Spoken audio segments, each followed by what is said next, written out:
Chapter 1 The Cat Fetus Case. The Woman with Cat. Meow, meow. A stone broke, thes geigerjula illuminated with a pale light, and the shrill cries of a cat intermittent choed from the burring apartment. At first glance, it almost sounded like a baby wailing in distress. Meow, meow. The cries grew increasingly sharp and manful, ways that both as a pregnant woman next door tormenting a cat, but she didn't even know. Mummy got out of bed and approached the door of the adjacent apartment. Just as he was about her, she noticed that the door was ajar. Ms. Lee, please stop making noise and keep your cat quiet. There was no response, only the continued cries of the cat, mingled with the faint sound of claw scratching at something, creating an eerie atmosphere in the stillness of the early morning. A familiar scent lingered in the air. The metallic smell of fresh blood. I san you nethery. Her voice echoed in the corridor. Bathed in the soft light filtering through her cream lace curtains, she could see a pregnant woman lying on the wooden floor. Floor was stained dark crimson from the blood. The woman's face was contorted in agony, her body twisted in an unnatural position, her mouth tightly sealed with black plastic wrap, and her hands bound behind her back with rope. Meow, meow.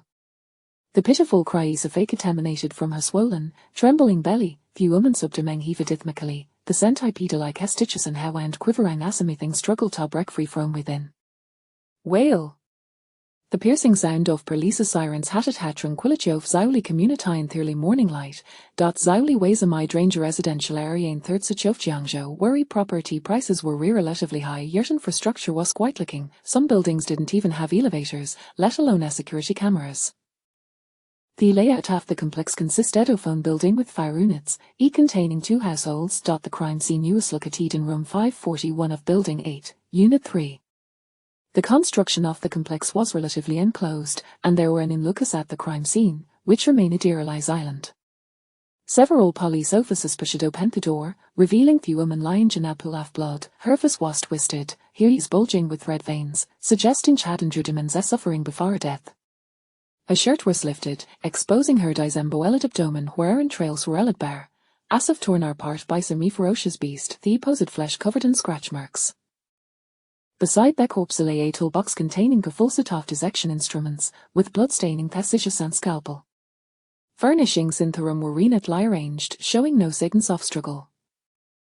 Curly Jupiter bricks of Forest Apison huddled into a small bowl. Schworry blood-stained plastic gloves and or high-tape plush pajama set adorned with SpongeBob SquarePants, her clothes splattered with blood, cradling Gosmal, blooded kitten in her arms. She's also wearing disposable shoe covers. Meow. Up and whoring the commotion, the kitten, missing a picio fitzy, stirred slightly and to cry. Didn't he call say there was only a victim? Officer Jang approached the sofa, just as she was about to examine the corpse, her sudden lilac with a pyro flarge, darkies. Jang stumbled back in shock, it's a zombie. The other officers shot him exasperated glances. John Jiang, what are you shouting about? Can't you see that's a living person? Jang watched in disbelief as the corpse ate up, her movements were slow, pausing after each action as half she needed to gather strength for the next. Who are you? Jang asked, bewildered. She glanced at them, then quickly averted her gaze, looking down at Hecate in her arms. Hello, in the caller. My name is Mumion. The officer's present stared at her in astonishment.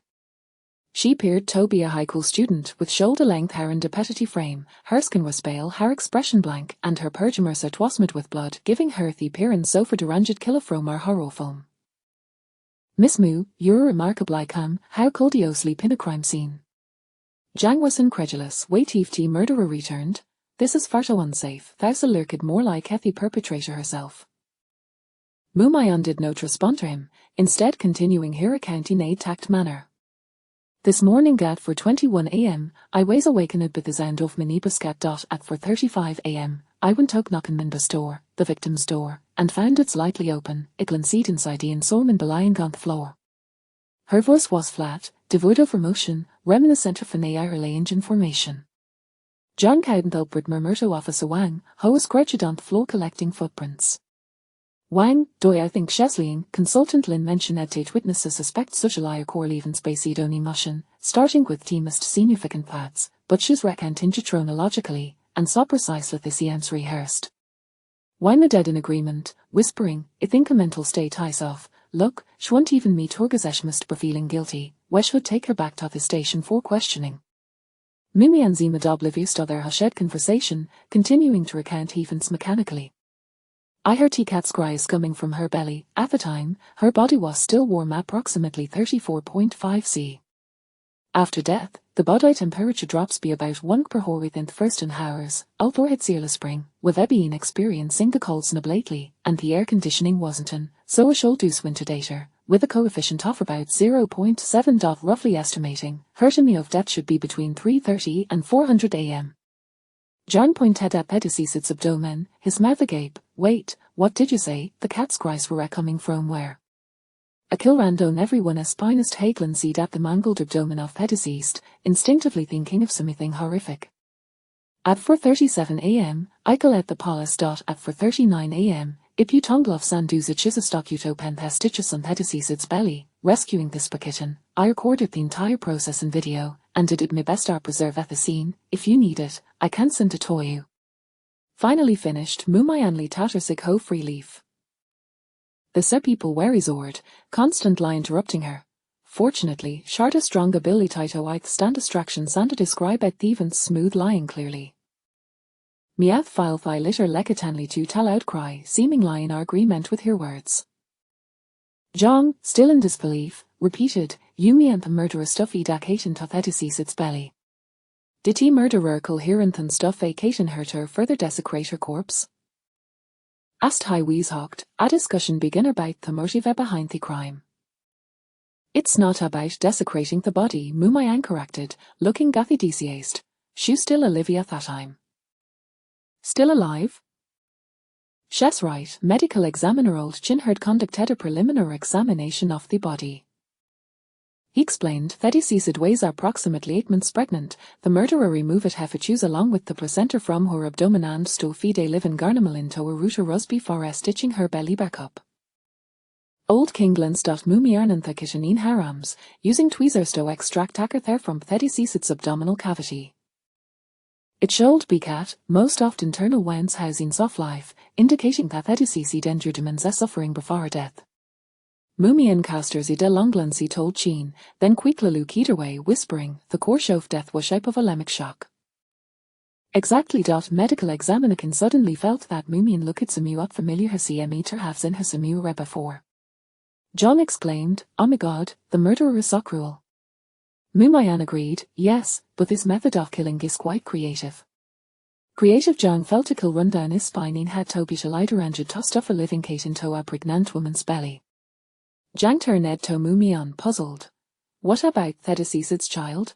Yukuto Peng Herbel Libo didn't find this?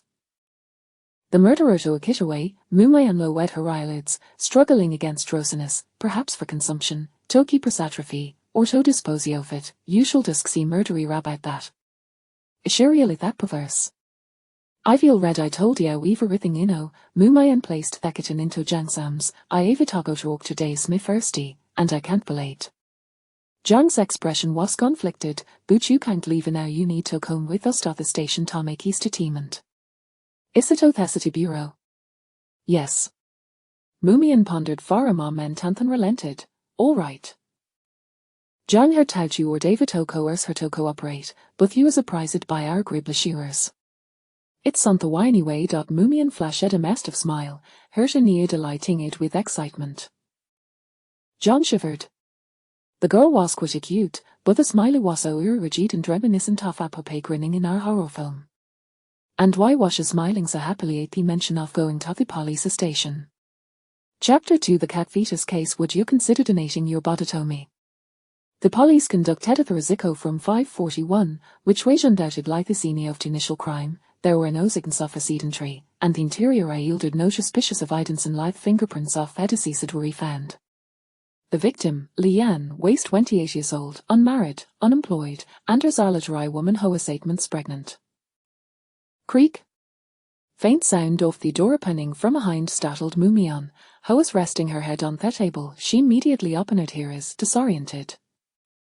Shujun Chua Lonch had been in this quiet interrogation room, but fortunately, she had managed to enjoy her airy and restful sleep. Schulvitri decoratia bedroom in the styliophys interrogation room, ho pinjitwukwant such peaceful slumber every night. The door swung open, and 2 figures entered.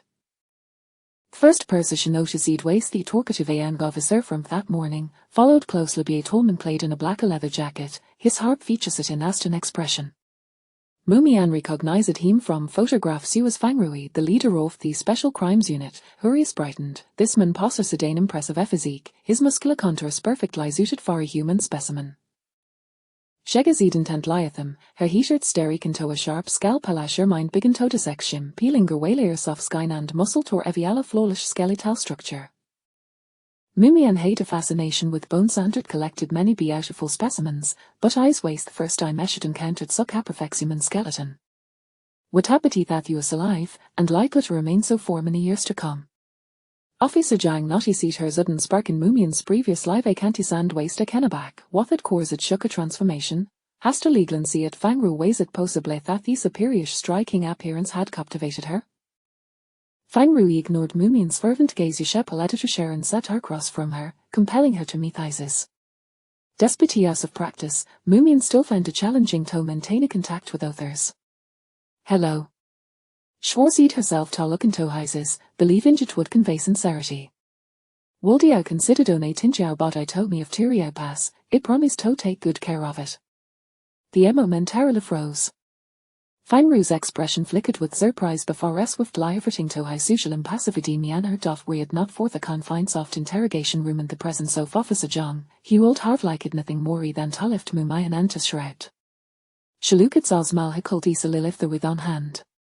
Miss Mu, please understand that this is an interrogation room, let's maintain a level of seriousness, Officer Jang interjected, slapping the tablet to interrupt there, fearing she might utter something Jevon Murebazar. He cast a cautious glance at Fangrui, who remained composed.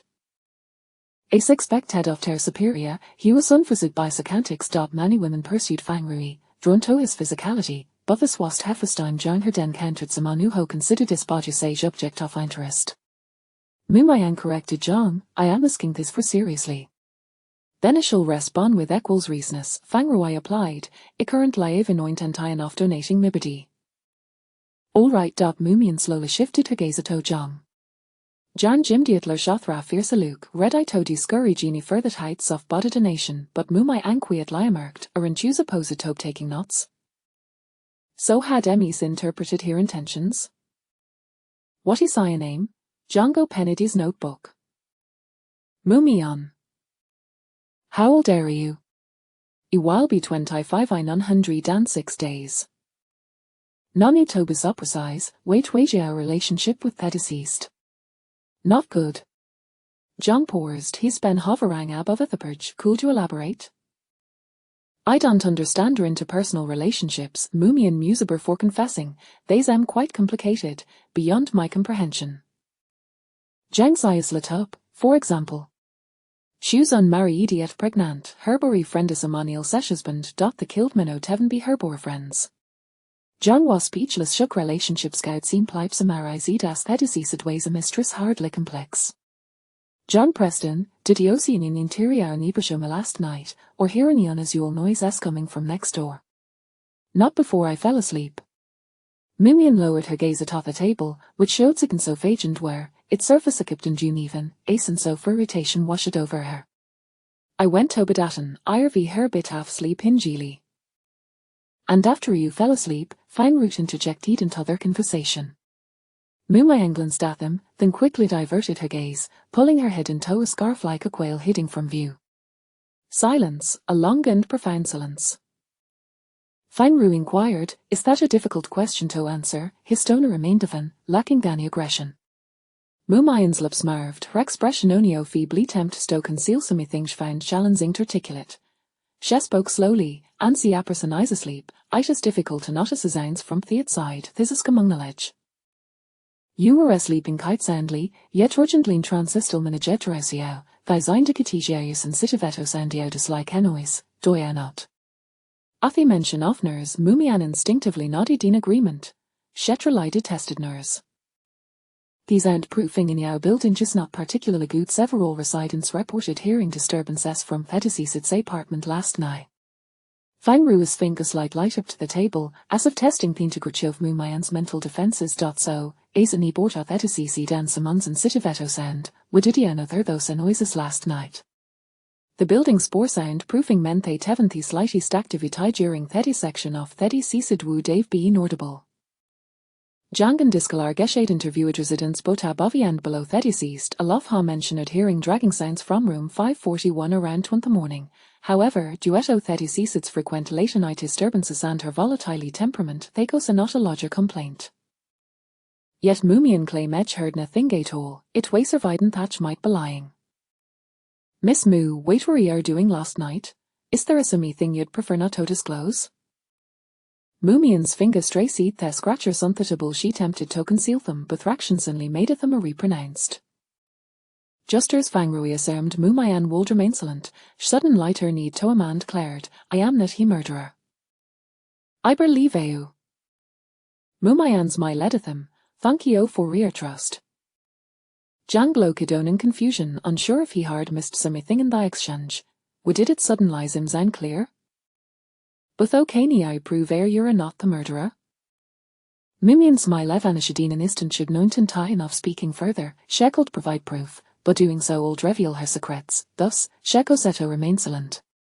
At that moment, Anok and Theodore interrupted their conversation. It was Officer Chen from Human Resources, Hirtaneto Jong. Fang team leader, sorry to interrupt you. Chen, what is it? The key fish holding or alchemy meeting for the new recruits today. New forensics expert Mu said she was trapped and asked meta rescuer, not quite saruach me and perhaps she was lost, I wanted to escape I have seen her. There is no forensics expert there. Thatch strange edge would be here and asked meto find her around nan. Fang Ru pointed to Mumian, who was sitting quietly across from them, I believe she's the forensics expert you're looking for. John's wide in a dashi stared at Mumian, you're a forensics expert, if she were capable of murder, she would be perfectly qualified for the task. Mumian raised her hand, here. Officer Chen frowned, had Tiki of us mentioned a hard recruited a top talent, how could it be in Joel, Shola shoes and still in college.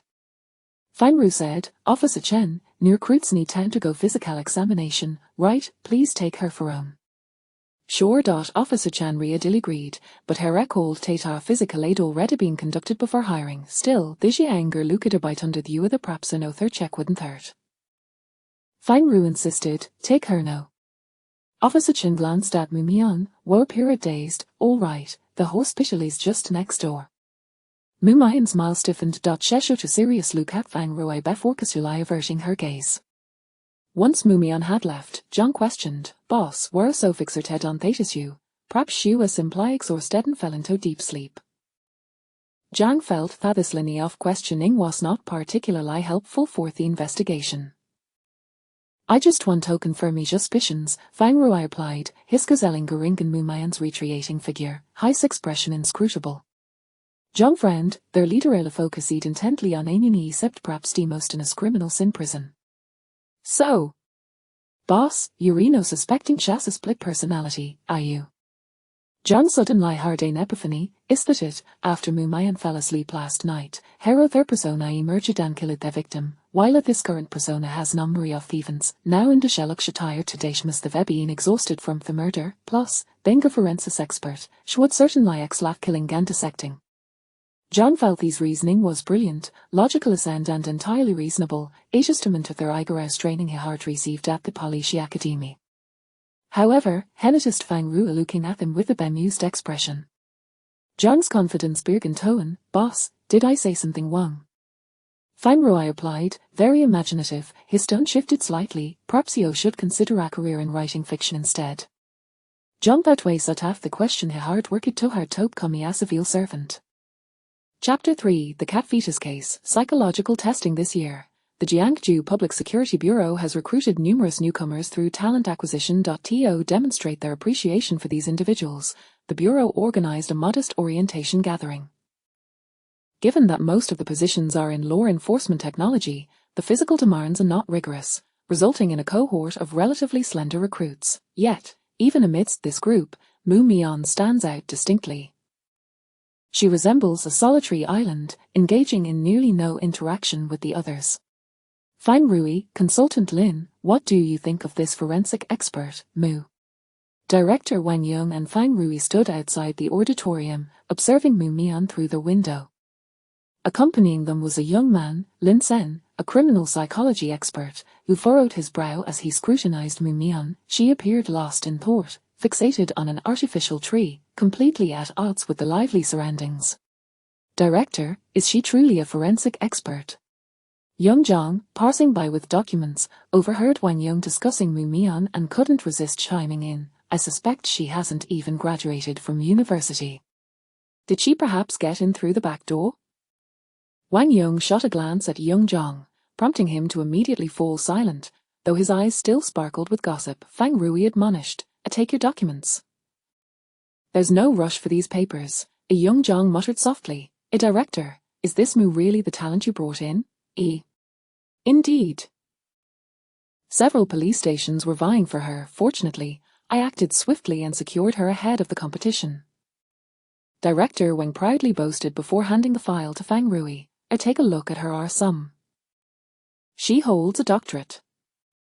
In recent years, Jiangju has witnessed several serial murder cases, leading Wang Yong to establish a special task force dedicated to investigating such crimes. However, he faced challenges in selecting team members.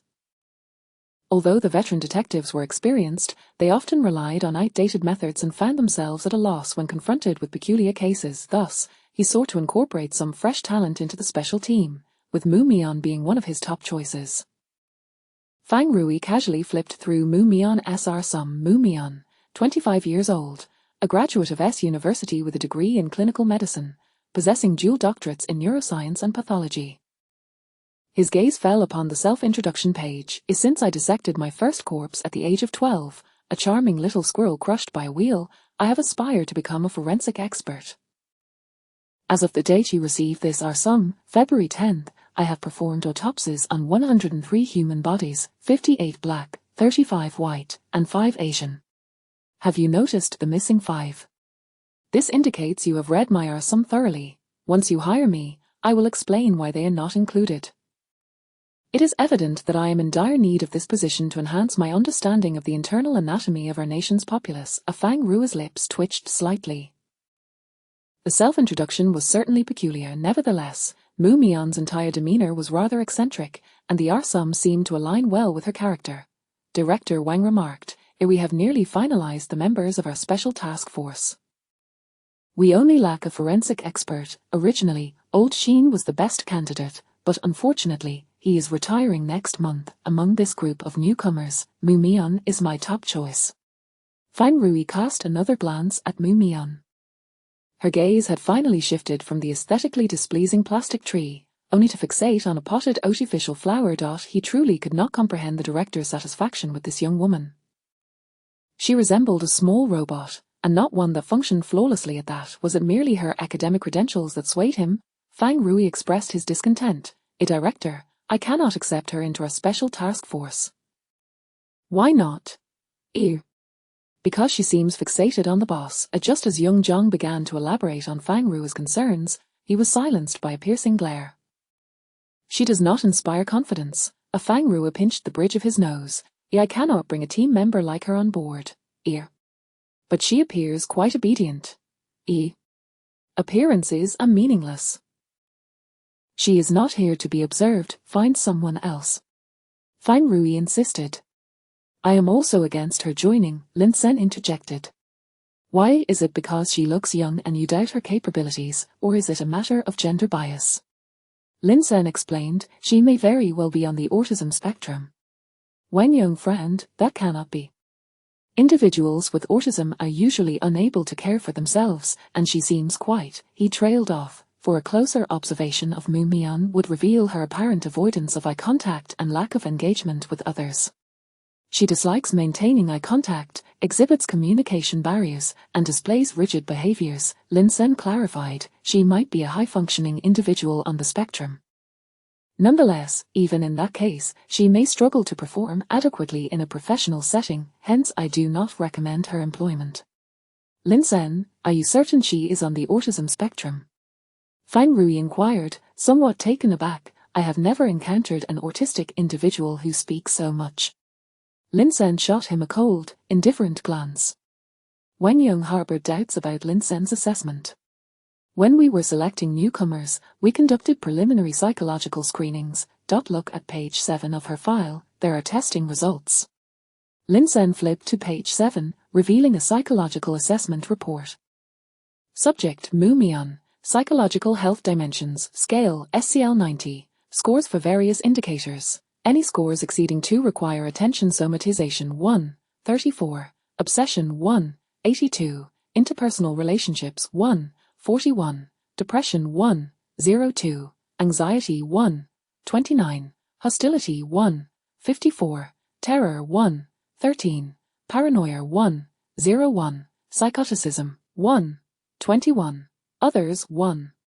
32. Psychological state evaluation, all indicators are normal, with no symptoms of depression or anxiety. Overall psychological well-being is relatively high. Personality dimensions, scale, Big 5 personality trait scores, openness, 48, high conscientiousness, 45, high extroversion, 43, high agreeableness, 49, high neuroticism, 19, low personality assessment, extrovert, helpful, reliable, emotionally stable, and adept at independent thinking. Cognitive dimensions. Scale, Wechsler Intelligence Scale Intelligence Test Score 186. Ability Assessment, intelligence is at an exceptionally high level. Lin Sen remarked, the results of this psychological evaluation indicate that this forensic expert is a gregarious, helpful, and amiable genius. Do you believe this accurately describes her? Wang Yong gazed at Mu Mian, pausing in silence for a moment.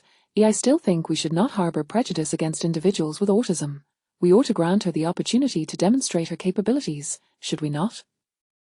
The orientation meeting lasted precisely 1 hour, 32 minutes, and 17 seconds. Mu Mian found it excruciating. She yearned to dash to the dissection room to continue her examination of her unfortunate neighbor. She had been so fatigued that morning that she only managed to dissect halfway before succumbing to slumber. The cause of death was undisputed, however, the manner of death was exceedingly peculiar. Thus, Mu Mian was intensely curious about how the perpetrator conceived such a creative method of murder. She even mused that if she were the murderer, she could have executed it with greater finesse, allowing the kittens to remain quietly within the deceased's abdomen, only to be born like infants. In her mind, she vividly envisioned the scene, accompanied by a chorus of meows. An adorable kitten emerged from the body of a human female. In accordance with the tradition of our municipal bureau, all newly recruited personnel must undergo a psychological evaluation. Please follow me to the computer room to complete the assessment. Officer Chen's voice interrupted Mu Mian's reverie. She looked at him, momentarily stunned. Another psychological evaluation. Mu Mian felt a twinge of irritation. She loathed psychological assessments and detested encountering those self-righteous psychological experts. Chapter 4. The cat fetus case. Is she a genius? This test will take approximately half an hour. I kindly ask everyone to patiently complete the questions on the computer. Officer Chen briefly introduced the content of the test before allowing everyone to commence. Initially, there were standard self-assessment scale questions, and the participants disinterestedly clicked the visibly correct answers. Subsequently, images and nonsensical words appeared. Some individuals began to whisper, why is this different from previous psychological assessments? What are these images and phrases testing us on? Do we only need to press the F and J keys? What happens if we press the wrong one? Surely they won't dismiss me right after hiring. This is a variation of the implicit association test, designed to assess our cognitive biases. Mu Mian kindly educated those around her. It is based on a neural network model which posits that information is stored within nodes organized hierarchically by semantic relationships. Thus, by measuring the distance between two concepts within these neural connections, we can ascertain the relationship between them. The few individuals seated beside her regarded her with bemused expressions. Mu Mian ceased her explanation. Social etiquette dictates that one should not force knowledge upon others, even if they exhibit a glaring lack of a common sense. One person inquired, what exactly is being measured? Whether we possess violent tendencies. Our outlook on the world, whether positive or negative, sexual orientation, and so forth. This psychological paradigm is utilized to assess our subconscious cognitive inclinations, making the true purpose of the test elusive. So, is it impossible to fake this type of test? Mu Mian hesitated for a moment before whispering, the true metric of the test lies in the difference in reaction times. Generally, individuals cannot perceive the test's objective and choose answers that do not align with their cognition within a few seconds, as this requires a high level of cognitive functioning. Completely indecipherable. As the test progressed, participants grew increasingly focused, entirely unaware of what was being assessed. Mu Mian also became more engrossed. However, when she encountered a series of questions regarding social norms, her mind wandered to a troubling thought. Could this psychological evaluation have been specifically designed for her? But why would they want to test her? She had been acting perfectly normal. Once the test concluded, Mu Mian's results appeared on the psychological assessment system's backend. Did she pass the test? Fang Rui glanced at a plethora of data, feeling overwhelmed. Explain it to me in layman's terms. No theoretical jargon. The test subject exhibits an extroverted personality, maintains a positive mindset, harbors an aversion to violence, is kind-hearted and enthusiastic, has stable emotions, and possesses strong social skills. Lin Sen shrugged, which aligns closely with her previous test results. Didn't you say this test can't be faked? Fang Rui found it difficult to associate these descriptors with Mu Mian, who seemed to embody the antithesis of such traits. I said it's challenging to fabricate results, Lin Sen clarified, but I never stated it was impossible. It is evident that this forensic expert is striving to conceal her psychological issues, and she is adept at doing so, unless one observes her closely. Lin Sen paused before continuing, I do not oppose her inclusion. You've changed your stance so quickly? Just because she passed your unreliable test. Fang Rui expressed his surprise. Lin Sen pointed to the IQ score displayed on the screen. A genius like myself requires the collaboration of a fellow genius. Fang Rui had to admit that Lin Sen possessed considerable talent in criminal psychology, which was why he tolerated this arrogant individual. Yet, he still harbored a strong desire to expel Lin Sen from their midst. After completing the psychological evaluation, Mu Mian reported to the forensic department. Following a series of bureaucratic hurdles, it was already time to clock out. Alongside Mu Mian were two new forensic experts, one male and one female. The male was named Zhang Xiaolin, and the female was called Chen Shuer. Chen Shuer was extroverted and had interned there for 6 months, so she got along well with everyone. After work, she enthusiastically offered to treat everyone to dinner. Mu Mian, unaccustomed to dining with large groups, politely declined Chen Shue's invitation. Upon exiting the municipal bureau, Mu Mian stood by the roadside, attempting to hail a taxi with her mobile phone. It was rush hour, and her demands for the driver were particularly high, resulting in her standing in the cold wind for over an hour without securing a ride. When Xiao Zhang drove by, he spotted Mu Mian huddled in her scarf, gazing forlornly at the traffic. Boss, since we're heading to a crime scene anyway, should we give forensic expert Mu a lift? Xiao Zhang turned to look at Fang Rui in the back seat. She seems to be lost. Whatever. Xiao Zhang parked beside Mu Mian. Forensic expert Mu, would you like to share our ride home? No? Mu Mian firmly rejected the offer. Why not? Xiao Zhang was perplexed. Was she really refusing a free ride? Mu Mian glanced at his vehicle, a somewhat aged, poorly maintained black car of an unknown brand, with a low safety rating. She then noticed the tires, severely worn down, and the bumper was crooked from previous collisions. There was absolutely no assurance of safety in riding in such a vehicle. However, the social guidelines dictated that one should not directly point out another's shortcomings, so she inquired delicately, did you pass your driving test? Of course. How else would I be driving a car? Their hint had failed, and Mu Mian began to contemplate how to more tactfully decline his unreasonable suggestion of a ride. Xiao Zhang soon realized the implication and incredulously asked Fang Rui in the backseat, Boss, does she mean to question my driving skills? Fang Rui exited the vehicle and approached the driver's seat, instructing Xiao Zhang to take the back seat. I'll drive. Observing the switch to Fang Rui behind the wheel, Mu Mian promptly took her place in the passenger seat and fastened her seat belt. Xiao Zhang gaped in astonishment as he watched Mu Mian board the vehicle. This forensic expert was exhibiting quite the double standard. It was Fang Rui who posed a true danger behind the wheel, given the deplorable condition of the car, which was largely his fault. Yet, he dared not voice this opinion, silently accepting the blame. Now, during the evening rush hour, the main thoroughfare was heavily congested. Xiao Zhang, feeling bored, began to make small talk. Forensic expert Mu, what did you think of today's psychological evaluation? It was specifically designed by the boss and his team. Xiao Zhang, you talk too much, Fang Rui coldly interrupted him. Xiao Zhang quickly made a gesture like zipping his lips. Meanwhile, Mu Mian felt her heart stop and her breath catch as she stared at Fang Rui in shock. Had her secret been discovered so swiftly? It was rumored that Fang Rui was a renowned detective with keen observational skills. Surely he wouldn't have seen through her disguise at first glance. This man possessed not only a perfect physique but also an astute mind. Such a mind deserved to be sliced for study. With this thought, Mu Mian felt a wave of despondency. How could she legally obtain his remains? Chapter 5, The Cat Abuser Case. Perhaps it was the intensity of Mu Mian's gaze that prompted Fang Rui to turn his head towards her. This is a tradition of our municipal bureau. All new recruits must undergo psychological testing, and it is not directed at anyone in particular. Ear. May I inquire if I passed your psychological assessment? E. What do you think? Ear. I should have passed. Having devoured all the psychology books on her sister's bookshelf by the age of 12, Mu Mian had since been able to navigate any psychological evaluation with ease. You seem quite confident. Although Mu Mian's ability to read expressions was rather limited, she sensed that Fang Rui's smile hinted at an understanding of her status as an artistic individual.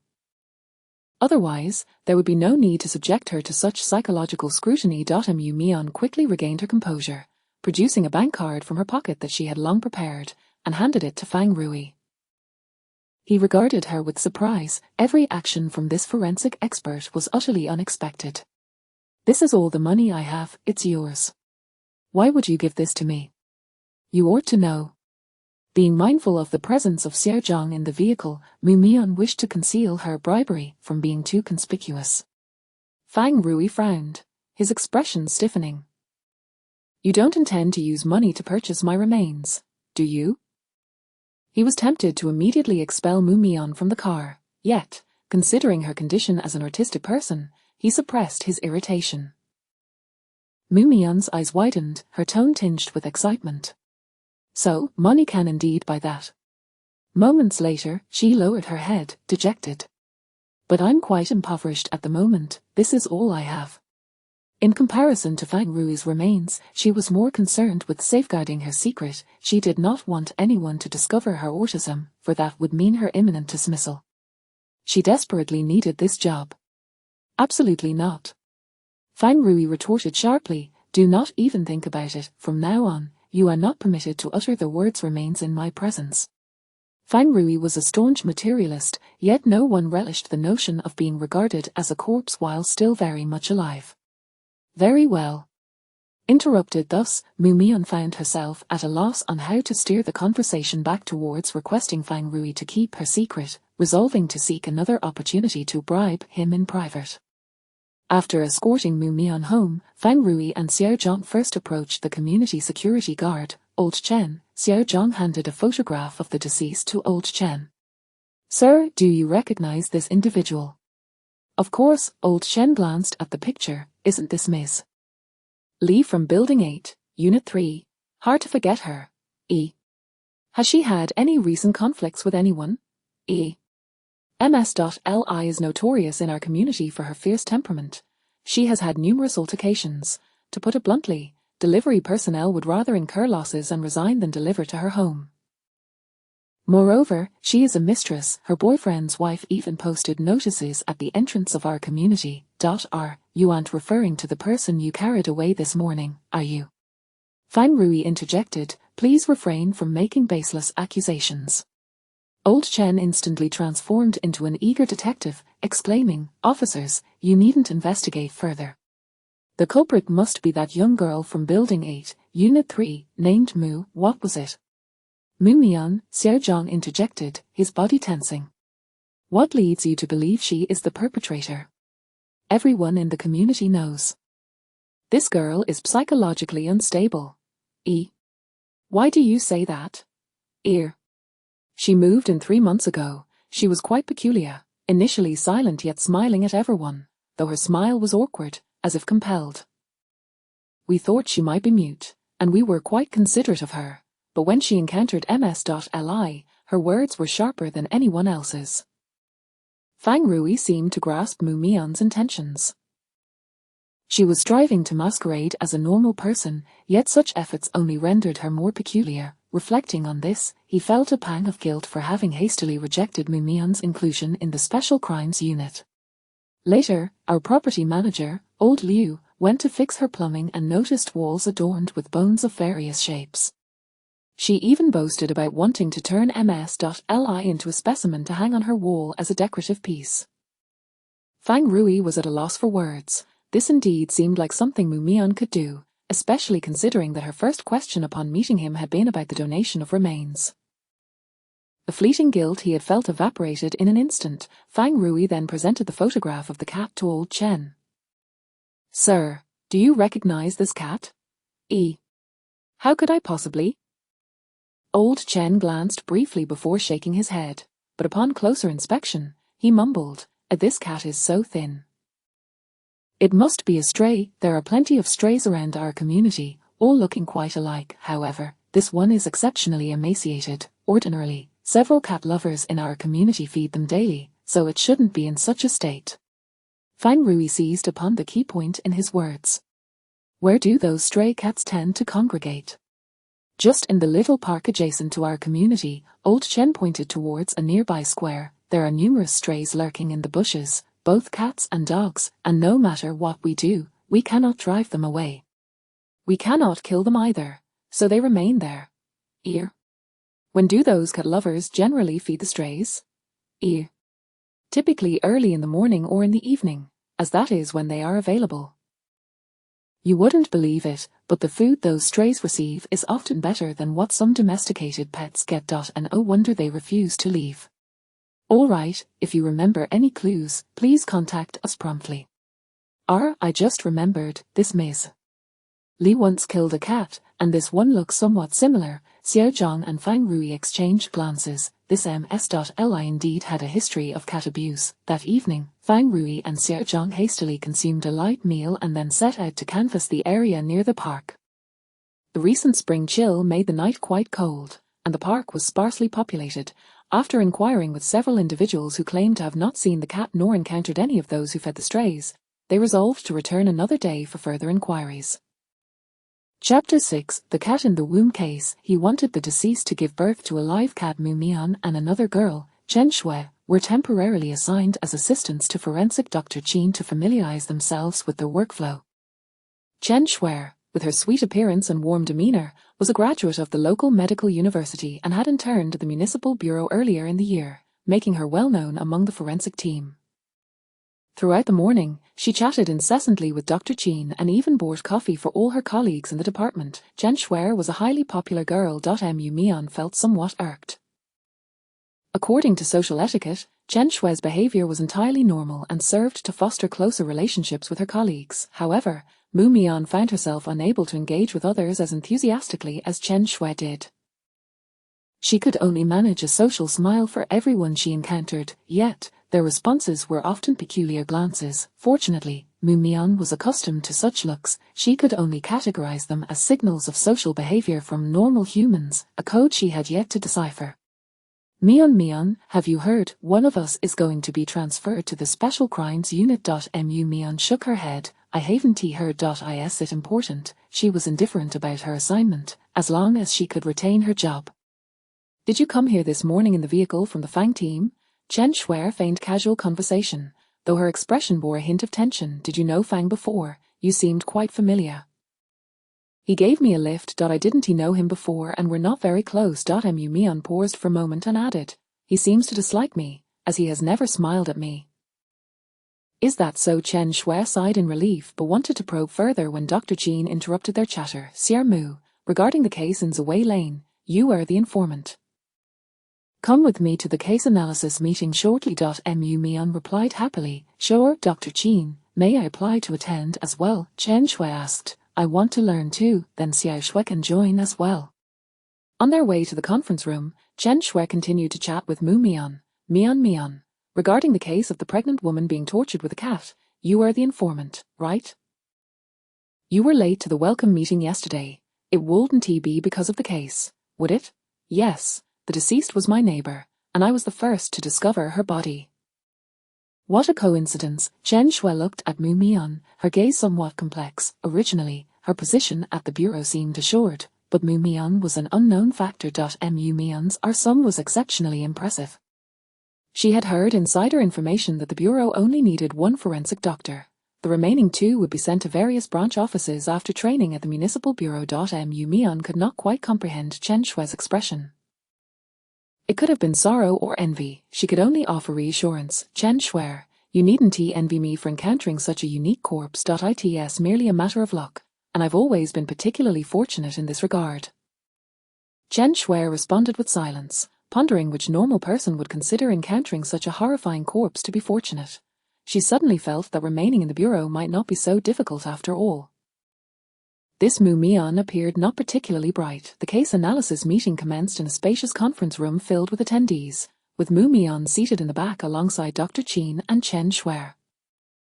At this moment, the meeting was underway. The electronic screen displayed a living photo of the deceased, a sensuous woman with long, wine-red curls, juxtaposed with her autopsy photographs. The deceased was named Li Yang, 28 years old, unmarried, and a woman living alone. Originally, this case was under the jurisdiction of Fang Rui's Special Crimes Unit, but due to the heinous nature of the crime and the urgency in solving it, it was transferred to the more experienced Major Crimes Unit, with Fang Rui's team assisting in the investigation. The head of the Major Crimes Unit, Chen Dongyang, provided a brief overview of the case. Li Yang, a local resident, is 28 years old, a freelancer, and had worked as a sales assistant in a mall 6 months ago. She was unmarried but 8 months pregnant. Investigations revealed that the father of the child is her former colleague, Zhu Minghui, the manager of a luxury goods store. At the time of the incident, he was at a drinking party and has an alibi. Dr. Chin distributed the autopsy report to everyone and began detailing the findings. A small amount of anesthetic was detected in the deceased's body. There were several contusions on her elbows and wrists, likely resulting from a violent struggle. Her abdomen bore for knife wounds. 2 of the wounds were shallow, indicative of exploratory cuts. The assailant cut open the deceased's abdomen, ruptured her uterus, and removed the entire placenta. Subsequently, he inserted a live kitten into her uterus and sutured her abdomen. Dr. Chin retrieved an autopsy image on the electronic screen. The deceased's abdominal cavity had been opened, her organs marred with scratch marks. The incisions on the deceased's body are quite irregular. Judging by the size of the cuts, the weapon is likely a Swiss Army knife. The sutures are haphazard, and there are 2 exploratory cuts, indirectly suggesting that the perpetrator may not be adept at dissection, likely not a medical professional. We also found some plastic film within her abdominal cavity, which also tested positive for anesthetic. Dr. Chin concluded. That summarizes the findings from the autopsy. Everyone inhaled sharply. Some speculated this assailant must harbor a deep resentment towards the deceased. Could it be that Zhu Minghui's wife is the perpetrator? We have already ruled her out as a suspect. On the night of the incident, her son was hospitalized, and she remained at the hospital the entire night, leaving her no time to commit the crime. Zhang, unable to contain himself, made a wild suggestion. Have you all seen the series The Legend of Zhen Huan? Their cat punishment. They stuff a person into a bag full of live cats until they are literally scratched to death. Could the assailant have drawn inspiration from that show? Li rolled his eyes at him. You might as well say it was inspired by the tale of the raccoon and the prince. Right, the assailant took the deceased's fetus. Could it be a reenactment of the raccoon and the prince? But in the show, the child was swapped to seize the throne. What could the assailant's motive be? An 8-month-old fetus, if surgically delivered, could be born prematurely, right? The assailant's goal couldn't possibly be to swap the deceased's child. The room erupted in a flurry of discussion, and the atmosphere became increasingly cacophonous. The air was thick with a multitude of voices, and Mu Mian felt overwhelmed. She wished to cover her ears and block out the noise. However, fearing that others might notice her distress, she could only lower her head and doodle in her notebook, attempting to shift her focus elsewhere. Yet, the noise seemed to amplify instead. The assailant devised a surgical procedure. He wanted the deceased to give birth to a cat. Mu Mian suddenly stood up, her tone resolute, a living cat. The previously raucous conference room fell into an abrupt silence. Chapter 7, The Cat Fetus Case. Your reasoning contains flaws. A moment of silence enveloped the room as everyone turned their gaze towards Mu Mian. Feeling the weight of their stares, Mu Mian experienced a prickling sensation at the back of her neck, an overwhelming desire to flee the scene. Fang Rui intervened on her behalf. Forensic Dr. Mu, what leads you to this conclusion?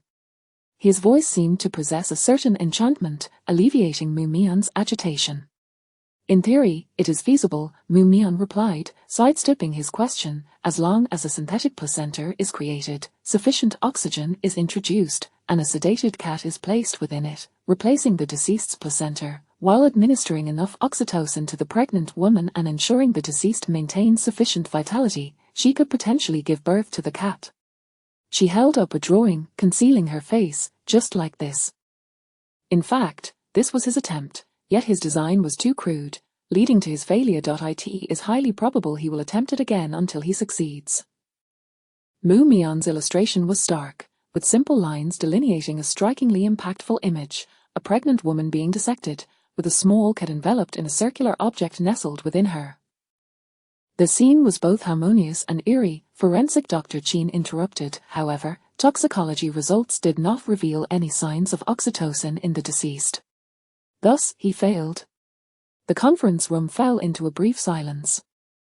Mu Mian's speculation seemed absurd and unfounded. Who would conceive of a murderer intent on birthing a cat? It was entirely illogical, unless, of course, the perpetrator was a psychopath. The onlookers could not help but glance at Mu Mian, questioning whether this notion stemmed from the killer's mind or her own. Captain Chen, Mu Mian is a suspect in this case. Why is she allowed to partake in our case analysis meeting? One officer suddenly remarked. Numerous residents from the crime scene community reported that Mu Mian exhibited peculiar behavior and had previously quarreled with the deceased. As a forensic expert skilled in dissection, she is undoubtedly one of the suspects. Forensic Dr. Chin appeared displeased, as she is the one who reported the case, and currently, there is no evidence to implicate her as the murderer. But there is no evidence to prove her innocence either. According to protocol, she should not be involved in this case. Fang Rui interjected, I can attest that Mu Mian is not the murderer. Captain Fang, all existing evidence points to Mu Mian as the primary suspect. How can you assert she is not the culprit? This is Mu Mian's blood test report, a Fang Rui stated, transferring a document onto the conference room's computer. He opened the report. The sample was taken yesterday at 9:35 a.m., and it indicates a significant presence of sedative components in her blood.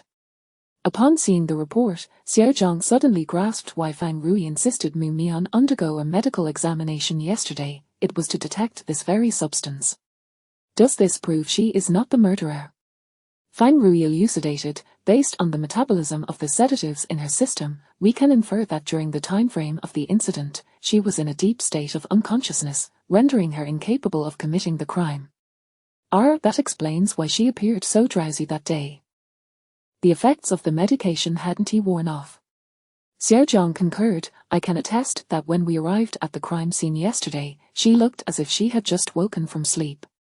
Xiao Zhang felt that Mu Mian's previously peculiar behavior had found a reasonable explanation. Her rigidity in demeanor and speech was attributed to her autism. Her lack of energy stemmed from having taken sleeping pills the night before. Xiao Zhang pondered aloud, what if the murderer drugged her? That would imply the murderer is familiar with Mu Mian, perhaps quite intimately. That is unlikely. The dosage far exceeds the normal limits. Furthermore, as a forensic expert, she would certainly have sensed such a condition. Forensic Dr. Chin mused, furrowing his brow. Young Mu, how could you? This dosage could be lethal for an average person, yet Mu Mian remained unscathed, likely due to her long-term use of such medication, resulting in a significant tolerance. Mumyon gazed down at the wooden grain of the table, seemingly lost in thought, as if the topic of discussion bore no relation to her. Social guidelines suggest that when faced with unanswerable questions, one might resort to a little deception. However, Mumyon had yet to master the art of lying and could only maintain her silence. You must be feeling anxious due to your new position, struggling to sleep, hence resorting to sleeping pills, Fang Rui observed, casting a sympathetic glance at Mumyon.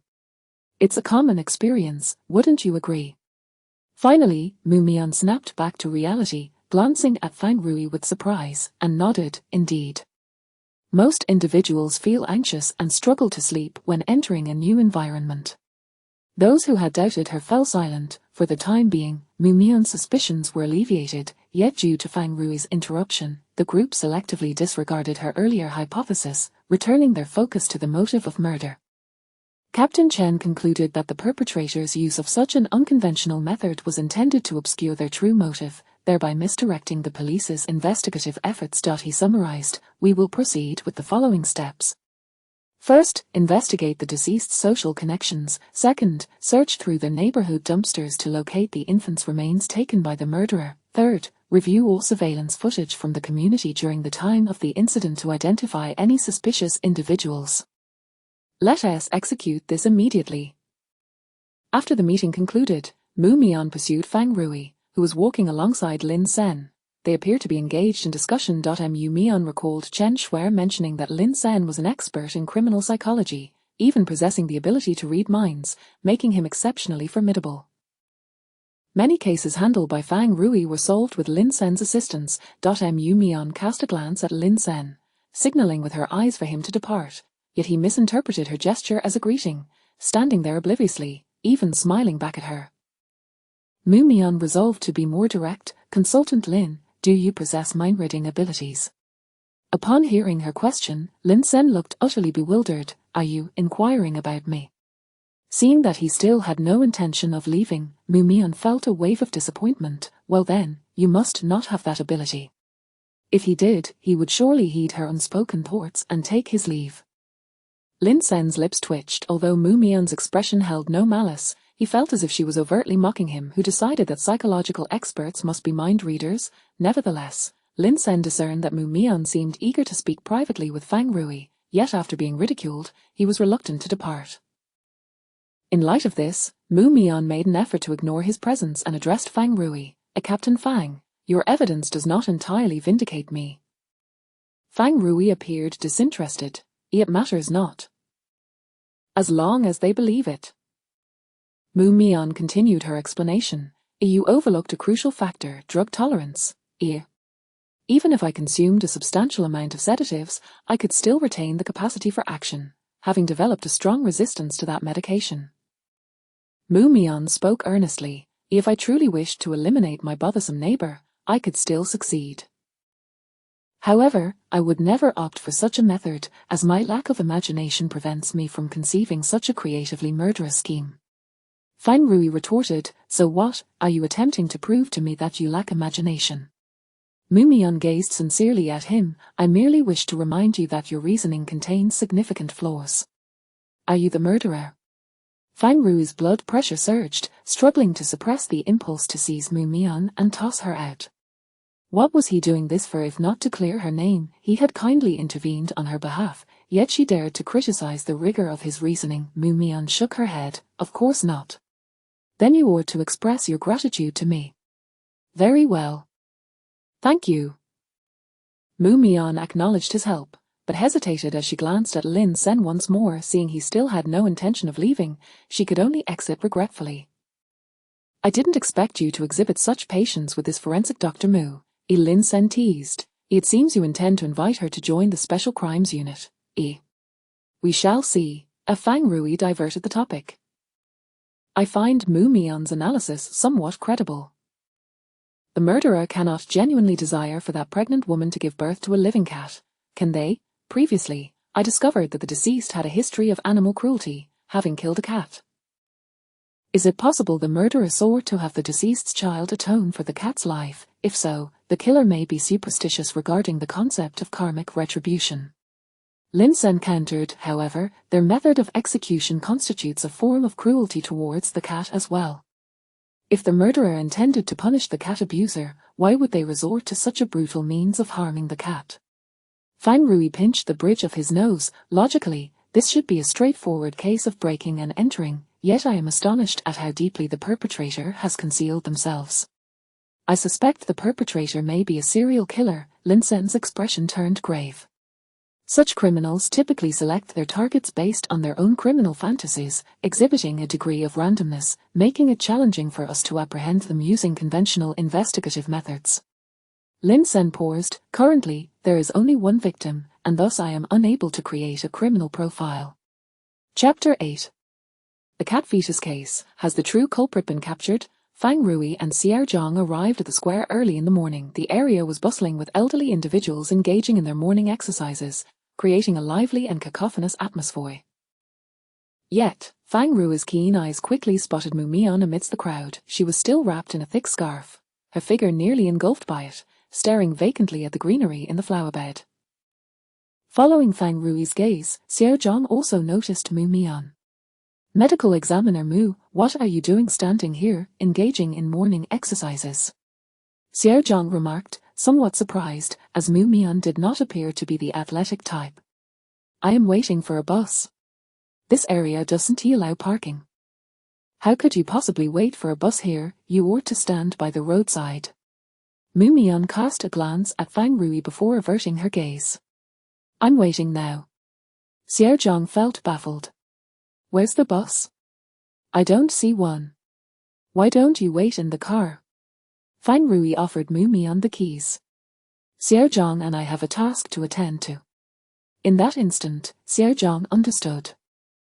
Mu Mian was hoping to hitch a ride with them, but how did she know they would be here this morning, and how did the boss know she was waiting for them? Xiao Zhang felt somewhat sidelined. Mu Mian declined the keys.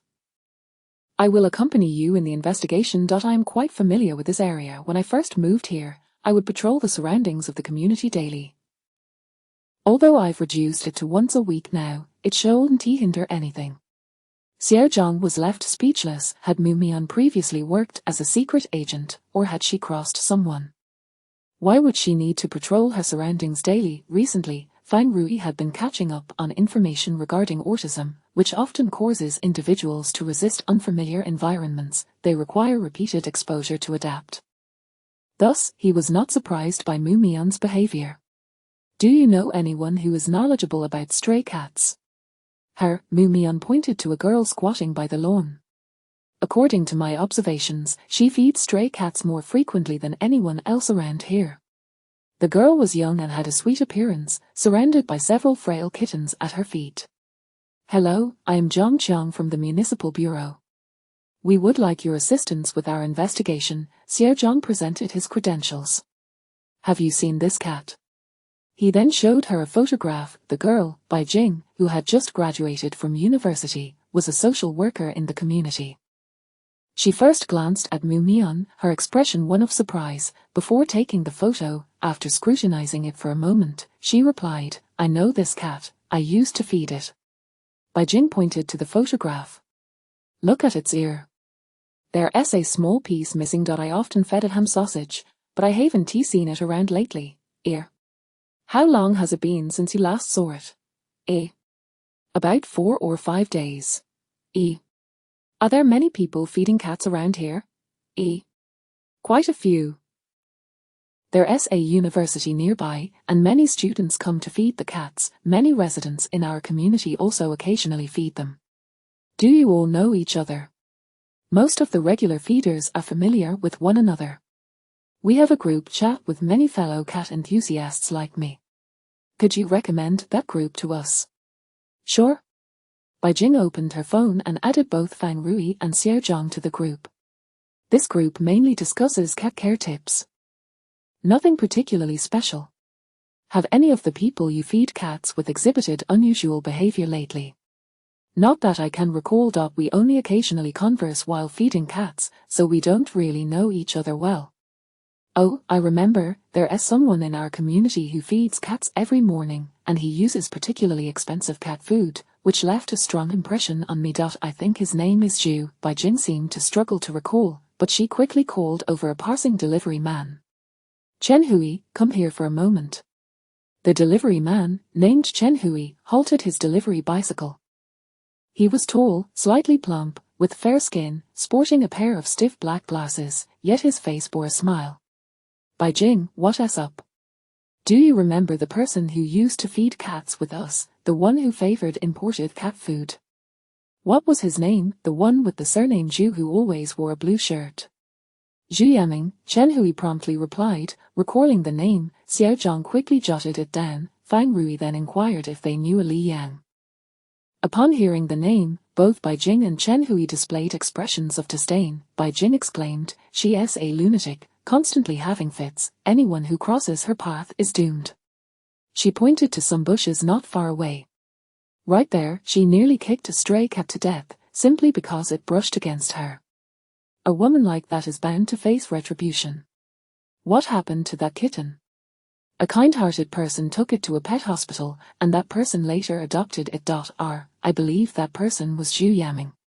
Fang Rui asked, how many people are aware of this incident? Quite a few. It was a weekend, and many people witnessed her abusing the cat. Someone even recorded a video and posted it online. Thank you for your cooperation. After concluding the inquiries, Fang Rui intended to leave but noticed Mu Mian staring intently at the delivery man named Chen Hui. Chen Hui also sensed Mu Mian's gaze and awkwardly scratched his head. Miss Mu, there are no international packages from your sister today. If there are, I will contact you immediately. Mu Mian's expression turned somewhat dejected. She used to send me that medical magazine on time. She wouldn't forget. Xiao Zhang suggested, why don't you give your sister a call? Mu Mian lowered her head, remaining silent. Chen Hui interjected, Miss Mu has had a falling out with her sister, so she refrains from reaching out to her. Fang Rui was taken aback. This delivery man seemed quite knowledgeable about Mu Mian. Once they were in the car, Fang Rui curiously asked, are you quite familiar with Chen Hui? Not really. He is a good person. He was the first to respond with a smile when I arrived here. Are you friends with him?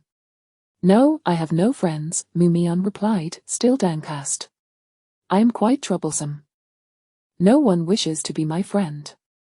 Her sister was her therapist, one of the few who could unconditionally accept her, but it seemed her sister had abandoned her as well. Feeling defeated, Mu Mian regretted arguing with her sister. Upon arriving at the bureau, Fang Rui immediately instructed Xiao Zhang and the others to investigate Zhu Yaming. In less than half a day, Xiao Zhang had uncovered Zhu Yaming's background. Boss, Zhu Yaming works at a foreign trade company and was financially stable, but he has lost considerable money in stock trading in recent years. His wife divorced him, and he had to sell his house, moving back in with his parents. He has a petty disposition and is not well regarded in the community, yet he hasn't committed any crimes. Neighbors reported that he seems to have come into some money recently and is living more extravagantly. Xiao Zhang paused before continuing, by the way, he is also a pet blogger. He was the one who uploaded the video of Li Yang abusing the cat, which garnered him some notoriety. Let us go find him and have a chat. Fang Rui and Xiao Zhang arrived at Zhu Yaming's residence, and upon seeing the police, his parents immediately appeared flustered. Mr. Zhu whispered, Officer, are you here because our Xiaoming has done something illegal? Xiao Zhang reassured them, Uncle, Auntie, please do not be alarmed, we are merely here to gather some information, please cooperate with us. We will certainly cooperate. Please, have a seat, Mr. Zhu gestured to Mrs. Zhu, then urgently said, You useless old woman, why aren't you making tea? Quickly, go to Yaming's room and bring out the red tea he brought back from abroad to serve the officers. Xiao Zhang quickly waved his hand. Uncle, there is no need for such hospitality. We don't require tea. We just want to ask Zhu Yaming a few questions. He should be finishing work soon, right? Mrs. Zhu stood frozen, unsure whether to go or stay, her demeanor awkward. Seeing this, Mr. Zhu berated her. You good-for-nothing old woman, you can't even make tea. You entertain the officers while I go find the tea leaves, useless old thing. With that, he stepped into the room on the left. Fang Rui and Xiao Zhang exchanged glances, both sensing that the behavior of the elderly couple was rather peculiar. Fang Rui smiled and casually remarked, "I've only heard that coffee from abroad is delicious. I wonder if the tea from overseas is better than domestic tea." Mrs. Zhu, who was arranging a fruit platter, changed color upon hearing this, and the platter slipped from her hands, shattering on the floor. Realizing something was amiss, Fang Rui and Xiao Zhang rushed into the room, only to find Mr. Zhu pouring water onto a laptop with a bottle of mineral water tipped over. The laptop was rendered utterly ruined. At that moment, Mrs. Zhu outside suddenly shouted, "Yaming, run, the police are here." Fang Rui and Xiao Zhang immediately pursued, and within moments, they caught a middle-aged man at the staircase. He wore a shirt and glasses, appearing quite refined. Chapter 9: The Cat Fetus Case. A new victim. Let me go. I haven't done anything wrong. What gives you the right to arrest me? Zhu Yaming wriggled incessantly. If you haven't done anything wrong, then why are you trying to run? Come, let's return to the station for a chat, Fang Rui said as he cuffed his hands, noticing several scratches on the back of his hands. Though they had scabbed over, it was evident they were inflicted by claws. Xiao Zhang followed Fang Rui's gaze and gasped, "Boss, look, he has cat claw marks on his hand. The culprit is likely him."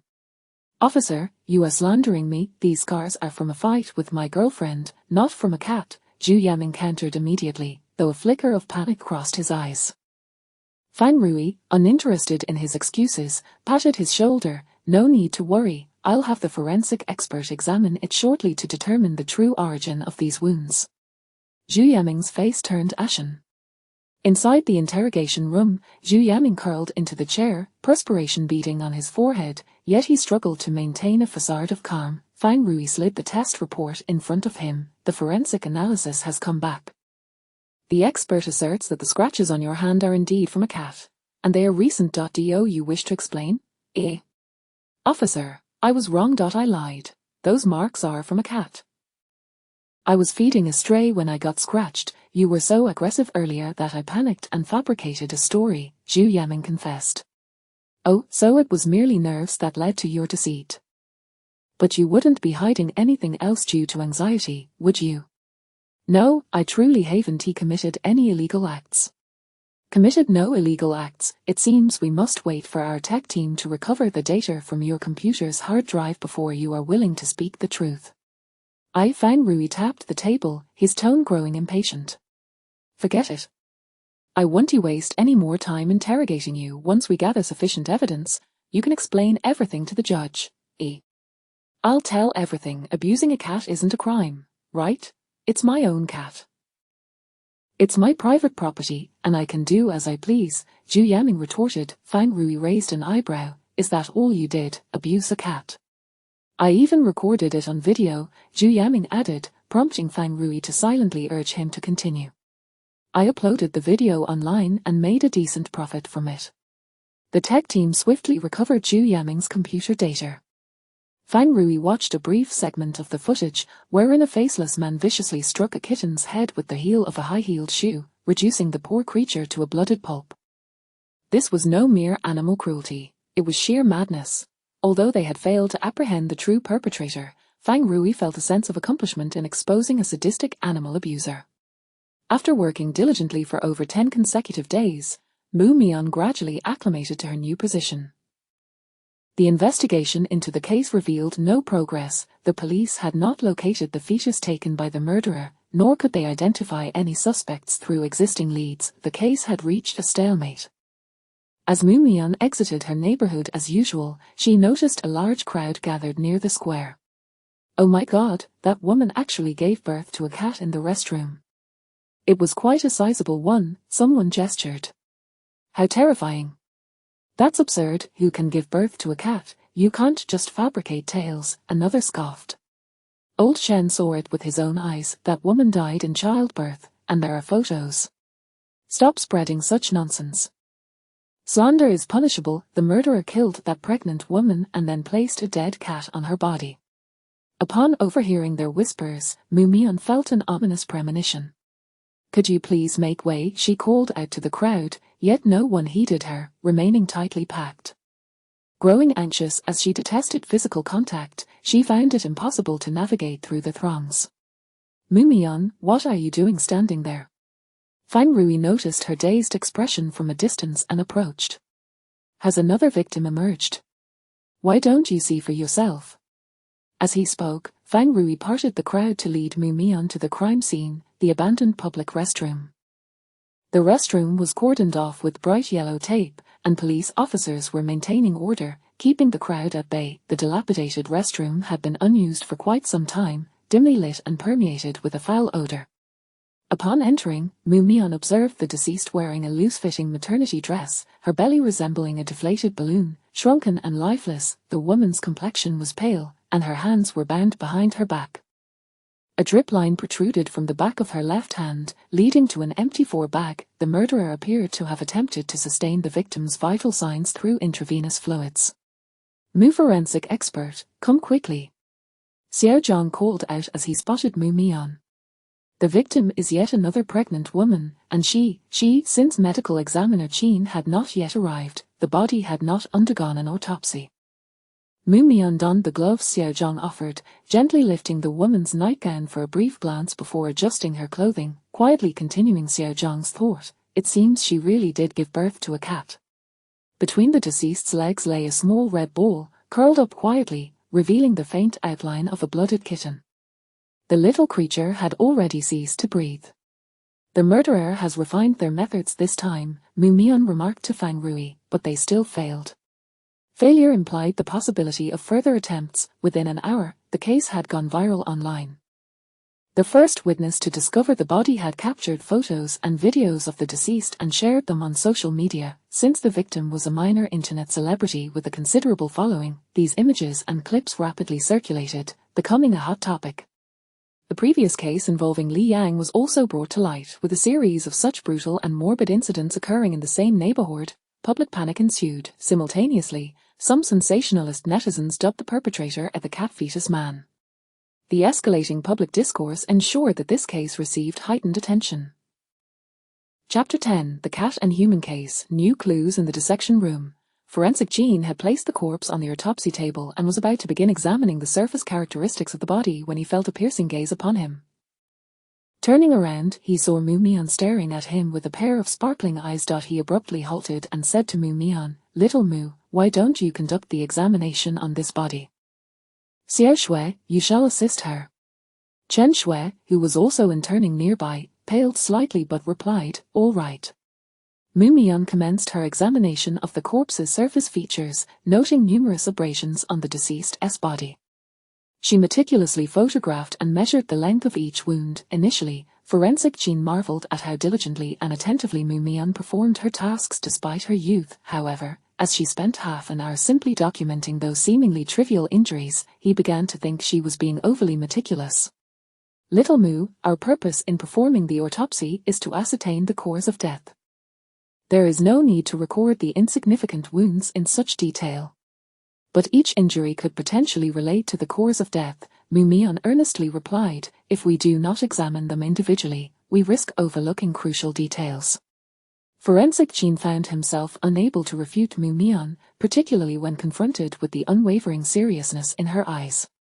Yet he pondered, how could the frostbite scar on the deceased's leg possibly connect to the cause of death? Was it truly necessary to document its size with such precision? As they transitioned to the formal dissection phase, Mumyon accelerated her pace, skillfully opening the deceased's abdominal cavity.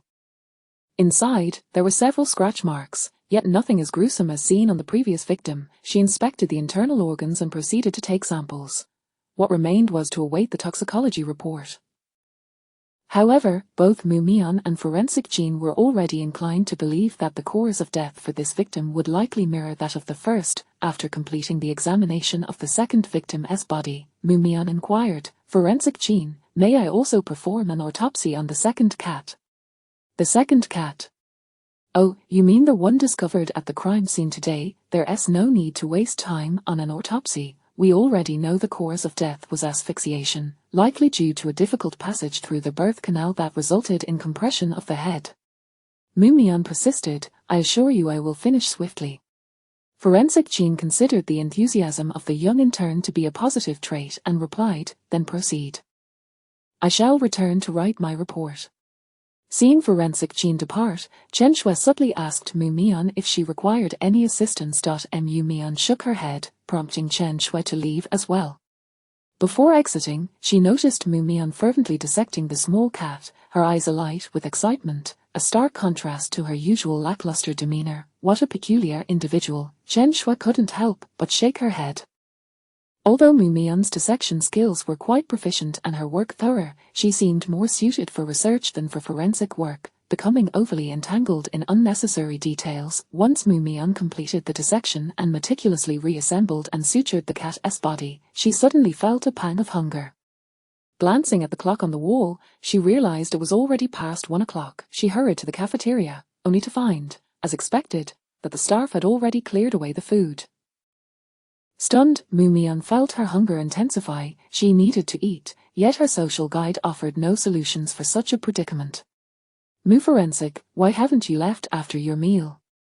Mu Mian noticed Xiao Zhang and Fang Rui approaching, with Xiao Zhang waving at. Fang Rui glanced at her, then turned his head away in disdain. He simply could not comprehend why Mu Mian seemed to be in a constant state of distraction. Mu Mian remained silent, her delayed meal leaving her agitated, devoid of energy for social interaction.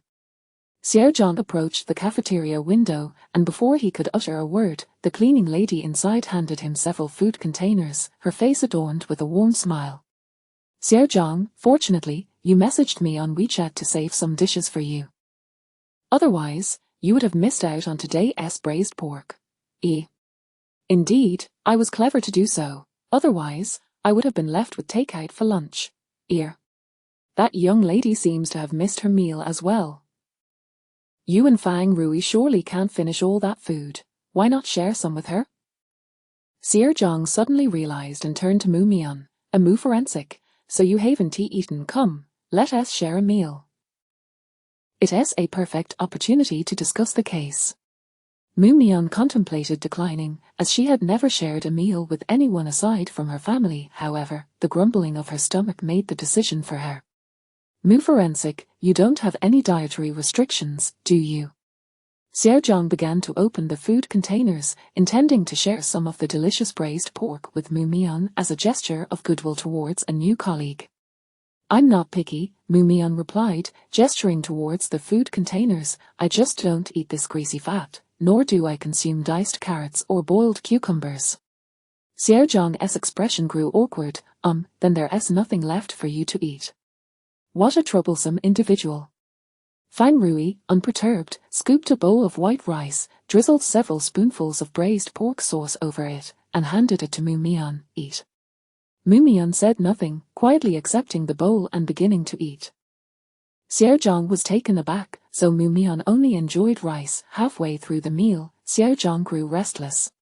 "Mu Forensic, have you discovered anything from the autopsy?" Mu Mian set down her chopsticks and replied gravely, "The perpetrator is likely a medically experienced individual, possibly a former doctor. Moreover, he appears to have a fondness for cats." Xiao Zhang exclaimed, How can you tell he's a doctor?" "And how do you prove he likes cats?" Fang Rui, too, had considered the possibility of the perpetrator being a doctor. Although the individual's dissection skills were abysmal, the fact that he managed to insert a cat into the deceased's uterus suggested he had at least some familiarity with medicine. Hence, he was particularly intrigued by Mu Mian's second conclusion. "Would you like to know the answer?"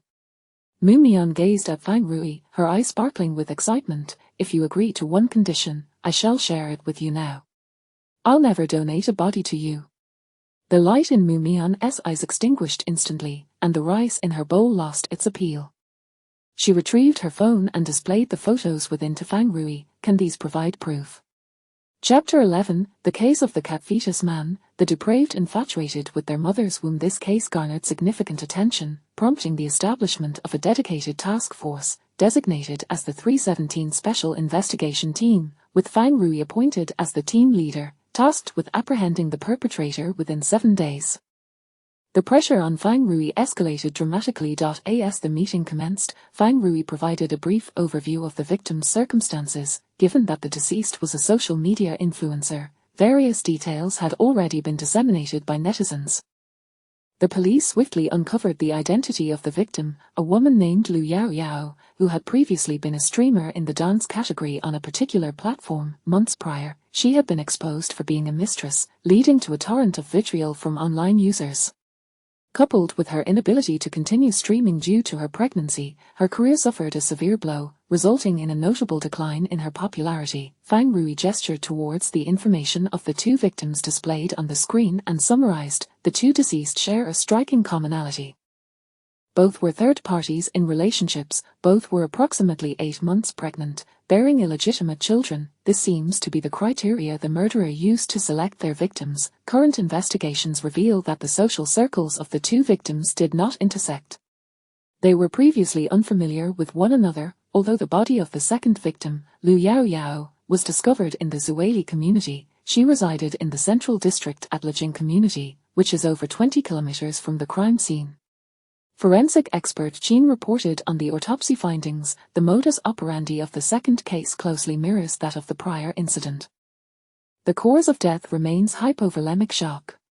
He continued, however, the murderer appears to have learned from the first incident, as they utilized hemostatic agents, thereby reducing the victim's blood loss. Additionally, we detected elevated levels of oxytocin in her system, indicating she was likely injected with substantial amounts of uterotonics prior to her demise. The analysis of the fluid in the forebag has returned, revealing it to be a standard glucose solution, presumably used to sustain the victim's strength.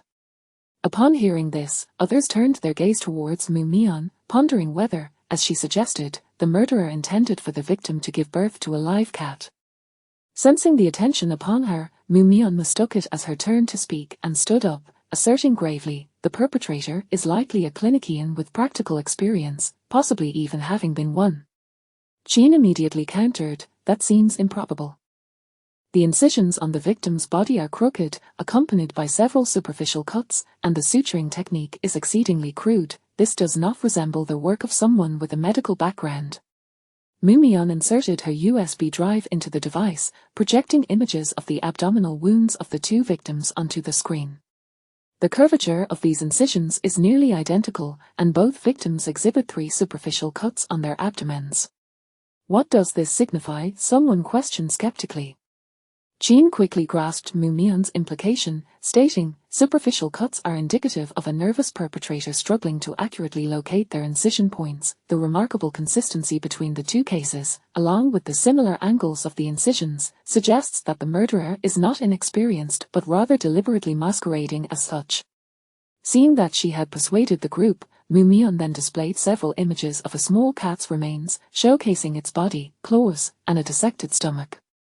Pointing to the stomach's image, she noted, I analyzed the contents of the stomach of the second kitten. It contained granulated cat food and some form of minced meat, likely cat food from a can. She then gestured towards the cat's claws, stating, the claws of the second kitten have been meticulously groomed and trimmed with precision. Despite being a stray, this kitten showed no signs of parasites, and I found traces of deworming medication in its fur, indicating it had likely been dewormed recently. Collectively, this suggests that this cat was well cared for during its life. What relevance does this hold for our investigation? Someone challenged. This indicates that the perpetrator possesses an intimate knowledge of cats. They harbor an affection for felines and may even have prior experience in caring for them. A silence enveloped the room, thus, the murderer's motive took on an increasingly peculiar aspect. The murderer, who adored cats, had chosen to insert one into the victim's abdomen, rendering their intention incomprehensible. Even if, as Mu Mian previously posited, the murderer aimed to have the victim give birth to a living cat, the rationale behind such an act remained elusive. After all, a cat is inherently alive, why would it need to be born again? Mu Mian paid no heed to the group's reactions and returned to her seat after concluding her report. She held little interest in analyzing the murderer's motives, nor did she concern herself with whether the perpetrator would be apprehended. Her sole fascination lay in unearthing the secrets concealed within the victim's remains. Fang Rui quickly found clarity in his approach. While the social circles of the two victims do not intersect, they are both pregnant, suggesting potential overlap in their movements. We must prioritize investigating whether they frequented the same obstetric clinics, maternity shops, or similar establishments. Xiao Wang, Xiao Li, please ascertain the brands of the cat food and canned cat food to explore any possible leads. The perpetrator may be a doctor. Let us investigate hospitals for any recent anomalous behavior among their staff. The police investigation proceeded with fervor, while discussions surrounding the case erupted fervently online. Among them, the remarks of Professor Bai, a renowned psychological consultant, gained sudden traction. He assigned the killer a moniker, the cat fetus man, and provided a detailed psychological analysis of the murderer's motives through the lens of psychoanalysis, suggesting that the perpetrator harbored an Oedipal complex. The brutal methods employed in the killings were interpreted as a means to garner attention from his mother and as retribution for maternal abuse. He speculated that the murderer likely had a volatile, controlling mother, positing that the killer might be physically frail, timid, and introverted, with a history of animal cruelty. Ultimately, Professor Bai disdainfully characterized the perpetrator as a depraved individual infatuated with their mother's womb. Chapter 12, The Feline Fetus Case, Criminal Profiling. The debauchee obsessed with the womb. I find the professor's analysis. The professor's comments were undoubtedly a provocation to the perpetrator, potentially inciting them to commit further atrocities or retaliate against Professor Bai. Indeed, I've heard this Professor Bai isn't he a paragon of virtue either. He has a history of academic fraud. Xiao Zhang's eye sparkled with gossip. Rumor has it he has had questionable relationships with numerous female students and is embroiled in a divorce due to infidelity. His character is quite lacking. Fang Rui instructed, Old Shen, have two officers closely monitor Professor Bai over the next few days to prevent any unforeseen incidents. After a brief pause, she softly replied, answering that question is rather straightforward. All eyes in the conference room turned towards Mu Mian, with only Fang Rui calmly sipping his water. Once we capture the murderer, we shall interrogate him rigorously to extract the truth. Lin Sen handed Mu Mian 2 sheets of paper. Forensic Dr. Mu, could you please illustrate the crime scenes of the 2 homicides? Lin Sen realized that while Mu Mian was not particularly adept at analyzing criminal psychology, her pure thought process allowed her to objectively interpret the information left by the perpetrator at the crime scenes. Very well. From a young age, Mu Mian had been subjected to various psychological tests, one of which was a drawing assessment, thus her artistic skills were exceptional, and she could draw swiftly. Although her photographic realism posed a significant barrier for psychological experts trying to analyze her psyche, it vividly recreated the gruesome crime scenes, even more shockingly than photographs could convey. Our previous perspective may have been flawed. We have consistently focused on the victims and the cat, but what if we shift our focus to the child? Fang Rui inquired. Do you believe the true target of the murderer was the child within the deceased? Lin Sen continued his analysis. From the child's perspective, these 2 victims were inadequate mothers. They lacked stable marriages, were prone to anger, and had poor interpersonal relationships, all of which suggest their children would not experience a happy childhood. Fang Rui pondered for a moment. So, it is plausible that the murderer had an unhappy childhood and selected his targets based on his mother as a template?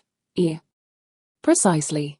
The murderer likely imagines himself as a savior, wishing for those unhappy children to be born as cats. For reasons unknown, he believes that being a cat would confer greater happiness. Such fantasies are difficult for normal individuals to comprehend or empathize with. This murderer is a rather unique type of serial killer, commonly referred to as a mercy killer. The objective of such killers is typically to save the victim or grant them relief. Most often, these serial killers have backgrounds in healthcare. Lin Sen provided a psychological profile of the murderer. The perpetrator is male, approximately 25 to 35. He grew up in a single-parent household with a volatile mother, possibly abusive, resulting in a profoundly unhappy childhood. It is likely that he owns a cat. His mother may have passed away within the last year, leading to his psychological breakdown. Fang Rui quickly uncovered that both deceased had undergone prenatal checkups at the same hospital, yet their attending physicians were different, and their appointments were staggered, indicating no overlap. Fang Rui and Xiao Zhang promptly visited Angel Obstetrics and Gynecology Hospital for further investigation. The hospital was highly cooperative, swiftly providing the prenatal records for both victims and summoning the attending physicians for questioning. Lu Yao Yao initially had her prenatal checkups at the provincial hospital 5 months ago. What prompted her sudden transfer to your hospital? Fang Rui quickly identified a point of suspicion. Lu Yao's attending physician chuckled awkwardly. Perhaps she found our private hospital service to be superior. The procedure was initially scheduled, but she later had a change of heart. Perhaps she felt our service was better, and subsequently continued her prenatal checkups here. Did Li Yang also consider having an abortion? Yes. She left a strong impression on me. She repeatedly scheduled abortion procedures only to cancel each time, several times over. What prompted them to consider abortion? How are we to know? You are doctors. Do you not inquire about their reasons for seeking an abortion? Fang Rui scrutinized the two physicians. Please answer truthfully. Well, it could be because they were expecting girls, both wanted sons, but upon discovering they were having daughters, they wished to terminate the pregnancies. Later, for reasons unknown, they both changed their minds. The doctor seemed to recall something, his demeanor shifting to one of panic. The gender of the fetus is not disclosed by our hospital. I have no idea how they found out.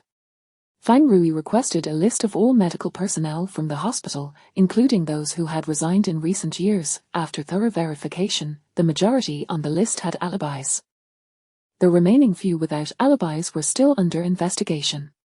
Boss, what do you think caused them to suddenly decide against terminating their pregnancies? Could the murderer's mother have been one? But then, could the murderer not be a woman? Xiao Zhang trailed behind Fang Rui, chattering like a sparrow. Fang Rui interrupted Xiao Zhang's rambling. I suspect the murderer influenced their change of heart, which suggests that this individual... We need to scrutinize the list again. Chapter 13, The Cat Case. A glimmer of hope. Mu Mian noted that Fang Rui had been exceedingly busy of late, as she had not seen him for several days, and even Xiao Zhang had been conspicuously absent. The forensic department, on the other hand, was quite relaxed, allowing her to leave work on time today. After a 2-hour wait, she finally secured a car that met her specifications.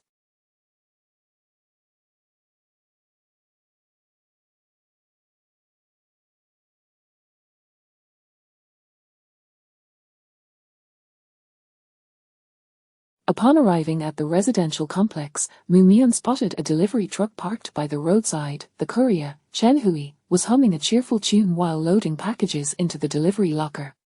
Excuse me, do you have any international packages for me today?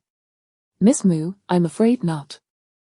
There haven't been any packages for you recently. Are you quite certain?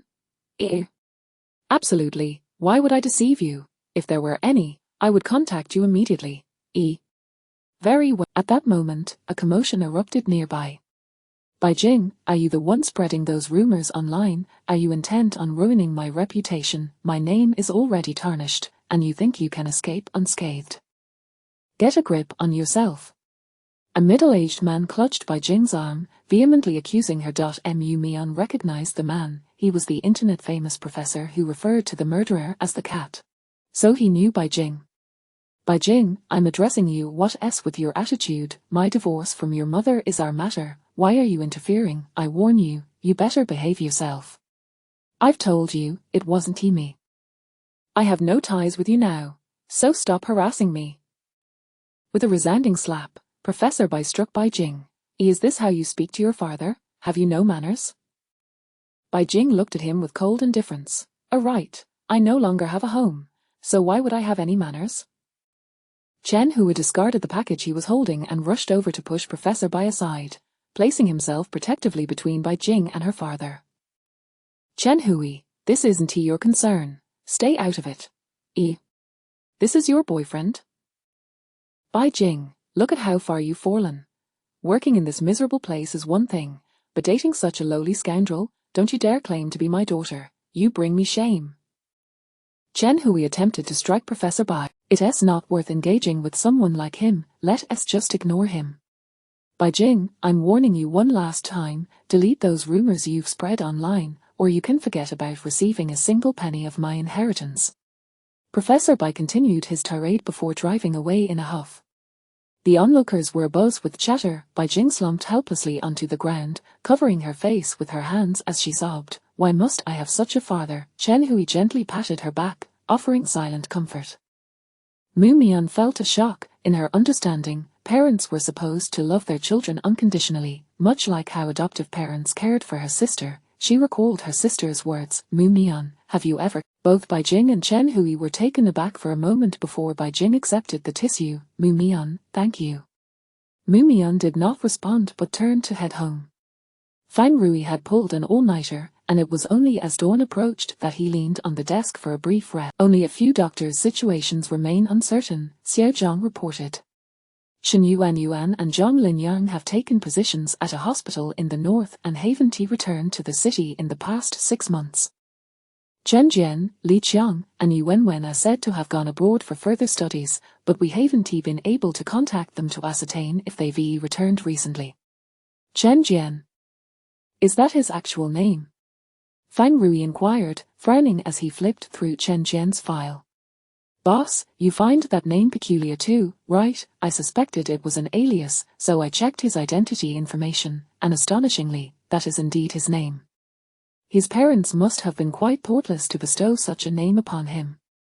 As Fang Rui gazed at Chen Jian's photograph, an inexplicable familiarity washed over him. The parental information section of Chen Jian's profile only contained details about his mother.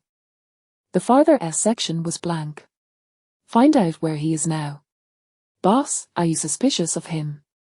Xiao Zhang suddenly realized Chen Jian's parents must truly despise him to give him such a derogatory name. Doesn't that align with Consultant Lin's profile? The police quickly tracked Chen Jian's whereabouts. It turned out he had not gone abroad for studies. 6 months prior, he had been a patient at a local mental hospital and had since severed all contact with his previous friends and colleagues. His bank account showed no activity, and there were no records of his identification being used. He had rented an apartment, but the landlord reported that he moved out half a year ago, and the place was now occupied by new tenants. Chen Jian had seemingly vanished into thin air. Fang Rui had planned to continue working late into the night, but upon seeing Mu Mian standing dazedly by the roadside, he decided to escort her home first. Why don't you? However, her expression quickly soured. But I can't afford to rent an apartment. Weren't you quite wealthy when you wanted to purchase my body last time? Did you spend it all in less than half a month? Fang Rui was taken aback. Mu Mian didn't strike him as a person prone to extravagance. I didn't spend it. Then how did the money vanish? Mu Mian attempted to change the subject, but her ineptitude at lying compelled her to confess, I was swindled. Fang Rui was taken aback, struggling to reconcile the notion that Mu Mian could be deceived, but then he considered that it wasn't entirely implausible. I sought to find my long-lost mother and posted about it online. Someone reached out, claiming to be my mother, but she had an accident and needed a substantial sum for treatment, so I transferred all my money to her. Mu Mian's tone reflected her dejection. After receiving the money, she ceased all communication. Chen Shui informed me that I had been duped. After her parents divorced, Mu Mian had not seen her mother again, and her return to the country was solely to find her, even leading to a fierce argument. Can you trust a swindler? Mu Mian appeared flabbergasted. Her social guide had not prepared her for the realization that lies could nest within lies. How much did you lose to the scam? Fang Rui parked the car and pulled out his phone, intending to contact the fraud department for assistance. I am quite broke. This was exceedingly poor. Never mind, it's not even enough to warrant a case. Fang Rui sighed in relief. Be cautious and don't trust others so easily. There are far too many fraudsters nowadays. Be careful lest you find yourself sold and counting someone else's money. I've learned my lesson. After escorting Mu Mian to the entrance of her complex, Fang Rui decided to survey the residents to inquire if they had seen Chen Jian. The security guard, old Shen, shook his head after viewing the photograph. I haven't seen him. I'm not boasting, but I remember everyone I've seen, and I've never seen this young man. He must not have come to our complex. All right, thank you. If you recall anything, please do not hesitate to contact me. Mu Mian caught a glimpse of the photograph, feeling an odd sense of familiarity. My memory is quite good. If I had seen him, I wouldn't he forget. Mumian felt a twinge of frustration but soon identified the cause. Perhaps some feature of this person has lodged itself in my memory, which is why he seems familiar. At that moment, Mumian's phone chimed. She received an email from her sister, Xiaomian. I noticed your bank account balance was low, so I transferred you some money. I've also sent you this month's newly released NatNed and NEJM. Please keep an eye out for them. As she read the email, a previously agonizing question was finally answered. Captain Fang, do you think this person The Chen Jian in the photograph was quite slender, clad in a t-shirt, with a tall and lanky build that exuded a youthful vibe, albeit with a sullen demeanor. In contrast, Chen Hui was significantly bulkier, with a round face that suggested a life spent as an ordinary delivery worker, and he appeared outwardly warm and affable. The two bore no resemblance to each other, visually or temperamentally. They seemed like entirely different individuals at first glance. Captain Fang, do you recall how you helped clear my name? Of course. Actually, I wasn't taking sleeping pills at that time. I was on medication for alleviating anxiety associated with autism, which contained sedative components, thus also aiding sleep. I figured as much. I only require such medication when under intense distress, such as when entering a new environment or when a routine is disrupted. At that time, my sister abruptly stopped sending me the medical journals I wanted, and I feared she was abandoning me, plunging me into anxiety, necessitating the use of a considerable amount of medication for sleep. Are you implying that the murderer knew you were using such medication? I just spoke to my sister. She confirmed she has been sending me journals weekly, and my side shows that they have been signed for. Clearly, someone deliberately created circumstances that compelled me to take that medication. Since you are sensitive to noise, if the murderer operated next door, you would undoubtedly notice. Fang Rui deduced. In that case, Chen Hui's suspicion indeed holds considerable weight. They both have a black mole at the left corner of their mouths, and Mumian pointed to the photograph. The size and position are identical. Fang Rui took out his phone and contacted Xiao Zhang and the others to come over. I want to accompany you to apprehend the murderer, Mumian whispered. That would be exceedingly dangerous. Chapter 14. The cat fetus case. Hostage police vehicles approached from various directions, halting downstairs, while numerous onlookers gathered at their windows to witness the unfolding scene. Fang Rui swiftly led his team to Chen Hui's residence, forcefully kicking the door open. The interior was shrouded in darkness, enveloped in a profound silence, the air thick with an intense scent of incense, intermingled with a faint, unpleasant odor. No one was inside. With a loud click, Fang Rui switched on the light. Xiao Zhang sighed. Captain Fang, could that scoundrel have already fled? Captain, come quickly and take a look, someone exclaimed in astonishment. Good heavens, what is all this?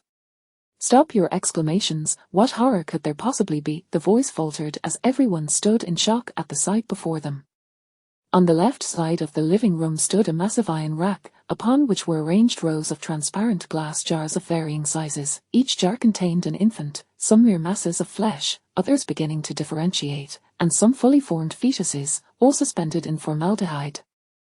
Fang Rui counted roughly 40 to 50 jars. My God, how many children did he actually kill? How utterly cruel. Lin Sen gazed at the specimens, each jar labeled with dates and numbers. The earliest date was from 3 years prior. These infants cannot all be the result of his actions, Lin Sen explained. He is an obstetrician, these must be the remains of infants collected during his medical practice. The police thoroughly searched the house but found no trace of Chen Hui. The place was impeccably tidy, devoid of any signs of struggle. Fang Rui and his team had been keeping watch at Chen Hui's residence for quite some time, yet there was still no news of him. At that moment, an officer stationed outside the community called in, "Boss, we've located Chen Hui. He's in Building 8, holding a hostage, and is attempting to escape to the rooftop." Mumian glanced down at the scalpel pressed against her neck. Be cautious, as you may encounter a streak of misfortune. Indeed, it was quite unfortunate. She had merely been returning home from work as usual when she unexpectedly encountered Chen Hui at the corner of the stairs on the 3rd floor, leading to her tragic abduction. Move faster. Chen Hui urged, burdened by a bulging black backpack. He shoved Mu Mian roughly, causing her to stumble several steps. Had she not grasped the railing, she would have fallen. The optimal escape route should be downward. The rooftop offers no retreat. Mu Mian. Upon reaching the 6th floor, she sensed something was amiss. The 6th floor had long been unoccupied, the corridor usually reeking of mildew. However, today's odor was distinctly different. Mu Mian had a habit of surveying her surroundings repeatedly. She had already inspected this building 101 times, so she was confident that the smell in the corridor was not the same as the last time she had encountered it. Move faster. The rooftop door on the 6th floor was unlocked. Chen Hui forcefully kicked it open. Outside, darkness enveloped them, and a gust of cold wind rushed in, disheveling Mu Mian's short hair. Are you contemplating suicide? If so, could you consider a different method? Dying this way is rather unappealing, and my fear of heights is quite severe.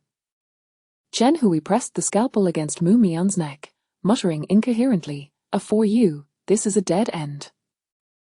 For me, it could signify rebirth. Mu Mian made a face of despair. I do not wish to die at this moment. Chen Hui, as if hearing a strange joke, asked incredulously, Why do you not wish to die? People like you, the outcasts, do you not find life here to be a struggle? You tiptoe around, desperately trying to masquerade as normal, striving to please others, yet they still regard you with disdain, mock you, even shun you. Do you not feel hopeless? His tone grew increasingly fervent, his hand trembling as he waved the sharp scalpel, drawing thin lines of blood across Mu Mian's neck. Mu Mian's eyes widened as she quietly retorted, I am a normal person now.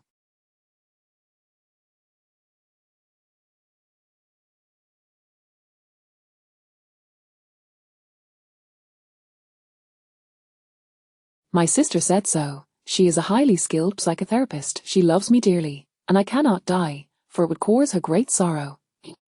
She is deceiving you. How naive. Your sister surely regards you as a burden. If you were to die, she'd likely find greater happiness. In an instant, Mu Mian's gaze dimmed, her lips moved as if to speak, but she swallowed her words. Her sister's friends had once voiced similar sentiments, asserting that her sister had sacrificed her career and loved to care for her. No one loves you. Chen Hui declared with a look of sympathy, let me free you. From the moment Chen Hui first laid eyes on Mu Mian, he recognized their kinship. Both were unaccepted by society. He wished to befriend her, to alleviate her loneliness, yet Mu Mian had aligned herself with the authorities. Then might we consider a different method of demise? My brain holds considerable research value. If I were to fall, it would sustain damage and thus be rendered useless. Do not let me perish by falling. Likewise, do not stab me, for I have already donated my internal organs. If you harm them, they could not be used by others. Choking is out of the question as well. I detest the sensation of suffocation. Shut up. If you utter another word, I will stab you first, then throw you down. Mu Mian promptly sealed her lips. At that moment, they heard faint footsteps approaching from behind. Chen Hui turned to see Fang Rui and his team rushing onto the rooftop. As Fang Rui burst onto the rooftop, he beheld Chen Hui with the scalpel poised at Mu Mian's neck, yet she appeared oddly calm, lost in thought. Step back. All of you, step back. Do not approach. Chen Hui immediately yanked Mu Mian toward the edge of the rooftop. If you come any closer, I shall push her off. The edge of the rooftop lacked a railing. A gentle push would send Mu Mian plummeting. Very well, we shall retreat, just do not harm the hostage. Fang Rui commanded his team to take a few steps back. Continue to back away. You are the worthless one, unloved and undeserving of life, allow me to liberate you. Chen Hui's agitation mounted, and as he prepared to shove Mu Mian off, he heard someone say, Chen Hui, your mother loves you. Chapter 15. The cat fetus case. Everything is not yet over. The voice was faint yet resolute, almost drowned out by the howling wind, yet it reached Chen Hui's ears with clarity. His body froze. No, my mother doesn't love me. She could never love me. Chen Hui's attention was immediately drawn to Lin Sen, whose face was contorted with rage, eyes bloodshot, as he cried out hysterically, if it weren't for me, she would be happier. She hates me, I ruined her life. Chen Hui, your mother does love you, she simply doesn't know how to express it, Lin Sen said, inching closer to him. Has she ever held your hand and taken you to the amusement park? Chen Hui instinctively wanted to deny it, but an uncontrollable image surfaced in his mind. His mother taking him on a carousel, an impossible yet heartwarming scene he had fantasized about countless times. Has she ever sheltered you with an umbrella on a rainy day? Has she always told you bedtime stories? Tears streamed down Chen Hui's face. Mom, Chen Hui cradled his head, desperately trying to gather more memories of his mother. Did she love him? Fang Rui cautiously approached Chen Hui, just as he was about to pull Mu Mian closer, when Chen Hui suddenly regained his composure and pressed the knife against Mu Mian's throat. Step back.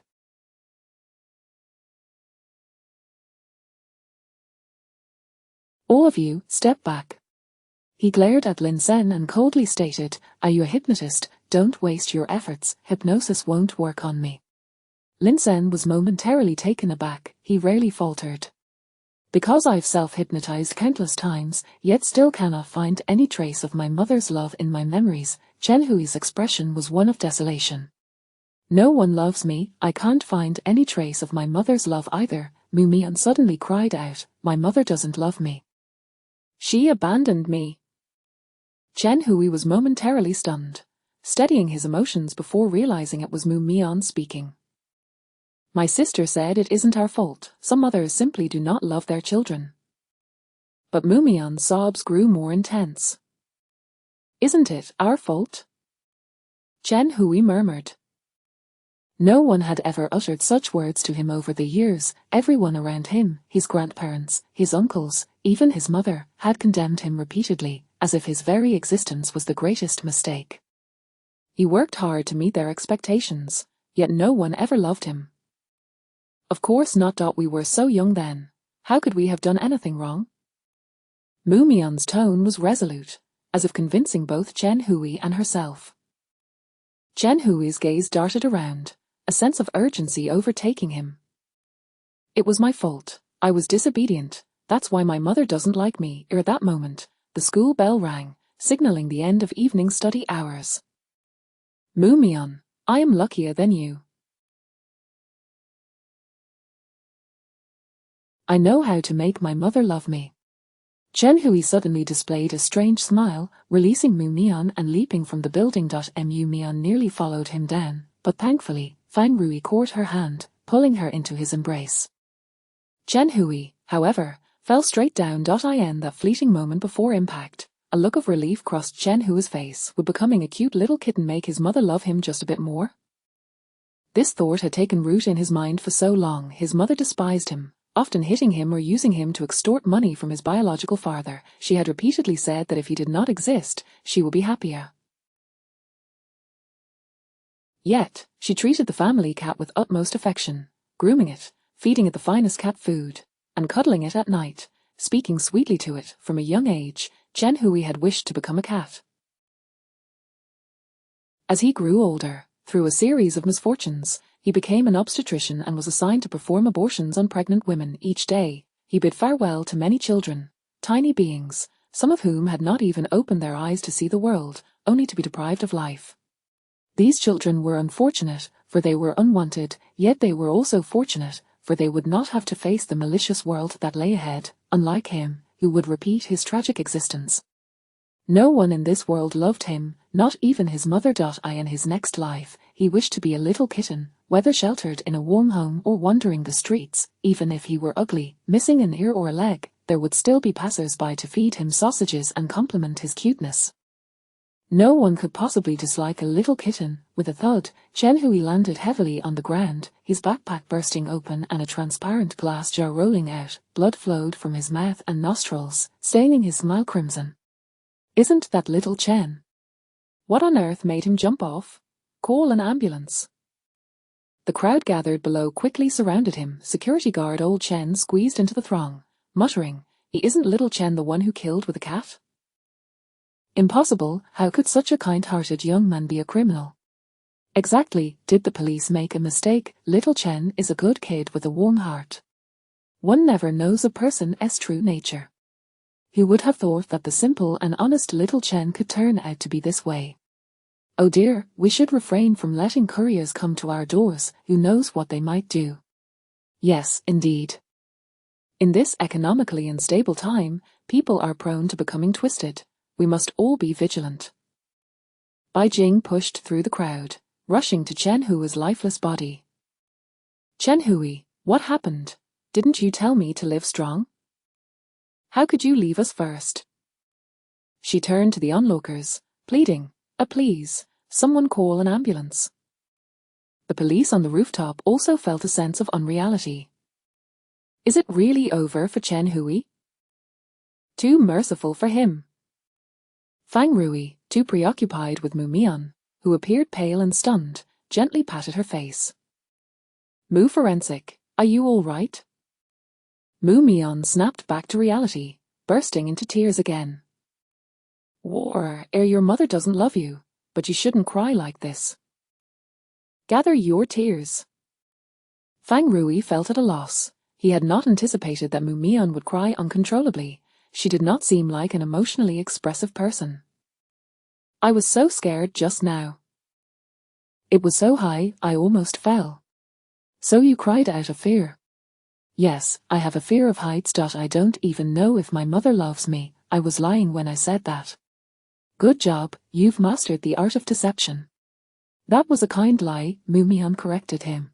Mu Mian's limbs felt limp, her entire being in a haze, remembering something important. She gestured to Fang Rui. Six. Could she be in shock? Fang Rui glanced at Lin Sen. Do people ramble? Fang Rui hurriedly arranged for her to be taken to the hospital. Lin Sen stood on the rooftop, gazing down at Chen Hui's body lying in a pool of blood, alongside the shattered glass jar.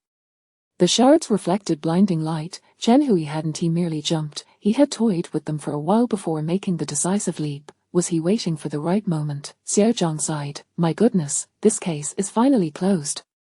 Time to call it a day. I need a few days of rest. The others nodded in agreement, exhausted from days of relentless overtime. Wait a moment. Lin Sen doused the celebratory mood with cold water. It may not be over yet. Surely not. Could Chen Hui not be the killer? Did we apprehend the wrong person? There may still be another victim. Surely not. There haven't been any recent reports of missing pregnant women. Exactly, with the killer dead, where could a victim come from? Didn't he just want those children to be reborn as cats? He yearned to be reborn as a cat himself, Lin Sen remarked thoughtfully. His leap was not an act of suicide, but rather a quest for rebirth. At that moment, Fang Rui's phone rang. Team Fang, we received a report of a missing pregnant woman named Zhang Zueling. She has been unaccounted for 2 days now. The voice on the line sounded frantic. Do you remember that white professor who insulted the murderer? This pregnant woman seems to be his mistress. Chapter 16. The cat fetus case, psychological manipulation. The police conducted a thorough search of Chen Hui's residence, yet found no trace of the pregnant woman nor any clues. Time ticked away relentlessly. Fang Rui, growing increasingly anxious. Time, location, where was he born? Lin Sen suddenly asked, what is Chen Hui's birthplace? Fang Rui instantly grasped Lin Sen's implication. All right, I will have someone investigate immediately. While time cannot be reclaimed, location can. However, given the passage of time, locating Chen Hui's birthplace posed a considerable challenge, and they lacked the luxury of time for a thorough search. At this moment, Fang Rui received a phone call. Captain Fang, medical examiner Mu has advised you to check the 6th floor of the building you just searched. She mentioned that the environment has changed and requested your assistance in investigating. Fang Rui exchanged a glance with Lin Sen, their instincts suggesting that the pregnant woman was likely there. They scoured the entire floor and discovered a pregnant woman in the innermost room. She still had a pulse, but it appeared she had been injected with a substantial amount of anesthetic, lying peacefully on the bed.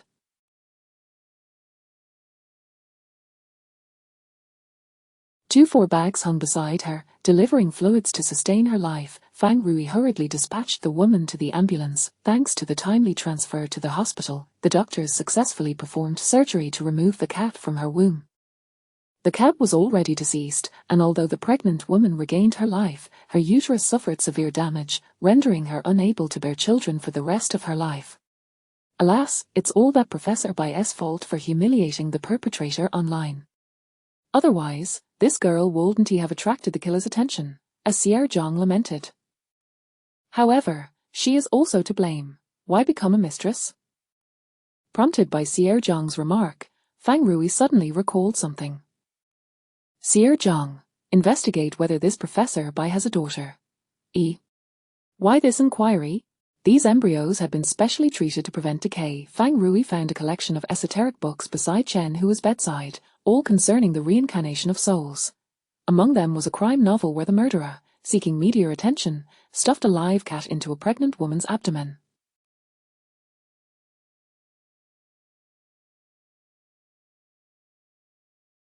Chen Hui had scrawled numerous notes in the margins, evidently using this novel as a reference for his criminal methods. Chen Hui's drawer was filled with various medication bottles, all containing common drugs for treating schizophrenia. Additionally, there was a diary meticulously documenting Chen Hui's criminal plans and detailing how his thoughts had warped step by step, culminating in the malevolent notion of rebirth as a cat. Fang Rui quickly unraveled Chen Hui's modus operandi. Once a gynecologist, Chen Hui was dismissed 6 months prior due to repeated mistakes at work, during which time he was diagnosed with schizophrenia but did not receive inpatient treatment. 3 months ago, he began executing his rebirth plan. He applied for a job as a courier, using the pretext of delivering packages to gain access to his first victim, Li Yang. Under the guise of package collection, he lured his second victim, Lu Yao Yao, to his delivery vehicle, rendering her unconscious and transporting her to the crime scene. His identity as a courier allowed him to evade police scrutiny multiple times. His notes detailed the entire criminal process with clarity. Boss, that Professor Bai indeed has a daughter, Xiao Zhang paused, building suspense, and we know this person. Guess who it is? Bai Jing. Correct, Bai Jing is from the psychology department at University A and was hired 6 months ago as a social worker in the Jiwei community. It is ironic that she studied psychology but failed to recognize Chen Hui as a psychological deviant. A vague suspicion stirred within Fang Rui, yet he had no evidence to substantiate it. The following morning, the sun shone brightly. Early on, Fang Rui drove to Jiwei community, and upon reaching the square, he immediately spotted Mu Mian standing by the flower bed, lost in thought. Medical examiner Mu, are you waiting for a ride again? Fang Rui approached her, jesting. Waiting for you. As she spoke, Mu Mian glanced towards the nearby lawn where Bai Jing was squatting, feeding cats. I used to think she was a good person, Mu Mian murmured. She was the second person to respond to my smile since I arrived here. What do you think now? I'm uncertain. Mu Mian's voice dipped. The first to respond to my smile was Chen Hui, yet he seems far from a good person. Bai Jing sensed their gaze and set down the cat food, walking towards them. Officer Fang, congratulations on successfully solving this serial murder case. Bai Jing smiled at them, her tone suddenly melancholic. I still find it hard to believe that the kind-hearted Chen Hui could commit such acts. Miss Bai, being a psychology student, did you not notice his unstable mental state? Many psychological disorders are subtle. It is challenging to identify them without deeper interaction. Everyone in the community has interacted with Chen Hui, yet no one detected his mental issues, indicating his symptoms were not overt. Bai Jing self-deprecatingly remarked, moreover, if I had excelled in my studies, I wouldn't be struggling to find work as a social worker here. Your father is a university professor. Can't he assist you in securing a position? At the mention of her father, Bai Jing's expression stiffened momentarily. My mother has divorced that man. Please do not associate me with him. Do you harbor resentment towards your father? Is this merely a coincidence? Of course not a coincidence. He was the one who provoked Chen Hui by posting videos online. It's laughable that someone studying psychology would lack the respect for others. Bai Jing's expression remained neutral. I gifted it to Chen Hui. Bai Jing replied, he sometimes struggles to manage his emotions, so I thought it might help him. I mean those esoteric books. No, neither of us has an interest in the occult. You used those esoteric books, along with that novel, to manipulate Chen Hui into committing these crimes, didn't he? Are you accusing me? Bai Jing's disbelief was palpable. Are you suggesting that I caused Chen Hui to become this way? Bai Jing's agitation escalated, her voice quavering, tears streaming uncontrollably down her face. Believe it or not, Chen Hui is a dear friend of mine. I've been filled with regret these past few days. If I had been a bit more proficient in my field, if I had been smarter, perhaps I could have uncovered the pain hidden behind his radiant smile. Perhaps I could have pulled him from the mire of his upbringing. Mu Mian quietly produced a tissue and offered it to Bai Jing. Even if you had discovered it, you wouldn't have been able to help him, because psychological counseling is ineffective for mental illness. You should have taken him to a hospital. Fang Rui signaled Mu Mian to remain silent. Mu Mian, feeling wronged, protested. I was comforting her. Yet Bai Jing continued, undeterred, Chen Hui was like a ray of sunshine in my life. When I graduated from a prestigious university and struggled to find work, forced into a low-paying job, it was he who comforted me, who brought me to feed stray cats. Without Chen Hui, I would have jumped from that building. Bai Jing pointed to a nearby structure. I stood there countless times, but it was Chen Hui who saved me. He taught me that life holds value, just like these stray cats. They possess nothing yet continue to live freely. Fang Rui quickly urged her, Miss Bai, in your situation, it would be prudent to consult a psychologist. Rest assured, I have no intention of taking my life. Only those who are psychologically fragile resort to suicide as an escape from reality. Besides, these stray cats still need me. Upon witnessing the situation, Fang Rui realized that he would not elicit any further revelations from Bai Jing. Although logically deducing that Bai Jing stood to gain, there was currently no evidence linking her to the case. Even if it were discovered that Bai Jing had a close relationship with Chen Hui, it would not be sufficient to prove anything, nor could it lead to her conviction. Officer Fang, do you have any further questions? Bai Jing wiped her tears and her demeanor gradually stabilized. I need to get to work. I must earn money for these little ones' cat food. Watching Bai Jing's retreating figure, Fang Rui turned to Mu Mian. Mu Mian, do you think she manipulated Chen Hui into committing those crimes? Her capabilities seem insufficient for such manipulation. True, she is merely an ordinary psychology graduate.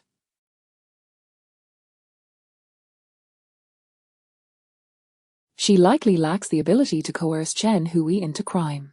Yet my sister once mentioned that a person's self-awareness can be quite fragile, and sometimes even a small psychological suggestion can influence another's choices.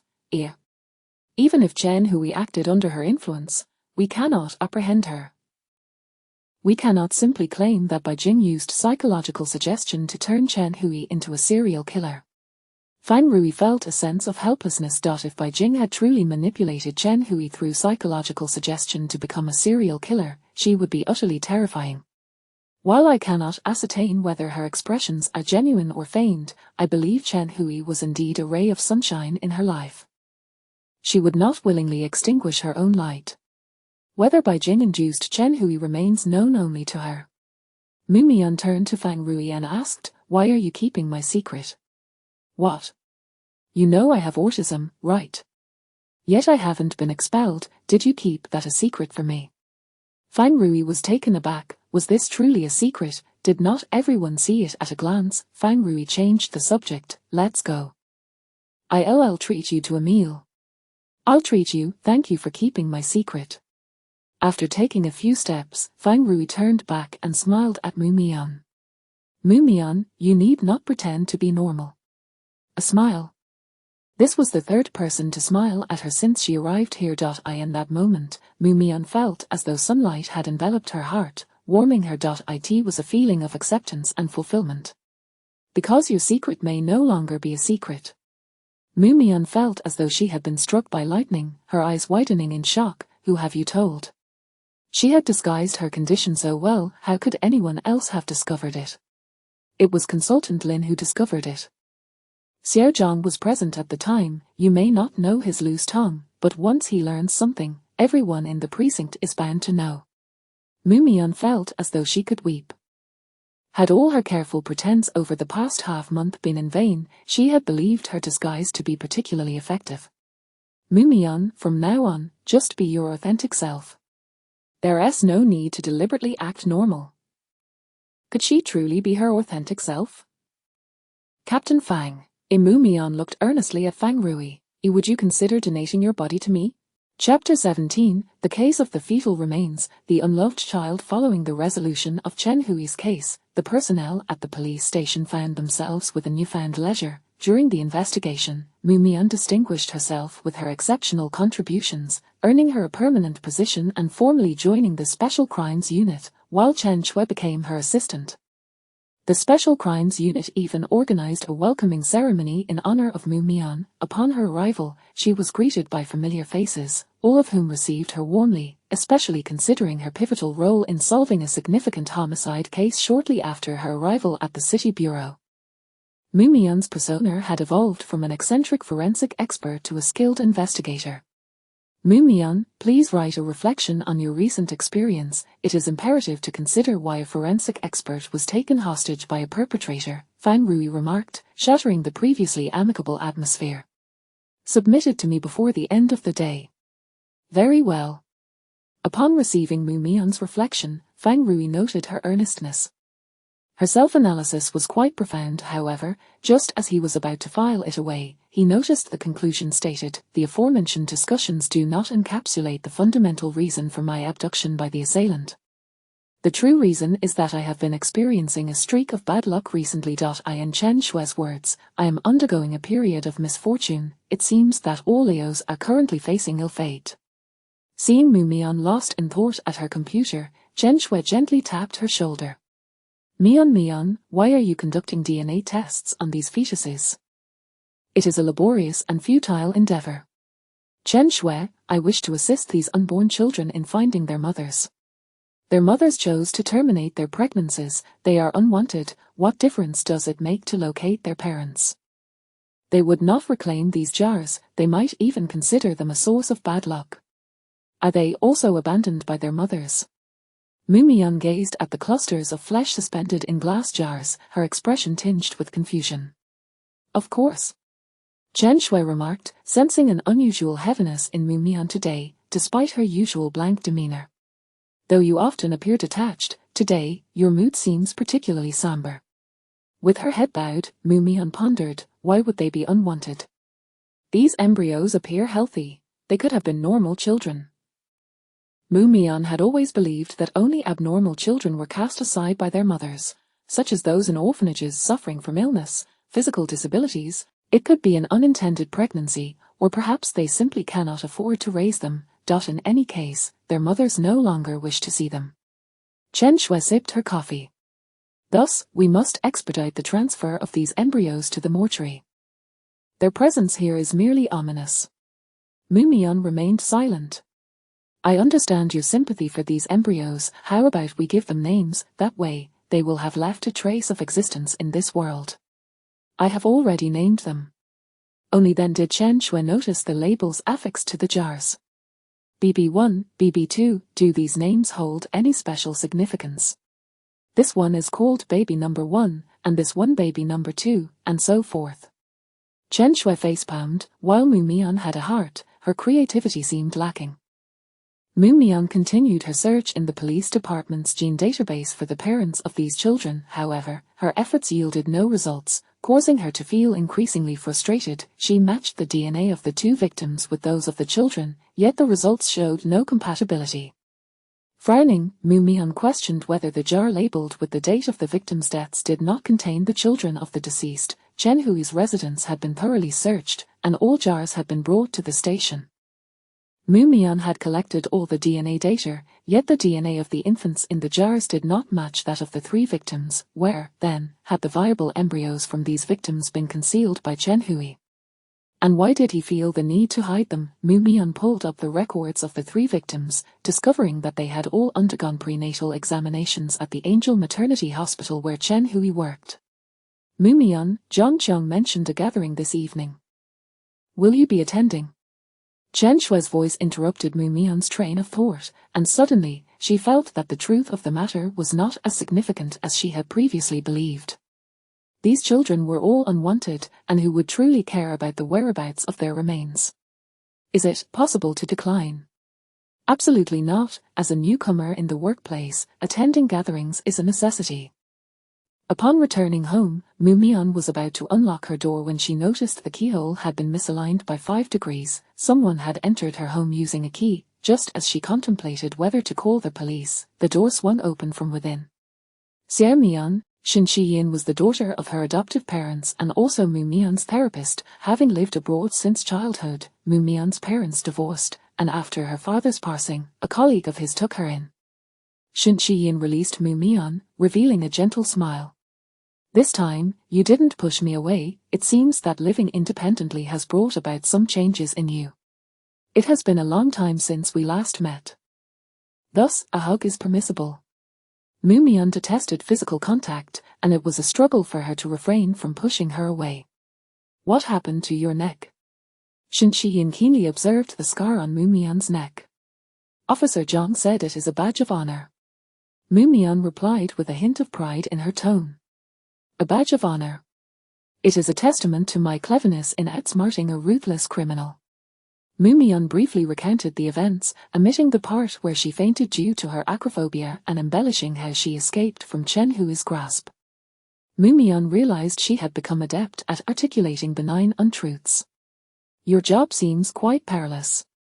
Shin Shiyin had previously secured Mumion a commendable position as a researcher at a university, offering stability and minimal social interaction. However, Mumion had secretly resigned.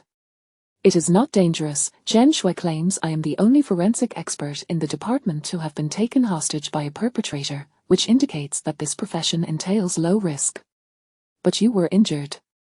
This is merely a stroke of bad luck, a period of misfortune. However, there is no need for concern. Chen Shui assured me that the period of misfortune for Leos has passed, and the coming months will bring good fortune. Shin Shiyin observed how much Mumion had changed.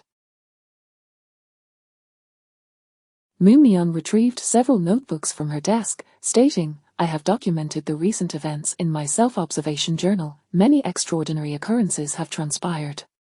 As Shin Shiyin perused Mumion's observation journal, she noted that it resembled her previous entries, objective descriptions of events with little indication of emotional experience. Upon reaching the part where Mumion expressed interest in examining her colleague's remains and had already contemplated the methodology for studying the corpse, Shin Shiyin's expression turned to one of exasperation. How do you get along with your colleagues? I am uncertain. Most of them do not engage much with me. Perhaps it is not going well. They rarely smile at me. Mumion slumped into the sofa, her tone despondent. I have been following the social guidelines for interacting with them, yet it seems I have still failed. Yet they are willing to give you rights, and you secured a permanent position within a month. Shin Shiyin encouraged, this is a testament to your significant improvement in social skills. Really? Mumion's spirits lifted instantly. Sister Shiyin, am I a normal person now? Throughout her life, Mumion had asked this question countless times. Diagnosed with autism at the age of 3, numerous leading experts had predicted that Mumion would possess low intelligence, potentially unable to develop language skills, and devoid of emotion. When she reached the age of 6 and still could not speak, all therapists abandoned attempts to train her linguistic abilities. However, only Shin Shiyin refused to give up. At that time, she was merely a high school student, lacking knowledge of advanced training tech. Miraculously, Mumion eventually uttered her first word. Now, she could communicate almost effortlessly with others. The journey had been long and arduous. Shin Shiyin understood that it was a miracle for Mumion to have reached this point. Mumion could never be considered as normal a person. No matter the extent of her training, she would still struggle to experience emotions like those of a typical individual. Sir Mion, you are a genius. Geniuses will always differ from others. I still wish to be a normal person like you. Mumion had always envied Shin Shiyin, who had loving parents, numerous friends, and did not have to hide alone in a corner, nor be a burden to others.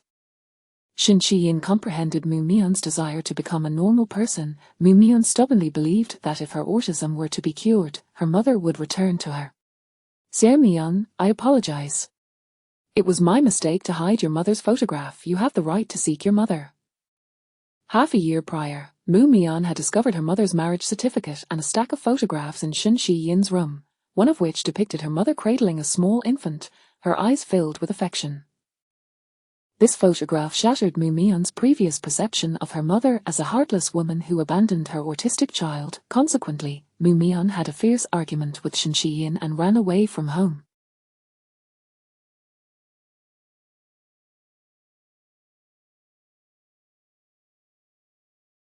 Suddenly, Mu Mian interrupted her. I do not wish to seek her out at present. Why not? Shun Shi Yin inquired, taken aback. Did you not return to the country to find your mother? Mu Mian recalled Chen Hui, who committed numerous heinous acts merely to attain illusory love and recognition. I am returned. She gazed at it wistfully before handing it to Shun Shi Yin. I believe you are right. I should not disturb her current life, nor should I allow her to disrupt mine. Shun Shi Yin was surprised by Mu Mian's transformation. In truth, she had hoped that Mu Mian would not meet that woman, as it could potentially be a heavy blow for her. Sir Mian, let us move. The soundproofing here is inadequate, and it is too far from your workplace. Shun Shi Yin closed Mu Mian's journal. I have already purchased a house near your police station. We can relocate in the coming days. Are you also staying here?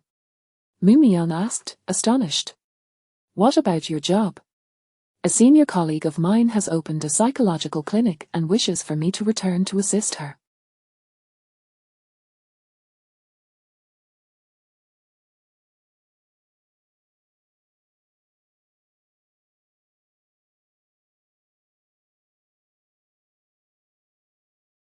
I have already agreed.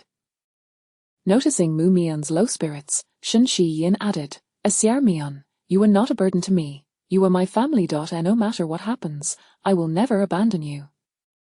Shun Shi Yin understood that Mu Mian lacked a sense of security, which is why she constantly reassured her that there was someone who would love her unconditionally. Chapter 18, The Mystery of the Dismembered Corpse. Was he murdered? Taking advantage of his vacation, Fang Rui had been resting at home for several days. As he opened the door, he was surprised to find Mu Mian squatting at his doorstep, her gaze vacant, seemingly lost in thought. Mu Mian, what brings you to my doorstep? Are you looking to borrow money? Fang Rui frowned as he regarded her. Captain Fang? Upon seeing him, Mu Mian appeared somewhat astonished. What a coincidence, I didn't. The good news is that the danger alert has been lifted. Mu Mian's new residence perfectly met her criteria. The environment was tranquil, devoid of surveillance blind spots, and convenient. The only source of her concern was her yet-to-be-encountered neighbour. Fang Rui glanced at the peeling door, which, aside from its worn appearance, seemed unremarkable. He queried, what safety hazards? Is someone attempting to break into my home? But now that I see you, I feel reassured. Why would you think I have violent tendencies? As I patrolled the vicinity of my new house, I noticed that the doorknob of my neighbour's residence was loose, and there were numerous shoe prints at the base of the door, evidence that it had often been subjected to violence. From this, I deduced that the homeowner is likely a hot-tempered individual with violent inclinations. Mu Mian explained earnestly, oblivious to the increasingly dark expression on Fang Rui's face. Well, you are rather unfortunate to have a neighbour like me, a so-called dangerous individual. Not unfortunate at all. With Fang Rui around, her safety was assured, and she no longer had to worry about being whisked away by a murderer to the rooftop. Congratulations, you have acquired a very reliable neighbour. Mu Mian pointed to herself, beginning to enumerate her merits. I won't make any noise, nor will I litter. If you fall ill, I will be the first to take you to the hospital. Are you certain you won't be lurking by my bedside, waiting for me to die, so you can abscond with my remains? Fang Rui mused, envisioning the scenario and finding it somewhat amusing. Surely, with her petite stature, she would struggle to move his corpse. Stealing corpses is illegal. Mu Mian corrected him. You are quite law-abiding. I will ensure you reach the hospital first, then stand vigil at your bedside, securing your body donation form before you pass.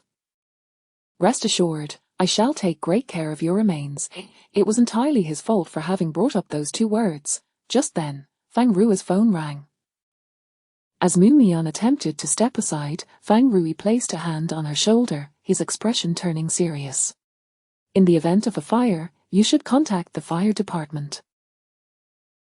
Did they report the alarm? Tell me the address. In the suburban villa area, boss, I have already sent the location to your phone, you need to hurry over. Mu Mian, your vacation has come to an end. After hanging up the call, Fang Rui informed Mu Mian, there's a new case. We shall head directly to the scene. Let us set off at once. Mu Mian's eyes instantly sparkled with enthusiasm. Fang Rui was speechless. Why was Mu Mian so intrigued by corpses? Upon their arrival at the scene, they found that the fire had already been extinguished. Xiao Zhang and the others had also arrived at the crime scene. The once lush lawn was now charred, littered with debris and shards of glass. Mu Mian paused as she felt something underfoot. There was a soft object pressing against her sole. Looking down, she discovered it was a charred severed finger. Donning gloves, Mu Mian picked up the finger and examined it closely. The severed digit was adorned with a silver ring, uniquely shaped like an irregular loop, reminiscent of a bias strip. The ring glimmered in the sunlight, casting a silver sheen. Mu Mian, what do you have in your hand? Xiao Zhang exclaimed suddenly. How did you come to possess a severed finger? All eyes turned to Mu Mian. I found it on the ground, she replied, placing the severed finger along with the ring into an evidence bag. The explosion's shockwave has shattered the victim's body. You might come across numerous body fragments shortly, Mu Mian explained. So please tread carefully and avoid damaging the remains. Additionally, kindly mark the locations of any discovered body parts. Oh my goodness, I always thought those anti-Japanese dramas were fictional. I can't believe a small explosion can truly obliterate a corpse. Xiao Zhang lamented. Fang Rui shot Xiao Zhang a glare. Do you want to see the devastation of this building? This hardly qualifies as a small explosion. The owner of the villa was Yi Ziming, a renowned sculptor in the city, whose works had fetched exorbitant prices in recent years, significantly elevating his status. The villa that had caught fire served as the deceased's studio, filled with a multitude of flammable materials such as paints, pigments, and plaster powder, which exacerbated the intensity of the fire. The entire structure had been reduced to a mere framework, with the lawn at the entrance scorched bare, and multiple explosions had occurred within the house. The large windows on the second floor had all shattered, and a portion of the roof had collapsed, leaving the ground in disarray. The corpse lay buried beneath shards of glass and rubble. It had been fragmented into several pieces, having been subjected to the intense flames for an extended period, resulting in the remains being charred and emitting a foul odor. Oh my goodness, this stench is unbearable. I estimate I won't be able to eat barbecued meat for weeks. Xiao Zhang began to grumble again. Someone immediately shot Xiao Zhang an incredulous look. Come on, when you first saw a corpse, you declared you would never eat meat again. This villa contained a large quantity of flammable and explosive materials, which ignited and caused the explosions. However, the deceased's sister insists that her brother was murdered and is adamant about reporting it to the police. Fang Rui inquired, has the origin and epicenter of the fire been determined? The house contained a significant amount of combustible materials, making it difficult to pinpoint the ignition source. We are still investigating. Mu Mian donned gloves and began collecting the victim's remains. With the assistance of Xiao Zhang and the others, Mu Mian quickly gathered the victim's torso and limbs. The upper half of the body was relatively intact, while the lower part of the thighs had been utterly obliterated, leaving many soft tissues unaccounted for, including the victim's genitalia. Preliminary assessments indicated that all the fragments belonged to the same individual. The skin on the victim's face had been carbonized and was encrusted with ashes, obscuring any semblance of the victim's features. However, from the pelvic region, it could be inferred that the deceased was an adult male. Captain Fang, he had already succumbed prior to the fire. Mu Mian turned to Fang Rui and stated, "This is likely a case of murder." Captain Zhang, observing Mu Mian's youth, who appeared to have just graduated from university, harbored doubts about her expertise. He countered, "Impossible, Yi Ziming's sister just witnessed him at the fire scene. How could he have died before the fire broke out?" The burns and lacerations on the corpse show no signs of life response, indicating that the victim had already passed by the time the fire and explosions occurred. The time of death was likely at least 2 to 3 hours before the fire started. As Mu Mian explained, she continued to scrutinize the severed fragments with diligence. She furrowed her brow. Their points of dismemberment appeared too clean, not resembling either explosive ruptures or knife cuts, presenting an unusual wound pattern. Moreover, in previous cases of dismemberment due to explosions, there would typically be considerable soft tissue separation from the bones, with the remains being torn apart. However, these fragments seemed relatively intact, akin to sculptures that had shattered into small pieces. Captain Zhang, unconvinced, retorted, numerous witnesses saw the victim standing by the window talking on the phone before the fire broke out. The victim's sister can attest that she saw her brother at the fire scene. She was the last person to see him. What they saw may not necessarily have been the victim. What those witnesses reported was that they saw Yi Ziming alive. Fang Rui inquired, Mu Mian, do you suspect that the victim is not Yi Ziming? Let us conduct a DNA test on the remains. Does Yi Ziming have any close relatives? Chapter 19, The Mystery of Dismemberment. A love triangle. Yi Ziming has a younger sister named Yi Ziling, who is 27 years old and a dancer. She was the first to detect the fire and promptly called the authorities. When Fang Rui and Xiao Zhang found her, she was outside the cordon, engaged in a fierce struggle with another woman, while several female officers intervened to separate them. The woman being attacked was Lin Lan, the deceased's ex-girlfriend. You vile creature, what are you doing here? Did you set this fire? Did you kill my brother? I knew you wouldn't let my brother go. Yi Ziling yanked Lin Lan's hair, hurling insults like a shrew. Her coarse behavior.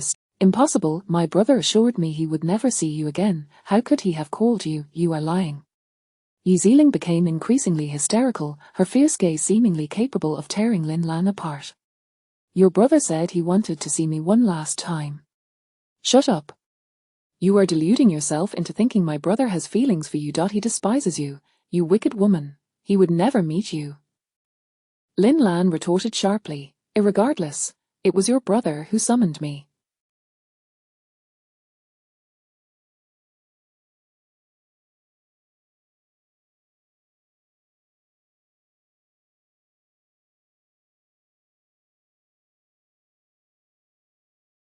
You are not him. How can you claim to know what he desires? Be quiet, I just know my brother called you a shameless woman. Upon noticing Fang Rui and Xiao Zhang approaching, Yi Ziling gained confidence. Officer, this woman definitely set the fire in the villa. She is the murderer. After my brother broke up with her, she harbored resentment and killed him. We will thoroughly investigate this case. Miss Yi, please come with me to the station to provide a statement. Certainly, officer, I will cooperate fully. You must capture the one who harmed my brother. As she spoke, Yi Ziling cast a venomous glare at Lin Lan. Xiao Zhang corrected her, I am younger than you, just call me Officer Xiao. He emphasized the word younger. He then turned to Lin Lan and said, you should also accompany me to provide a statement. Of course, I will cooperate with your investigation, Lin Lan replied defiantly, offering a mocking smile to Yi Ziling. At that moment, two officers emerged carrying a body bag. This is my brother's body, isn't it? Yi Ziling lunged toward the bag, resting her head against it and weeping uncontrollably. Brother, how could you die like this? What will I do without you? How can I live on? Those present were momentarily stunned. The bond between the siblings was undeniably profound. Fang Rui glanced at Lin Lan, who was watching Yi Ziling with a look of disdain, but soon made an effort to squeeze out a few tears, feigning sorrow. May I accompany my brother in the same vehicle? Yi Ziling clutched the body bag tightly. I want to be with him. Mu Mian watched in astonishment. It was her first time witnessing such an intense attachment to a corpse. The body was in such a state of disarray, charred and emitting a foul odor, yet Yi Ziling clung to it as if it were a cherished treasure. She was utterly enamored. Mu Mian felt a desire to befriend her. She then turned to Fang Rui, lost in thought. Sensing Mu Mian's intense gaze, Fang Rui could not help but ask, a Mu forensic expert, what else on your mind? But I would strive to piece you back together. Should I thank you for that? He asked, somewhat unnecessarily. You're welcome. Under Yi Ziling's insistence, Fang Rui ultimately allowed her to ride in the same vehicle as the deceased.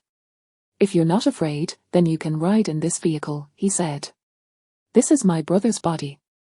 How could I be afraid? I must ride in this vehicle. Mu Mian warned her, but please, do not open the bag. I have not yet pieced the body back together completely. I suggest you wait until I finish before seeing his remains. Yi Ziling fixed her large, watery eyes on Mu Mian. What do you mean? The deceased's body was shattered, Mu Mian explained kindly. Rest assured, I will do my utmost to reconstruct him. I am quite adept at puzzles. Then, the sound of police sirens accompanied Yi Ziling's wailing, echoing throughout the area, leaving everyone's heads buzzing. Due to Yi Ziling's emotional breakdown, they could not question her, so Fang Rui and Xiao Zhang first took Lin Lan's statement. Lin Lan was a pastry chef, 30 years old. She was not as beautiful as Yi Ziling, but possessed a unique grace that spoke of tranquility, and her manner of speaking was gentle. Miss Lin, what is your relationship with Yi Ziming? Yi Ziming was my ex-boyfriend, Lin Lan replied, lowering her eyelids with a hint of melancholy. As it stands, I have no relationship with him now. We broke up 6 months ago. Why did you break up? Isn't the answer painfully obvious? Lin Lan chuckled self-deprecatingly. When he ascended to the status of an artistic master, amassing a fortune, he deemed me unworthy and discarded me. Xiao Zhang inquired, do you hate him? How could I not hate him? During his most destitute times, I supported him, yet, once I was of no use to him, he cast me aside and spread rumors that I was a gold digger, claiming I abandoned him for money before he gained fame. Yet, what does hate accomplish? When we parted, he gave me a substantial sum of money. We settled our financial and emotional debts. Life must continue. One cannot dwell perpetually in the shadows of painful memories. Lin Lan's voice was steady, and she seemed to harbor no lingering feelings for Yi Ziming, exhibiting no emotional fluctuations when mentioning him. Fang Rui asked, given the tumultuous nature of your relationship, why did he call you this morning? He told me he was going abroad and wanted to see me one last time to offer his apologies. Initially, I refused to meet him, but he insisted he had something important to return to me, so I had no choice but to go. What was the item? He did not specify. However, I suspect it was the cross my grandmother gifted me, which I had lost at his home and had not been able to find. I thought perhaps he had located it and wished to return it to me. Suddenly, Lin Lan recalled something and pulled out her phone. This is the recording of our phone conversation.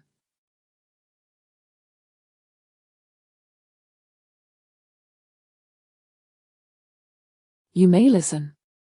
Fang Rui played the recording aloud, confirming Lin Lan's account. Miss Lin, do you habitually record your phone conversations?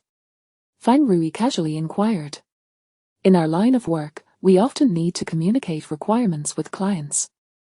Their demands can change frequently. If I do not record the calls, I would be embroiled in endless disputes when it comes time to settle the bill. Thus, my phone is set to automatically record incoming calls. Was Yi Ziling particularly close to the deceased? Yes, quite so. Their mother left when Ziling was just 2 years old, and their father passed away early. Ziming raised Ziling himself, which forged a particularly strong sibling bond. Lin Lan chuckled self-deprecatingly, so strong, in fact, that it may border on possessiveness. She harbors a deep disdain for me, believing I am after her brother's money, yet during my relationship with Ziming, both he and Ziling depended on me for support. You mentioned earlier that the deceased said he was going abroad.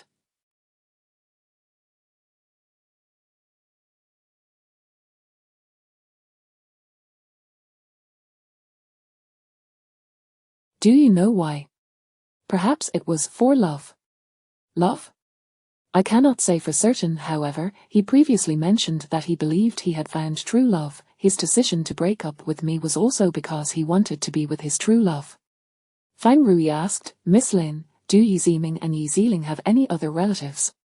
Other relatives? They have an uncle, but they do not maintain regular contact. However, Ziming once mentioned that their father may have had an affair, resulting in an illegitimate child, which was a contributing factor to their parents' divorce. Thank you for your cooperation.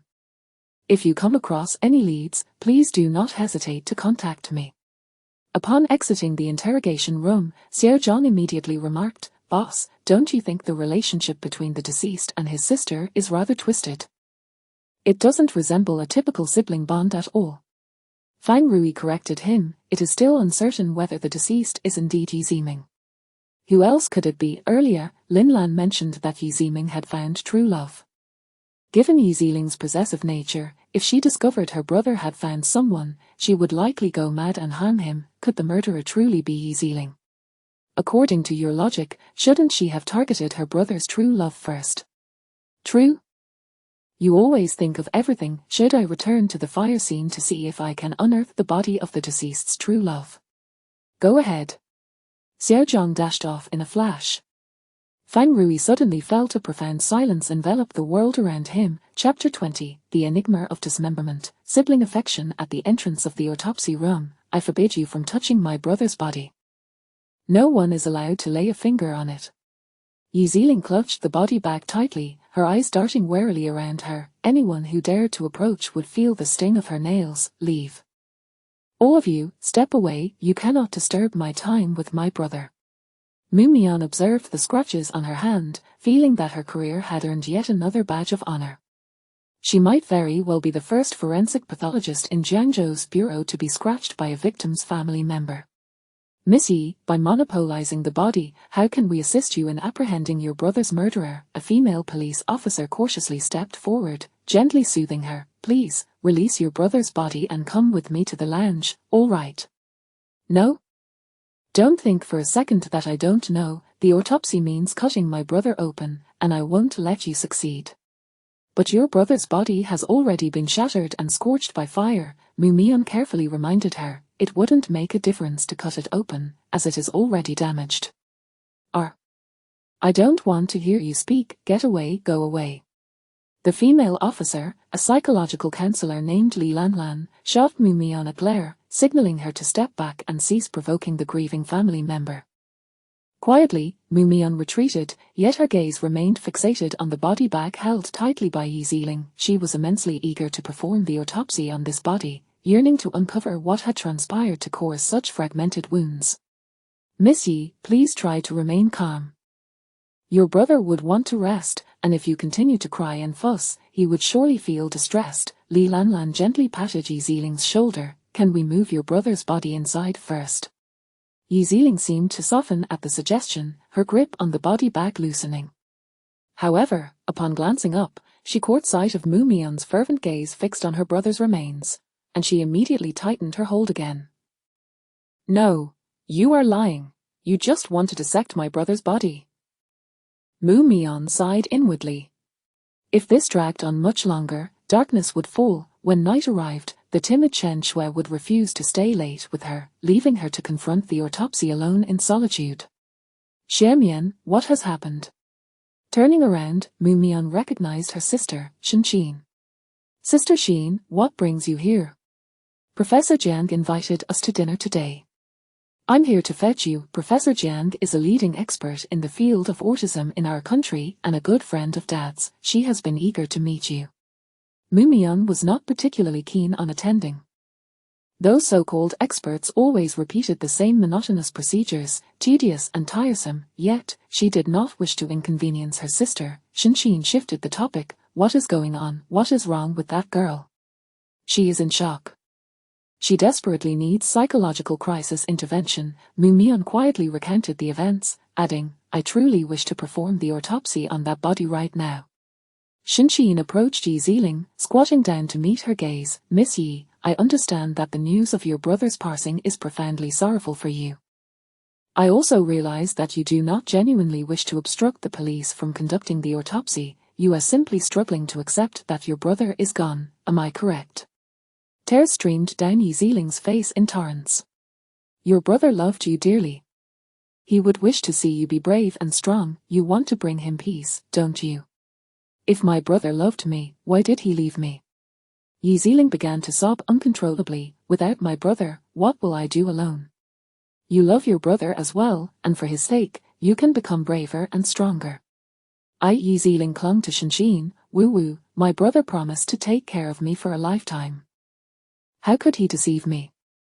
Shinshine gently patted her shoulder. Your brother did not deceive you, he loved you immensely. And no matter what happens, that fact will never change. He will forever reside in your memories. Yi Ziling wept for an extended period until her tears finally subsided and her emotions began to stabilize. Li Lanlan gazed at Shinshine with admiration. She thought to herself that her words were not dissimilar from Shinshine's, yet the impact was vastly different. Shinshine explained, people process death in 4 stages.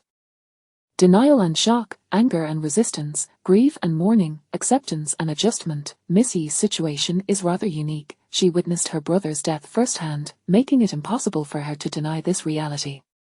Thus, her resistance is understandably more intense. Li Lanlan inquired, are you a professional psychological counselor? Not exactly, I am a psychiatrist, and most of my cases involve patients with psychological disorders. No wonder you are so adept. Patients with psychological disorders are notoriously difficult to manage. Shinshine advised, Miss Yi requires immediate psychological crisis intervention, and she needs someone to keep watch over her 24 hours a day. Her emotional state is precarious. Li Lanlan nodded, understood. Mu Mian quickly arranged for the body to be moved into the autopsy room, but just as she intended to change her clothes, Shinshine called her back, Xiamian, it is already past working hours. We need to meet with Professor Jian first. Mu Mian's gaze shifted reluctantly from the body bag, her tone tinged with disappointment. All right, let us hurry, I have to work late tonight. As they approached the door, Mu Mian spotted Fang Rui and Lin Sen returning from outside, greeting them, Team Leader Fang, Consultant Lin, good evening. Shinshine regarded Fang Rui, his name lingering in her memory as it frequently appeared in Mu Mian's self-observation diary. She understood that Fang Rui held a special place in Mu Mian's heart. Upon seeing Lin Sen, her brow furrowed briefly before she quickly regained her composure. Team Leader Fang, hello. I am Xiamian's sister. Thank you very much for looking after her. Hello. For some reason, Fang Rui sensed something amiss with Mu Mian today. She had been signaling him with her eyes, as if seeking help. However, since Shinshine was her sister, why would Mu Mian need assistance? Shinshine turned her attention to Lin Sen, her smile unwavering. Lin Sen, it has been a while, how have you been lately? The atmosphere suddenly grew tense. Lin Sen stared at Shinshine for a full 5 seconds before coldly averting his gaze and walking away. Fang Rui was taken aback. Although Lin Sen was typically arrogant and sharp-tongued, he usually maintained basic politeness. What had transpired today that caused him to outright ignore Shinshine? It seemed they were acquainted. Could there have been an unresolved history between them?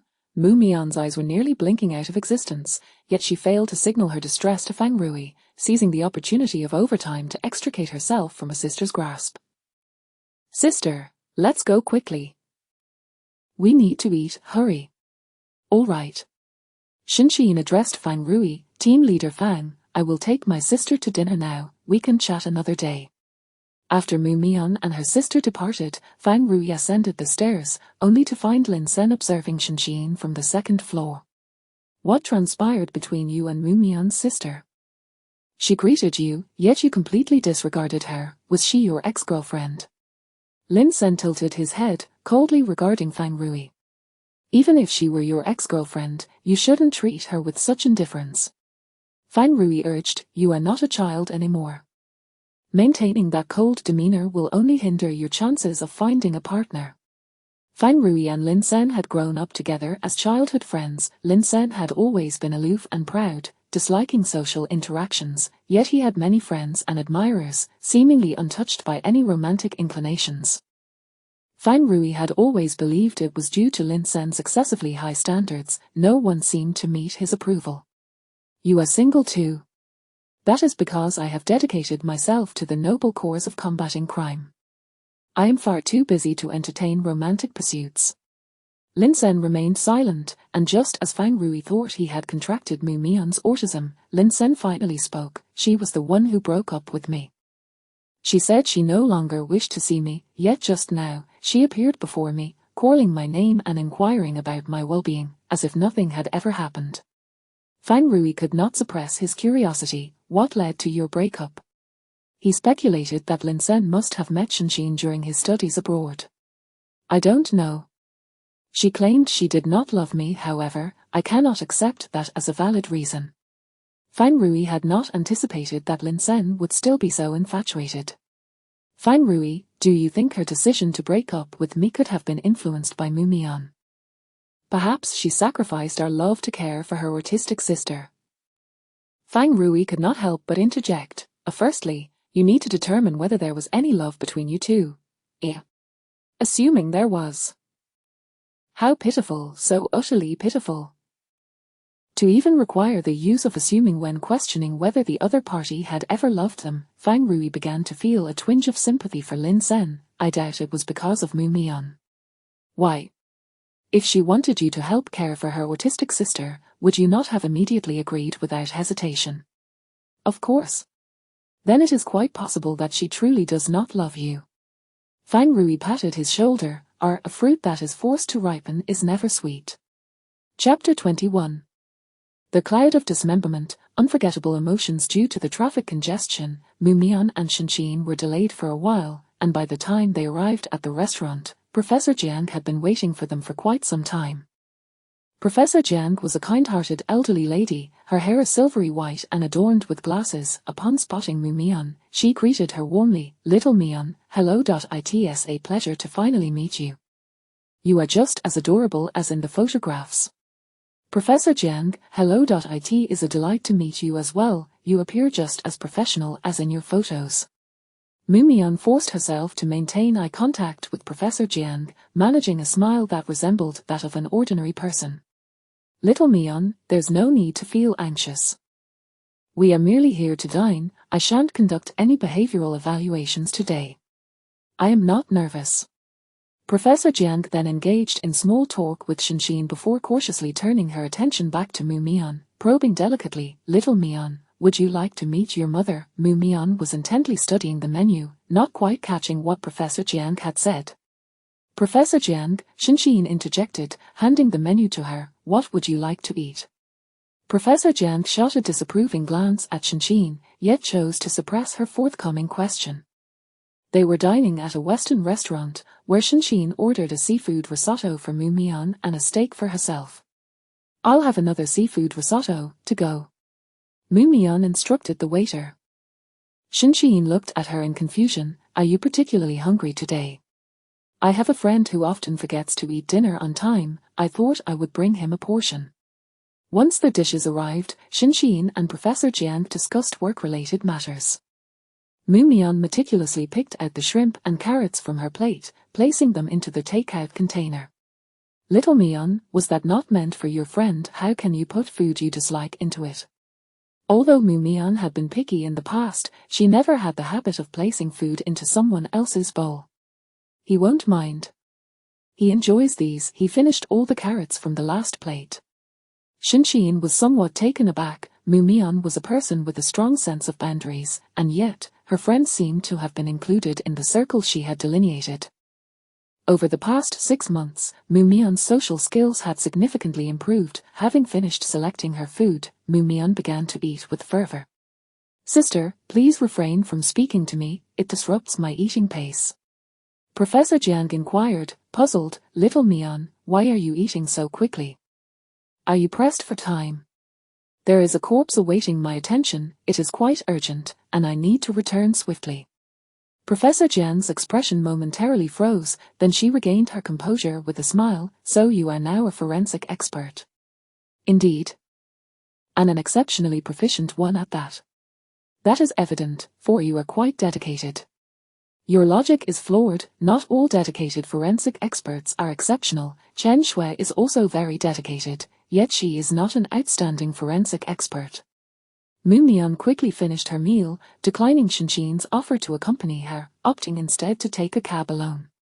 After Mu Mian departed, Professor Jiang gazed after her retreating figure, unable to suppress her reflections. It has been 19 years, hasn't it? The last time I saw Mu Mian, she was merely 6 years old. We all believed she might remain confined within her own world for a lifetime. Who would have thought she has changed so remarkably? If not for careful observation, even I would not have discerned that she is an individual with autism. Professor Jiang vividly recalled their first encounter. Mu Mian had been remarkably quiet, akin to a marionette devoid of a soul, unresponsive no matter how others communicated with her, fixated on the patterns on the floor. A series of tests were conducted, yielding dismal results. Mu Mian's intellectual capacity was exceedingly low, her language development stunted, and her sensory integration severely impaired, categorizing her as someone unable to benefit from postnatal intervention. At that time, they had all but given up on her, with only Shinxin persevering. Shinxin smiled, saying, "Professor Jiang, that is quite an exaggeration. Mu Mian's symptoms remain quite pronounced, her behavioral logic diverges significantly from that of a typical individual. Yet her current state is precisely what many families of autistic individuals yearn for. She is now quite capable of living independently, is she not?" "Yes, for the past 6 months, she has been living independently." Professor Jiang was taken aback. It was rare for individuals with autism to detach from their guardians and live autonomously. Although Mu Mian's life skills appeared adequate, their recent conversation revealed her profound social obstacles. Little Mian's emotional disturbances are still quite severe, her memory is remarkable, yet she struggles to recall emotions. Her feelings are merely perceptions of the present, making it exceedingly difficult for her to extract them from memories. Professor Jiang, is there any way to ameliorate this condition? Shinxin understood that the root of Mu Mian's social difficulties lay in her inability to gauge others' emotions and her lack of empathy. Many individuals with autism face such challenges. This may be related to their brain development. It is arduous to enhance through later training. I comprehend. Shinxin was not surprised by her response. Her intention in bringing Mu Mian to meet Professor Jiang today was merely to reminisce. Are you planning to settle in the country? Uncertain. However, at this stage, we may remain domestically for a while. My father has an estate that requires my attention. Once I resolve that, I will take Mu Mian back. A few days ago, I encountered Mu Mian's mother. She appears to be doing quite well. Would you consider bringing Mu Mian to see her? I believe she would be quite willing to care for Mu Mian, allowing you some respite. Unnecessary. I had previously implored her to meet Mu Mian, even offering a substantial sum of money, yet she still refused to come. Shinxin methodically sliced her steak. Thus, I shall not allow Mu Mian to meet her. Professor Jiang discerned that Shinxin had undergone significant changes. During her university years, Shinxin had radiated like a sun, her personality vivacious and her emotions expressive. Since the tragic accident that claimed her parents, she had become far more composed, yet lacked the previous buoyancy. It seemed she bore a considerable burden. Xin, what responsibility or obligation do you have to care for Mu Mian? What of your own life, your career? Your supervisor is quite displeased. After all these years of nurturing you, you return home to work in an obscure clinic. You are jeopardizing your professional future. You should return Mu Mian to her mother, allowing her to care for her. It would be beneficial for both you and Mu Mian. Professor Jiang's frustration escalated. She had been good friends with Shinxin's parents and was acquainted with her supervisor. She felt Shinxin was being overly emotional, sacrificing a promising opportunity for a sister without blood ties. Xin, if you were to return now and apologize to your supervisor, retract that resignation letter, there might still be a chance to salvage everything. He should learn to respect my choices. My professional aspiration is quite simple. I merely wish to fulfill my sister's wish and help her become a normal person. Shinxin could not fathom why everyone believed that Mu Mian was a burden to her. In truth, she did not feel burdened. Her resignation was not solely due to Mu Mian's care but also for her own sake. Mu Mian was her family and the embodiment of her professional achievements. You are far too naive. Such a thing is impossible. Professor Jiang sighed. Shinxin recalled how many years ago they had said the same to her, that she was too naive, that Mu Mian would forever remain a silent fool. Professor Jiang, as a therapist, we should not hastily declare impossibilities. We had already advised you back then. You should have entrusted Mu Mian to another therapist. She is both your patient and your sister, and this dual relationship has clouded your capacity for rational judgment. Chapter 22, The Mystery of Dismemberment. A crime of passion. As Mu Mian passed by Fang Rui's office, she noticed that his light was still on. Indeed, he was still working late. Mu Mian knocked gently on the door before entering. "This is for you," she said, handing him a lunchbox. Fang Rui was somewhat taken aback. He had not expected Mu Mian to bring him a meal. "Thank you," he replied, opening the lunchbox to discover a generous serving of seafood risotto, brimming with shrimp and carrots. "Mu forensic doctor, what about me? Here I am, a grown man sitting here, and you don't even greet me." Officer Xiao Zhang looked at Mu Mian with a hint of grievance. He realized that she exhibited a stark double standard, treating him and Fang Rui with entirely different attitudes. "Good evening, Officer Xiao Zhang." Mu Mian replied cheerfully. "Mu Mian, you've hurt me. We share such a close bond, yet you only brought food for the boss and neglected me. TSK, you are not a true friend."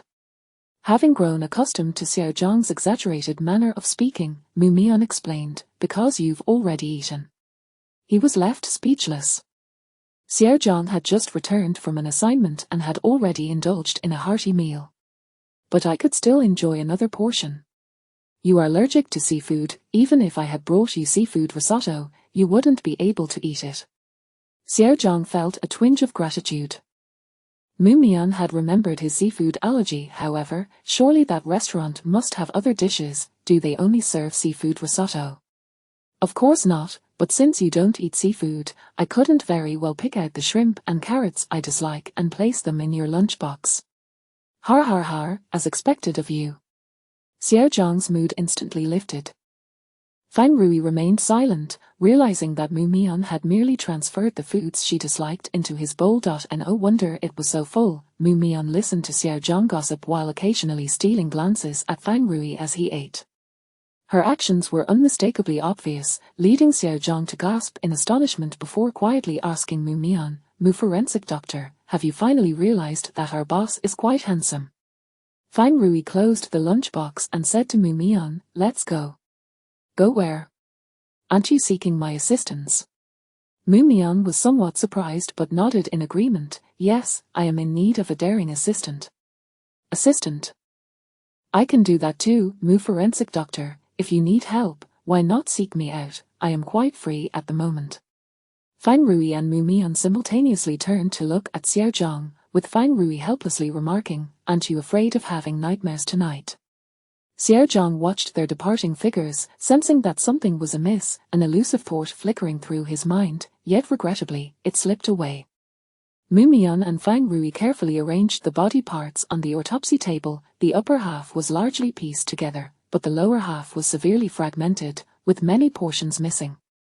Fang Rui observed that Mu Mian was remarkably skilled at assembling puzzles. She could identify the correct placement of various small body fragments with just a glance. Furrowing her brow, Mu Mian remarked, "It's quite strange. This body is surprisingly easy to assemble." "Easy to assemble? I've been staring at this piece for ages and still can't figure out where it belongs," Fang Rui said, holding a small fragment of flesh and suppressing his nausea as he extended it towards Mu Mian. "I once reconstructed a body that had been run over by a train. That time, it took me a solid 5 hours. You've also been piecing things together for quite a while today. Look, it's already past 2 in the morning. By the looks of it, it has indeed been 5 hours." Mu Mian glanced at Fang Rui's watch, realizing it had been a considerable length of time, and expressed her surprise. "Have I lost track of time? I thought only a short while had passed. Let's head home for the night and continue tomorrow. Before we do, can you share your thoughts on what makes this body different? This body almost resembles a ceramic sculpture that fell and shattered into this state. Isn't it normal for a body to be shattered from the impact of an explosion? Explosive damage is primarily due to shock waves, high temperatures, or projectiles.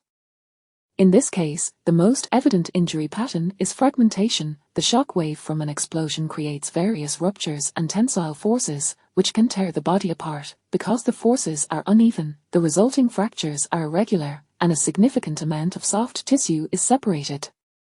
Yet, the margins of this body's fractures are remarkably neat. Even the victim's clothing is peculiar. It doesn't appear to have been torn apart by the force of the impact, but rather shattered. Mu Mian worried that Fang Rui might not understand, so she provided an example. Ideally, this body should have been torn apart like a piece of fabric, yet it now resembles shattered glass. Are you suggesting that the fragmentation of the body was not caused by an explosion? No, it likely was caused by an explosion. It's just that this body gives me the impression that at the moment of the explosion, it was in a particularly fragile state. How could a body be so fragile? I have never encountered such a situation. I need to research further. At that moment, Mu Mian noticed that the deceased's left hand was tightly clenched, as if concealing something within. There is a piece of paper in the deceased's hand. With considerable effort, Mu Mian extracted a small piece of paper, approximately the size of her thumb, its edges singed. The note contained the words, unrecorded 18:9, inscribed in neat handwriting with a black pen. Is this a message left for us by the deceased? It resembles a code of sorts. Fang Rui examined it for a moment, unable to decipher its meaning. He placed the paper into an evidence bag, pondering, what did the deceased wish to convey to us? Mu Mian corrected him, it could also be a message left by the murderer. This seems to refer to a page and chapter from a book. However, it appears that there is no such book. Fang Rui removed his gloves and searched for the series of characters on his phone, but found no results, nor any book titled Unrecorded. Furthermore, there is something very strange. We have yet to find the deceased's genitalia at the crime scene. Based on the direction of the shock wave, it should be located on the lawn, yet we have not discovered it. Fang Rui recalled Yi Ziming's complicated romantic entanglements and was struck by a sudden hypothesis. Could this be a crime of passion? A crime of passion. Suddenly, Mu Mian recalled something. She retrieved the severed finger and handed it to Fang Rui. The deceased was wearing a uniquely shaped ring. This shape resembles a bias strip, which likely symbolizes the eternal nature of time. Could this be a couple's ring? Fang Rui removed the ring and noticed that the inner side was engraved with two letters. M stood for Yi Ziming, but who did the L represent? Chapter 23, The Enigma of Dismemberment, a temporal displacement. The following day, after receiving professional psychological counseling, Yi Ziling's condition had significantly improved. Fang Rui and Xiao Zhang took her statement. At 27 years of age, Yi Ziling appeared to lack maturity. Her voice was high-pitched and her speech was disorganized and illogical. Before Xiao Zhang could pose any questions, Yi Ziling, with swollen eyes, lamented, "It was Lin Lan who caused my brother's death. That woman is utterly malevolent. My brother Miss Yi, please calm down," Xiao Zhang interjected, interrupting her incessant weeping. "Answer only what I ask, without excessive elaboration." "Understood, all right. Did you report the fire?" "That morning, I received a call from my brother, so I rushed over to see him. As I entered the villa, I spotted him standing by the window. Just as I was about to greet him, I saw the entire villa engulfed in flames, and within moments, my brother was consumed by the inferno." "Are you certain it was your brother you saw?" "It should be, I suppose, although I didn't see clearly. It was definitely my brother. Yi Ziling strained to recall the scene. "It was my brother. I won't mistake him." "He even waved at me," Fang Rui inquired. "Why do you believe your brother was murdered?" "My brother's villa was equipped with the most advanced fire prevention system. Even if a fire broke out, the intelligent system would automatically extinguish it. How could such a severe fire occur? Someone must have deliberately set the blaze. It has to be Lin Lan.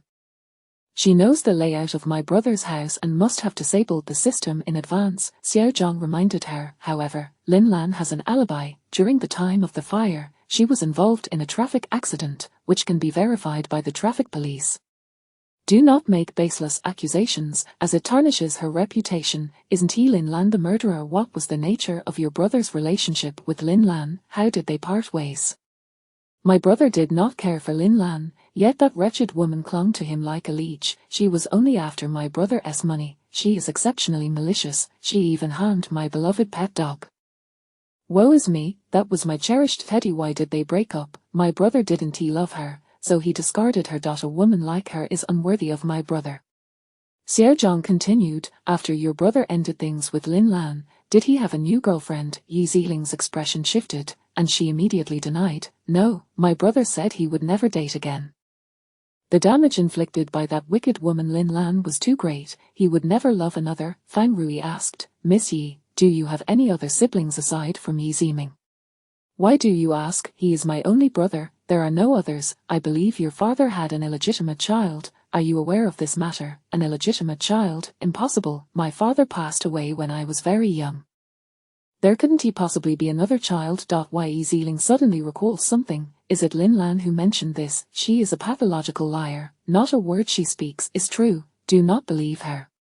After parting ways with Yi Ziling, Fang Rui fell into deep contemplation. Both Yi Ziling and Lin Lan received calls from the deceased, who summoned them to his home. Was this merely coincidental?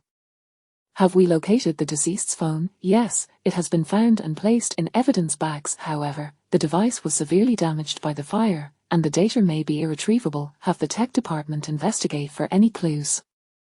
Understood. Case analysis meeting. The DNA test results of the deceased had arrived, indicating a familial relationship between the deceased and Yi Ziling. Xiao Zhang succinctly introduced the case. The deceased, Yi Ziming, aged 33, was a sculptor. The fire occurred around 9:30 this morning, with the first person to discover it being his sister, Yi Ziling. According to her account, she first received a call from her brother and then proceeded to his villa, only to find the entire structure ablaze. An explosion followed shortly thereafter. Xiao Zhang continued. Around 9 o'clock this morning, a neighbor saw the deceased on the phone at the window. Moreover, the deceased's ex-girlfriend received a call from him at precisely that time, confirming that he was still alive. Thus, the time of death must have occurred between 9 and 10. Mu Mian interjected. If the deceased is indeed Yi Ziming, he should have been dead by that time and unable to make calls.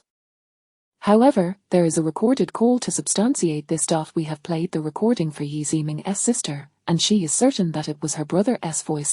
Mu Mian interrupted again. Does Yi Ziling have any other male relatives, approximately 30 to 35 years old? Why do you ask, Dr. Mu? If the deceased is Yi Ziming, then he could not have been alive at that 9 o'clock moment, Mu Mian explained. The burns and lacerations on the deceased showed no signs of life response, indicating that he was already dead when the fire and explosion occurred. When a person dies, their cells retain some vitality, hence wounds would still exhibit bleeding and clotting responses. However, his injuries showed none of this, meaning he must have died at least 3 hours prior to the fire. A stunned silence enveloped the room. The forensic examination results contradicted their investigative findings. Chen Shui speculated, could the force of the explosion have been so great that it caused instantaneous death, compounded by the intense heat, resulting in the absence of life signs? However, the deceased did not die from traumatic shock due to dismemberment. Preliminary assessments suggest that the cause of death was mechanical asphyxiation. The exact mechanism remains elusive, but it is clear that the fire and explosion were not involved, as no soot was found in the deceased's nasal passages, throat, or lungs. Additionally, we discovered a wound at the occipital region of the deceased's head, with bleeding points indicating it was inflicted prior to death. The attendees remained silent for a moment.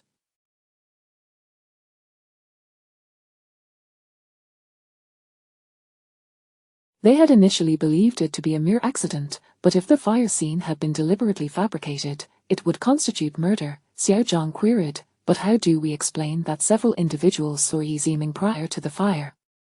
Mu Mian replied, either the identity of the deceased is questionable, or those witnesses are mistaken. Now that the identity of the deceased has been confirmed, he is indeed Yi Ziming, being related to Yi Ziling.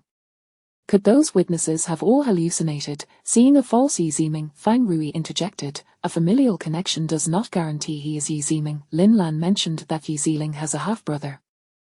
We cannot ascertain that the deceased is definitively Yi Ziming. Mu Mian concurred. Indeed, the DNA test can only confirm a blood relation. Yi Ziming's home has been entirely consumed by flames, so we cannot locate uncontaminated DNA samples. Xiao Zhang had a sudden epiphany. We could search Lin Lan's residence. As the deceased's ex-girlfriend, she would likely possess some of his personal belongings, perhaps even hair or skin flakes.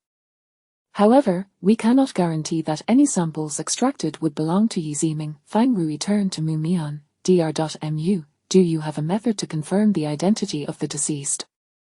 Certainly, Mu Mian revealed a photograph of the deceased's oral cavity. I noticed that his lower left wisdom tooth had been extracted. The root of that tooth is adjacent to a nerve. thus necessitating a CT scan for extraction in that area. Mumian continued, if the deceased is Yi Ziming, there must be records of his tooth extraction, and we could obtain radiographs of his teeth to compare with those of the deceased. The shape of human teeth is unique, which could be used to definitively establish the identity of the deceased. Chapter 24, The Mystery of the Dismembered Body, a coincidence. Through Yi Ziling and Fang Rui, they swiftly discovered the dental clinic where Yi Ziming had undergone a tooth extraction. My brother had his wisdom teeth removed 6 months ago, apparently at a private clinic called Huakang Dental in the city centre. I accompanied him at the time, Mumian recounted as she followed Fang Rui to the dental clinic. Indeed, Yi Ziming was our client. Our visitor logs indicate that he visited our clinic for a wisdom tooth extraction 6 months ago, the receptionist confirmed. Mumian inquired, do you have his medical records on file? We should have them. Mr.Yi is a VIP client, and we retain all his reports to create a personal dossier, the nurse at the front desk replied. However, after searching the system for some time, she wore an apologetic expression. I'm sorry, but Mr. Yi's records have been deleted. Typically, this occurs at the request of the client. Some clients are particularly sensitive about their privacy and may ask us to erase their files. Refusing to give up, Mumian pressed on, surely you must have a backup. The receptionist shook her head. No, if a client requests deletion, we remove the backup as well. What about the dental CT scans? Aren't those also stored in the system? No, those are routinely deleted, otherwise, the system would run out of memory. Very well, Mumian conceded, feeling somewhat disheartened. It has now become quite challenging to ascertain his identity. Fang Rui shared her sentiments, noting the myriad coincidences surrounding the case. Yi Ziling and Lin Lan both fortuitously received calls from the deceased, and several neighbors had coincidentally spotted Yi Ziming standing by the window. These details seem to underscore that the individual who perished in the fire was indeed Yi Ziming. Yet, now the dental report that could confirm the deceased's identity had been conveniently deleted, this lead had dwindled to nothing. Mumian had no choice but to seek alternative avenues, venturing to the homes of Yi Ziling and Lin Lan to locate personal belongings of Yi Ziming. Fortunately, both residences retained traces of his existence. She quickly extracted a substantial amount of DNA samples, and upon comparison, it was confirmed that they all belonged to a singular individual. Thus, it was highly probable that the deceased was Yi Ziming. Although this method of comparison had significant flaws, Mumian lacked other evidence for verification. The following morning, instead of heading to the city bureau, Mumian took a taxi directly to Yi Ziming's villa. As she lifted the police tape and stepped onto the lawn, she perceived what appeared to be a figure on the second floor. The figure resembled Fang Rui, yet the physique did not entirely match. At that moment, Mumian received a call from Xiao Zhang. Forensic Mu, look at the second floor, do you see the boss? Are you referring to the person on the second floor? That individual is not Fang Rui. Mumian asserted confidently. I knew you could tell, Xiao Zhang replied, turning to whisper to others, this doesn't he can't, I've said before that this test is futile for Forensic Mu. Mumian proceeded to the second floor, discovering a familiar police officer clad in Fang Rui's attire, seemingly impersonating him. Fang Rui stood beside him. Aside from Forensic Mu, no one else could discern that the boss was being impersonated by Jian Guo. Therefore, if someone were to don Yi Ziming's clothing while on the second floor, passers-by might also mistakenly identify that person as Yi Ziming, Xiao Zhang excitedly summarized. This suggests that on the morning of the explosion, the neighbors and Yi Ziling likely did not see the deceased, but rather the perpetrator in disguise, he concluded. Mumian could not help but pour cold water on his enthusiasm. Given Yi Ziling's profound affection for her brother, are you certain she would also misidentify him? The deceased's villa was situated within a high-end community that placed great emphasis on privacy, resulting in a scarcity of public surveillance cameras. Most cameras were installed by the homeowners themselves, with only one located at the entrance of the neighborhood. Nestled against a forest, this secluded villa area meant that if the assailant entered through the woods rather than the front gate, they could evade surveillance. While there were cameras around the deceased's villa, the monitoring footage had not been backed up to the cloud but was instead stored on the deceased's computer. A catastrophic fire had obliterated all electronic devices within the residence, leaving technicians unable to recover any data. This significantly complicated the investigation. A few technicians were still on site, working to ascertain the cause of the explosion. The second floor of the villa was entirely open, serving as the deceased's studio, filled with his creations as well as copious amounts of paint, varnish, and plaster powder. Following the inferno and explosion, the room lay in utter disarray, the floor cluttered with debris. Fang Rui inquired, "Has the explosion's epicenter been determined?" It has been largely established the explosion exhibited a radial force originating from the epicenter. The distance objects were projected correlates with their proximity to the epicenter. The closer they are, the shorter the distance they are thrown. Based on the distribution of body fragments, we can infer that the epicenter was the workbench behind the deceased. The workbench, measuring 3 meters in length and 2 meters in width, was constructed from premium pear wood, now reduced to charred remains by the fire. Technician Xiao Feng remarked, "However, we did not detect any explosive residues here. Our preliminary hypothesis suggests that the explosion was caused by the accumulation of numerous aerosol paint cans in the house. Under high temperatures, these containers could have detonated. We also found substantial amounts of paint thinner in the air, which may have rapidly evaporated and ignited upon encountering a flame." Fang Rui queried, "Are you suggesting that the explosion might have been accidental?" "Currently, we cannot substantiate that it was intentional. The presence of numerous flammable and explosive materials in the vicinity makes it highly likely that an explosion would occur upon exposure to an open flame." Xiao Feng indicated the left side of the workbench. "This area shows the most severe charring. It should be the ignition point. We have also detected oxidizers here, and based on the combustion byproducts, it is likely paint. We have sent samples for chemical analysis and will soon ascertain the specific oxidizer." Fang Rui, donning gloves, rummaged through the debris. Among the charred remnants, he discovered various burned objects, shattered plaster fragments, tools, an old alarm clock, and batteries. Noticing a scorched battery, he examined it for a moment before placing it into an evidence bag. "What is this?" Mu Mian, initially searching for body fragments, stumbled upon an unusual object. Fang Rui and the others turned their attention to her. In her hand, Mu Mian held a small piece of charcoal, dark and unremarkable. Judging by its shape, it appeared to be a wooden clothespin that had been singed by fire. "Forensic Mu, isn't that just a wooden clothespin used for socks?" Xiao Zhang commented, his tone tinged with disappointment, having expected her to unearth something significant. Fang Rui took the clothespin and scrutinized it closely. The top and bottom sides of the pin were affixed with 2 thumbtacks, which were pressed together. An iron wire was wrapped around the tacks. Mu Mian explained, "The burned material on the clothespin appears to be glue. It likely adhered some objects." Fang Rui recalled the battery he had just discovered, retrieving it and placing it atop the clothespin. If 2 wires were attached, it could serve as a rudimentary ignition device, Mu Mian speculated quietly. A closed circuit could lead to a short circuit, generating heat that ignites flammable materials. This device is quite simple, an ordinary person could likely construct it.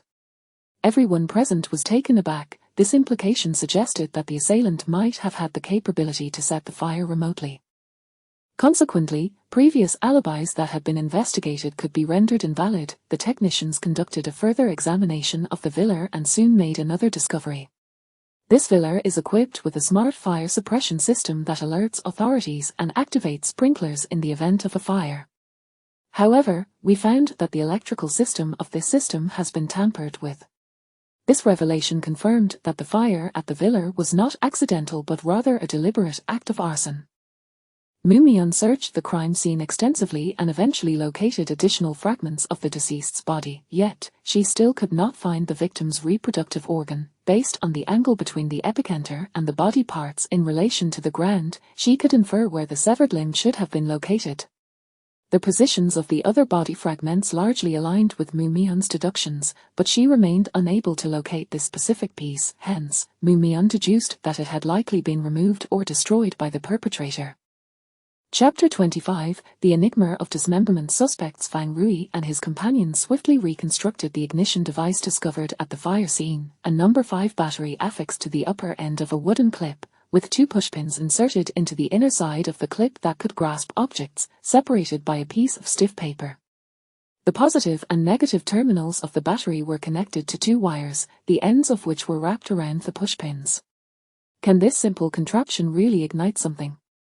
Xiao Zhang remarked, gazing at the seemingly unremarkable clip on the ground. It was so rudimentary that even a primary school student could create it. Fang Rui removed the paper, causing a short circuit in the entire circuit, generating high temperatures that quickly ignited the combustible material placed nearby. It actually works. Xiao Zhang exclaimed in astonishment, but the perpetrator must pull out the paper to ignite it, which is no different from striking a match, is it? This ignition device must have another component, one that controls when this circuit is activated. Fang Rui recalled seeing an old-fashioned alarm clock at the explosion site. He found a similar one in the adjacent office, drilled a hole in the paper, tied the paper with a string, and the other end to the clock. When the clock vibrated, the paper was swiftly pulled out of the clip. Without the paper as an insulator, the circuit connected and short-circuited, reigniting the combustible material. In that case, the perpetrator need not appear at the fire scene. As long as he sets the clock to the right time, he can ignite it remotely. Xiao Zhang exclaimed. Fang Rui retrieved the alarm clock found at the crime scene. The clock was damaged from the explosion, with the time frozen at 9:30. Mu Mian found herself confronted with a significant dilemma. She seemed unable to ascertain the precise time of the victim's death. Alongside Chen Shui, she separated the food from the victim's stomach and placed it in a container. Mian, the food in the victim's stomach is barely digested, Chen Shui analyzed. We found undigested green cake and coffee in his stomach. Based on the degree of digestion of the stomach contents, the victim must have been murdered within an hour after finishing breakfast. The intense heat had charred the victim's body, making it impossible for them to determine the time of death based on body temperature and rigor mortis. Fortunately, since the victim had recently eaten, they could infer the time of death through the digestion level of the food in the victim's stomach. According to the reaction of the wounds on the body, I estimate that the victim died at least 3 hours before the fire broke out, which means before 6:30 a.m., possibly even earlier. However, based on the digestion level of the stomach contents, the time of death should be between 8:30 and 9:00. The 2 methods we've used to infer the time of death are inconsistent. Chen Shui said cautiously, could it be that the high temperatures and the explosion's impact altered the body's form, leading to an erroneous judgment? Such circumstances are rather peculiar. Making a mistake would not be unusual. Mu Mian frowned. Had she misjudged? Chen Shui continued, if the victim's time of death was indeed between 8:30 and 9 o'clock on the day of the incident, then this aligns with the eyewitness testimony. They could indeed have seen the victim alive at that time. It is highly likely that the perpetrator killed the victim at the crime scene and then set the fire to destroy the evidence. But why would the perpetrator devise an ignition device for remote ignition? Typically, such a mechanism is designed to create an alibi. Mu Mian found Chen Shui's reasoning to be lacking in rigor. She gazed at the pile of viscous green food, furrowing her brow.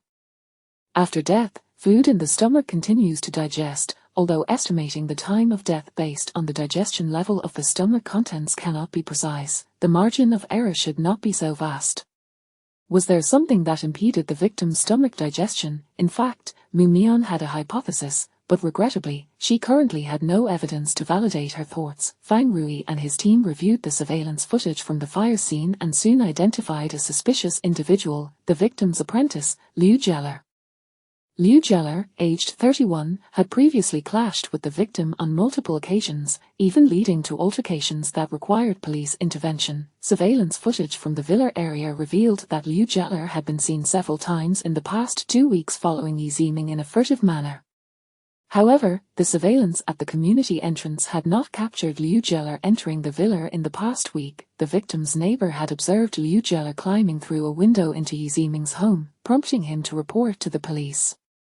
Initially, the police intended to file a case, but Yi Ziming vouched for Liu Jeller, claiming he had permitted him entry, and that Liu Jialer's window entry was merely due to forgetting his keys. Ultimately, the police dismissed any administrative penalties against Liu Jialer. Staff members from Yi Ziming's studio noted that the relationship between Yi Ziming and Liu Jialer was peculiar. Liu Jialer frequently quarreled with Yi Ziming, yet Yi Ziming consistently handled him with patience, even spending considerable amounts of money on him. Fang Rui suddenly recalled the engraving on the couple's ring. Liu Jialer's name could also be abbreviated as L. However, Liu Jialer had vanished. Liu Jialer resided in a dilapidated rent-controlled apartment in an urban village, situated on the top floor, sharing the space with a friend engaged in the arts. His roommate, an art student, earned a living by setting up a street stall to paint portraits. Liu Jialer sold sculptures beside his stall, and through their interactions, they became acquainted. After Liu Jialer severed ties with Yi Ziming, he took refuge with his roommate. His roommate had rainbow-colored hair, appeared disheveled, and had sunken eyes. Upon seeing the police, he seemed somewhat anxious. "Officer, has Jialer done something wrong? He's a wonderful person, he wouldn't commit a crime."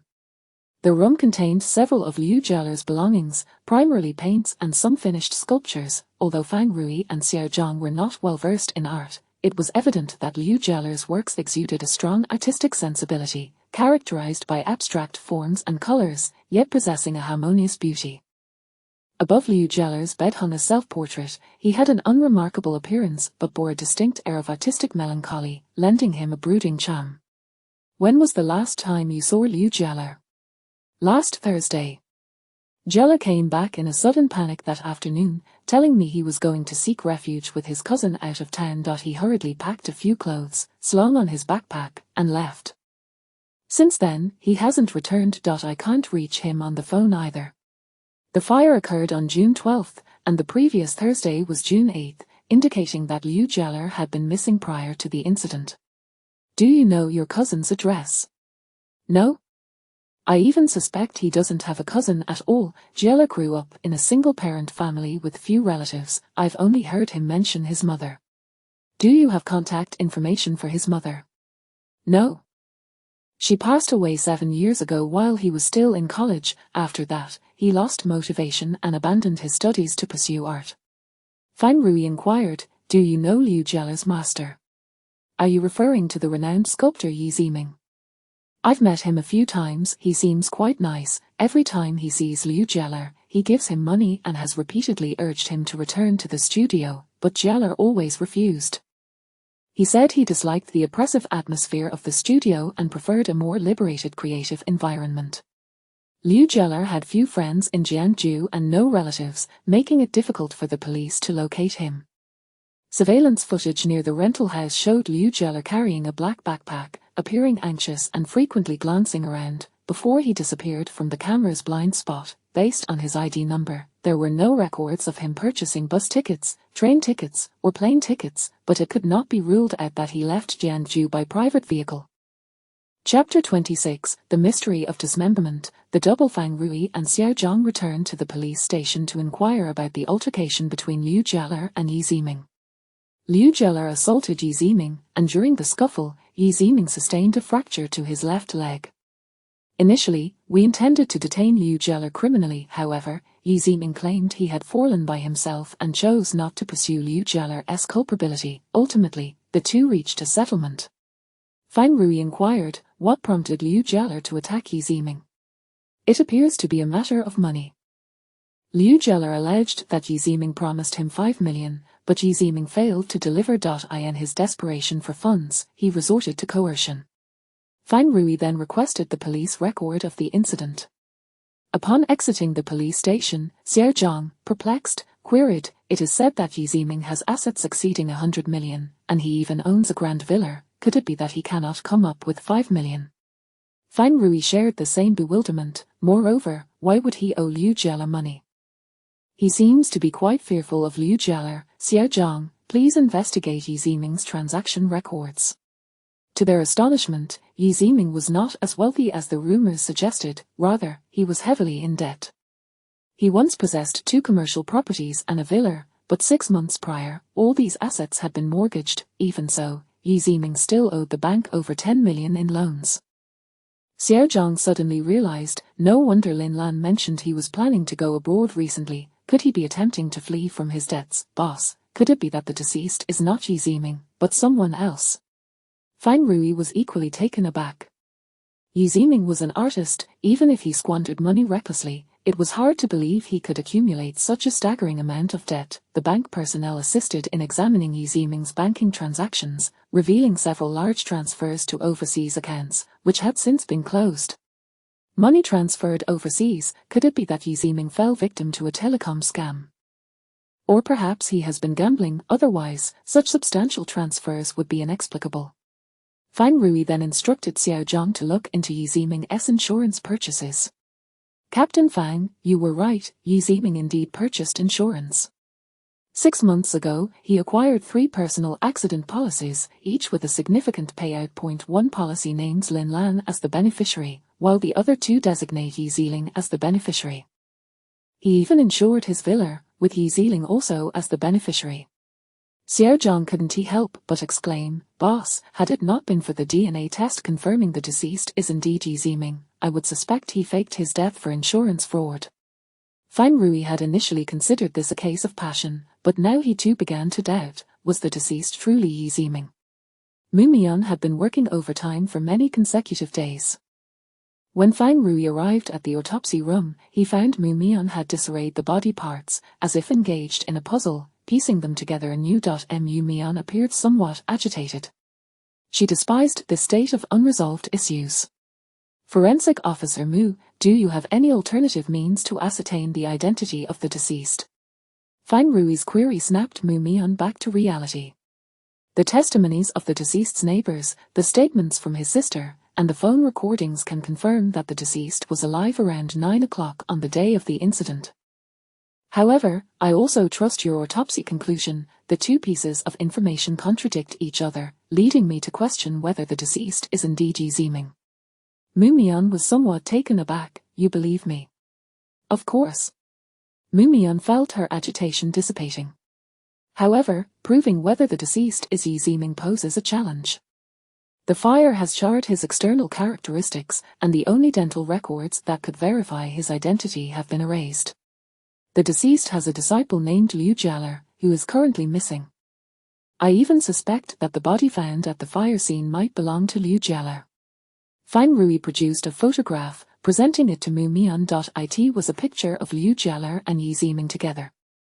Although their appearances differed, their heights and builds were strikingly similar. Moreover, Liu Jialer was raised in a single-parent household, hailing from the same hometown as Yi Ziming and his sister, making him a plausible candidate for being the illegitimate son of Yi Ziming's father, as Lin Lan previously suggested.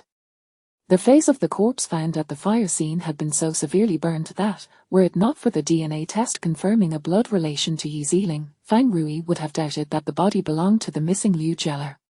Mu Mian, do you have any other methods to determine whether the deceased is Yi Ziming?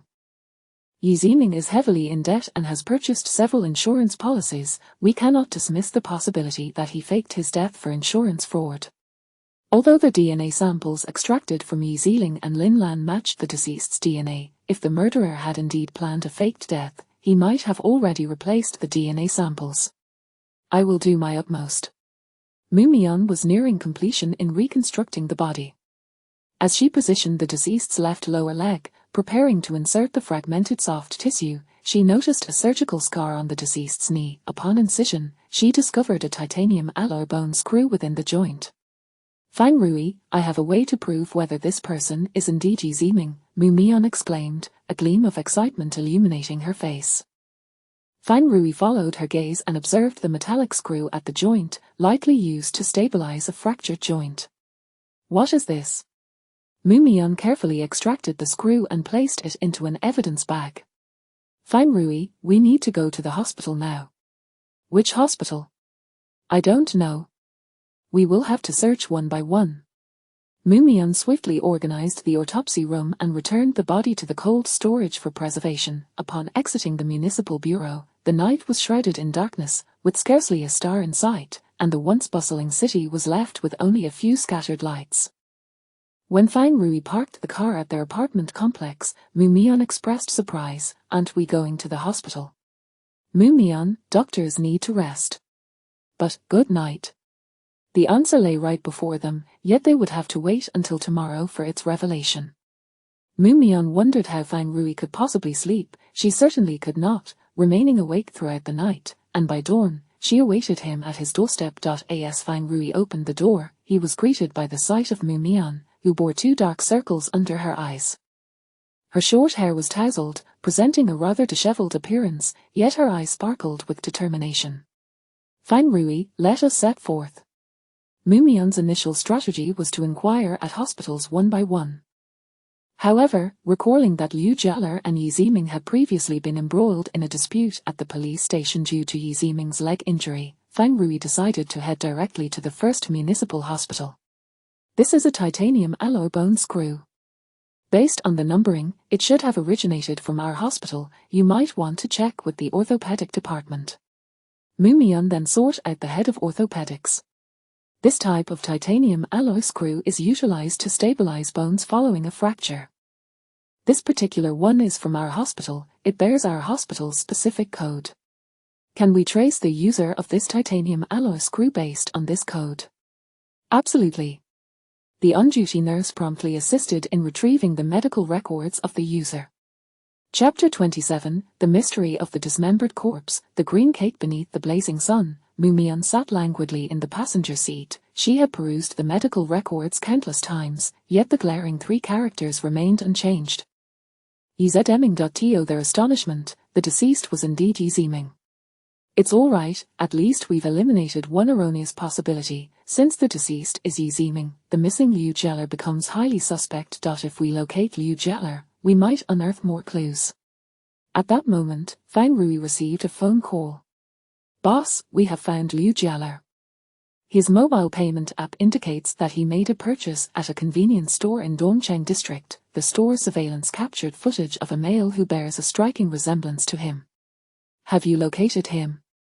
Not yet. Nearby cameras caught sight of him, but the surveillance in this area is sparse. He vanished into a blind spot. We are currently investigating his whereabouts. The search for Liu Jialer proved challenging. Dongcheng district was an old neighborhood, with nearby urban villages housing numerous illegally converted rental units, making it difficult to ascertain Liu Jialer's location. After work, Fang Rui voluntarily awaited Mumian's return home.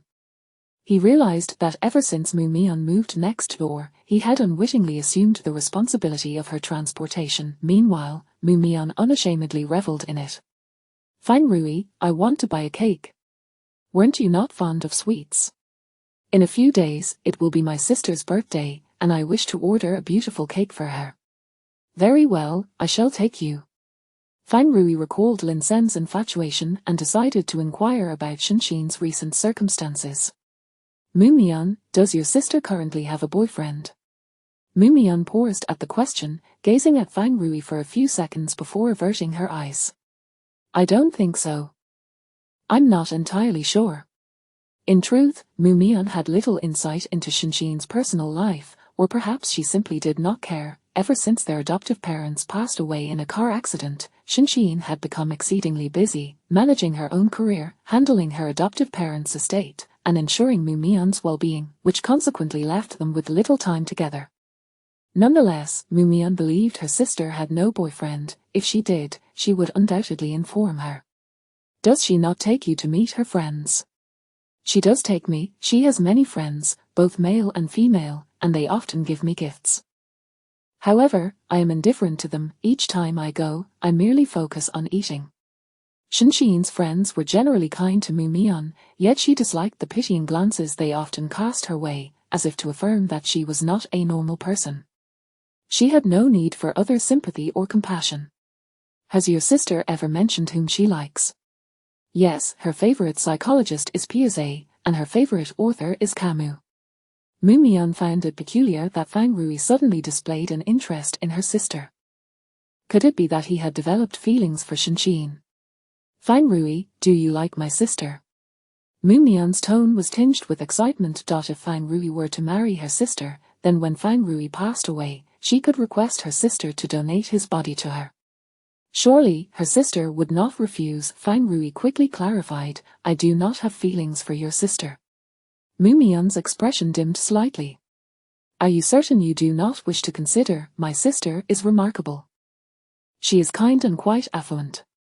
I apologize, but I cannot develop feelings for her.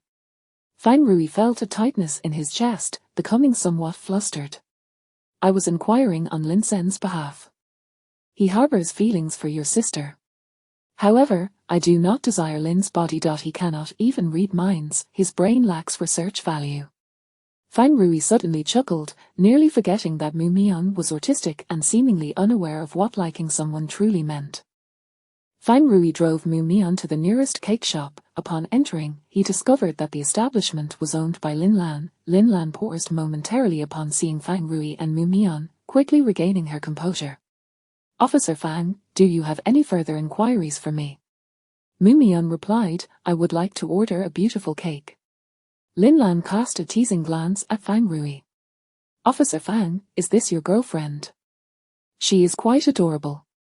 Fang Rui intended to clarify but was interrupted by Mu Mion, who stated, please do not compliment me as adorable, that term is reserved for small animals and children. Having clarified her point, Mu Mion sought to further assert that she was not Fang Rui's girlfriend, yet Lin Lan's comment interrupted her. Officer Fang, your girlfriend possesses a wonderful sense of humor. No one had ever described her that way before. Mu Mion found herself quite fond of the term, as humorous individuals often garnered popularity. Thank you for the compliment. Lin Lan sighed, pondering how such a dashing man like Officer Fang ended up with a seemingly simple-minded girlfriend. This shop specialized in custom wedding cakes, renowned for their exquisite designs, though the flavors were rather average. The display case showcased an array of beautifully crafted pastries. To the left, a special display was marked Thursday Special, featuring a stunning green velvet cake adorned with chocolate chips and powdered sugar. Mu Mion gazed at it for an extended period, inquiring, is this cake flavored with matcha? She detected a subtle herbal aroma emanating from the cake. Not quite. This green hue is quite unique. This is not colored with food dye. I used the juice from pandan leaves to tint it, which imparts a distinctive plant-based fragrance to the cake. Did you design this yourself? It is quite special. Mu Mion seemed to be enamored with the color. Indeed. Many of the cakes here are my designs. Not only are they visually appealing, but they also taste fantastic. Pleased by the customer's affirmation, Lin Lan sliced a small piece and offered it to Mu Mion. Here, have a taste on the house. Could you package it for me? Mu Mion was not particularly interested in the taste of the cake. She was merely captivated by its green color. Lin Lan regarded Mu Mion with a puzzled expression before packaging the piece of cake. You should consume it the same day. This type of cake does not retain its flavor overnight. Is this cake only available on Thursdays? Yes. Our shop features a special cake each day, but this velvet cake is exclusive to Thursdays. Mu Mion's attention seemed entirely consumed by the green cake, rendering her indifferent to the other options. Mu Mion, you cannot present your sister with the green cake. Fang Rui could not help but remind her. I am aware. Mu Mion's gaze reflected a hint of regret. She found the green hue quite lovely. Mu Mion continued to scrutinize the cake shapes, displaying great seriousness in her selection. Meanwhile, Fang Rui engaged Lin Lan in conversation regarding Yi Ziming. Miss Lin, do you have any insight into Yi Ziming's financial situation? Not much. The Yi siblings are quite guarded around me, and he never discloses his earnings. However, he hasn't made much money in recent years. His renowned works are all from the past, and in the last year, he hasn't completed any projects, so he likely has little income. Did he have a history of gambling?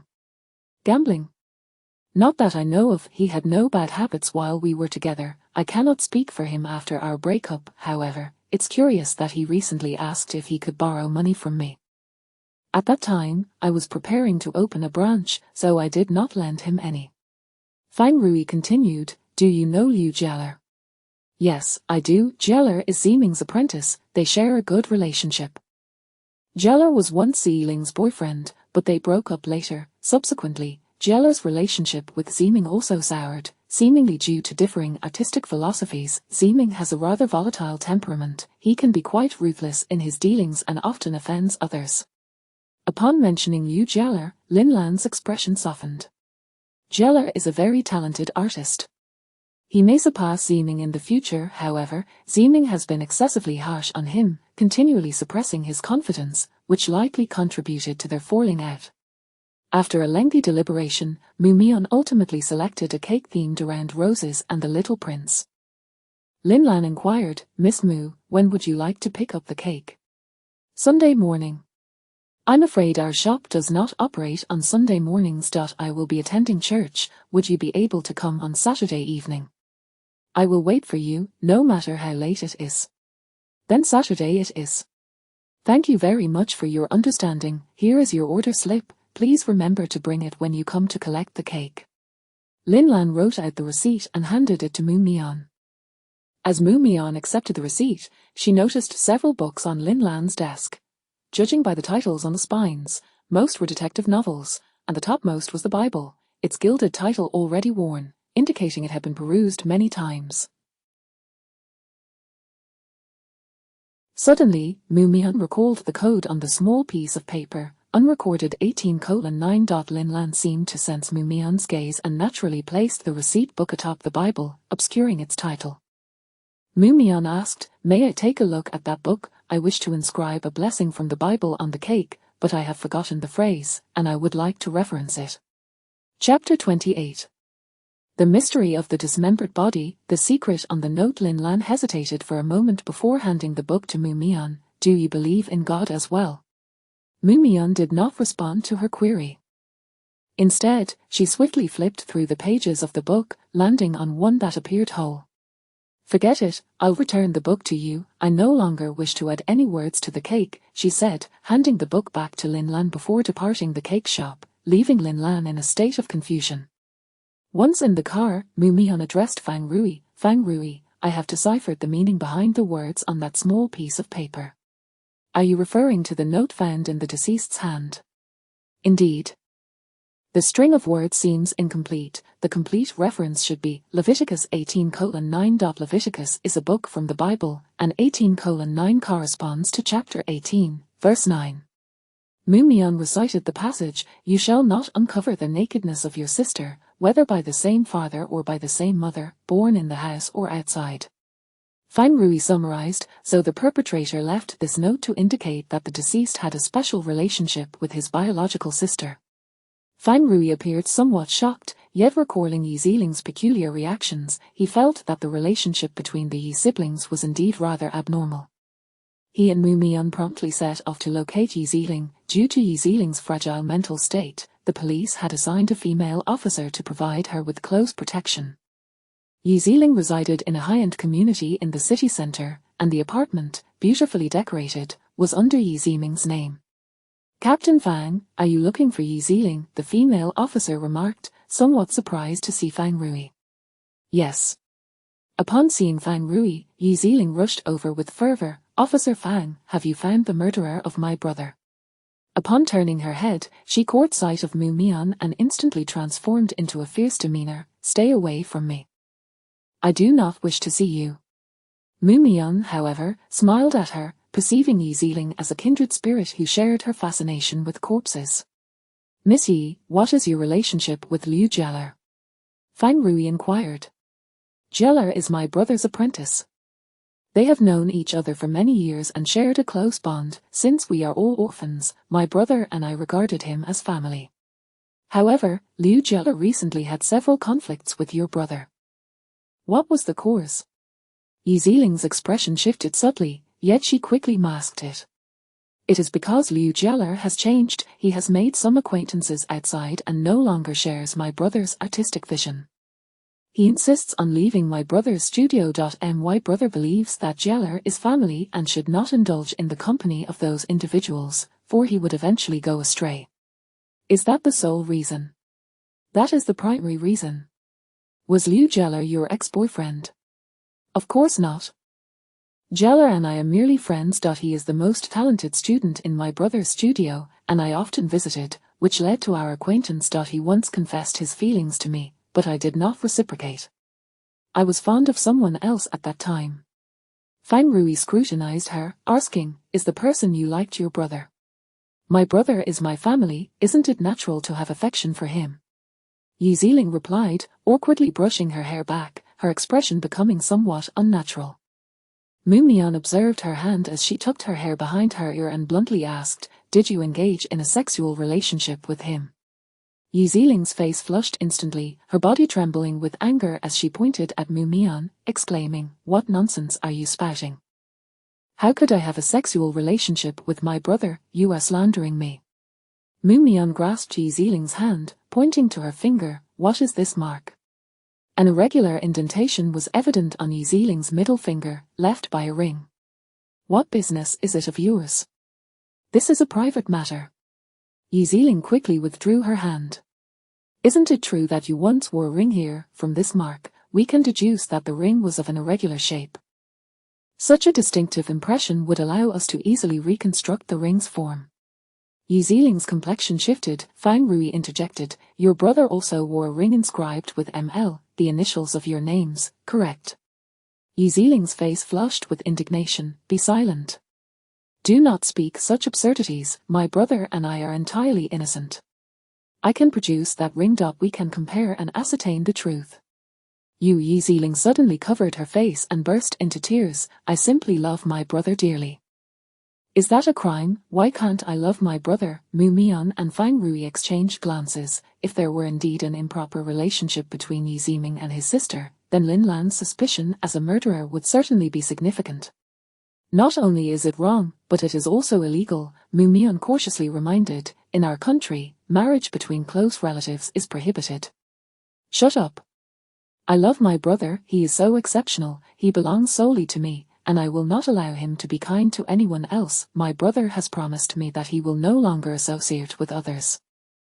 He will only be with me. Through Yi Ziling's illogical narrative, they gleaned the story of the Yi siblings. Initially, their bond was one of familial love, but Yi Ziling grew increasingly dependent on Yi Ziming, developing feelings that were inappropriate.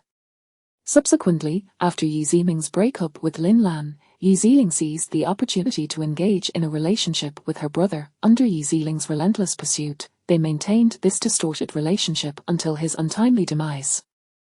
After departing Yi Ziling's residence, Mu Mian pondered, Lin Lan is a devout believer. According to scripture, incestuous relationships are grave sins, and the cleansing fire can purge the world of transgressions. This may well be Lin Lan's motive for murder. However, Lin Lan has an alibi. She was involved in a car accident that morning and was cooperating with the traffic police's investigation until she received a call from Yi Ziming, after which she left the vehicle management office. Moreover, the surveillance cameras at the entrance of the villa community did not capture her presence. Initially, Fang Rui had also suspected Lin Lan, yet her alibi was solid. She had been oscillating between the store and her home, and recent footage from the community's entrance had not recorded her. Mu Mian fell silent. This again raised the question of how to ascertain the precise time of the deceased's death. Liu Jeller had feelings for Yi Ziling. If he discovered her improper relationship with her brother, he would possess a motive for murder. Our previous investigations indicated that Liu Jeller and Yi Ziming had engaged in multiple arguments, likely due to this very issue. Liu Jeller might have even attempted to blackmail Yi Ziming for money over this matter. Their relationship is so convoluted. Mu Mian struggled to comprehend such intricate emotions, yet she found herself equally perplexed by simpler sentiments. Chapter 29, The Mystery of Dismemberment, Victim and Perpetrator. The following day, Mu Mian carried a small green cake to work. Chen Shui, upon seeing the cake in Mu Mian's hands, expressed her surprise. Mian, that cake is beautiful. Is it for me? Mu Mian hesitated for a moment, quickly concealing the cake behind her, and offered a slightly apologetic smile. Chen Shui, I'm sorry, but it's not for you. If you like it, I can get you one next time. Oh, I see. Did Team Fang buy this cake for you? No wonder you cherish it so much. TSK, Mu Mian, I never imagined you would prioritize romance over friendship, Chen Shui teased as she leaned closer. Chen Shui was perplexed. Mu Mian found Chen Shui's words rather odd. She struggled to grasp the meaning behind each sentence. Mu Mian clarified, it wasn't Fang Rui who bought it, it was gifted by the cake shop owner. However, Fang Rui did accompany me to the cake shop. Mian, There's been a lot of gossip lately. People are saying you're together with Team Fang. I've noticed you've been inseparable from him. You two really aren't an item, are you? Chen Shui's eyes sparkled with curiosity. Upon observing Mu Mian, Chen Shui noticed that her gaze rarely lingered on anyone else. She seemed indifferent to most things, yet whenever Fang Rui appeared, her attention would lock onto him with remarkable precision. After some observation, Chen Shui realized she had inadvertently become a shipper of the couple. The interactions between Mu Mian and Fang Rui were quite intriguing. Often, only Fang Rui could comprehend Mu Mian's thought processes. There existed an inexplicable rapport between them, and Fang Rui demonstrated exceptional patience towards Mu Mian. Previously, there had been policewomen who pursued Fang Rui, yet he had remained aloof towards them, whereas he was always accommodating to Mu Mian. Mu Mian nodded affirmatively. Together, yes, we've been seeing each other recently. I guessed it right, you really do have a fling with Team Fang. Chen Shui, you are mistaken, I do not have a fling with Fang Rui. Wait a moment, what do you think being together means? Frequently being in the same place, commuting to and from work together. I often spend time with you too, Mu Mian replied as she opened the cake box and extracted a small piece, placing it into a glass container. Chen Shui suddenly realized that Mu Mian seemed to misunderstand her intent. Mu Mian, don't you like Team Fang? Mu Mian turned to Chen Shui, your question is too vague. It should include a specific description. I believe I like Fang Rui, I desire to possess his remains. Remains? What do you want his remains for? Chen Shui was taken aback. So, when Mu Mian gazed at Fang Rui with sparkling eyes, was she looking at a corpse? Chen Shui felt a pang of sympathy for Fang Rui. For research purposes. I had previously planned to slice Fang Rui's brain for preservation, discarding the remaining tissues, leaving only the skeleton. However, I have since changed my mind. I wish to preserve him in formaldehyde so that his remains do not decompose, allowing me to see him every day. You wouldn't have disclosed your plans to Fang Rui, would you? Of course not. I fear that if I did, Fang Rui would misconstrue me as a pervert. Quite self-aware. Chen Shui, you possess high emotional intelligence. Do you know any means to persuade Fang Rui to willingly donate his remains to me? It must be done legally. I have implored him many times, yet he has always declined. I have hinted at it verbally, but it has been ineffective. Did he merely refuse? Did he not strike you? Chen Shui was astonished that Mu Mian had openly discussed her desire for Fang Rui's remains, and had done so multiple times. Mu Mian's expression appeared somewhat dejected. He forbade me from bringing it up again. Have you ever considered marrying Fang Rui? That way, when he passes, wouldn't his remains rightfully belong to you? After speaking, Chen Shui regretted her suggestion. Perhaps she had been infected by Mu Mian's peculiar mindset. Otherwise, how could she propose such a morbid idea? Even more disturbingly was Mu Mian's response. Chen Shui, I have contemplated that method. However, I cannot marry. Why not? Mu Mian remained silent in response to the question. Then you could enhance your rapport with Team Fang. He might be more inclined to donate his remains to you. Chen Shui swiftly changed the subject, offering a new suggestion. She couldn't allow her newly shipped couple to have a tragic ending. Do you know how to improve rapport? Chen Shui chuckled and subsequently forwarded her a multitude of documents. I believe these novels would suit you well. You might want to study them thoroughly. Mu Mian sensed that Chen Shui seemed rather untrustworthy, yet she still agreed to review the documents when she had some free time.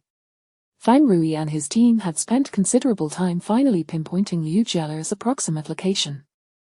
He had rented a room in an urban village within the Dongcheng district. Just as Fang Rui intended to retrieve Liu Jieler for questioning, he received a phone call. Team Fang, we have a situation. Someone is attempting to murder Yi Ziling. The assailant has been subdued, but he appears to be mentally unstable. Upon arriving, Fang Rui witnessed a female officer, tasked with protecting Yi Ziling, injured by a knife, her right hand drenched in crimson. Fortunately, Yi Ziling seemed unscathed, albeit visibly shaken. The assailant was being restrained by several concerned citizens. Yi Ziling, return the money. Your brother has swindled my funds. You must help him repay it. If you don't, I will stab you. The perpetrator continued to struggle, his gaze fiercely fixed on Yi Ziling, as if poised to strike at any moment. Sir John exclaimed, "Boss, isn't he that Liu Jeller?" Liu Jeller appeared dishevelled, resembling a vagrant with unkempt hair and a scruffy beard, his clothes tattered, and his eyes sunken, reflecting a dire state of mental health. Fang Rui brought them all back to the station. Yi Ziling was in a state of emotional collapse, weeping. "I don't understand why Liu Jeller would want to kill me. We have no enmity. We used to have a good relationship. My brother treated him well. How could he possibly swindle him? According to our investigation, your brother seems to be in considerable debt. Do you know why he owes money?" Yi Ziling vehemently denied. "Impossible. My brother would never be in debt."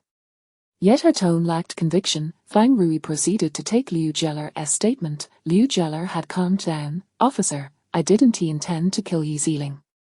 I merely wanted to scare her into returning my money. With her brother deceased, all his money rightfully belongs to her, and she should repay me.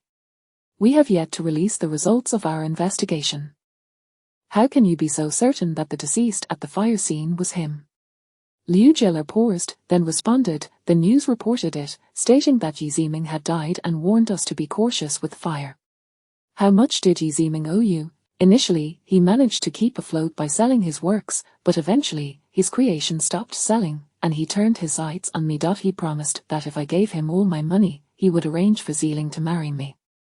But he deceived me. He not only failed to return my money but also encouraged Ziling to ignore me." "Then why did you go into hiding?" Liu Jeller feigned innocence. "Hiding? I wasn't he. Why did you lie to your roommate about going to stay with your cousin?" "I intended to go to the northeast to find my cousin, but I lacked the funds for a plane ticket. I could only rent a room in the urban village and continue with my creative work. I've been working on a piece these past few days, which I hope to submit for a competition." "Then why, if that's the case, would you suddenly attack Yi Ziling?" "I saw in the news that Yi Ziming had purchased accident insurance, which would provide Yi Ziling with a substantial compensation. I sought to collect the debt from her, who knew she would deny her obligation, claiming I was slandering her brother. Out of anger, I stabbed her, but inadvertently harmed someone else." Fang Rui inquired, "If you were seeking compensation, why were you carrying a weapon?" Liu Jeller fell silent. "Is Yi Ziling your girlfriend?" "No, I have been pursuing her, but she has never accepted my advances. She said she would only be with me once I became famous. Later, I discovered she was merely deceiving me. She never truly liked me because she likes her brother." Liu Jeller's eyes widened in shock. "How did you know? Did you attack Yi Ziling in public because you couldn't accept this truth?" "No. I only wanted money." Liu Jeller's fingers nervously caressed the cross around his neck, betraying his anxiety as his hand trembled slightly. "On the day of the fire, June 12th, where were you?" Chapter 30. The mystery of the dismembered corpse. Surveillance evidence. "Officer, do you suspect that I murdered Yi Ziming?" Liu Jeller exclaimed with sudden fervor. "If I had wanted to kill him, wouldn't I have done so long ago? Why would I resort to setting fire to a house? Why do you doubt me? I am an innocent person," Fang Rui interjected. "Innocent? Just moments ago, you attempted to harm Yi Ziling." Liu Jeller faltered momentarily but quickly regained his composure. "That day, I was at the city library seeking inspiration. I was there from 7 in the morning until 5 in the afternoon, even having my lunch of bread there. You can check the surveillance. I am certainly not the culprit." Fang Rui ordered a review of the library's surveillance footage. Whether by mere coincidence or not, Liu Jeller's reading position was directly in front of the camera, capturing his every action with crystal clarity. He entered the library at 7:05 a.m., selected several art books, and sat down to read intently. Other than a brief excursion to the restroom, he remained seated the entire time. Upon seeing Fang Rui and Officer Zhang enter again, Liu Jeller displayed a smug grin. "Officer, have you not proven my innocence? Can I go now? I need to return to finalize my sculpture work." Officer Zhang, feeling irked by his arrogance, acknowledged that they indeed lacked evidence linking Liu Jeller to Yi Ziming's case. Fang Rui glanced at him coldly. "I'm afraid you cannot leave just yet. Are you attempting to frame me? This is a society governed by law. You cannot detain me arbitrarily." "Indeed, it is a society governed by law, which makes assaulting an officer a crime." We must detain you for now. Once the hospital provides their injury report, we will determine whether to press charges against you. Liu Jeller's previously triumphant smile crumbled instantly. Once out of the interrogation room, Officer Zhang speculated, "Captain Fang, I believe Liu Jeller is the murderer. Just look at that smug expression, it's as if he is on the verge of confessing." Moreover, the library's surveillance conveniently captured him, suggesting he deliberately created an alibi. However, Fang Rui found Liu Jeller's sudden attack on Yi Ziling rather peculiar.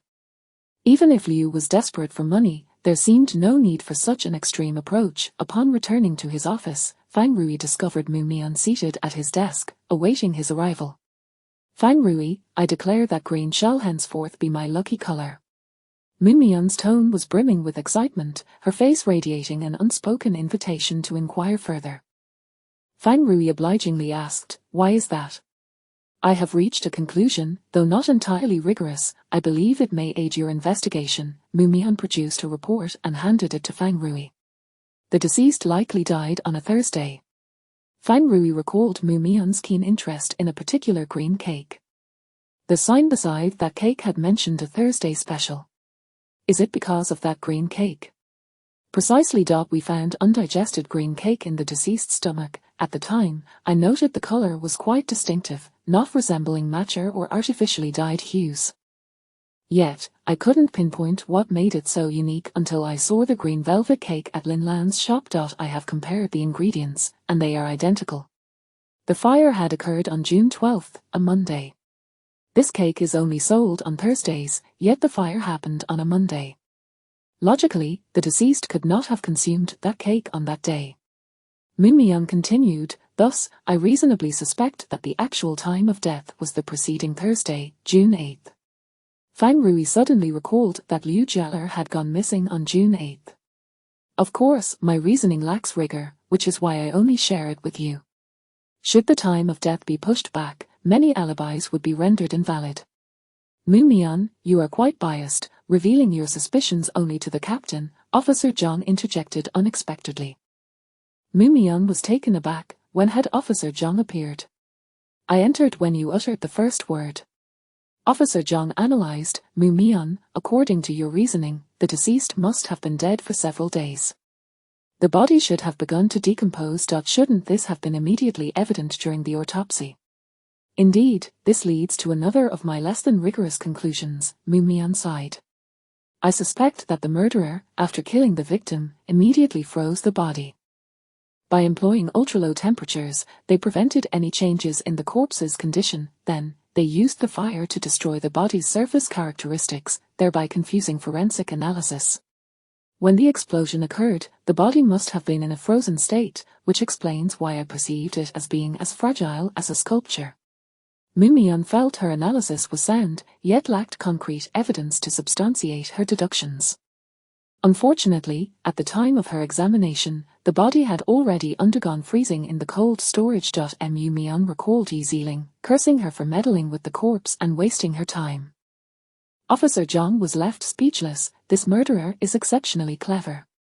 However, Officer Zhang soon discovered another inconsistency. But how do we explain that multiple individuals had received calls from Yi Ziling? The technical department has analyzed the recordings, and they are not synthesized. They feature a real human voice. Fang Rui instructed Officer Zhang, investigate the electricity usage at Yi Ziming's home, check for any fluctuations in recent consumption. Understood.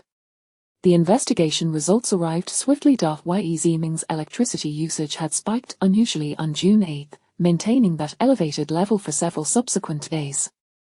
Fang Rui recalled discovering a freezer at the explosion site, which was utilized to expedite the setting of plaster molds. All these factors indirectly supported Mu Mian's hypothesis. Yi Ziming had likely been murdered on June 8th, with the perpetrator orchestrating the fire and explosion on June 12th in an attempt to obliterate the evidence. Fang Rui proceeded to the security office of the villa to retrieve surveillance footage from around June 8. The video revealed that on that day, Yi Ziling drove to Yi Ziming's residence, followed shortly by Liu Jeller arriving via taxi. Subsequently, Yi Ziling departed, and moments later, Liu Jeller exited the villa with a visibly anxious demeanor before taking a taxi at the entrance. Fang Rui first questioned Yi Ziling. Miss Yi, do you recall what you were doing on June 8th? June 8th. I barely remember. I'm quite busy every day. How could I recall everything that happens? Your theatre company stated that you took a leave of absence that day. Can you not recall what you did during your time off? Oh, that day? I took leave to visit my brother. He claimed he was ill, so I made a special trip home to see him. Did you encounter Liu Jieler that day? I did. He rushed over to my brother's house. My brother wanted to keep me out of their affairs, so he asked me to leave. Since June 8th, have you seen your brother? Yes, I speak to him on the phone daily. On the morning of his death, I even received a call from him. Have you seen your brother in person, not just on the phone? No, our theatre company was about to perform, and I was busy rehearsing, leaving no time to see my brother. He had initially planned to take me out for a meal, but I was kept back for practice, and we never met. Had I known my brother would die, I would have prioritized seeing him, even if it meant missing the performance. Yi Ziling seemed to be on the verge of emotional collapse. I'm sorry. I am struggling to contain my emotions. Could you please allow me a moment to regain my composure? Fang Rui then interrogated Liu Jieler. Fang Rui played the video of Liu Jieler hastily exiting Yi Ziming's villa. Mr. Liu, do you remember when this incident occurred? I do not recall. The video is somewhat unclear. Is that me in there? Fang Rui paused the video, freezing the frame on Liu Jieler's panicked visage. Does anything come to mind now? On that day, I did approach Yi Ziming to demand repayment. He threatened me, claiming he was acquainted with many gangsters, and that if I continued to harass him, he would kill me and dispose of my body in the sea. Terrified, I fled. Afterward, I didn't dare to ask him for money again. Officer, could it be that those thugs Yi Ziming knew murdered him? He owed so much money that many must have wanted him dead. Did you see Yi Ziming after that? No, I didn't dare to confront him again. However, I did call him, and he answered, only to berate me. After that, I was too afraid to call him again. Chapter 31, The Cloud of Dismemberment, The Breakthrough. Although Liu Jieler's suspicion is considerable, there is currently no direct evidence to substantiate that he murdered Yi Ziming. However, Fang Rui has discovered that since June 8th, none of them have seen Yi Ziming, yet several individuals closely associated with him have inexplicably received calls from him. It appears the perpetrator is attempting to fabricate the illusion that Yi Ziming is still alive through these call records. In the conference room, Fang Rui once again played the recorded phone call. Yi Ziming, Lin Lan, are you busy today? Lin Lan, I'm currently at the shop. What do you need from me? Yi Ziming, Lin Lan, I'll be immigrating abroad in a few days. Can you come and see me? Lin Lan, is that really necessary? Given our relationship, I don't think we need a farewell. Yi Ziming, didn't you leave something important here last time? I found it for you, so come and collect it. Lin Lan, why don't you just send it to me? Yi Ziming, if you don't come, I'll throw it in the trash. Lin Lan, I'll come right over. You. The call was abruptly terminated. Xiao Zhang remarked, the tone is quite natural. Yi Ziming speaks fluently, and this recording doesn't sound like it was spliced together. Wang from the technical department added, audio analysis indicates that Yi Ziming's voice is neither synthesized nor pre-recorded. It is genuine human speech. But Yi Ziming was already dead at this time. How could he possibly make a call? Can we request to listen to it again? Mu Mian inquired. Fang Rui played it once more for Mu Mian. At the 19-second mark, I heard the sound of a car horn, and at 31 seconds, I heard the voice announcement of a bus, specifically the B31 route, with the stop being Yunzhou Station. Wang noted, we have already isolated the background noise. There's nothing particularly unusual. As he spoke, he played the separated background audio, which was somewhat unclear but aligned with Mu Mian's observations. Mu Mian continued her analysis. Lin Lan claimed she was at the shop. However, the B31 bus does not pass by her cake shop. Xiao Zhang and the others immediately consulted a map on their phones. Lin Lan's shop is located in the northern district, while the B31 route connects the eastern and western districts, indeed bypassing Lin Lan's cake shop. Xiao Zhang looked at Mu Mian in astonishment. Forensic Officer Mu, do you memorize bus routes in your spare time? Is that necessary? Can't you just remember after a single glance? Mu Mian has always had an exceptional memory, nearly achieving photographic recall. Fang Rui queried, "Do you suspect Lin Lan is lying?" The voice of the bus announcement should have been transmitted from Yi Ziming's end. The individual who fabricated the recording was likely driving at that time, and their route would coincide with that of the bus. Fang Rui quickly retrieved surveillance footage from near the Yunjai bus stop. After thorough scrutiny, one camera captured Yi Ziling's vehicle. The footage clearly showed Yi Ziling's face. She was holding a phone, seemingly engaged in a call. The timestamp on the video indicated it was June 12 at 9:04 a.m., coinciding precisely with the time Yi Ziming called Lin Lan. Fang Rui soon discovered that Yi Ziling had been part of the animation club in college and was adept at voice acting, capable of mimicking many voice actors' tones. This almost definitively indicated that Yi Ziling was the one who fabricated the call recording. Fang Rui summoned Yi Ziling once more. She appeared perplexed and asked, "Captain Fang, have you apprehended my brother's murderer?" Fang Rui handed her a photograph. The image depicted Yi Ziling on the phone. "Miss Yi, does this scene look familiar to you?" Yi Ziling glanced at it, her expression shifting slightly, yet she feigned composure. "This photo shows me on a call. Is there anything remarkable about it? Don't you all make calls?" "Miss Yi, what were you doing at 9:04 a.m. on June 12, the day of the fire?" Yi Ziling adjusted her posture. "How could I remember such details? I only recall that I was driving to my brother's house around 9 that morning." "Were you on your way when you made a call?" "Yes. However, we checked your phone records, and you did not make any calls that day.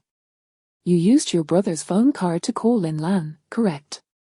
Yi Ziling vehemently denied. "No, why would I call that wretched woman Lin Lan?" "Miss Yi, it would be wise to confess. We have gathered evidence of your involvement." Yi Ziling covered her face, beginning to sob uncontrollably. "It was Liu Jeller who forced me. He accidentally killed my brother while I was watching, and then he threatened me to cover for him. He knew I was skilled at mimicking voices, so he made me call my brother's friends and colleagues to create the illusion that my brother was still alive." Fang Rui exchanged glances with Xiao Zhang. Based on the surveillance footage, Liu Jeller had left after Yi Ziling, making him a likely accomplice in the crime. Jeller said my brother was already dead. If I didn't help him, he would go to prison. Liu Jeller is like another brother to me. I couldn't refuse to help him. Moreover, Jeller threatened that if I reported it, he would leak my relationship with my brother to the media, ruining both our reputations. I had no choice. I could only help him conceal the truth." Yi Ziling cried out in anguish. Fang Rui waited for her emotions to subside slightly before requesting her account of the incident. "That day, my brother said he was ill and wanted me to visit. I had not been there long when Liu Jeller arrived. He and my brother discussed matters in the studio on the second floor while I was downstairs washing fruit. Just as I was about to go upstairs, I heard a terrible scream. My brother had been pushed by Liu Jeller, crashing into a sculpture on the table, bleeding profusely. Then I realized my brother had stopped breathing. Liu Jeller had accidentally killed him. I initially intended to call the police, but Liu Jeller wouldn't allow it. He was frantic at first, then suggested we freeze my brother's body and later find a way to dispose of it. He initially planned to dismember the body and hide it in the sculpture, but that was too risky. Later, he learned that my brother had taken out accidental death insurance for the villa. He thought to set it ablaze, which would not only destroy the evidence but also allow me to claim a substantial compensation. I am not aware of what else occurred. He instructed me to use my brother's voice to make the call and perform for the police. Beyond that, he did not divulge anything else." Fang Rui then interrogated Liu Jeller. Initially, he was brimming with confidence, seemingly certain that the police would not unearth any evidence. However, when Fang Rui informed him that Yi Ziling had confessed, his expression transformed dramatically. Liu Jeller's body tensed, yet he feigned nonchalance, speaking with a scornful tone. "I am innocent. Do you have evidence proving I killed him? If not, even if the judge convicts me, I will seek media help for my appeal." Fang Rui presented the evidence chain showing Yi Ziling's fabrication of Yi Ziming's voice to create the call records. Liu Jeller's eyes reddened as he erupted. "What have you done to Ziling? Why is she slandering me? Based on the surveillance footage and Yi Ziling's testimony, we can essentially convict you. Are you sure you wish to continue your denial?" Liu Jeller gritted his teeth. Yi Ziming was a scoundrel who deserved to die. Even if God knew of my actions, he would not deem me guilty. Fang Rui interrupted, I cannot speak to how God will judge, but first, you should recount your actions during the crime. Do you know how disgusting Yi Ziming was? He was perverted enough to assault his own sister. Do you think he was some kind of artist? He was nothing but a scoundrel. All his works were not his own. Initially, he relied on Lin Lan. All those famous pieces were completed with her help. Later, he stole my works. 6 months ago, he became addicted to gambling and lost his entire fortune. That day when I visited him, he claimed he had no money to repay me, but he could offer Ziling in exchange for debt. I was furious and pushed him. He fell to the ground, hitting his head on the edge of the workbench, bleeding profusely, and then he stopped breathing. As Liu Jieler spoke with increasing fervor, saliva nearly sprayed across the table into the faces of his interrogators. Fang Rui asked, you claim you pushed the deceased, causing his head to strike the workbench, and then he died? Chapter 32 The Enigma of Dismemberment. You are not the killer. Liu Jieler moistened his parched lips and grinned. Yi Ziming has reaped the consequences of his misdeeds. Otherwise, how could a mere nudge lead to his demise? Are you certain he collided with the workbench? Fang Rui reiterated. Does it even matter? I killed him, I confess. You may pass whatever judgment you deem fit, but cease your relentless questioning. How was that injury sustained? Mu Mian retrieved the autopsy report and flipped to the photograph of the wound. It is a contusion. Judging by the shape of the wound, the object must have been oval. I surmise it was a sculpture. Regrettably, I did not find the murder weapon at the crime scene. Could it not have been caused by colliding with the edge of the workbench? Unlikely. If it were the edge of the workbench, the wound's shape would not present as oval. Thank you. Liu Jieler is lying. It is highly probable that Yi Ziling is the actual murderer, and Liu Jieler is taking the fall for her. Fang Rui patted Mu Mian on the head and departed with the report in hand. Mu Mian stood momentarily stunned, displeased, and cautioned Fang Rui, patting the head may stunt growth. Moreover, concerning the deceased, yet Fang Rui had already left. Indeed, he was a person of impetuous temperament. However, Mu Mian knew Fang Rui would return to consult her shortly. When Fang Rui re-entered the interrogation room, Liu Jieler had already adopted a stance of refusing to answer any questions. Fang Rui's gaze bore down on Liu Jieler. The one who killed the deceased is not you, but Yi Ziling, correct? What does Yi Ziling have to do with this? I am the one who killed him. I plead guilty. What more do you want? Then please reiterate how Yi Ziming met his end. I told you, I was furious at the time and just shoved him. He collided with the workbench and soon thereafter died. However, our forensic examination yields a different conclusion. Fang Rui produced the autopsy report, presenting the photograph to Liu Jieler. This wound was clearly inflicted upon striking the floor. You do not even know how the deceased died. Are you truly certain you killed him? Liu Jieler quickly countered, I was in such a panic that I misremembered. Now that I think back, his head did hit the floor, making a very distinct sound. I was deceiving you earlier. It was actually a collision with a sculpture that caused the injury. Fang Rui stated to Liu Jieler, you are utterly oblivious to the intricacies of this case. The killer is not you. You merely wish to shield Yi Ziling from blame, do you not? I am the killer. I did it. Am I a fool to take the fall for that wretched girl? I would just as soon kill her too. Xiao Zhang couldn't help but feel a twinge of sympathy for Liu Jieler. To be so utterly subservient was truly pitiful. Yi Ziling does not harbor feelings for you. Her affections lie with her brother, Xiao Zhang reminded him. Even if you take the blame for her, she will not love you. Liu Jieler clenched his fists in anger, maintaining his silence, seemingly convinced that the police could not ascertain whether it was Yi Ziling or Liu Jieler who had pushed Yi Ziming. Fang Rui remarked, Liu Jieler, your scheme is quite elaborate, but do you know why we still unraveled the truth? It is because of Yi Ziling. She adamantly claimed the deceased was murdered and insisted we investigate. Liu Jieler's eyes widened in shock, as if struck by lightning, leaving him momentarily paralyzed. Why do you think she would do such a thing? Liu Jieler remained silent.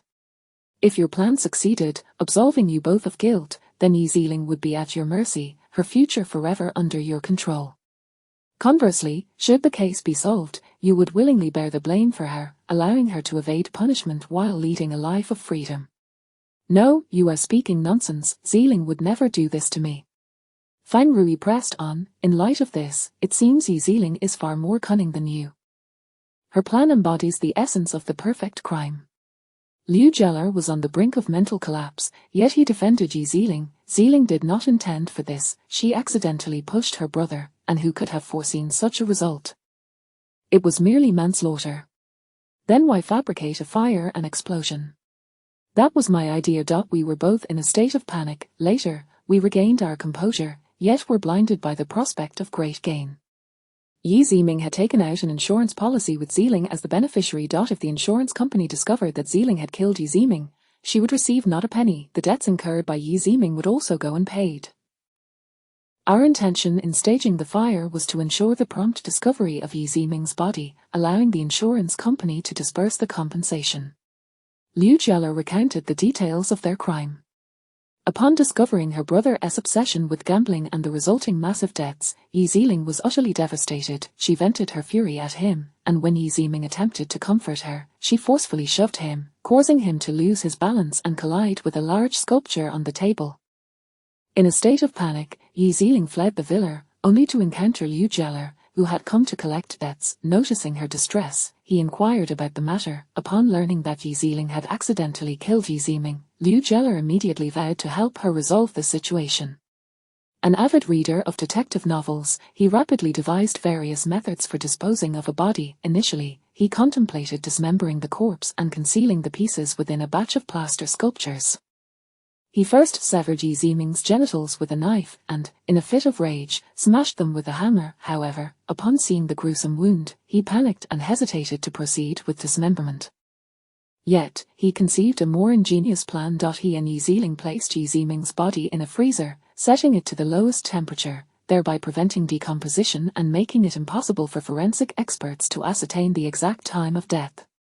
He instructed Yi Ziling to imitate Yi Ziming's voice, calling his colleagues and friends daily to fabricate the illusion that he was still alive. On the night of the incident, he positioned the frozen Yi Ziming by the window, where it could vaguely resemble him without revealing any detail. This further solidified the false narrative that Yi Ziming had died on June 12. He then left the villa, deliberately choosing a spot in the library that was directly in view of the surveillance cameras, thus providing himself with a solid alibi. His intention in leaving his previous residence and hiding was to create an additional layer of security. Should the police uncover the truth, he could more effectively shield Yi Ziling from blame. His love for Yi Ziling was profound. He could not bear the thought of her suffering even the slightest harm. On June 12, he set up an incendiary device, intentionally piling numerous paint cans and turpentine near the workbench, while securing all the windows, ensuring that a fire could potentially trigger an explosion, further obliterating the body. According to his design, firefighters would treat it as a standard fire. Even if suspicions arose, the charred remains would make it difficult for the police to ascertain that the body had been frozen, let alone determine the precise time of death.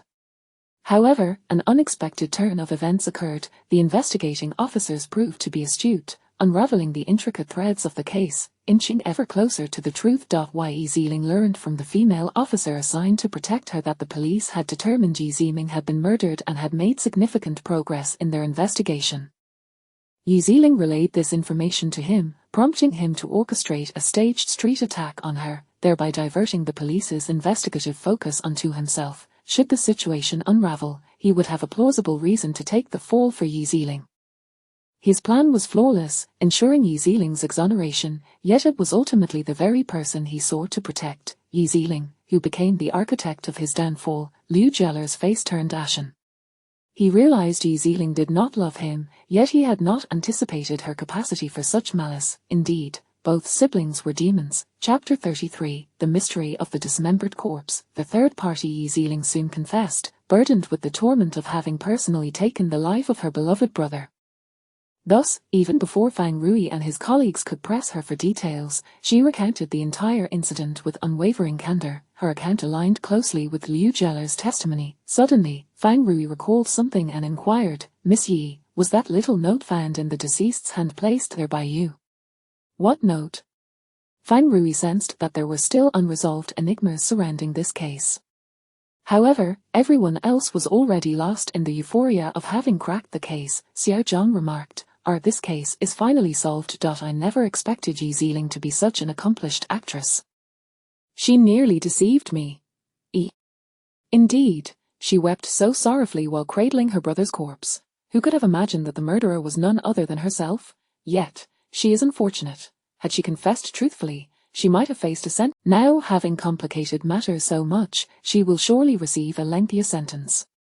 Have you forgotten, she is a theatrical dancer. I sensed something was amiss. No ordinary person would cry in such a manner. Then why didn't you speak up at the time? If you had, we might have solved the case sooner. Well, there was no evidence at the time. I must say, our captain and forensic expert are quite remarkable. Had we been the ones investigating, we might have dismissed this as just an ordinary fire. As everyone buzzed about celebrating their breakthrough, Fang Rui felt less jubilant. He remembered Mu Mian's words that the cause of death was mechanical asphyxiation. Although brain damage could also induce asphyxiation, Mu Mian had not emphasized this, suggesting that the injury was not fatal. Furthermore, that little note, both Yi Ziling and Liu Jeller claimed they had not placed it there, implying that a third person might still be present at the crime scene. When Fang Rui found Mu Mian, she was engrossed in her artwork in the office. Mu Mian had weekly drawing assignments as part of her autism intervention therapy. This week, with the case investigation consuming her time, she had not been able to complete her assignment until now. Upon seeing Fang Rui, she set down her brush, saying, Fang Rui, I wanted to tell you earlier that I suspect Lin Lan to be the true murderer, but you left so quickly. Fang Rui smiled at Mu Mian. Coincidentally, he too harbored suspicions about Lin Lan's culpability. Mu Mian retrieved a shriveled yet still beautifully colored green velvet cake from her drawer. This is evidence, albeit not very rigorous as proof. We discovered that Lin Lan visited the villa on the morning of June 8th. This further corroborates the possibility that she was present at the scene of the crime that day. Lin Lan had entered the villa by taxi, sitting in the backseat and avoiding surveillance cameras entirely, thus eluding detection during the initial round of inquiries. After identifying the inconsistencies, Fang Rui questioned the taxi drivers one by one, and one confirmed that Lin Lan had indeed taken his cab into the villa area that morning. Fang Rui led a team to apprehend Lin Lan. She was busy tidying up her shop, with the shelves stripped bare of cakes, leaving only some molds behind. Nevertheless, Lin Lan was still diligently cleaning. Fang Rui directly asked, Miss Lin, you were in the room when Yi Ziling and Yi Ziming had their altercation, weren't you? Lin Lan's expression was calm. Fang Rui expected her to deny it, but she confessed, yes, I was there. I was hiding behind the shelves. When Yi Ziming collided with the sculpture, he was not yet dead. At that moment, Yi Ziling panicked and ran out, and you took advantage of that opportunity to kill Yi Ziming. When Yi Ziling and Liu Jeller returned, Yi Ziming was already dead, leading them to mistakenly believe that Yi Ziling was the murderer, correct? Yes. Lin Lan cast a wistful glance at her cake shop and extended her hands toward Fang Rui, softly admitting, I confess. My faith does not permit me to lie, nor does it allow for criminality. Fang Rui handcuffed her and took her back to the police station. Lin Lan was the most cooperative criminal Fang Rui had ever encountered. Before he could even ask, she began to outline the sequence of events. That day, I heard that Ziming was ill, so I brought him some medicine and cake. Upon arriving, I discovered he was not sick. He had merely deceived me into coming under that pretense to borrow money. I was furious, yet my love for him compelled me to lend him the money. At that moment, Ziling also arrived. Ziming did not want us to meet, as Ziling harbored considerable animosity toward me, so he instructed me to hide until Ziling left. The siblings had a fierce argument, during which I learned of their sordid relationship. In that instant, my world shattered. Can you comprehend my despair? I was raised with the purest faith, only to fall in love with such a scoundrel. How ironic. Later, Yi Ziling inadvertently pushed Ziming, causing his head to strike against a sculpture, resulting in a significant amount of blood. Yi Ziling was paralyzed with fright, believing she had accidentally killed her brother, and fled the villa in a panic. At that moment, I approached Ziming and found he was still alive, his eyes wide open as if pleading for help. Yet, I did not save him. I took a pillow and suffocated him. I thought God would forgive me. I was punishing a demon, not committing a crime. You all know what happened next. When Yi Ziling exited, she encountered Liu Jialer, who loved her dearly. Upon discovering the truth, he immediately sought to bury it. He orchestrated a fire, intending to obliterate all evidence. Har har har, yet they never anticipated that the true murderer of Yi Ziming was me. Lin Lan sighed, if only I had not left that note, you would undoubtedly have failed to uncover the presence of another individual at the crime scene. However, I do not regret it. Yi Ziling is no saint, and I am determined to expose her and her brother's disgraceful affair. I hope that fire cleanses his filthy, sinful soul. Fang Rui remarked, we suspect your involvement not solely because of the note but also due to that green velvet cake. Cake? Lin Lan offered a bitter smile, no wonder your girlfriend was so interested in that cake. She must have suspected me from the beginning. I was careless, mistaking her for someone genuinely fond of it, unaware she was probing for information. She is quite astute. Upon exiting the interrogation room, Xiao Zhang, with a hint of gossip, said, girlfriend. Captain, aren't you single? Where did this girlfriend come from? Fang Rui shot him a glare, do not spread unfounded rumors, this is merely a misunderstanding. She was referring to Dr.Mu, wasn't she? Captain, you must come clean, are you and Mu Mian in a relationship? Why would you think that? Mu Mian and I are diligently solving the case. What about you? Are you daydreaming about romance novels instead of working? Fang Rui was somewhat exasperated. He and Mu Mian were tirelessly investigating the case, hardly having time for romance. TSK, Captain, you used to refer to her as Dr.Mu, yet now you call her by her name. Does it make a difference? Fang Rui did not concern himself with such trivialities. A name was merely a label. During work, one should address each other by their titles, that is common knowledge. Xiao Zhang imitated Mu Mian's tone. Captain, don't you think you have a special connection with Dr. Mu? I regard everyone who aids me in solving cases as special. Mu Mian is a prodigy in criminal investigation. Should I not treat her well? Xiao Zhang felt a sense of disappointment. It turned out the captain only valued Dr. Mu's investigative skills. Dr.Mu had truly misallocated her affections. However, it seemed that Mu Mian was not interested in Fang Rui himself, but rather in his remains. A strangely fitting match. Zhangqiang. Chen Shui patted Xiao Zhang's shoulder. What are you rambling about now? Don't call me by my full name. Why are you shouting so loudly? Noticing no one around, Xiao Zhang whispered to Chen Shui, the couple you ship is entirely in your imagination. Captain does not like Dr.Mu at all. That's irrelevant. It doesn't matter. Chen Shui's eyes sparkled. Captain is a Libra, and Dr.Mu is a Leo. Those two signs are a perfect match. They will definitely end up together. Xiao Zhang looked at Chen Shui helplessly. He thought he was the most unreliable one here, yet even the usually sharp Chen Shui was equally deluded. Chapter 34, wishing you time. The three testimonies aligned perfectly, and the case was finally closed. Upon discovering that Lin Lan was the one who had slain Yi Ziming, Yi Ziling was initially taken aback, then descended into a state of frenzied madness. I knew it, I did not kill my brother. Thank goodness, I did not take my brother's life. In stark contrast, Liu Jialer was left in utter shock, struggling to believe that Lin Lan could commit such an act. In his mind, Lin Lan was akin to an angel, always forgiving towards Yi Ziming and providing solace to him during his moments of distress. How could such a benevolent person ever resort to murder?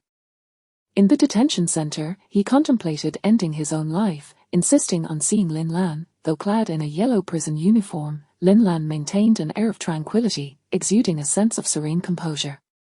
Grasping her hand with urgency, Liu Jialer implored, Sister Lin Lan, it must be a mistake made by the police, right? The true scoundrel who killed Yi Ziming is evidently Yi Ziling. Why are you taking the blame for her? Jialer, they are not mistaken. I killed Yi Ziming. Why? Jialer, although your actions have hindered the police investigation, you should not face a severe sentence. After your release, steer clear of Yi Ziling and do not love her any longer. You must start planning for your own life. Do not end up like me, sacrificing everything for love and ultimately betraying your own beliefs. Liu Jialer's eyes reflected confusion. I don't know if I can do that. You must. Do not love someone who does not love you back. Lin Lan's gaze was resolute. It is too late for me, but you still have a chance. Tears streamed down Liu Jialer's face. Jieler, there is no need to visit me again. I will manage well here. Lin Lan was a person of conviction, and even within the confines of prison, she could maintain a semblance of peace. After work, Fang Rui decided against returning home with Mu Mian. They had been spending an excessive amount of time together lately, including commuting to and from work, which could easily lead to misunderstandings. He did not wish for gossip to tarnish the purity of their colleague relationship. However, when he spotted Mu Mian waiting quietly for a ride at the door, he hesitated. As he pondered, a car pulled up beside her. Dr.Mu, would you like a lift? A voice belonged to Lin Sen, who had driven past the police station with the intention of inviting Fang Rui to dinner but changed his mind upon seeing Mu Mian. Mu Mian quickly assessed the situation. Lin Sen's car was well maintained, appearing quite safe, and he seemed to be an emotionally stable individual, unlikely to exhibit road rage. Riding with him should be relatively secure. More importantly, she was eager to return home swiftly to prepare a surprise birthday celebration for her sister. Thank you. Mu Mian took a seat in the back. As Fang Rui watched Lin Sen's car depart, he felt a mix of frustration and disbelief.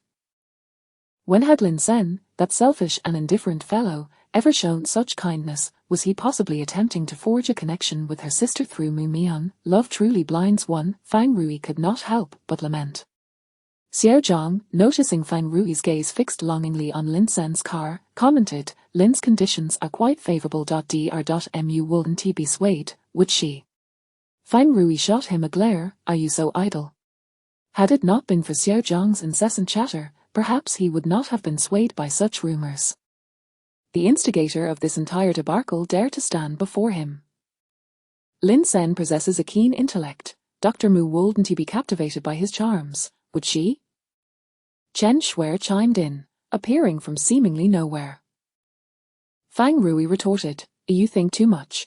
Lin Sen cannot read minds, and Dr.Mu finds his intellect lacking in research value. Mu Mian would never be attracted to Lin Sen's romantic naivety. No wonder you seem unfazed. Chen Shui muttered under her breath. Exactly, we were both worried for you just now.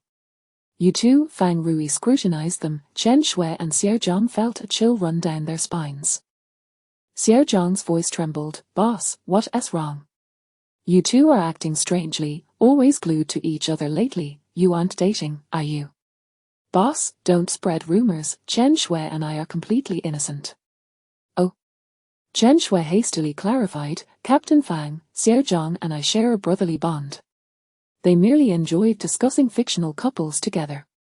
At that moment, Xiao Wang strolled by and, noticing the flush on both Xiao Zhang and Chen Shui's faces, inquired, Captain Fang, what's up with them? Xiao Zhang, with such thick skin, why are you blushing? Who knows, perhaps they are in love. Fang Rui declared nonchalantly, turning on his heel and walking away, leaving the three in stunned silence. Xiao Zhang protested, we are not in love. Chen Shui added, we are innocent. Xiao Wen chuckled, oh. I see, I understand everything.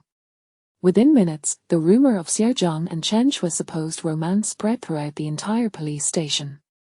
Xiao Zhang and Chen Shui were left in despair, convinced this was Fang Rui's act of revenge against them.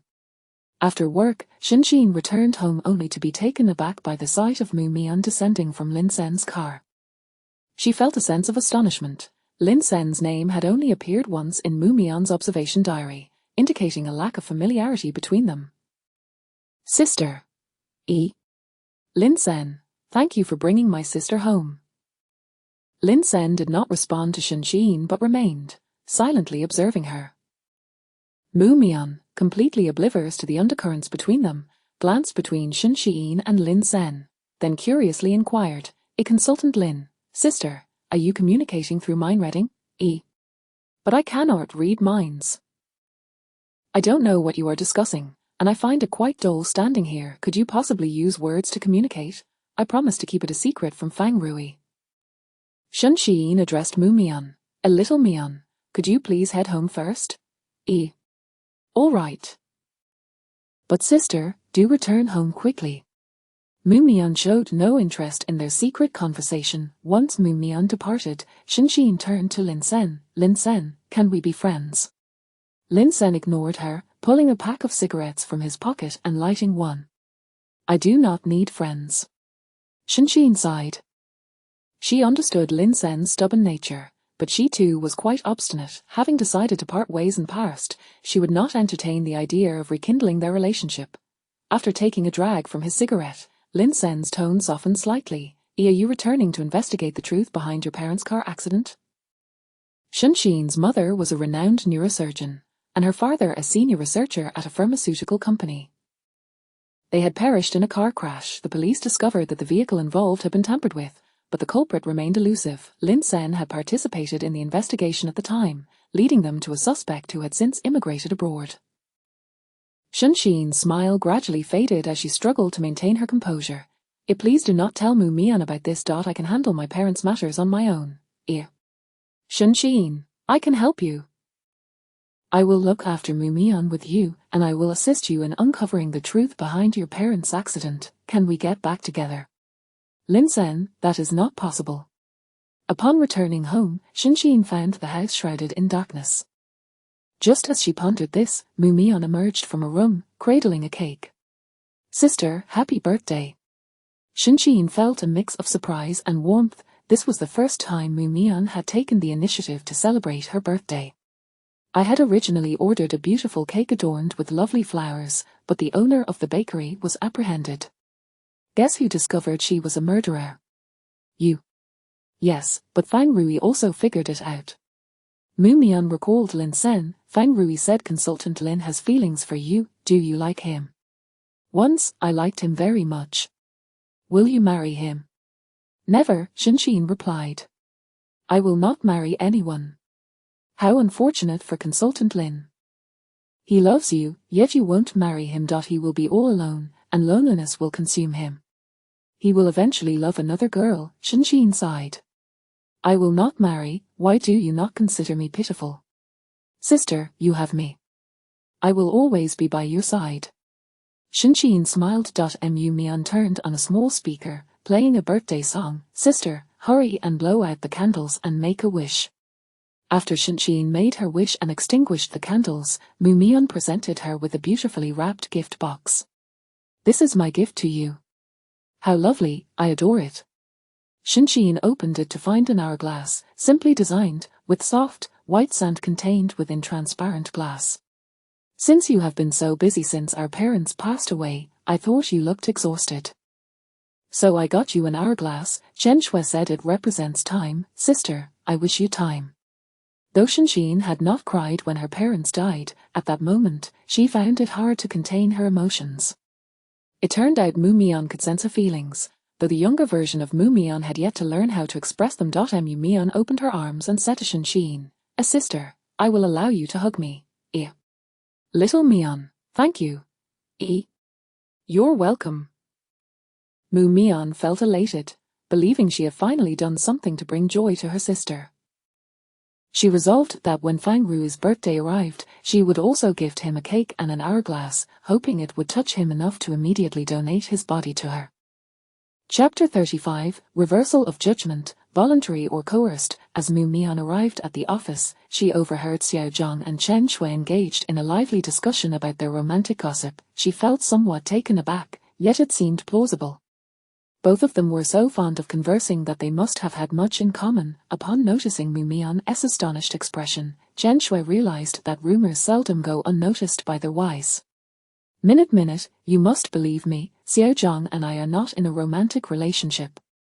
Mu Mian's gaze was somewhat bewildered as she inquired, but you appeared very happy when you were with Officer Xiao Zhang. Did I?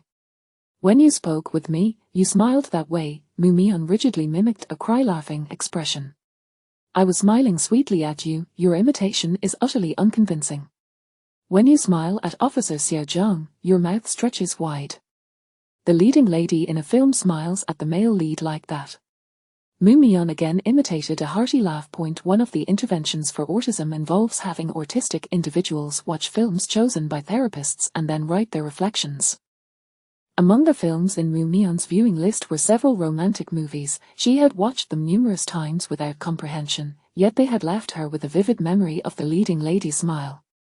Laughter is generally a more overt and positive emotion, making it one that Moo Myeon could recognize most readily. Chen Shui was engulfed in self-doubt. Could her pure friendship with Xiao Zhang truly be tainted? After the resolution of the arson case involving Yi Ziming, the Special Crimes Unit enjoyed a brief respite. Fine Rui, their SA case I find particularly challenging. Could you transfer it to your Special Crimes Unit? Li, the captain of the neighboring criminal police team, approached Fang Rui. I believe only you can handle it. Fang Rui inquired, what case? A rape case. The victim is an internet celebrity, and thus this matter has become quite sensational. We need to resolve it promptly. However, the situation is rather complicated, and this case is not easy to investigate. Without hesitation, Fang Rui requested all the case materials. Upon reviewing them, he noted the name of the suspect, Lin Qianjie, the son of the wealthiest man in Jiangju. And no wonder Captain Li was so eager to pass the case to him. It seemed he wished to avoid entanglement in trouble. Xiao Zhang was making fervent gestures at Fang Rui, yet he was unable to dissuade him from taking on the case. Boss, are you out of your mind? Li is clearly trying to shift the blame. Even if we solve the case, we won't gain any credit, but if we fail to uncover the truth or if our findings contradict public speculation, we'll be vilified. Fang Rui paused. As Xiao Zhang, we became police officers to uphold justice, not for personal gain. Xiao Zhang quietly closed his mouth. Fang Rui was indeed justified in saying so. His parents were politicians, and his family held significant positions. Had Fang Rui not insisted on becoming a police officer, he could have easily pursued a more illustrious future. However, we cannot accept every case indiscriminately. Xiao Zhang yawned in boredom. Such cases lack complexity and present no challenge. The victim, Lu Qian, was a beauty influencer on a certain platform. On the day of the incident, Lin Qianjie had entered Lu Qian's home under the pretense of discussing a business collaboration, subsequently committing rape against her. The forensic examination had been conducted, revealing sperm in Lu Qian's vagina, confirmed to belong to Lin Qianjie. Numerous signs of resistance were present on Lu Qian's body, indirectly indicating that she had been coerced into engaging in sexual relations with Lin Qianjie. Lin Qianjie had already been brought to the interrogation room. Though he looked fairly presentable, he exuded an air of arrogance. The corner of his mouth bore a bruise inflicted by Lu Qian during her struggle. Dressed in a flamboyant shirt, he reclined in his chair, crossing his legs with a haughty expression, insisting that he had the right to remain silent until his lawyer arrived. When he noticed Fang Rui entering, he froze momentarily, instinctively straightening up, yet his face retained a derisive grin. Oh, isn't he this my old classmate Fang Rui? Look at you, what's the point of being a mere police officer? Come work for me as a bodyguard, and I'll pay you a monthly salary of several tens of thousands. Isn't he that more lucrative than being a cop? Fang Rui lifted his gaze, nonchalantly responding, are you sure? Oh, I was just joking. Lin Qianjie quickly backtracked. He knew full well that had Fang Rui not been clad in police uniform, he would have received a sound thrashing long ago. Having attended the same school from elementary through high school, Fang Rui had always regarded Lin Qianjie with disdain, often having confronted him physically. Fang Rui, you needn't investigate this case. Lu Qian and I are a couple. I did not rape her, she merely reported me out of spite. If you don't believe me, check for yourself. I have numerous witnesses and evidence. Fang Rui interrupted. Answer my questions directly. Please refrain from excessive elaboration. Don't be so serious. I'm not an actual rapist. Fang Rui regarded him with cold indifference. Fine, ask away. I shall answer you honestly. Describe the circumstances of the incident. Lin Qianjie replied, that day, I had secured a brand promotion with Lu Qian, and I went to her house to share the good news. We were already a couple, and my desires were rather high, so naturally, we ended up being intimate. You would have thought Lu Qian would pull a fast one and accuse me of rape. I am truly aggrieved. If she was a willing participant, then why were there signs of resistance on her? Oh, women are like that, they may verbally refuse, but their actions speak otherwise. It's just playful. Lin Qianjie glanced at Xiao Zhang before turning back to Fang Rui. You two are both single. How would you understand these nuances? You claim you were in a relationship. Do you have any evidence? Lin Qianjie leaned back, a self-assured smile on his face. There's plenty of evidence. My lawyer is already gathering it, and he will deliver it to you shortly. Fang Rui, you needn't investigate further. My lawyer will present all the evidence, and you can simply await the completion of your report. No sooner had Lin Qianjie finished speaking than his lawyer arrived to secure his bail. Lin Qianjie's attorney, Wang Li, was renowned as the city's most prominent criminal lawyer. It was said that he had never lost a case, even daring to defend murderers with claims of innocence and emerging victorious. However, he typically represented only the wealthy, as his fees were exceptionally high. Officer Fang, I believe this documentation will substantiate that my client and Ms.Lu are indeed in a relationship, a lawyer Wang stated, impeccably dressed in a black suit with gold-rimmed glasses, exuding professionalism. He handed Fang Rui a folder. Fang Rui accepted the folder, which felt heavy, filled with photographs. These images depicted Lin Qianjie and Lu Qian together, pictures of them sailing, captured on a yacht. Images of them entering and exiting a residential complex together, and even photos of them in matching outfits. While the scenarios varied, the protagonists remained Lin Qianjie and Lu Qian, with Lu Qian's expressions appearing completely natural, devoid of any coercion. Officer Fang, please take your time to review. I shall escort my client away. Lawyer Wang swiftly completed the bail procedure, eager to leave with Lin Qianjie. Lin Qianjie provocatively tilted his chin at Fang Rui. Officer Fang, I'm off now. In the corridor, a poised middle-aged woman awaited him. Upon seeing her, Lin Qianjie appeared somewhat anxious, slowly approaching her. Mom, what brings you here? The woman was Lin Qianjie's stepmother, Jian Gyun. Without uttering a word, she slapped him across the face. Oh, what a disgrace. Lin Qianjie clenched his fists tightly, yet dared not retort. Instead, he forced a smile. I was merely ensnared by that woman this time. It won't happen again. As Mu Mian exited the office, she happened to catch sight of Jian Gyun and froze in place. This woman bore an uncanny resemblance to her mother in the photographs. Could she be her mother? Chapter 36, Reversal of Judgment. Unfavorable testimony. Jian Gyun departed with Lin Qianjie and lawyer Wang, brushing past Mu Mian. Mu Mian froze, uncertain whether to call out to her, and she questioned if this individual could truly be her mother or to be a woman beset by poverty, toiling tirelessly yet failing to earn a living, rendering her unable to purchase a plane ticket to visit her abroad. She should be clad in tattered garments, her face marred by numerous wrinkles. The woman before her bore no resemblance to the image she had conjured in her mind. If this was indeed her mother, appearing so affluent, why had she not come to see her? Mu Mian, why are you daydreaming again? Fang Rui gently tapped her shoulder. From now on, you can daydream in the office. Otherwise, it might tarnish our city's reputation. Mu Mian forced a smile that was more sorrowful than a frown. Understood. Is something troubling you? Fang Rui rarely witnessed such a melancholic expression on Mu Mian's face. Mu Mian shook her head. She was fine, she merely needed to mentally reconstruct her perceptions of her mother. Fang Rui, I'm all right now, she reassured him with a smile that seemed genuinely joyful this time. Fang Rui instructed the technical team to verify the authenticity of the photographs. The technicians reported that there were no signs of manipulation. The images appeared to have been genuinely captured. Together with Li Lanlan, the psychological counselor at the precinct, Fang Rui took a statement from Lu Qian.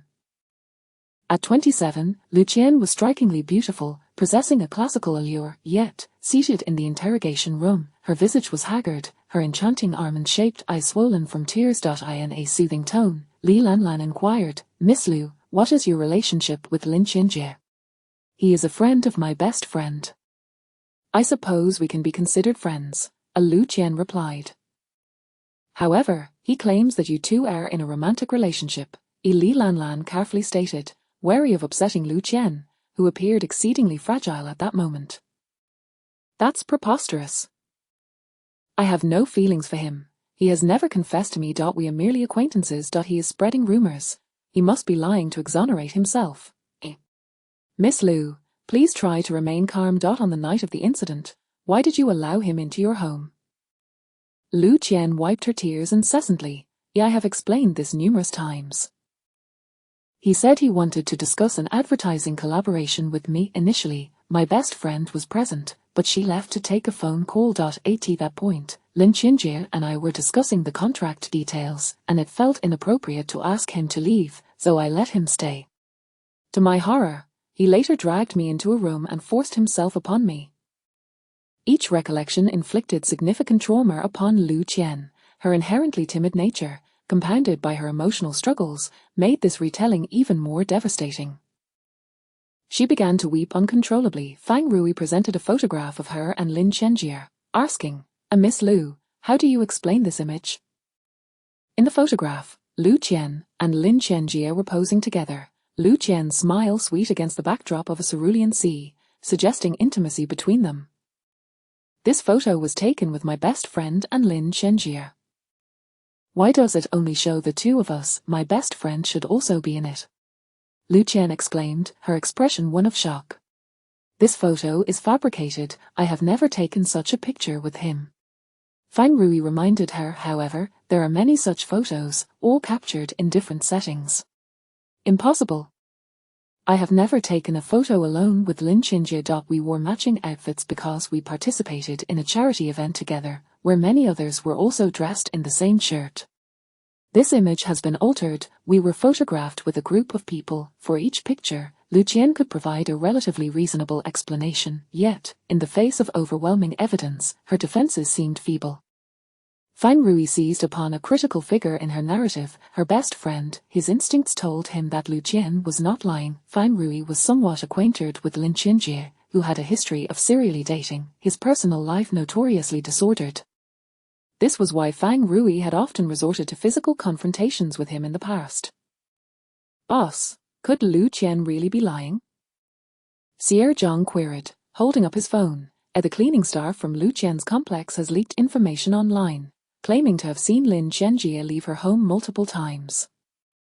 Several female employees from Lin Qinjie's company also reported seeing Lu Qian passionately kissing him in his office. After reporting to the police, Lu Qian feared that they would favor Lin Qinjie and thus took to social media to publicize the incident. Originally, public opinion was on Lu Qian's side, but as the intimate photos of her and Lin Qinjie surfaced online, coupled with the efforts of Lin Qinjie's hired online influencers, the narrative swiftly shifted. Assign Li Lanlan to follow her around the clock. Her mental state is already precarious. If she encounters such disparaging remarks, she might contemplate suicide. Boss, do you really believe Lu Qian was raped? In the presence of abundant evidence, Xiao Zhang began to waver. While Lin Chenjie seemed decidedly unsavory, could the seemingly delicate Lu Qian truly be innocent? First, let us locate her best friend and see if we can uncover any leads from her. Lu Qian's confidant, Wang Sheriar, was a sales associate at a luxury goods store. When Fang Rui and Xiao Zhang arrived at the shop, they noticed Lin Chenjie's lawyer exiting just as they entered. Wang, the lawyer, acknowledged Fang Rui with a nod before driving away. Boss, we're too late. That lawyer must have already bribed Wang Sheriar. Upon entering, they found Wang Sheriar touching up her makeup. Upon learning their purpose, she continued applying foundation. Just ask your questions quickly. I can't be late for work. Xier Zhang, incensed, retorted, Miss Wang, how can you think of makeup when your best friend has undergone such a traumatic experience? What kind of statement is that? I still managed to apply makeup on my father's grave. Wang Sheriar shot back, rolling her eyes at Xiao Zhang. What's wrong with putting on makeup? Is it a crime? Fang Rui interjected, were you at Lu Qian's house on the night of July 20th? Upon seeing Fang Rui, Wang Sheriar's eyes lit up. Officer, do you have a girlfriend? Please answer my question. Why are you so aggressive? I was at Lu Qian's house that evening, but they seemed to be enjoying themselves, so I felt a bit superfluous and made an excuse to leave. You say they were having a good time? E. Of course. E. Are Lu Qian and Lin Chenjie in a romantic relationship? E. I'm not certain. Lin Chenjie is constantly changing girlfriends. Who knows their actual relationship? However, Lin Chenjie does seem to have a fondness for Lu Qian. She has certainly leveraged this to her advantage. Fang Rui produced the stack of photographs. Were you present when these pictures were taken? I was there for the one on the yacht. I don't recall the timing of the second one. For the matching outfits, I probably wasn't there. Wang Xiaoyar cooperatively explained each image. I don't understand why Lu Qian is acting out. This is clearly a good opportunity. I don't see why she would report it. I suspect she might be mentally unstable. She frequently visits a psychologist. A good opportunity. Xiao Zhang exclaimed in astonishment. In what way? Lin Chenjie runs an influencer management company. If Lu Qian aligns herself with him, she won't have to worry about resources in the future. If Lin Chenjie were to marry her, she would become a wealthy lady. So many aspire for such fortune, yet she has offended her benefactor. Fang Rui realized that he was unlikely to extract anything of value from Wang Xiaoyar. Officer, have you finished your questions? Wang Xiaoyar gazed at Fang Rui, her expression a mix of reluctance and eagerness. Could you leave me your number? If I recall any leads, I will contact you immediately. Fang Rui exchanged a glance with Xiao Zhang, who promptly scribbled down a number for Wang Xiaoyar. Wang Xiaoyar accepted the paper with disappointment. As they exited the luxury store, Xiao Zhang breathed in the fresh air. Goodness, the perfume on that woman could suffocate me. Chapter 37, Reversed Judgment, Reconciliation. Chen Shui and Xiao Wang were deeply indignant upon hearing about the case.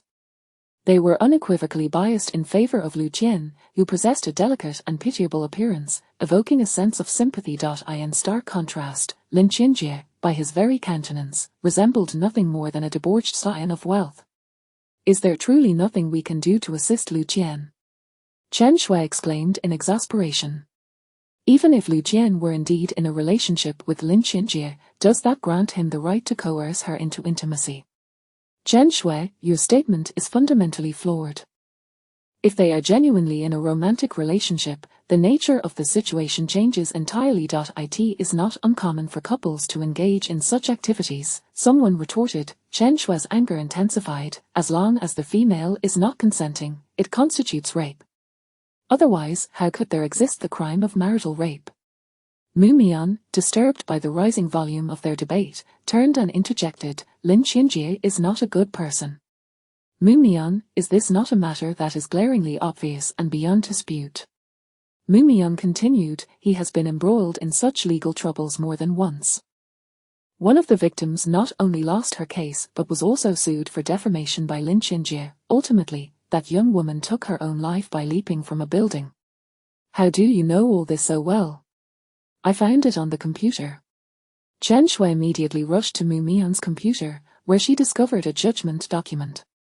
The Jianzhou City Dongcheng District Court ruled that there was insufficient evidence and dismissed Shen Yuanyuan's lawsuit against Lin Chenjie for rape. Mu Mian then switched to another web page, revealing a news article. Shen Yuanyuan suffered from online harassment due to this incident, and she was also required to pay Lin Chenjie a substantial sum in damages, otherwise, she risked imprisonment. Under the dual pressures of mental anguish and financial burden, Shen Yuanyuan tragically took her own life. While the media extensively covered Shen Yuanyuan's defeat in court, her suicide received scant attention, only being disseminated by a few independent bloggers, resulting in limited outreach. Chen Shui felt a chill of fear. If they could not assist Lu Qian, she might very well become the next Shen Yuanyuan. Upon the return of Fang Rui and Xiao Zhang, Chen Shui presented them with the news of Shen Yuanyuan. She was a graduate student who had met Lin Chenjie through her close friends and had socialized with him on several occasions. Later, at one gathering, Lin Chenjie raped Shen Yuanyuan. The subsequent developments mirrored Lu Qian's case. Shen Yuanyuan also pursued legal action against Lin Chenjie for rape, but he produced a plethora of evidence to assert that Shen Yuanyuan was his girlfriend.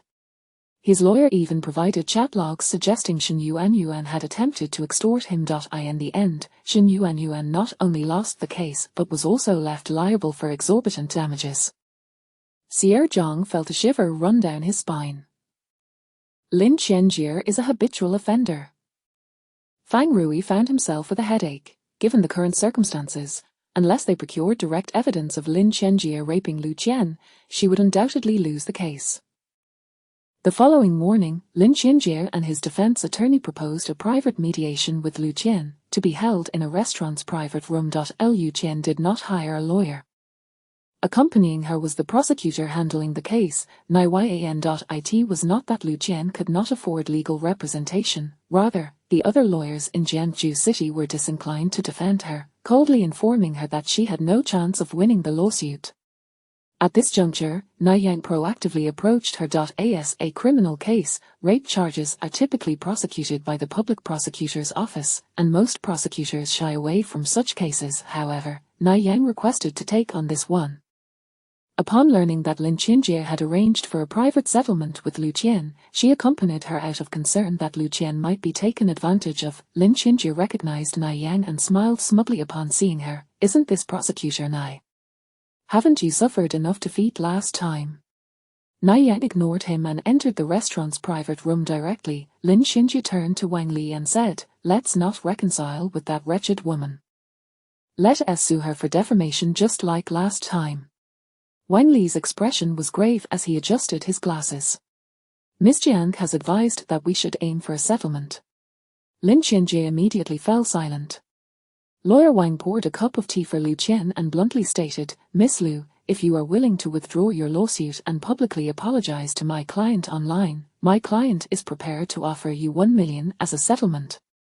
Without hesitation, Lu Qian rejected, "What I seek is not money, but to see Lin Qianjie, this scoundrel, face legal consequences." Lin Qianjie lounged back nonchalantly, utterly indifferent to Lu Qian's invectives. "We are willing to reconcile not out of fear of losing the case, but to avoid escalating the matter and tarnishing my client's reputation." Lawyer Wang took a sip of tea, his expression hardening as a glint of malice flickered in his eyes. "Miss Lu, I advise you to think carefully. This opportunity is singular. I am well aware of my decision, and I shall not compromise," Lu Qian declared, her appearance fragile yet her resolve unwavering. From the day she had suffered harm, she had vowed to ensure that Lin Qianjie would pay a price for his despicable actions. At that moment, the door to the private room was abruptly flung open. Two elderly figures entered, Lu Qian's parents. They were farmers, lacking sophistication, and they greeted Lin Qianjie and Lawyer Wang with deference. "Lawyer Wang, our Qian will sign the reconciliation agreement. We will persuade her." Lu's mother grasped Lu Qian's hand, speaking earnestly, Qian, please reconcile with him, let us not pursue the lawsuit, we cannot win against them." "Dad, Mom, didn't you promise to support me?" "I will not reconcile with him. We cannot win this lawsuit, Qian, please heed your mother's advice and reach an agreement with them," Lu Qian's mother pleaded, embracing her daughter urgently. "They have agreed to give us 1 million. With that, your brother can buy a house in the city." Lu Qian's father even knelt before her. Qian, please just reconcile." "Mom, Dad, why are you forcing me?" Lu Qian was choked with emotion, feeling engulfed in an abyss of despair. Her best friend had betrayed her, and now, even her beloved parents were turning against her. She felt like an utter failure in life. Lawyer Wang reveled in this scene, producing a pre-prepared contract and extending it towards Lu Qian. "Miss Lu, please sign here. Once you sign, we will transfer 1 million to your account immediately." Lin Qianjie watched the unfolding drama with derision. To him, there was no issue that money could not resolve. If it failed, it only meant the funds had not yet been delivered. "Qian, please sign. Quick, sign." Lu Qian's father hurriedly placed the contract and pen before her, persistently urging her to sign. "Such matters are not of great consequence. Once you return home with us, we can certainly find you a good match." He won't mind these things. Lu's mother chimed in, "Yes, Qian, don't be stubborn. We will give you 200,000 from that million, you can invest it in a business." Lu Qian was in a state of emotional collapse, tears streaming down her face. She felt as though she were drowning, unable to grasp anything to save herself. Lawyer Wang, withdrawing from a rape case is not as simple as it sounds. If Lu Qian signs this contract, will you not then pursue charges of extortion against her? Nai Yang exclaimed, snatching the contract away in a fit of anger. Prosecutor Nai, you are interfering excessively. You ought to respect Miss Lu's autonomy in making her choice. Nai Yang turned to Lu Qian, promising, Lu Qian, if you do not wish to reconcile, I will ensure you win this case. Nai Yang's words provided Lu Qian with a breath of hope. She urgently looked at Nai Yang. I do not want to reconcile, I do not want to. Then there shall be no reconciliation. Prosecutor Nai, have you not learned your lesson? Was your last defeat not humiliating enough? Lawyer Wang taunted Nai Yang. Do you think you are helping her? You are harming her. If you had persuaded Miss Shen to withdraw, she might not have taken her own life. Do you intend for Lu Qian to follow suit? Nai Yang trembled with rage, glaring fiercely at Lin Qianjie and Lawyer Wang. Those who commit wrongful acts will inevitably face retribution. Lu Qian grasped Nai Yang's hand. Nai Yang, I trust you. Let us go. Nai Yang took Lu Qian out of the private room, while behind them, Lu Qian's parents please echoed, Qian, how can you be so stubborn? This is 1 million. You cannot simply refuse.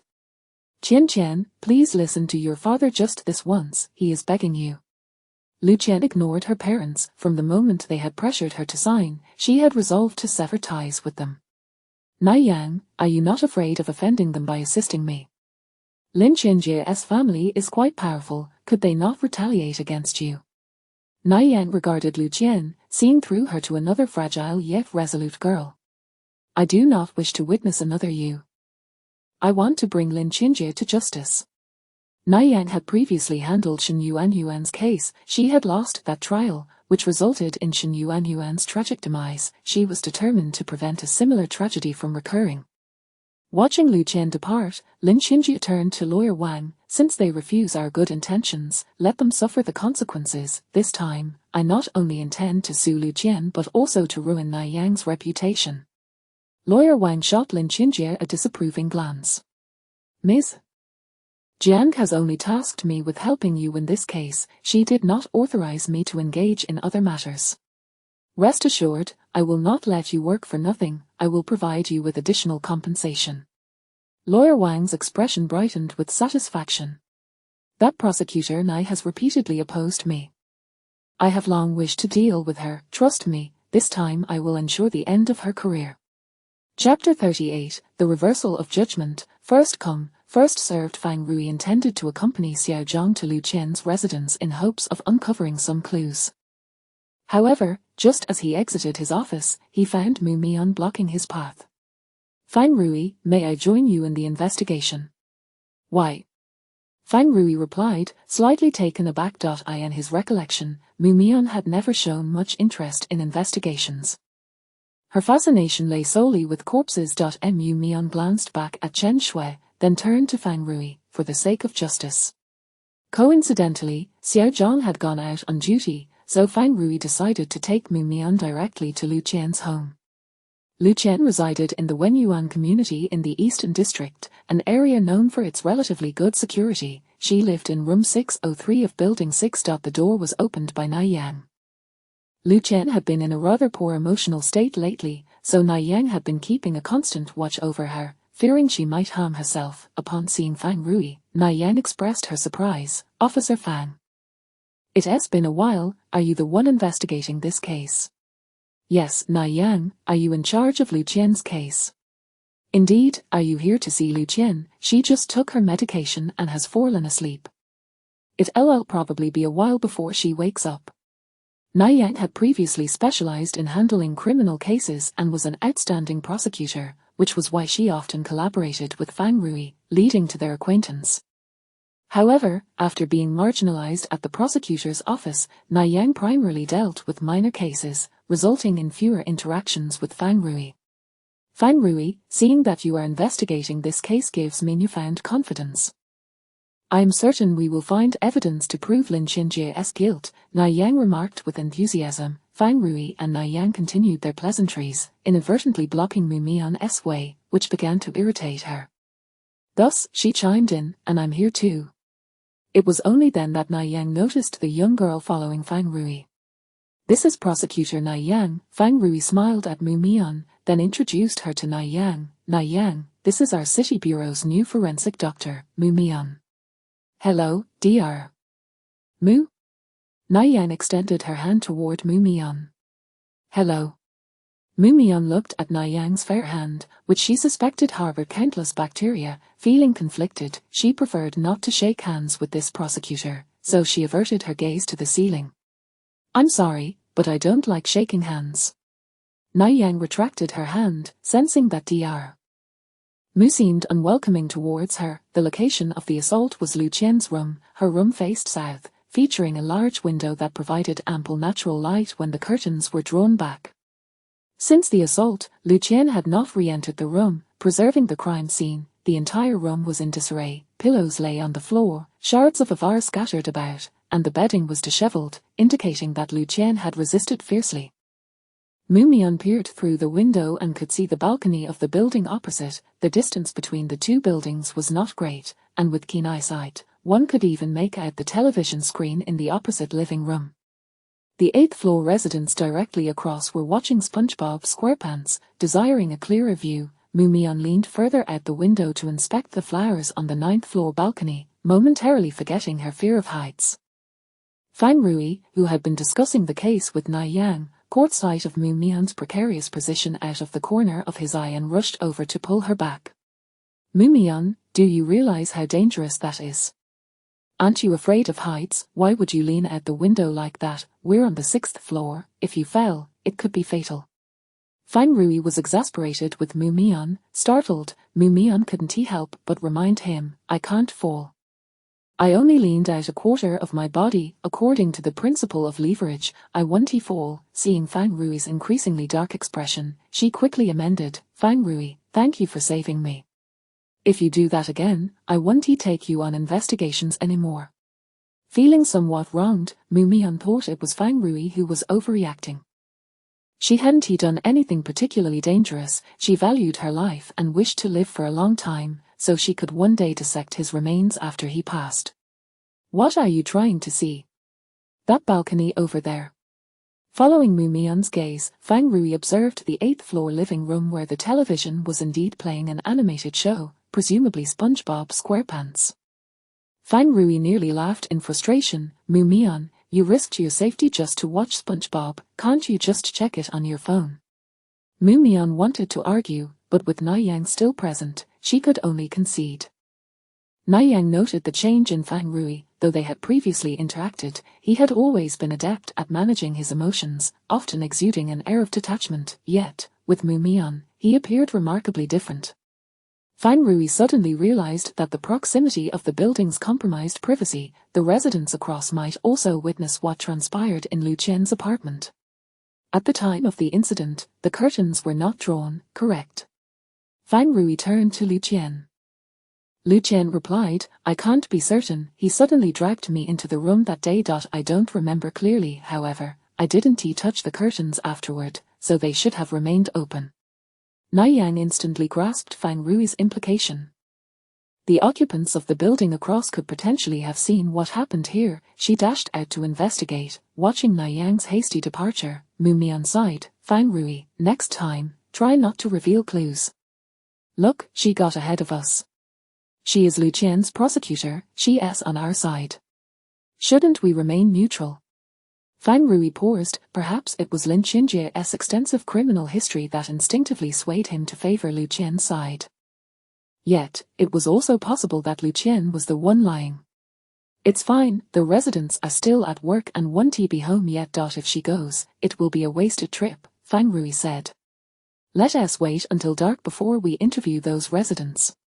Fang Rui then consulted the security guard downstairs.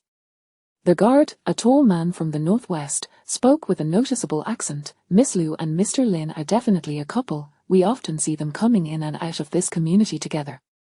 Are you saying Lin Xinjie also lives in this community? Yes, he lives on the 8th floor. However, Sister Wang mentioned that she has seen him leave Miss Lu's apartment several times while cleaning early in the morning. They must be cohabiting. Fang Rui then approached the cleaner, Sister Wang. In her 50s, she appeared quite amiable. Mr. Lin moved in last month. I remember him well because he gave me a substantial red envelope, several hundred yuan, very generous. He has a good relationship with Miss Liu. Once, while I was cleaning the hallway, I saw him leave her apartment at 6:30 in the morning. They surely weren't discussing work at that hour. Oh, Miss Liu is so wicked. Clearly, she was having an affair with Mr. Lin but insists he raped her. Perhaps she didn't get what she wanted and is now biting back. Young girls these days are quite devious. Did you see them leave the apartment together? Not at all. Thank you for your cooperation. Fang Rui believed the cleaner was truthful, yet he wondered why Lin Qinjie had exited Lu Qian's apartment. Could it be that Lu Qian was lying? As night fell, the community began to illuminate. Based on the distance between the two buildings and the height of Lu Qian's window, the residents from the 4th to the 12th floors could see into her room. Mu Mian sketched a proportional diagram of the two buildings on paper. The residents on the left cannot see Lu Qian's room due to visibility issues, so we only need to question 16 households. All right. Most residents were cooperative, and after learning of Fang Rui's purpose, they all claimed to have seen nothing. Why are you back? Didn't you ask us last night? One resident complained. Someone came to ask you last night. Yes, he said he was the prosecutor in charge of Miss Liu's case. Fang Rui frowned. Yang had only visited the residents that afternoon, so how could someone have approached them the previous night? It was a man in a suit, wearing glasses. It was Lawyer Wang. Fang Rui realized they had been outmaneuvered again. Even if there were witnesses, they were likely bought off by Lawyer Wang. Indeed, as Fang Rui questioned the residents, most were still cooperative, stating they had seen nothing. By the time they finished interviewing all the residents, it was already 10 o'clock at night. After walking so much, Mu Mian felt her legs cramping. She was exhausted and longed for sleep. Let us head back. As they reached the ground floor, Mu Mian suddenly said, Fang Rui, I wasn't just trying to watch SpongeBob this afternoon. Millimeter, I know. No, you don't. I was trying to see the 9th floor balcony. I noticed a red dot on that balcony, which likely indicates a camera. Fang Rui looked up at the 9th floor balcony. The occupants seemed to be out, as the entire house was dark. The balcony was adorned with various plants, some blooming beautifully, while others were vines. Among the greenery, a faint red dot was visible, but it was unclear what it was. Fang Rui sought out the community's security guard again. The guard recognized the resident, as he had received several pots of orchids from them and would often greet the security uncle when coming and going. Uncle, my girlfriend wants to buy orchids from the resident on the 9th floor of that building. Do you have their contact information? Fang Rui fabricated an excuse, fearing that the guard had also been bribed by Lawyer Wang. The flowers there are stunning, but they probably aren't for sale. I can't just give out the residents' contact info, you'll have to find them yourself. Do you know when they'll be back? They were on a business trip a few days ago and should return tomorrow. Here's what we can do, you give me your phone number, and when they return, I'll have them contact you. However, whether they'll sell the flowers, I can't say. After gathering information from the guard, Fang Rui returned to the car only to find Mu Mian fast asleep. Observing the dark circles under her eyes, Fang Rui chuckled helplessly. He was uncertain why Mu Mian had suddenly taken such an interest in the case, but he was certain that she had been acting unusually in recent days. Mu Mian was not typically the type to be fervently dedicated to the pursuit of justice. Chapter 39, The Reversal Judgment. The video in the recycle bin. The following noon, Fang Rui received an unexpected call from the community security. That young man has returned, but he insists that his flowers are not for sale, and he refuses to contact you. Thank you for the information, Fang Rui replied, and he and Xiao Zhang immediately drove to the neighborhood. Boss, what were you doing with Forensic Officer Mu yesterday? She looked exhausted, and today she's hardly spirited at work, Xiao Zhang inquired. Investigating a case. Boss, have you not realized that I, as your assistant, am far more effective? At least I possess good stamina and never complain of fatigue. Fang Rui shot Xiao Zhang a disapproving glance. She is quieter than you. When Forensic Officer Mu is not being quiet, her impact is far more formidable than mine, Xiao Zhang muttered. The resident who cultivated flowers was named Yu Heibo. Upon learning the purpose of Fang Rui's visit, he hesitated. I'm sorry, but I cannot provide you with the surveillance footage. Why not? It's not that I'm unwilling to cooperate, but the camera on my balcony is solely for the purpose of capturing images of my flowers. It shouldn't have captured anything involving other residents. Even if I were to give it to you, it would be of no use. Xiao Zhang pleaded, we only need the surveillance footage from July 20th. Even if it turns out to be useless, please provide it to us. What if there are clues? We truly require this video. I'm sorry, but I cannot comply.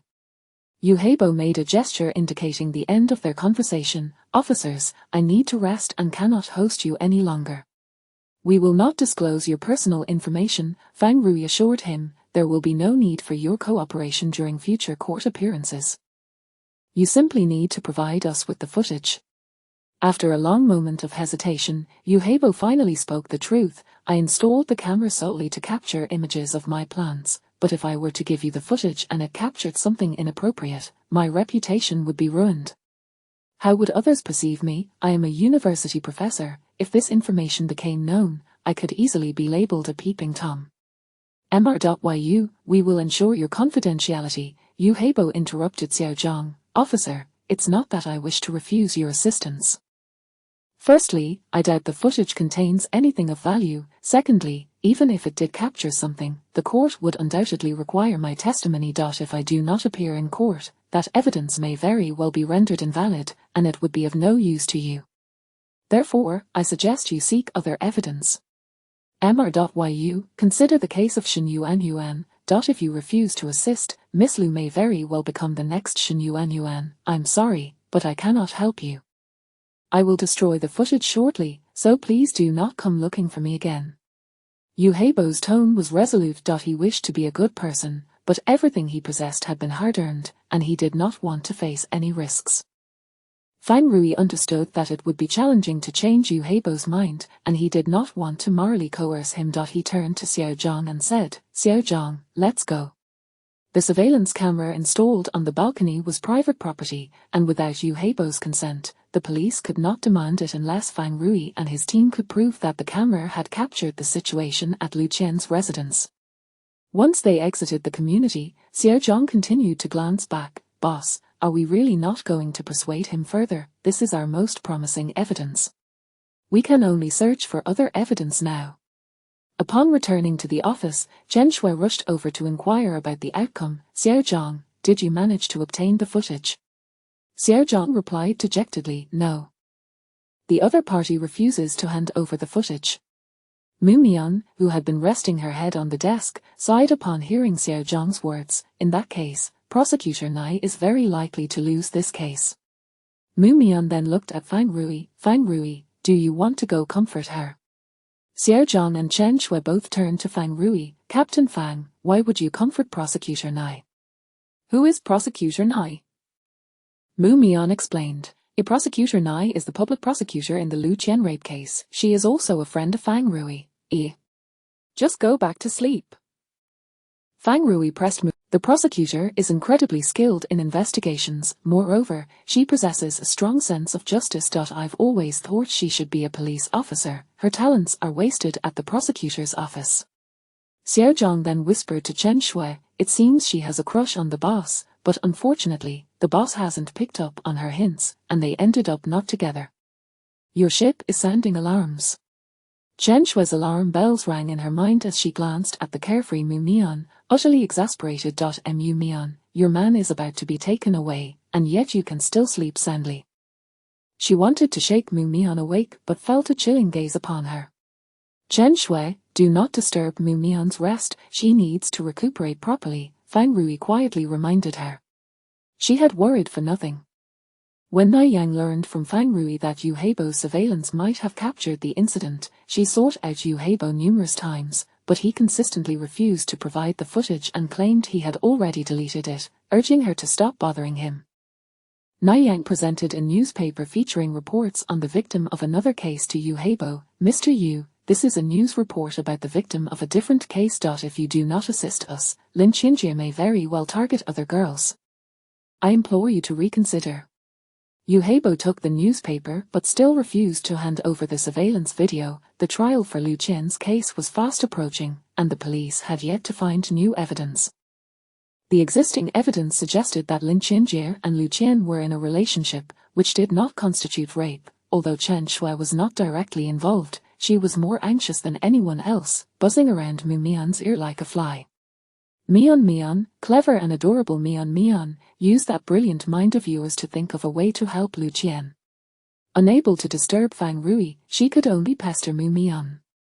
Mu Mian sighed heavily. Half an hour later, she sent Fang Rui and Chen Shui a file titled Evidence, containing the surveillance footage. Mian, where did you obtain this video? Fang Rui asked, holding his phone. Chen Shui opened the video, which lasted approximately 5 minutes. In the footage, Lin Qinjie violently controlled Liu Qian, while she struggled against him, but to no avail. Mian, where did you get this video? This is irrefutable evidence. Lin Qinjie has indeed committed rape. Mu Mian lifted her gaze to Fang Rui. I downloaded it from Mr. Yu's computer. Chen Shui exclaimed, you hacked into Yu Heibo's computer, you can do that. Mu Mian shook her head, I do not possess such skills. That would be illegal. Chen Shui sighed in relief, thankful that Mu Mian understood the law. Therefore, I hired a hacker friend to assist me in breaching Mr. Yu's computer. We found this video in his recycle bin. My hacker friend helped me download it and forward it to me. Mu Mian spoke with pride, now we have evidence proving Lin Qinjie is a rapist. Mian, this footage was obtained through illegal means. We cannot use it in court, Fang Rui reminded her. In the future, you must not engage in such actions, understood? But I purchased this video, it is not illegal. Mu Mian observed Fang Rui's displeased expression and nodded, understood. Fang Rui, I promise I won't casually hire hackers to breach others' computers again. Fang Rui patiently explained, the judge will undoubtedly inquire about the source of the video. If we cannot provide it, this evidence is likely to be dismissed, and we could get into trouble. All right. Fang Rui then inquired, when you hacked into the computer, was the video already edited? Yes, Mu Mian replied, but it was in the recycle bin. It had been deleted. This video was likely edited by Yu Heibo himself. His decision to edit it indicated he had considered testifying. However, his choice to delete it signified he ultimately opted not to testify. Fang Rui pondered for a moment and said, can your friend restore this video back to his desktop? It would be ideal if it were placed in a conspicuous location, preferably in a manner that would prompt it to play automatically at intervals. Chapter 40. Reversal of judgment, obtaining evidence. Mu Mian widened her eyes as she looked at Fang Rui. Fang Rui, you just told me not to hire a hacker, are you now teaching me to engage in wrongdoing? Chen Shui was equally astonished. The typically upright Fang Rui was actually inciting Mu Mian to break the law. Fang Rui gently patted Mu Mian's head and corrected her. Mu Mian, it's quite common for computers to get infected with viruses. This is common knowledge. Mr. Yu's computer has been infected, what does that have to do with us? Mu Mian nodded, I understand now. If there's a virus, it's not illegal. You don't get it. Chen Shui then realized that Fang Rui had a mischievous side. Mian, have your friend add some eerie music, Chen Shui suggested, it will enhance the atmosphere. No problem, Mu Mian responded, turning to them, do you have any other requests? Just tell me all at once, otherwise, adding requirements later will incur extra costs. Immediately, Mu Mian contacted her hacker friend through her encrypted email and conveyed her needs. The other party agreed but requested an additional fee, doubling the price. Without hesitation, Mu Mian transferred the money. He replied that he would make his move while Yu Heibo was working late on his PowerPoint presentation, as that would yield better results. Chen Shui exclaimed, Mu Mian, you're incredible, you even know a hacker. We met in a psychological support group. I was the only one willing to play air chess with him, and thus we became friends. What is air chess? They're snowboard or pieces. You have to remember the positions in your mind. It's quite fun, would you like me to play with you? But if I do, we can only play 5 in a row. No. Chen Shui was at a loss for words. Mumion's friends were just as peculiar. She inquired, "How much did you pay him for his services?" Mumion held up 5 fingers. 50,000. Mumion shook her head. 500,000. Again, Mumion shook her head. $50. He said Mr. Yu's computer didn't even have a firewall. He accessed it effortlessly, without any technical difficulty, but he still charged me because he feared that if he didn't, I would pester him every day for help. Do you frequently ask him to hack computers? Of course not. Including this time, it's only been twice. Whose computer did you hack last time? Chen Shui glanced at Fang Rui, who had returned to his seat, and whispered, "It wouldn't be Captain Fang's, would it?" Mumion, feeling guilty, nodded, "Yes." I wanted to know what Fang Rui likes. Mumion added, "But he doesn't have any hobbies, his computer is filled only with files, and his mental world is rather barren. He still uses a computer for entertainment these days." Isn't everyone glued to their phones? However, Chen Shui dared not remind Mumion, fearing she might hack Fang Rui's phone as well. Late at night, Yu Heibo turned on his computer, intending to relax with a game, only to find it suddenly freezing, accompanied by chilling music. Just as he was about to shut it down, the screen fragmented into numerous smaller windows, each displaying the horrifying video of Lu Qian being assaulted, enhanced by extravagant effects. These images rotated menacingly. He attempted to shut down the computer, but it refused to respond, causing him to break into a sweat. 10 minutes later, his computer finally returned to normal, revealing the deleted video file glaringly on his desktop. The file flickered insistently, making it impossible for him to ignore. He was now successfully sleepless. The following morning, he opened his computer, and the same incident occurred yet again. And no longer hesitating, he sent the video to Naiyang, stating that he could testify if needed. On the day of the trial, the sky was a brilliant blue, and the sun shone brightly. Fang Rui, Mumion, Xiao Zhang, and Chen Shui also arrived at the courthouse. Rape cases are generally not tried publicly, but as the investigation officers handling the case, they were permitted to attend. They had learned from Mumion's hacker friend that Yu Heibo had already sent the surveillance video to Naiyang. Hence, they were all eager to witness how Lin Xinjie would be brought to justice. "Fang Rui, thank you for coming to support us," Naiyang greeted as she spotted Fang Rui and his companions. Lu Jian, today adorned with makeup and donning a flowing white chiffon dress, appeared quite spirited. She seemed unfazed, radiating confidence as if she were certain of victory. "Mr.Yu has sent me the surveillance video and has promised to testify," Naiyang declared, holding up a USB drive, her face brimming with assurance. "We will surely win this case." This video had been sent just 2 hours prior to the trial, and Naiyang hurriedly submitted the new evidence. Originally, this was against protocol, but fortunately, the court clerk recognized her and found a loophole, allowing her submission to succeed. Otherwise, she would have had to wait until the next session to present it. Once all personnel were present, the presiding judge announced the commencement of the trial, and Lin Xinjie was brought to the defendant's stand. His demeanor was casual and indifferent, as if he were in a bar rather than a courtroom. After the judge conducted the standard inquiries, the prosecutor Naiyang read the indictment. Lin Xinjie's defense attorney, Wang Li, immediately countered, "The charges in the indictment are unfounded. My client and the plaintiff were in a romantic relationship, having engaged in intimate contact multiple times prior. On the night of the incident, my client and the plaintiff were alone together, unable to control their desires, engaging in consensual relations. Since my client did not promise to marry the plaintiff, she is falsely accusing him of coercion. This is a slander against my client. I have submitted the relevant evidence to the court." The presiding judge reviewed the evidence provided by Attorney Wang and turned to Naiyang. "Prosecutor, do you have any objections to these photographs?" "I do." Naiyang produced one of the photographs, which depicted Lu Jian and Lin Xinjie in matching outfits. "Don't these two appear to be wearing couple's attire?" She then presented a group photo. "However, this outfit is a cultural shirt from a specific event. Everyone in this photo is wearing the same shirt. The angles of these photographs are quite peculiar. For instance, in this one, neither the plaintiff nor the defendant is facing the camera directly. This does not align with our typical photography habits. It is reasonable to deduce that this was originally a group photo. but to isolate just the two individuals, it was captured from this angle. Niyang provided explanations for the other photographs as well. She concluded, the defendant's attorney is attempting to mislead everyone with these photographs, creating a false impression that the victim and the defendant are in a romantic relationship. Attorney Wang then called additional witnesses to the stand. The first was Lin Qinjie's secretary. Our boss is definitely in a relationship with Miss Liu. That day, Miss Liu entered our boss's office, and he came out midway to assign me a task. I noticed a lipstick mark on his lips. They must have kissed, or else how would there be a lipstick mark on our boss's face?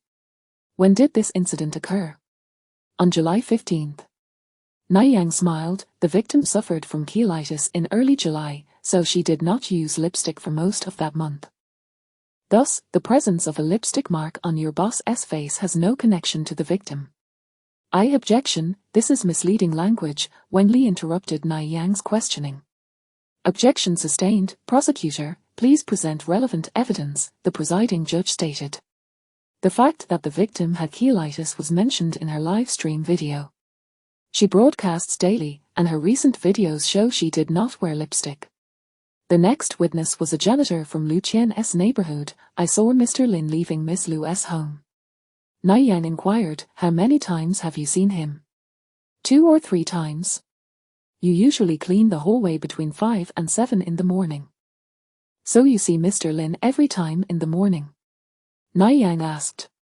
Yes. If the defendant and the victim were a couple, why would he leave her house so early in the morning? Niyang turned to the presiding judge. The victim once lost a key.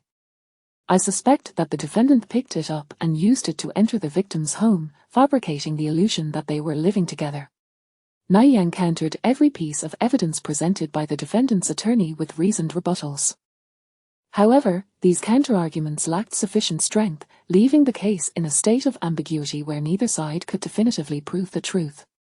Your Honor, I have a new piece of evidence to submit, a surveillance video. Chapter 41. Reversal of judgment, the turn of events. Objection, the evidence list provided by the prosecutor before the court does not include this video, Wang Li stated. The presiding judge hesitated. According to protocol, this was irregular, and the evidence needed to be submitted at the next hearing. However, this was subject to discretion. If the evidence held critical significance for the case, he could exercise his judgment accordingly. Niyang interjected, Your Honor, this piece of evidence will have a pivotal impact on the trial. I only obtained it before the hearing, which is why I did not submit it earlier. I kindly ask you to consider it. The presiding judge proceeded to play the video in court. In the footage, Lin Qinjie forcibly restrained Liu Qian, who struggled and attempted to resist multiple times but to no avail, ultimately being overpowered by Lin Qinjie. Although the video was not of high definition, the faces were discernible. This recording could undoubtedly lead to Lin Qinjie's conviction. Upon viewing the video, Lawyer Wang furrowed his brow. Objection, Your Honor, I question the authenticity of the video, and therefore request a recess. The defense's concerns will be duly considered by the court. We will recess now and reconvene in 30 minutes, the presiding judge announced. As the court recessed, Lin Qinjie accused Lawyer Wang, Is this how you conduct your business? How could they possess a video recording? Why didn't you acquire it? Your negligence is unacceptable. I shall never seek your services again. Silence. Lawyer Wang replied impatiently, Can you not remain composed? I have assured you that we will not lose this case. If you wish to avoid imprisonment, keep your mouth shut and refrain from speaking out of turn. Wang Li was exasperated by Lin Qinjie's foolishness. Committing a crime was one thing, but being caught on video was another entirely. Lin Qinjie, infuriated, retorted, You want me to be silent? Get your facts straight. I am the one paying for your services, and you dare to shout at me. Mr. Lin, it is not you who has employed me, but Ms. Jiang, Lawyer Wang reminded him. Lin Qinjie immediately fell silent. Lawyer Wang observed the smiling faces of Niyang and Liu Qian, a glint of malice crossing his eyes. Let them enjoy their moment. Soon enough, their smiles will vanish.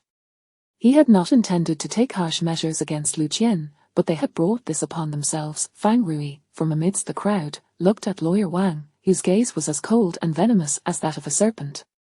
This lawyer likely had more underhanded tactics up his sleeve. Fang Rui, I owe you my gratitude for informing me that the camera may have captured the incident, otherwise, winning this case would have been exceedingly difficult. Once this is over, I must treat you to a splendid meal. It was I who discovered the camera, Mu Mian emphasized. Na Yang turned to Mu Mian. Then I must treat you to a grand feast, dear forensic expert. Certainly, I will send you a list of foods I do not eat. I am not picky, Mu Mian replied. Before long, half an hour had passed. After a brief visit to the restroom, Mu Mian returned to find a woman who bore a striking resemblance to her mother seated in a corner. After a moment's contemplation, she approached and took a seat beside her. Once all relevant personnel had arrived, the court reconvened swiftly. The technical staff had confirmed that the video recording was authentic, and its content substantiated that Lin Qinjie had indeed coerced Lu Qian into a sexual encounter. At this juncture, Wang Li adjusted his glasses. Your Honor, I request that a new witness be called to the stand. The presiding judge felt a headache coming on. Why did everyone insist on presenting evidence in court? Was it so difficult to report in advance? Your Honor, the testimony of this witness is crucial to the proceedings, Wang Li asserted confidently. After consulting with the other judges, the presiding judge ultimately granted Wang Li's request. Lu Qian's mother walked gravely to the witness stand. She glanced at Lu Qian in the plaintiff's seat, a flicker of guilt flashing in her aging eyes before she quickly averted her gaze. Upon seeing her mother, Lu Qian felt as if she had been struck by a heavy blow. Why had her mother become a witness for Lin Qinjie? Na Yang frowned. What was Wang Li's motive in calling Lu Qian's mother to testify? How would this aid in overturning the rape accusations against Lin Qinjie?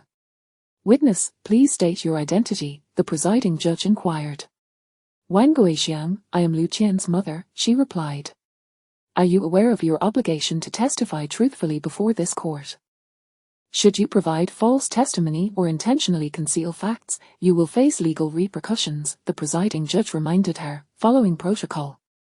I understand, Lawyer Wang has explained everything to me, Lu Qian's mother stated. Wang Li turned to Wang Guixiang and began his inquiry. Madam, what is the relationship between your daughter Lu Qian and my client Lin Qinjie? They are in a romantic relationship. Do you have any evidence to support this? My daughter has spoken to me multiple times over the phone about her boyfriend, stating that his name is Lin Qinjie and that he comes from a wealthy family. She even mentioned that they would soon be living a good life. Her father could also corroborate this. Lu Qian glared at her mother in fury, exclaiming, I never said any of that. Why are you lying, Mom? I am your daughter, why would you slander me like this? Plaintiff, please remain calm, the presiding judge interrupted Lu Qian's outburst. Sweetie, it is precisely because you are my daughter that I cannot stand by and watch you make mistakes and falsely accuse others. We must act with integrity and not commit wrongful deeds. Lawyer Wang asked, Madam, based on your understanding of your daughter, why do you believe she would falsely accuse my client? Objection, this is irrelevant speculation.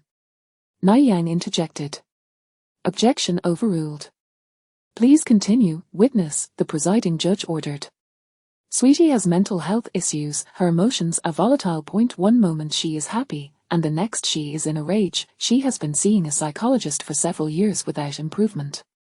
Has the doctor diagnosed her? It seems to be either schizophrenia or a personality disorder. Sweetie has frequently claimed that men have assaulted her. Alas, this is our fault. A relative of ours molested her when she was young, but since it was a family member, we did not report it. Sweetie was deeply traumatized. She almost committed suicide by ingesting rat poison, but fortunately, we discovered her in time. We did not understand the gravity of the situation then and did not take her to see a psychologist. As she grew older, she became this way. Has she ever falsely accused anyone else? In college, she had a boyfriend. When he kissed her, she insisted on reporting him for rape. Thankfully, we intervened, or that boy's reputation would have been ruined. Lu Qian screamed in protest, all of this is fabricated. None of it exists, Mom, why are you making up these stories? Na Yang questioned, since you claim Lu Qian reported it, do you have a copy of the police report? No, we stopped her from filing a report. However, you can contact that boy, I can provide you with his information. Lu Qian's expression shifted as she realized that during her college years, she had indeed been harassed by a male student, but he was not her boyfriend. How did her mother know? Yang also grasped the implications. That male student was likely one of Lu Qian's admirers, who had spread rumors about her being his girlfriend after being rejected. Many would likely believe such rumors. Wang Li fixed his gaze on Lu Qian, asking each word deliberately. Miss Lu, is it also false that you have seen a psychologist? Lu Qian could not deny this. She had bipolar disorder and was currently on medication. Your Honor, I request a psychological evaluation of the plaintiff. I suspect that her sudden emotional breakdown during the intimate encounter with my client led to the resistance depicted in the surveillance footage. The presiding judge conferred with the other jurors and decided to grant Wang Li's request. The defense's concerns will be duly considered by the court. We will now recess and reconvene on a later date, with the time communicated in writing, the presiding judge declared. As the court session concluded, Lu Qian felt as though she had endured a mental torment, collapsing in the plaintiff's seat. She had always known her parents favored sons over daughters and understood that her mother did not love her as much, yet she had continued to deceive herself, believing that her mother cared for her, if only a little. Even when her parents had pressured her to sign a settlement, she had still harbored some hope for them, justifying their actions as mere desperation for money. Yet, every word spoken by her mother in court had pierced her like 1,000 blades, leaving her utterly devastated. At this moment, she could only think of one thing: to die, to escape this wretched world. Lu Qian, do not be afraid, you still have me. Yang tightly embraced Lu Qian, her voice trembling. It will be all right. Even if your mother has betrayed you, you still have me. We can win this. Yang was taken aback by Wang Li's unexpected strategy. She had never anticipated he would approach the defense from this angle. Given that Lu Qian had just endured so much and suffered from emotional instability, the prospect of a psychological evaluation now left them with little chance of victory. More critically, Lu Qian's mother's comments had dealt a devastating blow to her. Lu Qian resembled a marionette stripped of its soul, allowing Yang to hold her without any reaction. She felt utterly drained, lacking even the strength to blink. Lin Qinjie strutted around like a victorious rooster, his demeanor brimming with arrogance. He approached Lu Qian, scrutinizing her expression while wearing a lewd grin. TSK, I told you to settle with me peacefully, but you refused to listen. Now it's too late. I assure you, you will lose this case. This is just the beginning. I will have you confined to a mental institution. Har. That way, no one will ever assault you again. However, in your current state, even if someone were to offer you for free, no one would want you, fearing you might go mad and harm them. Chapter 42. The reversal of judgment. May I have a hug? Lu Qian gazed at his smug expression, her nails digging deeply into her palms, blood seeping from her clenched fists, momentarily awakening her senses. A sudden surge of strength coursed through her, as a voice within urged her not to succumb, not to surrender. Such a scoundrel had yet to face justice. How could she abandon her own life? Fang Rui shot a disdainful glance at Lin Qinjie. You haven't won this case yet. What are you so proud of? Lin Qinjie triumphantly pulled Wang Lawyer closer, boasting, with Wang Lawyer on my side, how could I possibly lose? Fang Rui, make sure to attend my victory banquet later. I'll treat you to something exquisite. Mr. Lin, Ms. Jiang has instructed us to return, Wang Li interjected, her tone frosty as she brushed his hand aside. Understood. Yang, we cannot afford to lose. Lu Qian fixed her gaze on Yang. I will take my medication diligently, I will manage my emotions, I will not allow those experts to label me as insane. I cannot lose. Lu Qian was not fighting for herself, her life had already been shattered, she simply could not allow a wretch like Lin Qinjie to harm another innocent girl, let the tragedy end with her.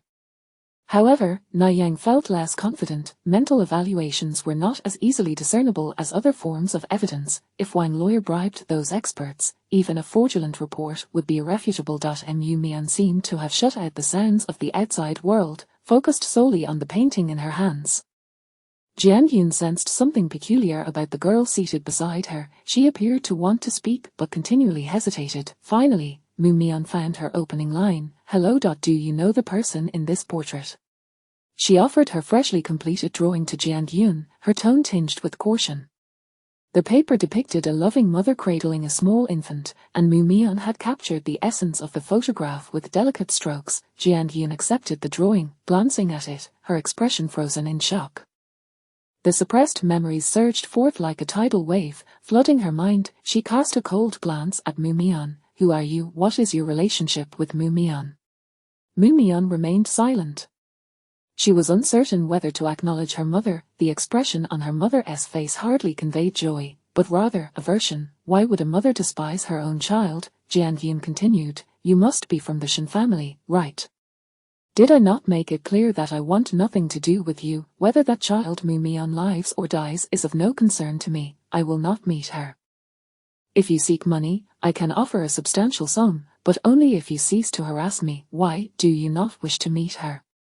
Mu Mian felt her mind clouded.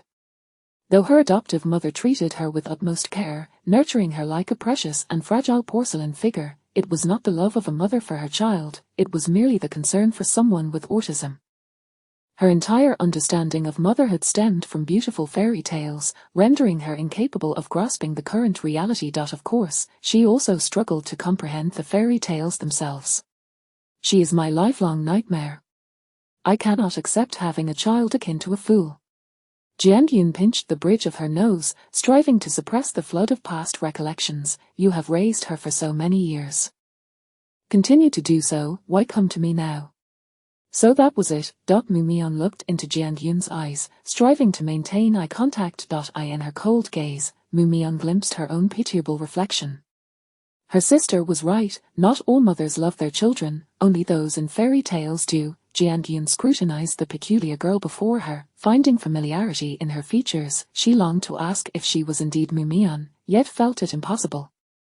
Mu Mian should be a child of limited intellect. She could not articulate, could not paint, and certainly could not manifest before her. Mu Mian might even be dead. Such children do not live long. They should not be allowed to linger. Very well, Mu Mian reclaimed her painting from Jian Yun, striving for a calm tone. I assure you, she will not trouble you. Jian Yun gazed at her empty hands, interrogating, who on earth are you? Mu Mian offered no reply. At that moment, the court session concluded. Jian Yun cast one last glance at Mu Mian, then donned her sunglasses, departing with her assistant. A profound sorrow enveloped Mu Mian, yet she could not articulate the sensation. Tears eluded her, leaving her mind devoid as though all memories had been erased. Mu Mian, why are you daydreaming again? Fang Rui searched for some time before spotting Mu Mian in the corner, lost in thought.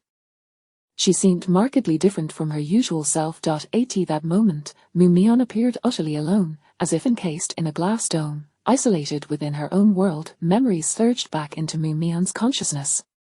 Even as she revised her perceptions of motherhood, she could not quell the overwhelming tide of sorrow.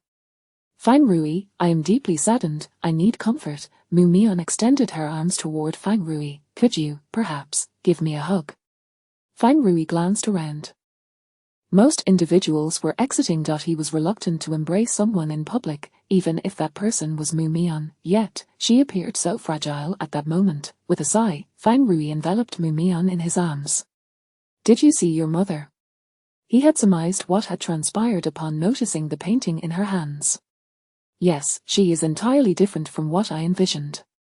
She does not love me. It is nothing unusual, some mothers simply do not love their children. It is common knowledge.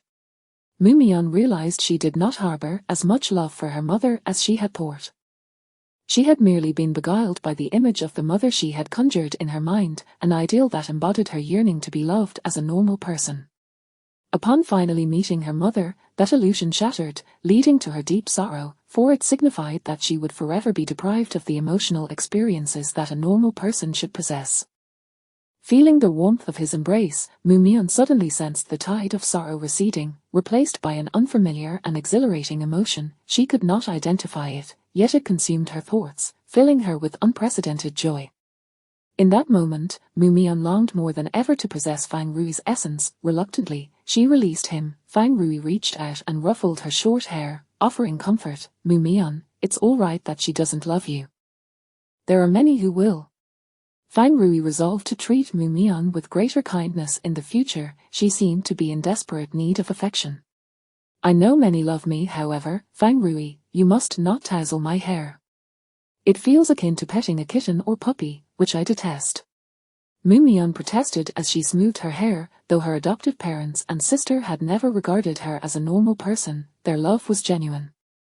Even the psychologists she loathed had showered her with affection, hence, Mu Mian's growth was not devoid of love.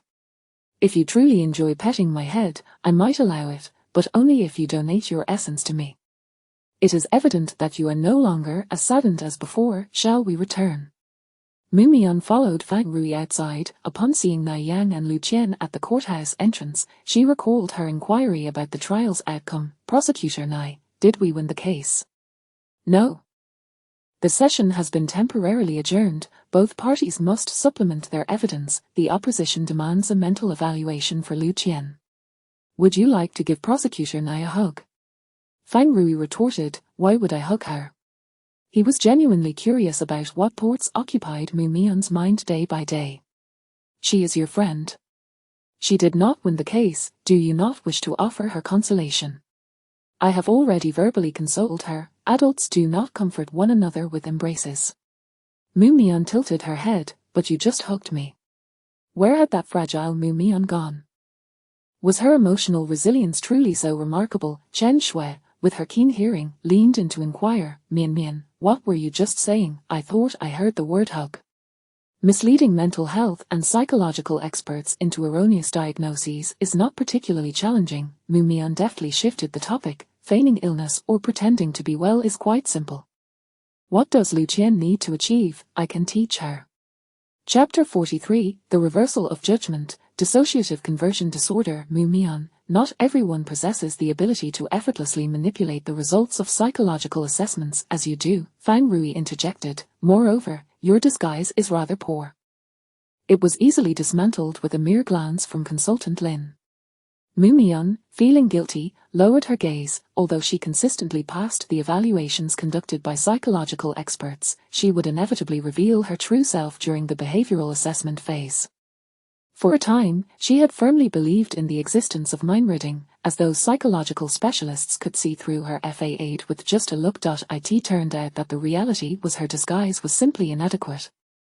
Lu Qian confessed, Nai Yang, I am indeed seeing a psychologist. I have bipolar disorder. Will this affect the trial's outcome? Nai Yang inquired, who is your psychologist? We might consult her. Her name is Shenxin. She is an excellent psychologist. Ever since I began treatment with her, my emotional issues have been under control. She should be willing to testify on my behalf.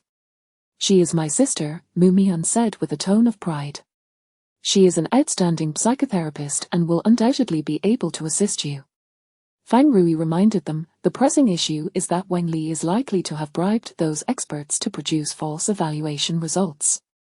Mu Mian retorted, but fabricating evidence is illegal. Would those experts really break the law?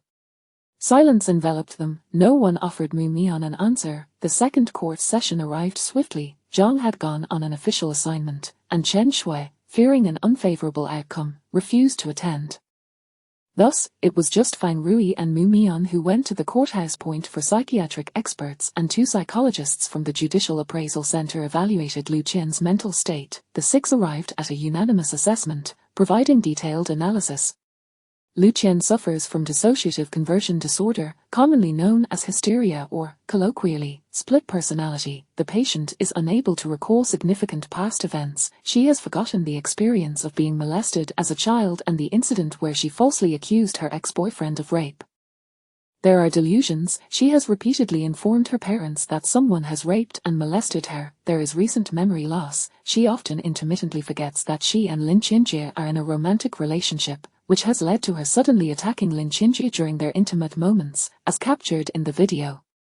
Symptoms such as aimless wandering and bodily rigidity were also observed during the diagnosis. Nai Yang found the report utterly ludicrous. The basis for these experts' diagnosis seemed to hinge solely on Lu Qian's parents' statements, and even an outsider like her could discern the report's lack of professionalism.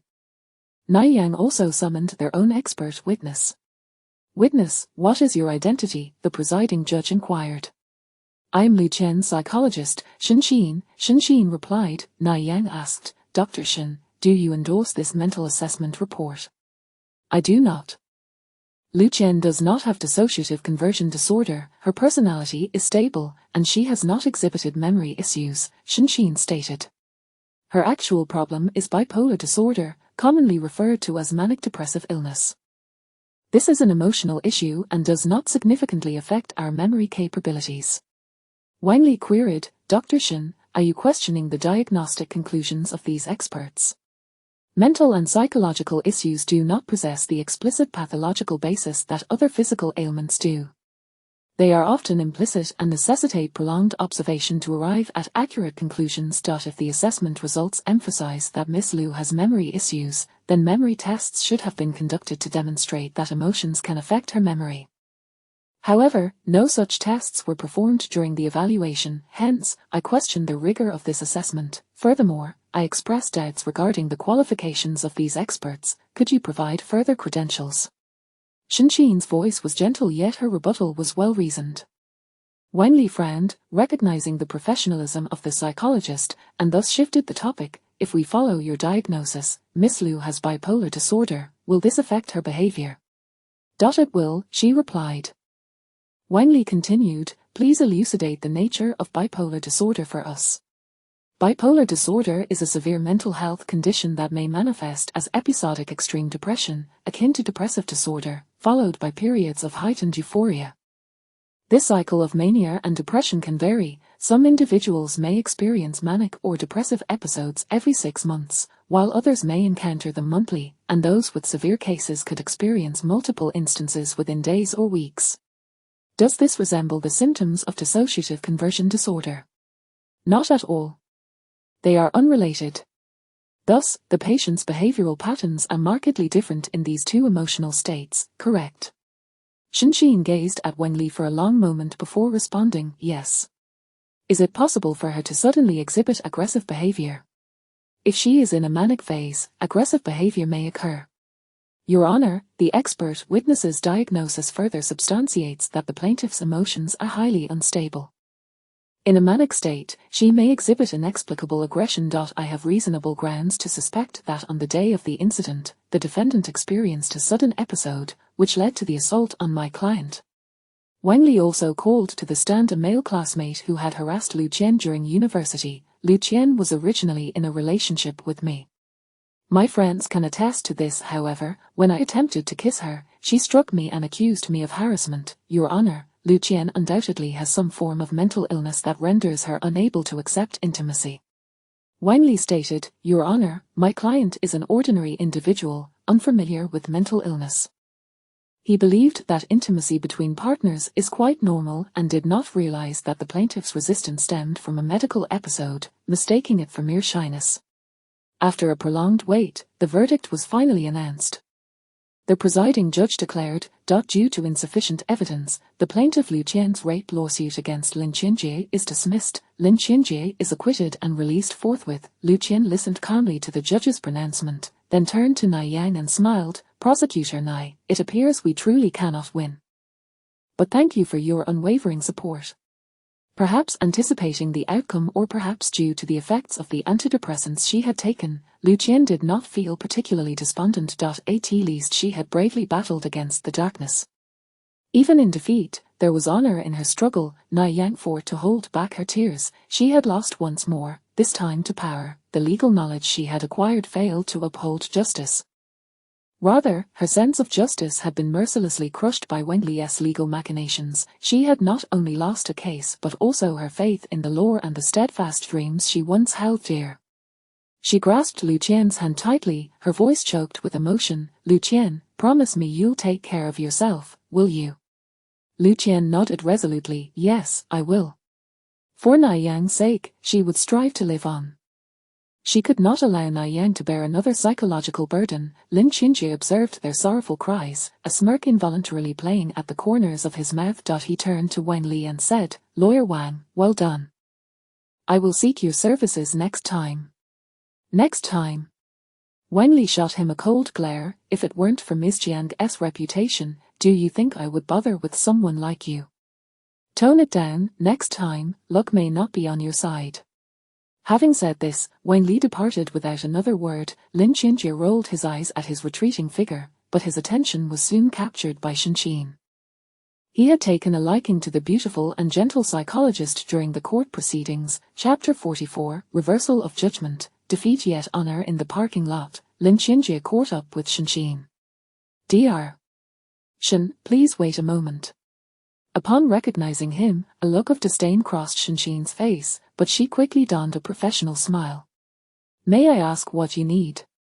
Dr. Shin, I feel there might be some issues with my mental state. I often experience a sense of emptiness. Would you be available to chat with me sometime? Lin Xinjie placed a hand over his heart, feigning sorrow and vulnerability. I am available right now. Shinshine raised an eyebrow, her gaze instantly turning icy. You prefer to choose those with weak personalities because you find them easier to manipulate. This stems from your long-term experience of being oppressed, leading you to seek control over those weaker than yourself. Lin Xinjie was taken aback. Shinshine appeared gentle, her voice melodious, yet her words pierced him like daggers, ruthlessly embedding themselves in his heart. That's not who I am, Dr.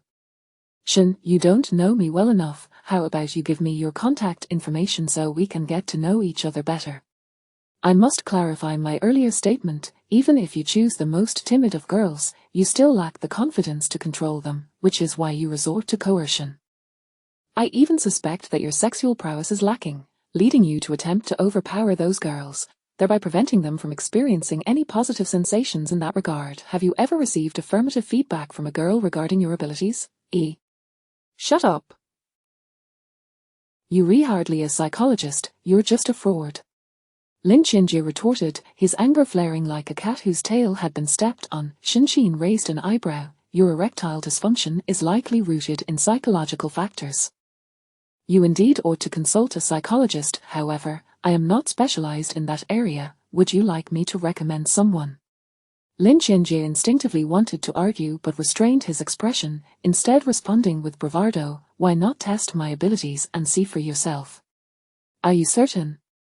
Shinshine regarded him with a disdainful gaze, her striking eyes exuding an air of intimidation. I am not one of those feeble girls.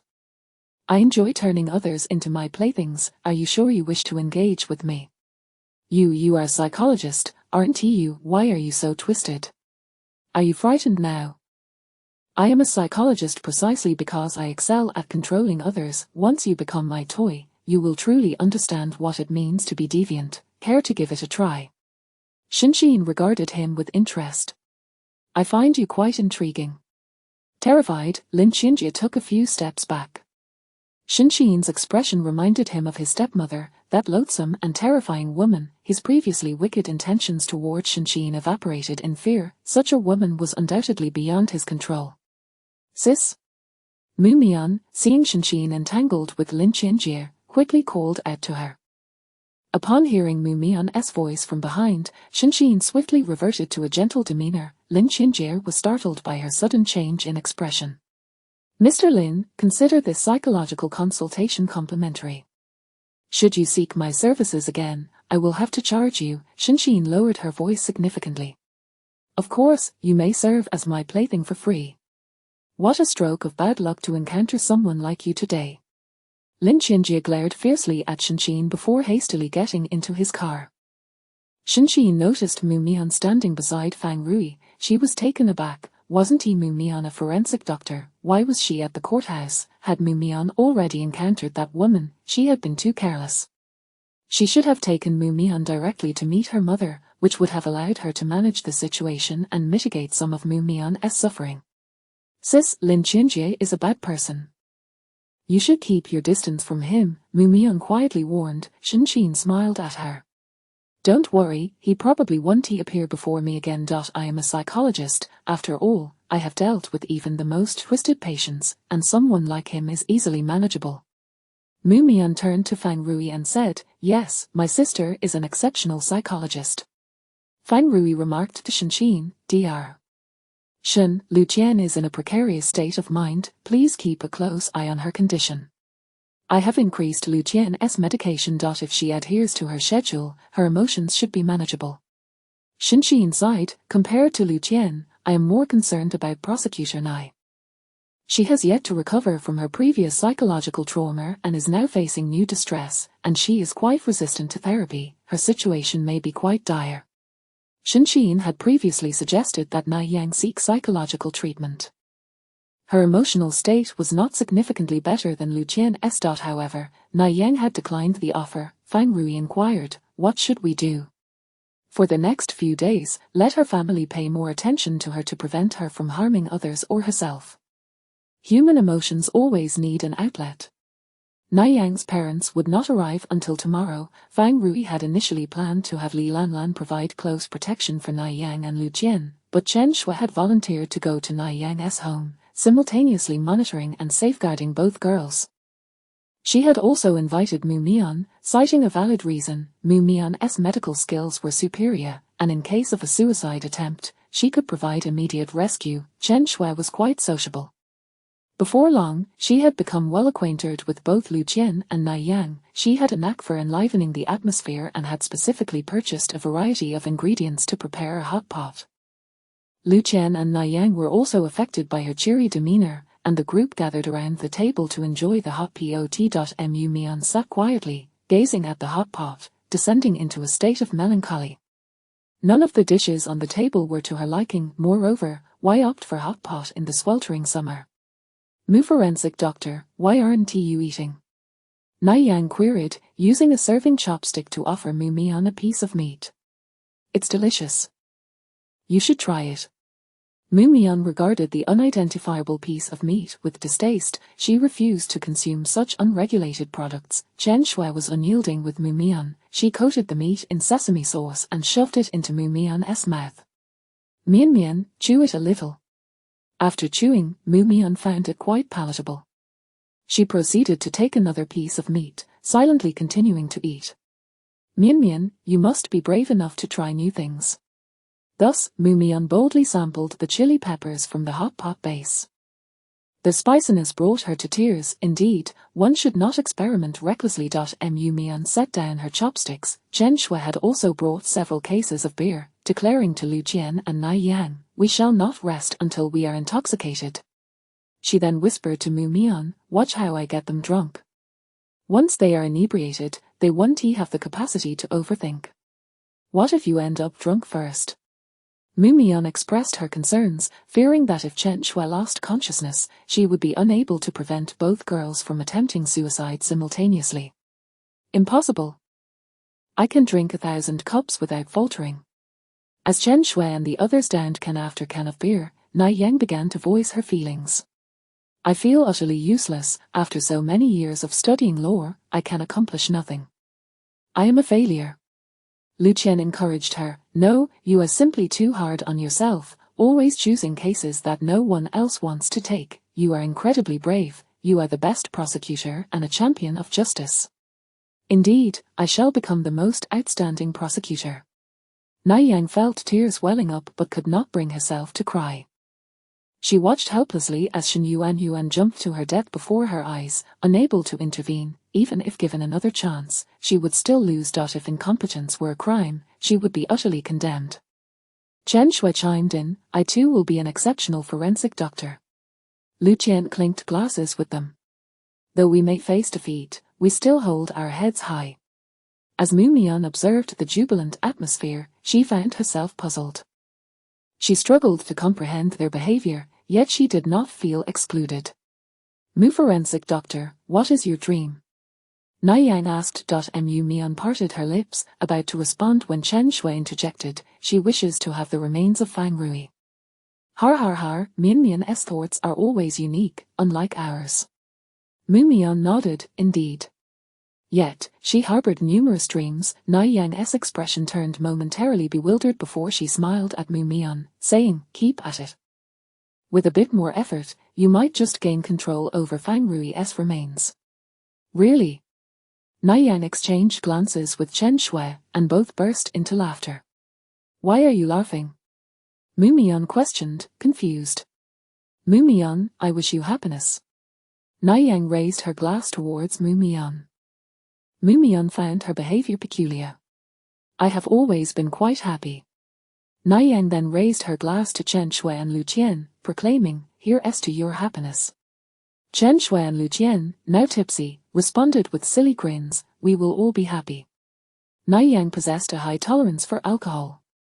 She had consumed numerous cans yet remained sober. She opened another can, only for Mu Mian to stop her, saying, "You shouldn't drink anymore, it could lead to alcohol poisoning. This is beer. Whereas the alcohol, I could drink a dozen more without issue." Mu Mian clutched the beer bottles tightly. Just then, Nai Yang's phone lit up, and she glanced at the message. Her expression froze momentarily, but she then smiled and said, "All right, I won't drink anymore." Chapter 45, Reversal of Judgment. A homicide occurs. Mu Mian sensed a complexity in Nai Yang's expression that eluded her comprehension, leaving her somewhat vexed. Justice is a pursuit that requires diligence and exploration, for we can never attain a flawless reality of justice. It is the pursuit itself that matters. Justice is not merely an outcome, but rather a process, Mu Mian consoled her. This sentiment was expressed by Alan Dershowitz, who defended O.J. Simpson for the murder of his wife. "Are you truly attempting to comfort me with the words of such a disreputable lawyer?" Nai Yang couldn't help but chuckle, finding Mu Mian to be quite an amusing individual. "You see, even such nefarious characters believe in justice, which demonstrates that upholding justice is not a foolish endeavor," Mu Mian remarked. "Har har har, your logic in providing comfort is rather peculiar. Nevertheless, thank you, my dear friend, I find solace in your words. Now, I must retire for the night. Good night." "Nai Yang, are we friends now?" Mu Mian inquired, but Nai Yang did not respond. She leaned back on the sofa and drifted into slumber. Mu Mian felt a flicker of joy. Hastily, she inscribed in her self-reflection journal, "Today, fortune smiled upon me, and I have made a friend." After a moment's contemplation, she struck through their one and replaced it with a two. Lu Qian should also be considered her friend. She draped blankets over both of them. Rather than sleeping, she gazed at the night sky, idly counting the stars. Deep down, she harbored skepticism regarding the existence of justice, viewing it merely as a construct devised to maintain societal order, akin to the law itself being merely a tool. Yet, Nai Yang regarded it with utmost reverence. As she counted to the 130th star, Mu Mian finally succumbed to exhaustion and fell asleep. Mere minutes into her slumber, she was jolted awake. Glancing towards the sofa, she found Nai Yang conspicuously absent. In a frantic search, she pushed open the bathroom door only to be met with the horrifying sight of a bathtub filled with blood, Nai Yang's left radial artery severed, crimson staining the entire basin. While rousing Chen Shui to urgently summon an ambulance, she pressed down on Nai Yang's wrist, swiftly applying pressure to staunch the bleeding. Simultaneously, a troubling question plagued her mind. Having seemingly comforted Nai Yang, why would she resort to such a desperate act? Perhaps she should have embraced her. Indeed, she remained inept at offering genuine comfort to others. Fortunately, due to the timely discovery, Nai Yang's life was spared. She required only a bandaging of the wound. The patient has not lost a significant amount of blood. With proper care, she will recover swiftly, the doctor advised, unable to suppress a critique. This wound is not even deep, and look at how well you bandaged it. There was no need to bring her in. Upon awakening, Nai Yang apologized to everyone. "I'm sorry. I didn't intend to take my own life. I don't know what came over me, my emotions overwhelmed me. I promise I won't act like this again." In truth, Nai Yang had not contemplated suicide initially, but upon receiving a message from her superior informing her of her dismissal due to bribery, she momentarily lost her resolve, leading her to self-harm. Mu Mian gently reminded her, "Prosecutor Nai, you may be suffering from depression, it will be challenging to heal on your own, you ought to consult a psychologist, medication can be remarkably effective."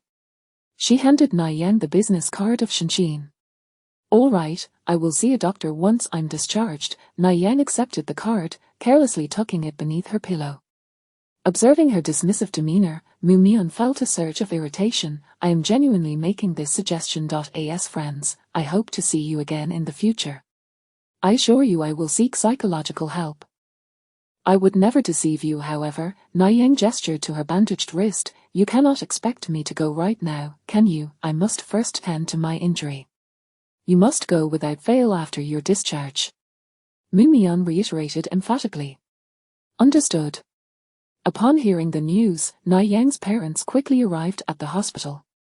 Both were high school teachers. Though they appeared stern, they were exceptionally caring towards Na Yang. They did not question her about her suicidal tendencies. Instead, her mother embraced her, encouragingly stating, "Na Yang, we have seen the news, and we are immensely proud to have you as our daughter."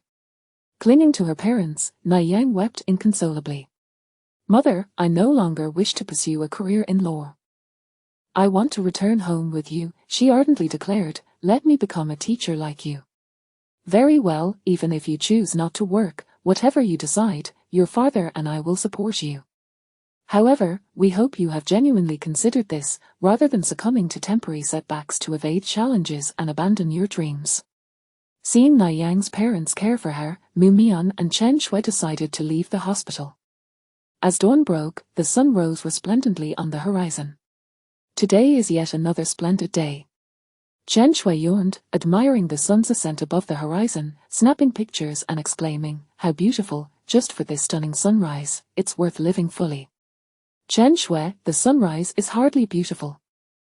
It is blinding," Mu Mian retorted, her tone glum, her dark circles betraying her fatigue. She had slept merely 5 minutes the previous night, burdened by an onslaught of trivial thoughts, leaving her both exhausted and drowsy. She had endured a wretched night. Mian, you look terribly tired. Will you take a leave today?" "Indeed, I intend to sleep the entire day away." As Chen Shui drove Mu Mian home, just as they neared the entrance of the community, Mu Mian's phone rang.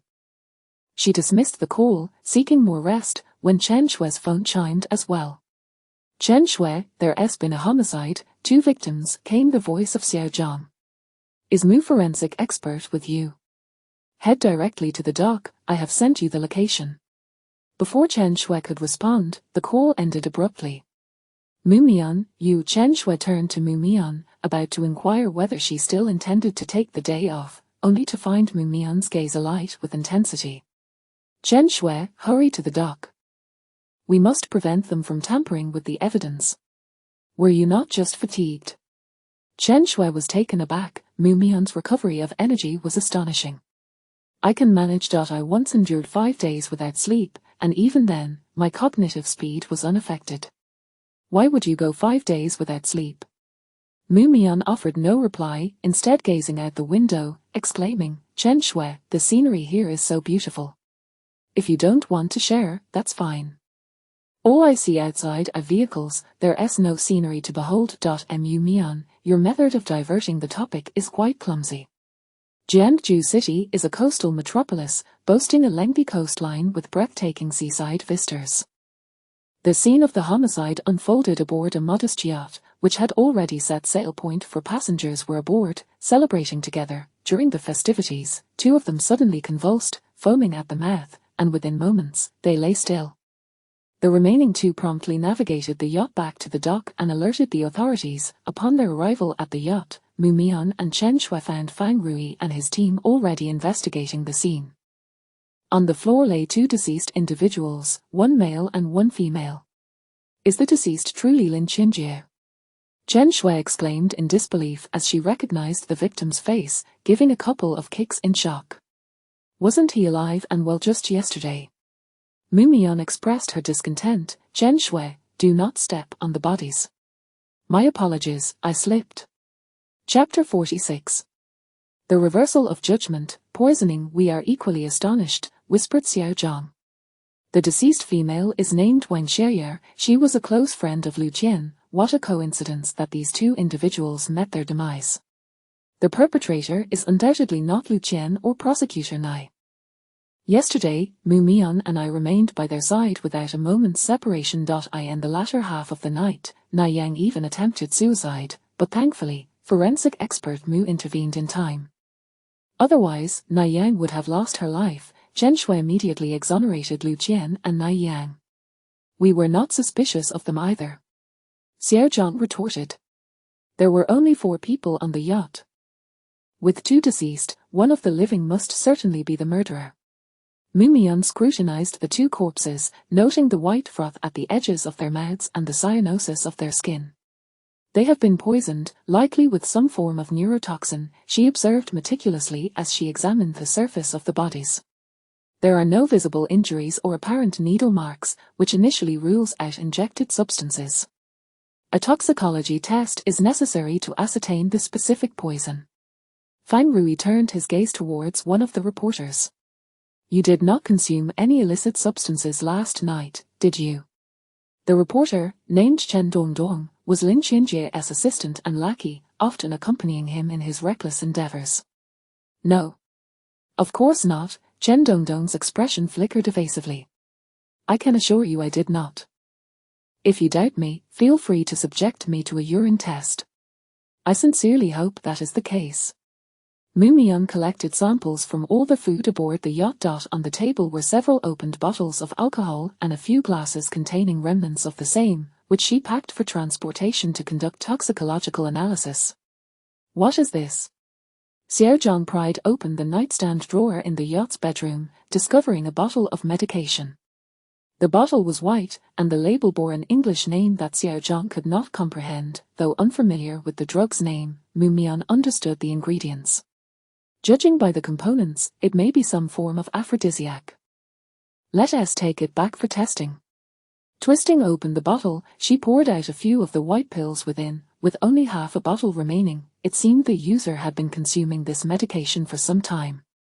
Upon completing the sampling, Fang Rui and his team also concluded their on-site investigation. They had not uncovered any useful clues aboard the yacht and intended to return. Is this the body of Xinjie? A cold female voice interrupted from outside the yacht. Fang Rui stepped outside to find the speaker was Jiang Yun, Lin Xinjie's stepmother. Clad in a black skirt suit, she exuded an air of poise and competence. She gazed upon Lin Xinjie's corpse, her brow furrowing slightly, yet she displayed no trace of sorrow, her demeanor icy. Jiang Yun recognized Fang Rui and addressed him. Fang Rui, are you in charge of this case? Indeed.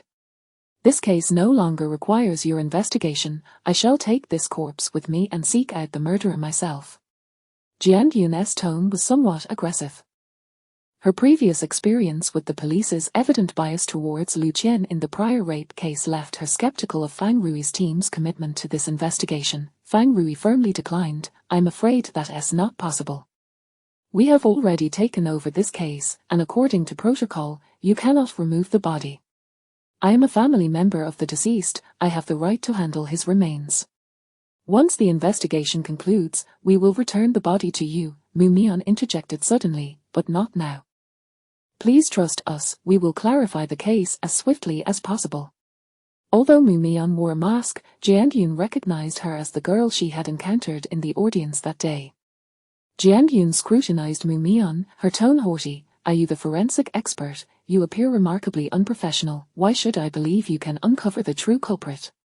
Are you more afraid that we will fail to identify the murderer, or that we will uncover evidence of your son's involvement with illicit substances, tarnishing your family's reputation? Fang Rui stepped protectively in front of Mu Mian, interrupting her. At that moment, Chen Shui lifted a toothpick, addressing Mu Mian. Mu Mian, should we take this back for toxicology testing? Absolutely, Chen Shui, your attention to detail is becoming increasingly impressive. Mu Mian. Upon hearing this name, Jiang Yun froze momentarily. She scrutinized Mu Mian closely. She should recognize her. This was her child. Approaching Mu Mian, she asked with a trembling voice, You are Mu Mian? Mu Mian did not respond but turned to Fang Rui, saying, Fang Rui, I have completed the sampling. Let us return. Very well. Mu Mian, I am. Jiang Yun grasped Mu Mian's hand, but her words faltered halfway, unable to continue. How could she, after speaking such venomous words and never having sought her out, claim the right to recognize her daughter? Miss Jiang, please do not interfere with our work. Mu Mian gently removed her hand. We are quite busy. Jiang Yun stood rooted in place, finally able to hear her daughter speak, yet addressed her as Miss Jiang. Once Mu Mian and the others had driven away, her assistant cautiously inquired, Ms. Jiang, shall we head back? She had followed Jiang Yun for many years, but had never witnessed such a look of guilt and despair on her face. Jiang Yun had always been a woman of cold demeanor. Yes, let us return.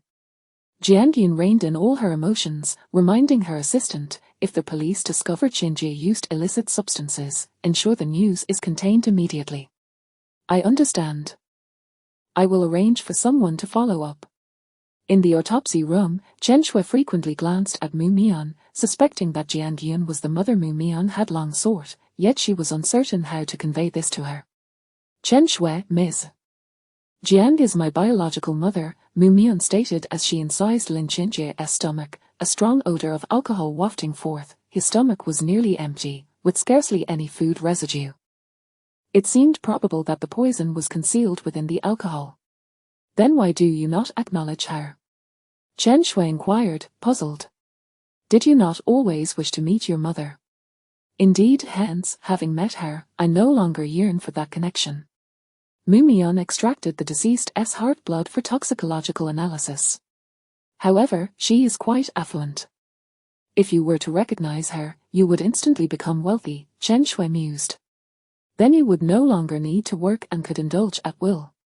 I take great pleasure in my work. I do not relish extravagance, Mu Mian paused, looking at Chen Shui. Moreover, I am already quite well off. Are you referring to the few $100s that were swindled from you? Or our meager salaries? Certainly not, my sister possesses a considerable fortune, I can access as much as I desire.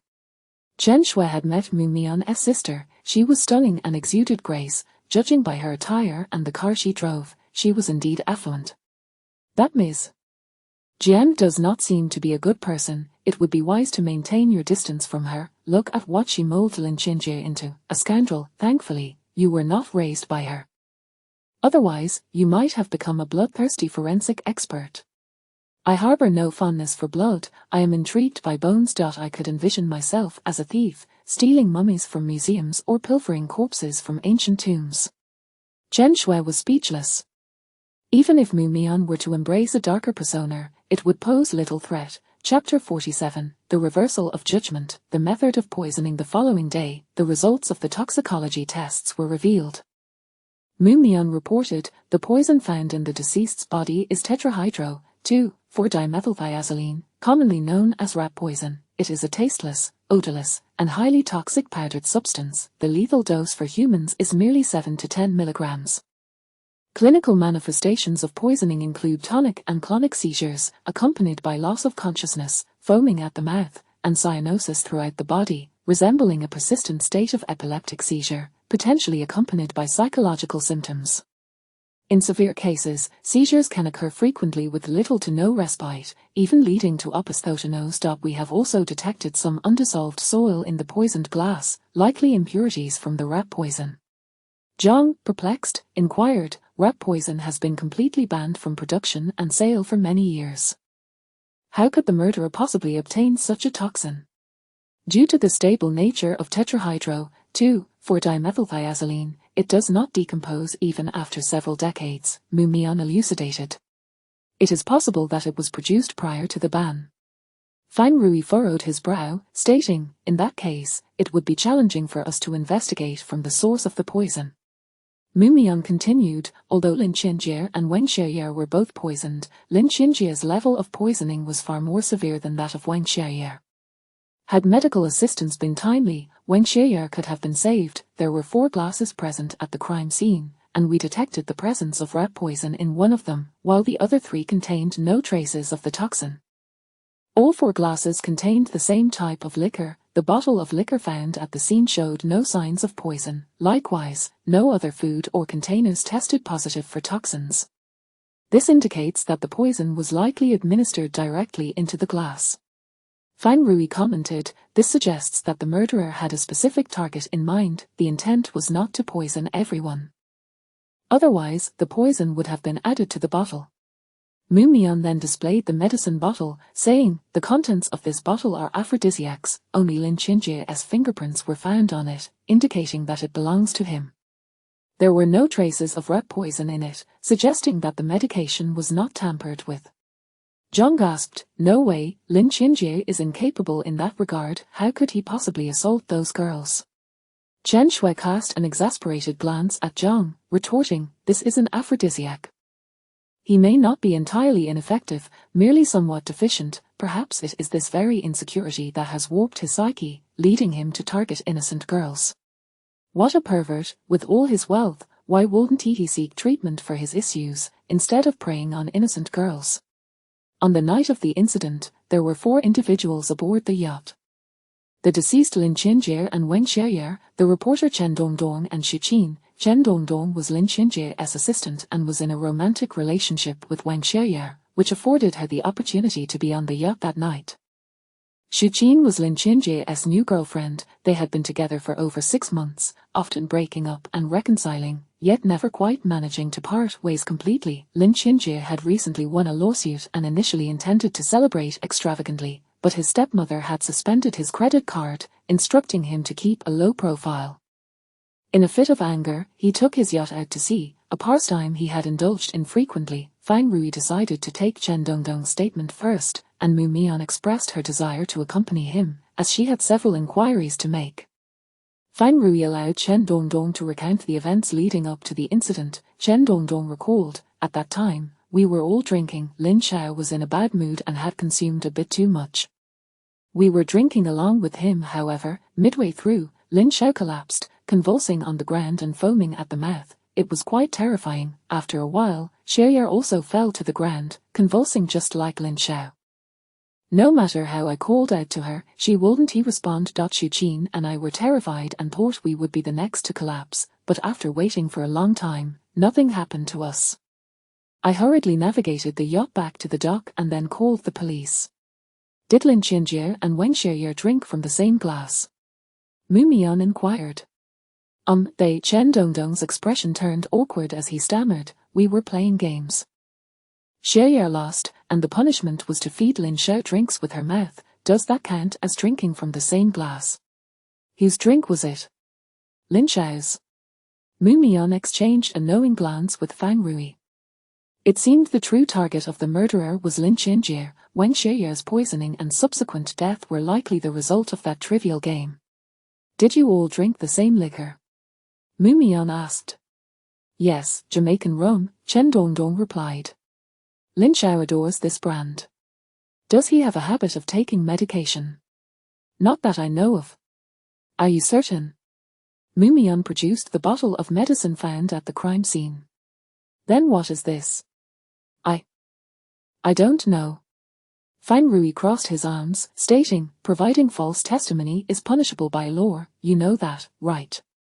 It should be an aphrodisiac. I bought it for him from abroad, and it works quite well," Chen Dongdong quickly divulged. "He feels insecure in that regard, hence his preference for such substances." "On the night of the incident, did he take any medication?" Mu Mian probed. "Not that I recall. Lin Xiao was in a bad mood that night and lacked interest. He likely didn't take any." Fang Rui inquired, "How did Xu Qin and Lin Qinjie meet? Were they close?" Wen Xieye introduced them. "Xu Qin works as an art teacher at a tutoring agency and possesses a certain artistic flair. Additionally, she is quite charming, which is why Lin Xiao took a liking to her. However, Lin Xiao has many girlfriends, she is merely one of them." Fang Rui and Mu Mian proceeded to take Xu Qin's statement. Xu Qin, strikingly beautiful but timid, spoke haltingly, "I don't really know what happened at that moment. Qinjie and Xieye suddenly collapsed, convulsing on the ground. It was quite a horrific sight, reminiscent of an epileptic seizure." Fang Rui asked, "How did you come to know Lin Qinjie?" "Introduced by Xieye. I used to work part-time at Xiye's shop, and we became friends over time. She later introduced me to Lin Qinjie. I quite liked him, so we started dating." Mu Mian inquired, "Who poured Lin Qinjie's drink that night?" "Most of the time, it was Wen Xieye.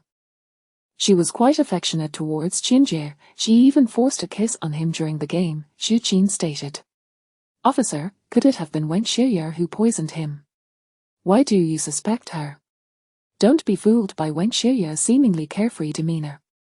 She is quite sentimental. She was very close to Lu Qian, frequently dining and shopping together. With Lu Qian's incident, she must harbor some resentment towards Qinjie. After all, such events bear her share of responsibility." Fang Rui then asked, "What is the nature of Lin Qinjie and Chen Dongdong's relationship?" "I'm not sure. But I doubt anyone would willingly serve as another's lackey. He must have some resentment towards Qinjie. Moreover, Qinjie often lent him money. If Qinjie were to die, he would be off the hook for repayment. And you, Miss Xu? How do you perceive your relationship with Lin Qinjie? As for me, I neither love him nor hate him. I am with him primarily for his wealth. I certainly wouldn't wish for his demise, for where else would I find such a generous benefactor? Exiting the interrogation room, Fang Rui remarked to Mu Mian, who do you think the poisoner might be? They all seem to harbor suspicion. We need to first ascertain the method of poisoning employed by the perpetrator, Mu Mian replied. Fang Rui recalled the white medicine bottle, speculating, what if the murderer disguised the poison as an aphrodisiac and placed it in the medicine bottle? Lin Qinjie might have a habit of adding poison to his drinks. On the night of the incident, he could have slipped in a poisoned pill. If the medication was in capsule form, that could indeed be a possibility. However, Lin Qinjie's aphrodisiac was not encapsulated. If a poisoned pill were mixed among the others, it would leave traces within the bottle that we could detect. Fang Rui then conjectured, what if the poisoned pill was coated in a layer of ordinary aphrodisiac? Chapter 48. Reversal of judgment, the Shen Yuan case. Fang Rui, I sense that you possess a certain knack for criminality. However, Mu Mian retorted, we did not detect any components of that aphrodisiac in Lin Qinjie's body. Thus, this possibility is eliminated. Fang Rui contemplated the likelihood of Chen Dongdong administering poison, considering his close relationship with Lin Qinjie. If he truly intended to poison him, he could have easily chosen a time when he was absent, ensuring Lin Qinjie's demise. Moreover, Wang Xieyar was his girlfriend. If his sole intention was to eliminate Lin Qinjie, he could have prevented Wang Xieyar from consuming the poisoned wine. In such a scenario, Xu Qin's suspicion loomed large. Fang Rui focused his investigation on Xu Qin. Boss, it turns out that Xu Qin and Shen Yuan attended the same high school, Xiao Zhang said, presenting a photograph. This is their graduation photo, and they were in the same class for 3 years. Judging by the photo, their relationship appears quite amicable.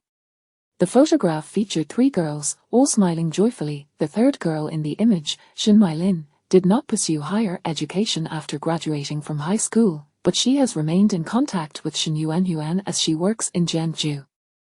During Shen Yuan's legal battles, she had been by her side. Shen Mailin worked as a waitress in a restaurant. I should have been there for Yuan at that time, Shen Mailin sighed. After that lawsuit failed, Yuan fell into a severe depression. During that period, I spent many days with Prosecutor Nai, who was handling Yuan's case. Eventually, she managed to pull herself together and even found a job. We thought she had recovered, that she was starting anew, only to be blindsided by her sudden suicide. Fang Rui retrieved the graduation photo and inquired, what about Xu Qin? How did she react after Shen Yuan's death? What kind of reaction can you expect from a materialistic woman? Yuan's fate was her doing. If it weren't for her introducing Yuan to Lin Qinjie, could Yuan have met such a tragic end? She's utterly malicious. At that time, she even dragged me to meet Lin Qinjie, but thankfully, that scoundrel had no interest in me. That wretched Xu Qin, I curse her every time I see her. Shen Mailin grew increasingly agitated. Having grown up in the same village as Shen Yuan, their bond had been exceptionally close. What was the nature of Xu Qin and Shen Yuan's relationship? Fang Rui asked. Extremely good. Initially, I was Yuan's closest confidant, but with Xu Qin's arrival, I became a peripheral figure in that friendship. It infuriates me that Yuan trusted her so deeply. She was well aware of Lin Qinjie's misdeeds yet refused to testify, allowing Yuan to lose the case. Shen Mailin sighed. Before her death, Yuan harbored hatred for her, deliberately calling her downstairs to witness her own demise. If she had any conscience, she would likely never find peace again. Thank you for your cooperation. On the drive back, Xiao Zhang pondered, Boss, do you think Xu Qin could be the murderer? If she and Shen Yuan were indeed close friends, she would certainly harbor resentment towards Lin Qinjie. On the day of the incident, Lin Qinjie had just won the case, which might have provoked Xu Qin, leading her to poison him in a fit of rage. Fang Rui found some merit in Xiao Zhang's analysis.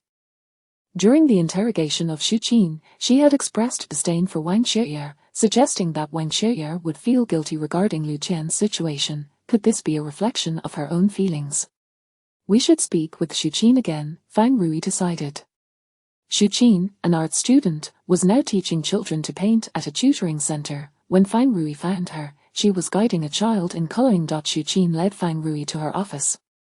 Officer Fang, Officer Zhang, please have some tea. She poured 2 cups for them and settled onto the sofa. Fang Rui declined the tea, noticing a sketchbook on the table. He picked it up and began to flip through it. The drawings were colorful, yet the lines were vague, resembling random splotches rather than actual art. Although Fang Rui was no expert in psychology, it was evident from the artwork that the creator was not in a good mental state. He snapped a photo with his phone, planning to show it to Mu Mian later. She had been undergoing art therapy for some time and would likely have insights. Miss Xu, are these drawings yours? Fang Rui casually inquired. They are quite unique. Yes, Shuqin nervously snatched the sketchbook from his hands and stuffed it into a drawer. I've recently become engrossed in the modernist movement. I was just doodling for fun. It's quite abstract, wouldn't you agree? Modernism is characterized by this style. Noticing that Fang Rui had not touched the tea, Xiao Zhang hesitated to drink from his cup, fearing that Shuqin might have poisoned it to eliminate them both. Xiao Zhang asked, Miss Xu, do you remember Shen Yuan? Upon hearing the name, Shuqin froze, cautiously asking, what does this case have to do with Yuan? Her parents are farmers, they could not have poisoned Lin Xinjie. Please do not trouble her parents, they have already suffered enough with the loss of their daughter. Fang Rui pressed, do you feel any guilt regarding Shen Yuan's death? Why should I feel guilty? I did not assault Yuan, nor did I push her off the building. Why direct blame at me? I am powerless in this situation. I never intended for this to happen. Shuqin's emotions began to unravel, tears streaming down her cheeks. Yuan's death was not my doing. Xiao Zhang interjected, but don't you hate Lin Xinjie? He caused your close friend demise, and you still associate with him. Are you not afraid that Shen Yuan will haunt you? Visions of Shen Yuan's mangled body and her wide-open eyes haunted Shuqin's mind, transforming into an inescapable nightmare. Her mental state was deteriorating, and she struggled to defend herself. This society thrives on the survival of the fittest, even the law cannot touch him. What am I supposed to do? If I had helped Yuan, I might have ended up dead. Shuqin finally grasped Fang Rui's intentions. Officer, I did not poison Lin Xinjie. It was not me. If it was not you, then it must be Chen Dongdong, Fang Rui stated. Was there anything suspicious about him on the night of the incident? Wen Xiaoyar harbored feelings for Lin Xinjie. She was constantly pursuing him. No man can tolerate being cuckolded, Shuqin added. He also associates with many individuals in the underground market, making it easy for him to acquire illegal substances. I suspect he is the true culprit. Shuqin recalled, before heading to the dock that day, I witnessed Wen Xiaoyar and Chen Dongdong in a heated argument. Could it be that Chen Dongdong intended to poison Wen Xiaoyar? Perhaps the cup of wine was accidentally consumed by Lin Xinjie, leading to his poisoning as well. Officer Fang, you should thoroughly investigate Chen Dongdong, he might very well be the murderer. As Fang Rui and Xiao Zhang departed from Shuqin's tutoring center, night had fallen. Boss, considering the motives for the crime, both Chen Dongdong and Shuqin possess reasons to act. Furthermore, they had opportunities. However, it will be challenging to prove who the actual murderer is. If the poison was directly placed into the cup, it would be difficult to leave any evidence. The lead on the poison's origin was also at a standstill. The sourcing of toxic substances like bromethylene lacked a clear distribution channel, rendering it nearly impossible to trace. Upon returning to the station, Fang Rui discovered Mu Mian still working late. She was hunched over her desk, which was covered in papers, seemingly engrossed in calculations. Fang Rui placed his phone in front of Mu Mian, displaying the artwork by Shuqin. Mu Mian, these drawings are peculiar. Can they reflect the psychological issues of their creator? For instance, antisocial personality traits? Mu Mian glanced at the chaotic colors and pondered before speaking. According to the principles of art testing, it is quite possible that the artist is suffering from depression.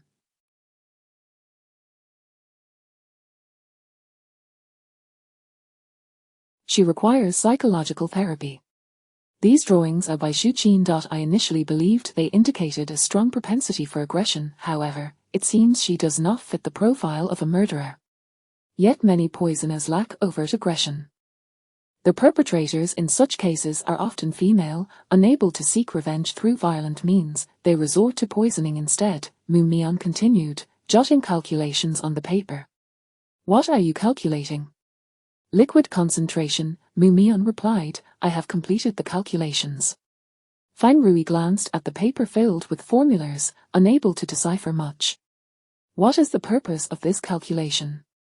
Mu Mian sketched 4 cups of wine on the paper, marking one as poisoned while leaving the others blank. She pointed to the poisoned cup and explained, I conducted a component analysis of the 4 cups, this poisoned cup contains bromethylene alongside the other components shared with the remaining 3 cups. However, their alcohol concentrations differ significantly. The addition of bromethylene to the poisoned cup would undoubtedly affect its alcohol concentration. Are you suggesting that the murderer may have added a substantial amount of poison? Mu Mian sighed, feeling that Fang Rui was somewhat slow on the uptake. Fang Rui, just give me the correct answer directly. Unable to resist, Fang Rui ruffled her hair playfully. You're not allowed to criticize my intellect in your mind. Mu Mian clarified, this indicates that the poisoned wine had been diluted. Chapter 49. Reversal of judgment, reenactment of the case. Fang Rui resolved to reenact the case. He summoned Chen Dongdong and Xu Qin, asking them to recount the sequence of events once more, while he and Xiao Zhang took on the roles of the deceased Lin Xinjie and Wen Xiaoye. We were seated around this table in the following order. Lin Xiao, myself, Wen Xiaoye, and Xu Qin. Chen Dongdong recalled, Fang Rui and the others arranged themselves accordingly. Initially, Xu Qin fetched 4 cups, and then I retrieved several bottles of rum from the cabinet. Once the drinks arrived, I poured a round for everyone, Chen Dongdong explained. Later, Xiaoye took the bottle away and eagerly poured drinks for us. We continued drinking until around 11. Did the seating arrangement remain unchanged? Fang Rui inquired. It did. Subsequently, we played a dice game where the highest roller could instruct the lowest to perform a task. Xiaoye rolled the lowest, while Xu Qin rolled the highest. Xu Qin then instructed Xiaoye to feed Lin Xiao alcohol mouth-to-mouth, Chen Dongdong described. During this, Xu Qin and Xiaoye switched seats. Fang Rui turned to Xu Qin, wasn't Lin Xinjie your boyfriend? Why did you allow Wen Xiaoye to feed him? When Xiaoye was pouring the drinks, her body was practically glued to Lin Xinjie's. Since she was so eager to engage with him, I thought I might as well facilitate it, Xu Qin shrugged. Fang Rui then asked Chen Dongdong, did Xiaoye directly take Lin Xinjie's cup to feed him? Chen Dongdong shook his head. At first, Xiaoye took a sip from her own cup and then fed Lin Xiao.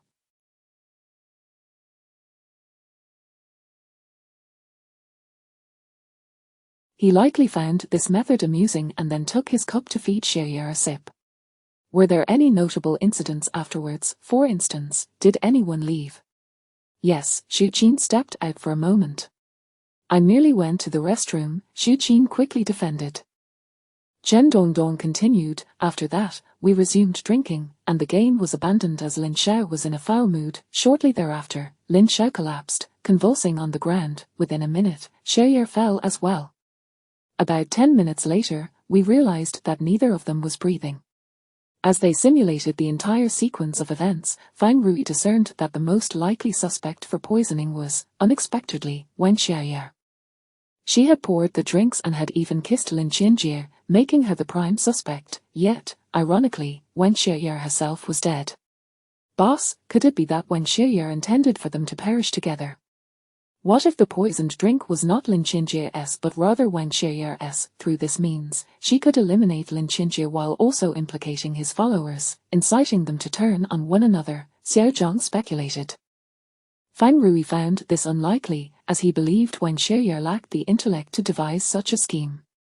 Do you recall Mu Mian mentioning that Wen Xiaoye was only lightly poisoned? If that cup of poisoned wine was hers, then her poisoning should have been severe. That poisoned cup must belong to Lin Xinjie. Then the culprit is Xu Qin. She deliberately had Wen Xiaoye feed Lin Xinjie alcohol, thus achieving 2 deaths with a single stroke, Xiao Zhang continued to their eyes. If the murderer intended to kill Wang Xieye as well, they could have poisoned her drink directly. Why go through such convoluted means? The murderer could not guarantee that Lin Qinjie would finish his drink before passing it to Wang Xieye. After observing their reenactment, Mu Mian concluded that it was improbable for any of the four to have administered the poison. If the murderer had added powdered poison to the wine glass, it would have been swiftly detected. If a liquid poison was used, the method would have been too overt. Fang Rui assisted Mu Mian in searching, asking, "Mu Mian, do you think it's possible that the murderer is not among them?" "The likelihood is substantial," Mu Mian replied with conviction. Perpetrators of poisoning typically do not linger at the scene awaiting capture. How could the murderer have executed such precise poisoning? The murderer likely exploited some habitual quirk of the deceased, Mu Mian explained, a rather peculiar habit. Are you suggesting that the method of poisoning is somehow related to that bottle of aphrodisiac? Fang Rui conjectured. Why is everyone so fixated on that bottle of aphrodisiac? It is merely an ordinary medication, Mu Mian remarked. Fang Rui looked at Mu Mian, asking, "Mu Mian, do you know how the murderer administered the poison?" Mu Mian remained silent, pointing towards the refrigerator on the yacht filled with food. "Fang Rui, could you help me move all of these items back? Everything inside, including this refrigerator." Fang Rui recalled Mu Mian mentioning that the poisoned drink had been diluted, and he suddenly understood what she intended to verify. After a moment's thought, Mu Mian added, "Fang Rui, even if we ascertain how the murderer poisoned, apprehending them may still prove difficult. We might not find any evidence to arrest her." Upon returning to the station, Chen Shui was engaged in a video call with someone. "Look, Mian is back, she just came back from fieldwork," Chen Shui said to the person on the other end, turning to take a picture of Mu Mian. "Medical examiner Mu, long time no see." On the video call was Lu Qian, her mood evidently much improved. She was currently traveling abroad, with a stunning azure sea as her backdrop. "Lu Qian, it's been a while," Mu Mian greeted her. "The scenery here is breathtaking, I'll bring you all along next time." Lu Qian, noticing Mu Mian appeared busy, inquired, "Medical examiner Mu, what are you working on? Why aren't you chatting with me?" Chen Shui interjected, "We're investigating a poisoning case. I told you, that scoundrel Lin Qinjie was poisoned. We're currently looking into it. Who knows which benevolent soul decided to rid the world of him." "You won't believe it, I nearly burst out laughing when I learned of his demise." "Have you caught the culprit?" "Not so quickly, we're still at a complete loss," Chen Shui replied. I can't chat any longer. I need to get back to work." After hanging up, Chen Shui noticed Mu Mian gazing at her intently. "What's the matter, Mian?" Chen Shui asked. "Chen Shui, we must maintain confidentiality regarding our work," Mu Mian insisted. "Oh come on, Lu Qian could never be the murderer." Chen Shui believed Mu Mian was being overly cautious. "It's not impossible. This is a poisoning case." Mu Mian opened the freezer compartment of the refrigerator, revealing that it was entirely empty, devoid of the ice that should have filled it. Mian, don't forget, we were all together drinking that night." "Lu Qian couldn't he possibly have been in two places at once to kill Lin Qinjie?" Chen Shui argued. Mu Mian remained silent, taking the empty ice tray to conduct a poison test. Mian, you can't seriously be suspecting Lu Qian." "At this point, everyone who was aboard Lin Qinjie's yacht is a suspect," Mu Mian clarified. "I'm not merely suspicious of her. I trust only the evidence." Chapter 50, The Reversal of Judgment. A familiar suspect. By the time the toxicology report from the icebox was released, it was already 7 in the evening. Mu Mian glanced at the report before closing it. The results were precisely what she had anticipated. Upon returning to her office, she noticed that Fang Rui was still burning the midnight oil. She handed the report to him, saying, "Fang Rui, I have discerned the method by which the murderer administered the poison. This perpetrator is rather clever, employing such a covert method to poison," he remarked. "Using ice cubes as a means of poisoning is a common trope in detective fiction. It is straightforward yet leaves little trace," Mu Mian continued. "I just conducted a toxicology analysis on that icebox and detected the presence of brodifacium. The murderer fashioned toxic ice cubes from this icebox. Thus, it is highly probable that the murderer prepared the toxic ice cubes in advance and stored them in the refrigerator, Fang Rui deduced. On the day of the incident, Lin Xinjie happened to use one of those poisoned ice cubes, leading to his untimely demise. However, how could the murderer be so certain that Lin Xinjie would indeed use that particular ice cube? Fang Rui soon learned the answer from Chen Dongdong. Young Master Lin enjoys adding ice to his drinks, but this particular liquor demands that kind of kick, which is why we usually refrain from adding any, Chen Dongdong explained. Lin Xinjie is quite concerned with his image, yet he has a poor tolerance for alcohol and resorts to this method to dilute the alcohol content. We are all aware of this, yet no one dares to confront him about it.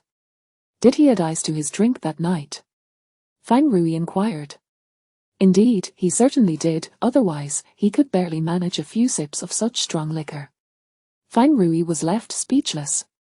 Lin Xinjie was indeed a man obsessed with maintaining appearances. Although they had unraveled the method of poisoning, it paradoxically complicated the case further. Firstly, Lin Xinjie's yacht was docked at the marina, making it relatively easy to infiltrate, especially since Lin Xinjie had previously hosted numerous friends aboard.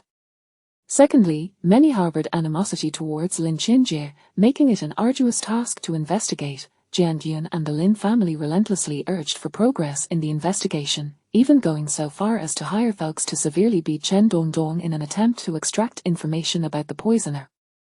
Fang Rui had no choice but to arrange for Chen Dongdong's protection at the hospital to prevent any unfortunate incidents. As Mu Mian passed by Director Wang's office, she overheard Jian Yun lamenting about the sluggish pace of the investigation, demanding a change in personnel. Director Wang, beleaguered by her persistence, was compelled to involve Officer Li, who had initially been responsible for the case. Mu Mian perceived Jian Yun as quite menacing, reminiscent of a wicked stepmother from a fairy tale. Mu Mian had intended to return to her office when Jian Yun called out to her. Mu Mian, I am your mother. You have my photograph, you should remember me, shouldn't you? Jian Yun's face was adorned with an expression of hopeful anticipation. I do not know you. Mu Mian replied calmly. My mother has passed away. However, she treated me with great kindness and will forever remain in my memories. She referred to her adoptive mother, a gentle woman. Is it that Shenxin has prevented you from acknowledging me? Jian Yun grasped Mu Mian's arm, her tone tinged with urgency. Shenxin is not as benevolent as you perceive. The purpose behind their adoption of you was far from altruistic. They did not adopt you out of affection, they did so to seize your father's inheritance. Mu Mian, return to your mother's side. Mu Mian's eyes widened in disbelief. She could not fathom why Jian Yun would say such things. Her adoptive parents had expended considerable resources and effort to aid her in overcoming autism. If their sole motivation had been to usurp her father's legacy, they could have easily abandoned her in an orphanage to fend for herself. Fang Rui was summoned to the director's office and fortuitously witnessed this exchange. He pulled Mu Mian behind him and addressed Jian Yun. Ms. Jiang, if you are dissatisfied with our investigative efficiency, please file a formal complaint instead of harassing our personnel. Fang Rui, she is my daughter. I am merely trying to reconnect with her. Yet Mu Mian has no desire to reconnect with you. Mu Mian nodded. Fang Rui, I do not know her, and I wish to return to my work.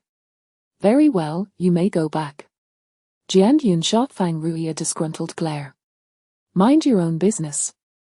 I am Mu Mian's mother, our affairs are none of your concern. Mu Mian was once a victim of a telecommunication scam. The fraudster deceived her into believing she was her mother, and she transferred all her money to her. She once eagerly anticipated meeting her mother, yet when she finally did, you inflicted profound harm upon her. Jian Yun's eyes glistened with unshed tears, filled with regret for the words she had spoken to Mu Mian. Ms. Jiang, if you truly possess even a modicum of love for this daughter, cease to inflict further pain upon her. The director informed Fang Rui that additional personnel would be allocated for the investigation and instructed Officer Li to assist him.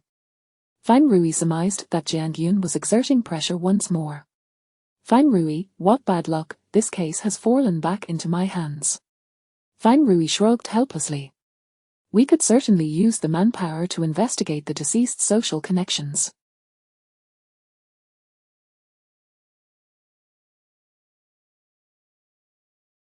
Your assistance would be invaluable. Fang Rui acquired a list of 25 individuals who had boarded the yacht over the past month, including cleaning staff, and was taken aback to discover that Lu Qian was among them.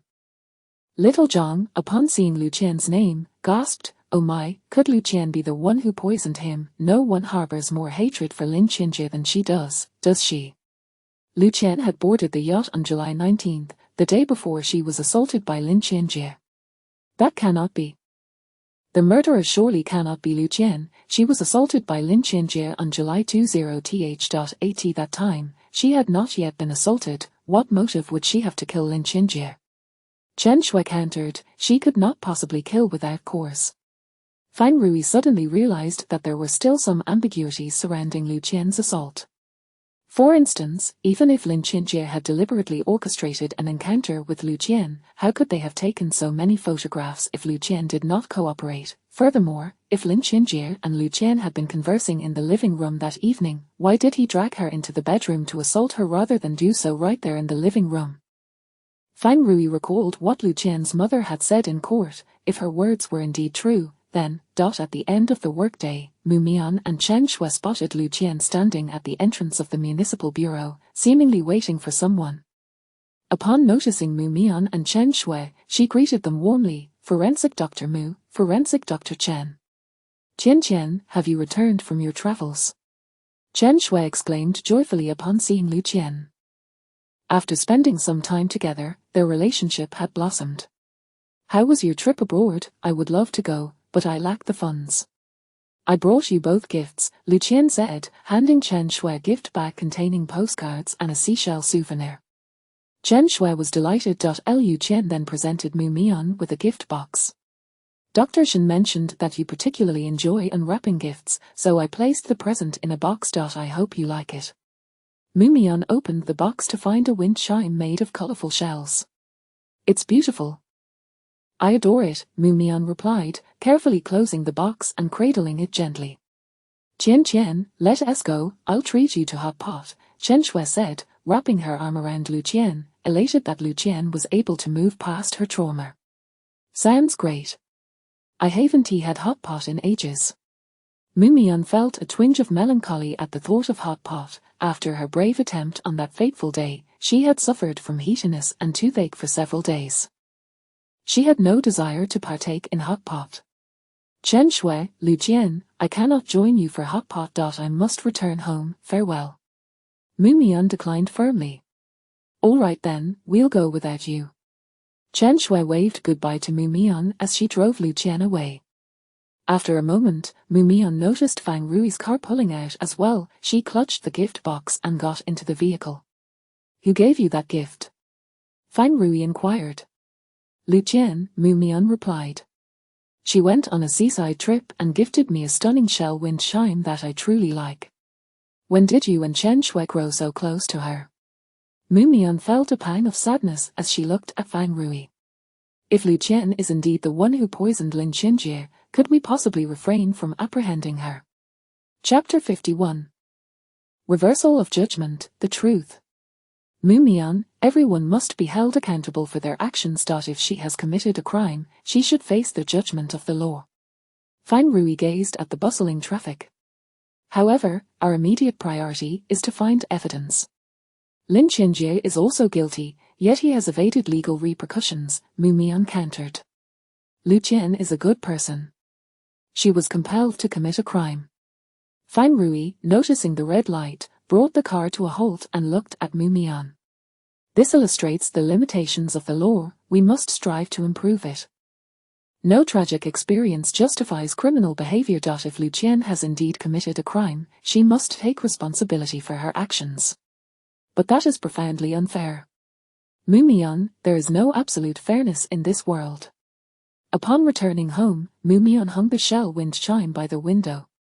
When the wind blew, the shells emitted a crisp sound. How noisy! After a while, she tucked it away into a box. The following day, Fang Rui and Xiao Zhang sought out Shen Mailin, Shen Yuan's close friend, once more.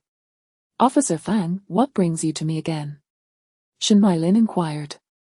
"We have already shared everything we know about Yuan. Please refrain from constantly seeking me out, it disrupts my work."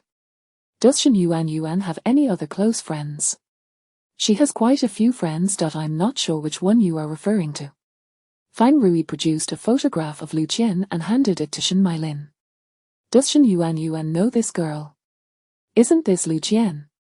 Shen Mailin recognized the person in the photo instantly. She is a good friend of Yuan. How did they come to know each other? About half a year ago, they met in a small psychological support group. The group consists of individuals with various psychological issues, and they often gather privately to provide mutual support, which has proven effective. After Shen Yuan was raped by Lin Qianjie, she developed PTSD and joined this group in hopes of healing. It was there that she met Lu Qian. Lu Qian is exceptionally kind. She often invited Yuan out and gifted her presents. Shen Mailin recalled something and pulled out her phone. This is a photo of Yuan and Lu Qian together. Fang Rui and Xiao Zhang exchanged glances, considering the implication that Lu Qian might be seeking revenge for Shen Yuan. Later, when Yuan's case failed, she couldn't bear the emotional toll and took her own life. Lu Qian even gave her parents a sum of money to help them purchase a decent burial plot for her. Could you send me this photograph? Certainly. After leaving the restaurant where Shen Mailin worked, Xiao Zhang's thoughts remained muddled. Boss, Lu Qian has known Shen Yuan for half a year, so how could she fall into Lin Qianjie's trap? Surely, Lu Qian did not intentionally orchestrate her own rape by Lin Qianjie. Fang Rui deduced Lu Qian's plan might be twofold. If the rape charge is substantiated, Lin Qianjie would face the law. If he escapes justice as he did previously, he would then have to contend with Lu Qian's judgment. But why would Lu Qian help Shen Yuan? They were merely acquaintances. Is it worth committing a crime for someone she barely knows? Xiao Zhang questioned, perplexed. Do you remember what Lu Qian's mother said in court? She mentioned that Lu Qian had been molested as a child. Fang Rui paused. Shen Yuan's situation may have triggered something within her, prompting her to seek justice not only for Yuan but also for her younger self. Fang Rui promptly summoned Lu Qian to the interrogation room. Lu Qian was still clad in the white dress she had worn during the trial, her demeanor calm and composed, entirely unlike a defendant awaiting judgment. Miss Lu, you are acquainted with Shen Yuan, correct? Fang Rui inquired. Yes, I met her in the psychological support group. I have been diagnosed with bipolar disorder, so I frequently participate in such groups, which help me process my emotions while assisting others as well. Fang Rui continued, since you know Shen Yuan, you must be aware of Lin Qianjie's character and his methods. Why then did you choose to engage in various activities with him? For financial reasons. Lu Qian replied. You are likely aware of my family's circumstances. We are quite impoverished, with my parents and younger brother depending on me. I need to earn money. I thought that having Yuan's prior experience would help me avoid a similar fate, but I underestimated my judgment. Xiao Zhang interjected, Miss Lu, do you believe such reasoning is compelling? I may seek his financial support, but that does not grant him the right to coerce me into actions I do not wish to undertake. Fang Rui stated, on July 19th, you accompanied Wang Xiaoyar onto a yacht, where you surreptitiously poisoned the ice cubes. On July 20th, you deliberately enticed Lin Qianjie to assault you, luring him into your room, knowing that a camera had been installed on the balcony of the opposite building to capture the situation in your room. You even ensured that your resistance was notably loud. After the trial failed, you immediately traveled abroad to create an alibi. Am I correct in my analysis, Miss Lu? Officer Fang, your narrative is quite imaginative, Lu Qian retorted with a sneer. But do you solve cases by weaving tales? Perhaps that is how judicial personnel operate. Lin Qianjie also spun a story, branding me as a mentally unstable person, and was acquitted. We are in the process of gathering evidence, Xiao Zhang countered. Criminal actions invariably leave traces. If you confess now, it may be considered a voluntary surrender, and the judge could grant you leniency. Lu Qian scoffed, that implies there is no evidence. I'm afraid, until my lawyer arrives, I will exercise my right to remain silent. Fang Rui understood that the current evidence chain was not complete, yet Lu Qian's demeanor left little doubt regarding her guilt. Soon, Lu Qian's lawyer arrived at the station. Isn't Na Yang a prosecutor? How has she become Lu Qian's lawyer? Chen Shui remarked, surprised. After Lu Qian's trial concluded, Na Yang was wrongfully implicated in a bribery scandal and dismissed from the prosecutor's office. Before her tenure there, she had been a criminal defense attorney. Following her dismissal, she joined a small law firm to continue her legal career. Mu Mian observed Na Yang before her, feeling a sense of unfamiliarity. The previous Na Yang, though rarely smiling, had a spark in her eyes, whereas the current Na Yang appeared cold and indifferent, reminiscent of Lin Qinjie's defense attorney. Officer Fang, you lack evidence linking my client to the poisoning incident involving Lin Qinjie. Summoning her without proper procedure is a violation, and we reserve the right to file a complaint. Na Yang's tone was assertive. Fang Rui explained, this is not a summons, we merely sought to clarify certain matters with her. Then why detain my client? We have not detained her. We will allow her to leave once we complete our inquiries. Can my client leave now? Yes. Na Yang escorted Lu Qian out of the precinct. Once in the car, Na Yang grasped Lu Qian's hand. Lu Qian, do not be afraid. Sister Nai, they have already deduced the truth. They will soon find evidence to implicate me, but it's all right. Exchanging my life for that scoundrel Lin Qinjie's is a fair trade. Besides, with Wang Xiaoya also dead, we have gained. Lu Qian, do you trust my abilities? Na Yang inquired, gazing at Lu Qian. Without hesitation, Lu Qian affirmed, I do. Then you must believe that you will be exonerated. Na Yang embraced Lu Qian tightly. Lu Qian, regardless of what evidence they uncover, you must absolutely deny having administered the poison. Firmly deny it. I will handle everything else from here. All right, Na Yang, thank you. Lu Qian gazed up at the azure sky, the sunlight striking her eyes. Perhaps this world is shrouded in darkness, yet there will always be those who illuminate it. She was willing to commit a crime for Shen Yuan, and Na Yang was prepared to do anything for her. Only a girl would selflessly assist another girl. Chapter 52, Reversal of Judgment. Decisive evidence. After Na Yang and her companions departed, Fang Rui and his team convened a brief case analysis meeting. There are no fingerprints on the icebox, therefore we cannot substantiate that Lu Qian ever came into contact with it. Moreover, there are no surveillance cameras on the yacht, making video evidence impossible, Xiao Zhang murmured. Thus, we have no means to prove that Lu Qian was the one who poisoned. Lu Qian must have brought the poison onto the yacht in some sort of container or packaging, Mu Mian interjected, but at that time, the yacht was anchored in the sea, and Lu Qian would undoubtedly have disposed of it in the ocean, allowing the evidence to sink without a trace. A heavy silence enveloped the room. Although they had deciphered the method of poisoning and deduced the identity of the culprit, they were unable to locate any evidence to incriminate them. Fang Rui proposed, could we possibly trace the source of the poison? Lu Qian is from a rural background. Might she have access to some clandestine channels for acquiring highly toxic substances like brodifacoum? Xiao Zhang's eyes lit up. That makes sense. After the meeting, Fang Rui initially intended to accompany Xiao Zhang to Lu Qian's rural hometown, but Mu Mian preemptively approached him, saying, may I join you? I possess considerable knowledge about poisons. Very well. Lu Qian's hometown was quite distant. It took nearly 4 hours of driving before they finally reached the village entrance. The village was predominantly inhabited by the elderly, with few young people in sight. Fang Rui purchased a pack of cigarettes and a bottle of water from a small shop at the village's edge, engaging the proprietor in casual conversation. Owner, I've heard that your village has a social media celebrity. Do you know her? A celebrity, in a place like ours?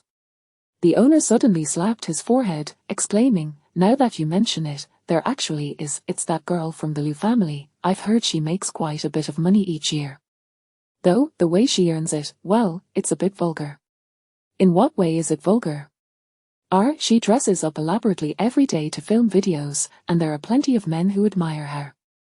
But she has been quite charming since childhood. Otherwise, her uncle wouldn't he? The owner abruptly ceased speaking, as if realizing something. Owner, nowadays, being a social media influencer is considered a legitimate profession. You can't keep harboring such prejudiced views about them. Fine Rui surmised what the owner was hinting at, that Lu Qian might have been molested by her uncle during her childhood. That's what everyone in the village says, even her mother scolds her for being improper. I'm not the only one saying this. Fine Rui chose not to prolong the topic. Owner, do you know where I might procure rat poison? My home has a significant rodent problem, and I'd like to buy some to deal with it. I have some right here.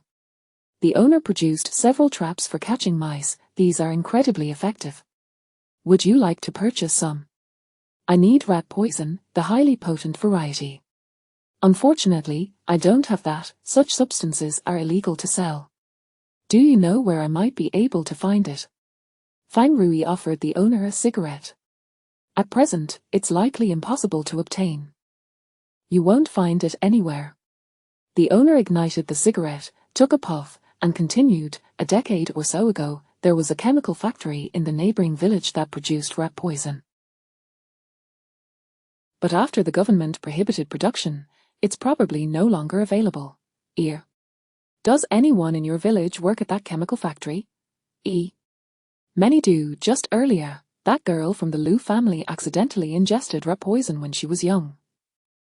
Fortunately, it was caught in time, and after swallowing a bowl of foul water, she expelled the poison, otherwise, she would have perished. Fine Rui exchanged glances with Mu Mian. It was highly plausible that the rat poison Lu Qian had ingested was indeed Brodifacium. Thank you, owner. This pack of cigarettes is for you. Don't you smoke? I don't smoke. The owner chuckled, finding the individual peculiar for purchasing cigarettes without smoking. Lu Qian's family home was a two-story, dilapidated structure, its exterior crumbling, revealing the bricks beneath the eroded lime. The yard was unpaved and appeared uneven. Fine Rui found it odd, given Lu Qian's income. Her parents should not be residing in such a decrepit house. However, it was likely that Lu Qian harbored resentment towards her parents and would not spend any of her earnings on them. Upon seeing Fine Rui at her door, Lu Qian's mother appeared puzzled, not recognizing him. Who are you? What brings you to my home? We are from the Public Security Bureau. We suspect that your household possesses the highly toxic substance Brodifacium. Mu Mian regarded Lu Qian's mother with a serious expression. Please hand it over immediately, or you will face legal consequences. Lu Qian's mother looked bewildered. What Brodifacium? Where would we have such a thing? Who said that? She suddenly strode to the entrance, hands on her hips, and shouted, "Which gossiping woman is spreading false accusations? What toxic substances could possibly come from my home?" Mu Mian produced her phone and played a video recording. The backdrop was a courtroom, where Lu Qian's mother testified that Lu Qian had been molested by a relative during her childhood and had attempted to ingest rat poison to commit suicide. This is what I said." "What of it?" Lu Qian's mother stammered. "Do you still have rat poison in your home?" Fine Rui inquired. "Rat poison, are you looking to retrieve it?" Lu Qian's mother suddenly realized, "We have a small packet, it's been sitting around for over a decade. Could you retrieve it for us?" Lu Qian's mother entered a storage room overflowing with items. Upon opening the door, dust particles floated in the air. "Auntie, please tell me where it is, I'll fetch it myself." Fine Rui donned gloves and added, "Mu Mian, please take pictures of the evidence." "Understood." Lu Qian's mother pointed to a dusty box perched atop a cabinet. As Fine Rui reached for it, Mu Mian cautioned him, "Fine Rui, there are fingerprints on the box, do not disturb them." "Yes, I see." Fine Rui first photographed the two indistinct fingerprints before carefully avoiding them to retrieve the box. It measured half a meter in length, not particularly large, yet it was filled with various items, including expired pesticides and assorted plant seeds. Lu Qian's mother indicated a yellow paper bag among the clutter, stating, "That contains the rat poison. It has been over a decade, so I'm not sure if it's still effective. I've been too afraid to throw it away, worried it might poison someone's chickens or ducks." Dust coated the other items, while the yellow paper bag appeared clean, evidently having been opened recently, with its contents removed. "Has Lu Qian returned home at all during this time?" "She hasn't. He come back recently." Lu Qian's mother sighed, "This child utterly despises me. But I had no choice, if I didn't he testify, That lawyer would have sent my son to prison, and he is my only son. I had to testify. When was the last time she returned? It seems to have been in July, around the 12th. She suddenly came back, but didn't he stay long, just packed some belongings and left. I had no idea why she even returned. Auntie, we need to take this box with us. Feel free to take it. By the time Fang Rui drove back to the city, it was already 10 o'clock in the evening. Mu Mian, who had been sound asleep, was roused by the voice prompts at the highway toll station. Mu Mian, now alert, remarked, Fang Rui, once we get back to the bureau, I need to conduct toxicological tests on the substances inside. Mu Mian, it's already 10 at night. Fang Rui couldn't fathom whether Mu Mian genuinely loved her work. She had just been exhausted, and now she appeared revitalized. But I'm not tired. I feel quite energetic. I'm quite fatigued.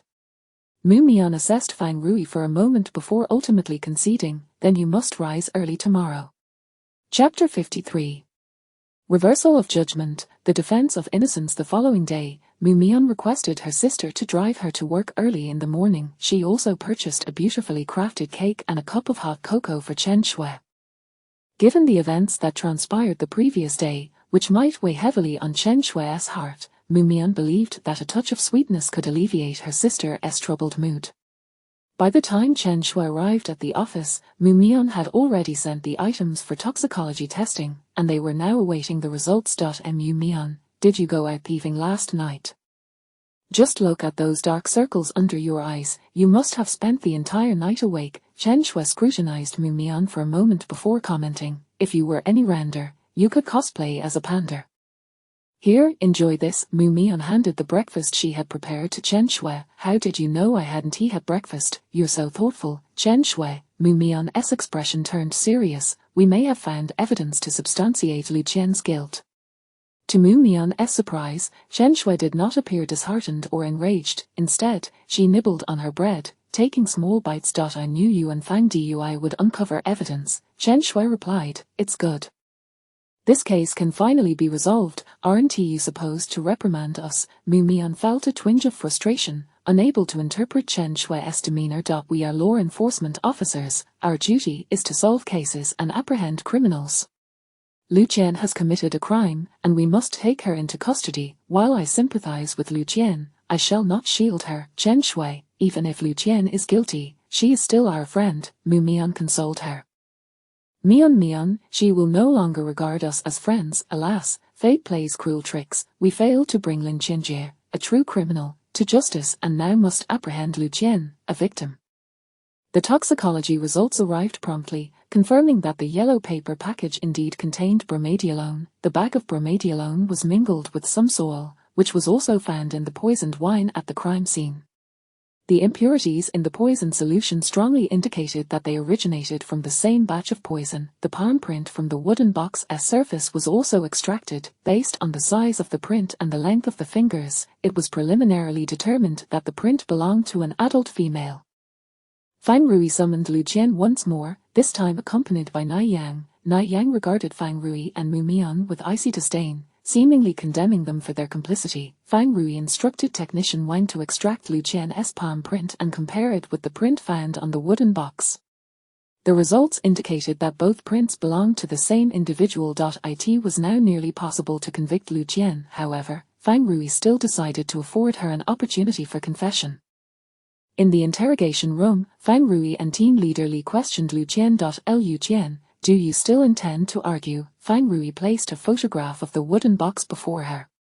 The bromadiolone was extracted from this box, correct? I don't know what you're talking about. You're quite adept at evading detection. You wore gloves to handle the poison, but you neglected the fact that the box was covered in dust, leaving your palm print behind. Fang Rui presented a photo of the palm print to Lu Qian. It can verify that you opened that box. So what? Am I not allowed to touch my own belongings? Lu Qian retorted. We also have your mother's testimony. Combined, these pieces of evidence form a comprehensive chain, sufficient to convict you. Lu Qian stared at Fang Rui. I didn't do any of this. I don't know. No matter what Fang Rui and team leader Li said thereafter, Lu Qian continued to deny everything, adamantly refusing to acknowledge her involvement. Eventually, she began to ramble incoherently. "You all bad people, you've set a trap for me, you're all villains. Go away, Sister Nayang, please save me, I'm so afraid." At this point, the evidence had already constituted a complete chain. There were even photographs proving Lu Qian's presence on the yacht. Her denial was futile, however. To conclude the case, they required Lu Qian's confession and a signed admission of guilt. Fang Rui suggested that Lu Qian first see a psychologist, but team leader Li countered that with the evidence chain in place, obtaining a confession was a certainty. After he and his assistant interrogated Lu Qian for 8 hours, they finally secured her confession, and she signed the admission of guilt. Thus, the case was officially closed. Following the conclusion, the prosecution swiftly filed charges against Lu Qian for intentional homicide. On the day of the trial, Mu Mian pondered for a long time before deciding to attend as an observer. Chen Shui declined to accompany her, unwilling to witness Lu Qian's trial firsthand. Consequently, Mu Mian had no choice but to enlist Fang Rui as her companion. The public gallery was filled to capacity, and Mu Mian spotted Jian Yin seated in a corner, still wearing sunglasses, her expression impassive, betraying none of the anguish she had recently endured. Lu Qian, as the defendant, stood in the dock, appearing haggard and vacant. Nayang stood resolutely beside her. Not long ago, they had stood together, fighting a losing battle in court. Now, however, they had transitioned from plaintiffs to defendants, from victims to perpetrators. After the prosecutor read the indictment, he expected the proceedings to be mere formalities, as Lu Qian's guilt appeared irrefutable. His voice remained monotonous, and the lengthy indictment lulled the audience into a stupor. "Defendant, do you dispute the charges outlined in the indictment?" "I didn't kill anyone." The prosecutor's expression shifted slightly. "However, the evidence provided by the police indicates that you are the murderer. You have also recorded a confession and signed an admission of guilt." "They subjected me to mental abuse and coerced me into confessing. They forced my hand to sign that admission of guilt," Lu Qian asserted, her back straightening. "I didn't kill anyone. I don't know what happened. I was framed." The presiding judge interjected. "Defendant, I must remind you that contradicting yourself in court may exacerbate your sentence." "Your Honor, I truly did not commit murder. I was controlled by someone else. It wasn't my doing, it was another person's actions." Whispers erupted in the gallery, as many speculated whether the defendant had lost her sanity. "She appeared utterly deranged," Nayang interjected. "Your Honor, my client suffers from dissociative conversion disorder, also known as multiple personality disorder. She has recently endured immense psychological trauma, leading to confusion in her memories. Under these circumstances, she may be experiencing intermittent amnesia." The presiding judge appeared irritated, reminding her, "Counselor, this court is a serious venue. Please refrain from fabricating stories." "Your Honor, I have submitted a mental evaluation report, authored by 4 psychiatric experts and 2 psychological specialists from the Judicial Center. This report is highly authoritative. It confirms that my client indeed suffers from dissociative conversion disorder." Emphasizing the word authoritative, Nayang continued, "My client is a complete mental patient. At the time of the incident, she was unable to recognize or control her actions. Therefore, I request a defense of not guilty for my client." The prosecutor countered, "Even if the defendant has dissociative conversion disorder, she is merely intermittently insane. How can you prove that she was in an unfit state of mind when she administered the poison?" Prosecutor, "It is your belief that she is intermittently insane. The burden of proof lies with the accuser. Therefore, you need to provide evidence that my client was in a lucid state when she committed the poisoning." Nayang raised the evaluation report in her hand. "This report can demonstrate that my client is indeed mentally ill. Her mental state is extremely unstable, rendering her incapable of controlling her actions." The presiding judge announced a recess, stating that they would reconvene on a later date to re-evaluate Lu Qian's mental state. Fang Rui intercepted Nayang. "Nayang, you know very well that Lu Qian does not suffer from dissociative conversion disorder. It is illegal to have her feign illness, and besides, Fang Rui, it is not I who claim she is ill, it is those psychiatric experts who assert her condition," Nayang interrupted. "I merely presented that authoritative report. You could use this to reduce Lu Qian's sentence." "The law is unworthy of judging Lu Qian," Nayang replied with a sardonic smile. Lu Qian asks you, now that you are aware of the whole truth, do you truly believe she is guilty? Lu Qian perceived the world as profoundly unjust. As a child, she had been molested by her own uncle, yet no one stood up for her, nor did anyone condemn that beast. Instead, neighbors incessantly shamed her, claiming it was her beauty that had brought about her victimization. Shen Yuanyuan was raped by Lin Qinjie, and no one sought justice for her. Countless strangers hurled the most vicious insults at her, ultimately driving her to take her own life. Was she committing a crime? She was merely enacting vengeance for her childhood self and for Shen Yuanyuan, who had helplessly leapt to her death. She had tried to let the law punish scoundrels like Lin Qinjie, only to discover it was futile.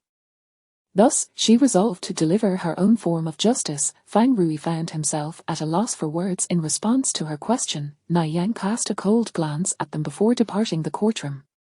Chapter 54, The Reversal of Judgment, a Radiant Conclusion. Fang Rui, we are powerless to prevent Lin Qinjie's attorney from exonerating him, just as we cannot stop Nai Yang from absolving Lu Qian. Mu Mian consoled him, it is all quite equitable. What we can do is restore the truth. Mu Mian, you do not understand. Sometimes, prison can ironically be a sanctuary. Fang Rui sighed, do you truly believe the Lin family will spare Lu Qian? Only those with power and influence can maneuver through legal loopholes. Nai Yang remains too naive. Mu Mian indeed found herself perplexed. The world seemed so intricate. Why do laws exist if so many choose to disregard them? Is it truly so challenging to abide by the law? However, she quickly realized that without criminals, both she and Fang Rui would be unemployed. Unemployment would mean no salary, no money to spend, and an exasperatingly idle existence. How dreadfully monotonous and painful that would be. Enough of such convoluted thoughts. Fang Rui gently ruffled Mu Mian's hair, or else your mind may short-circuit. Fang Rui, my mind is perfectly normal. It will not short-circuit.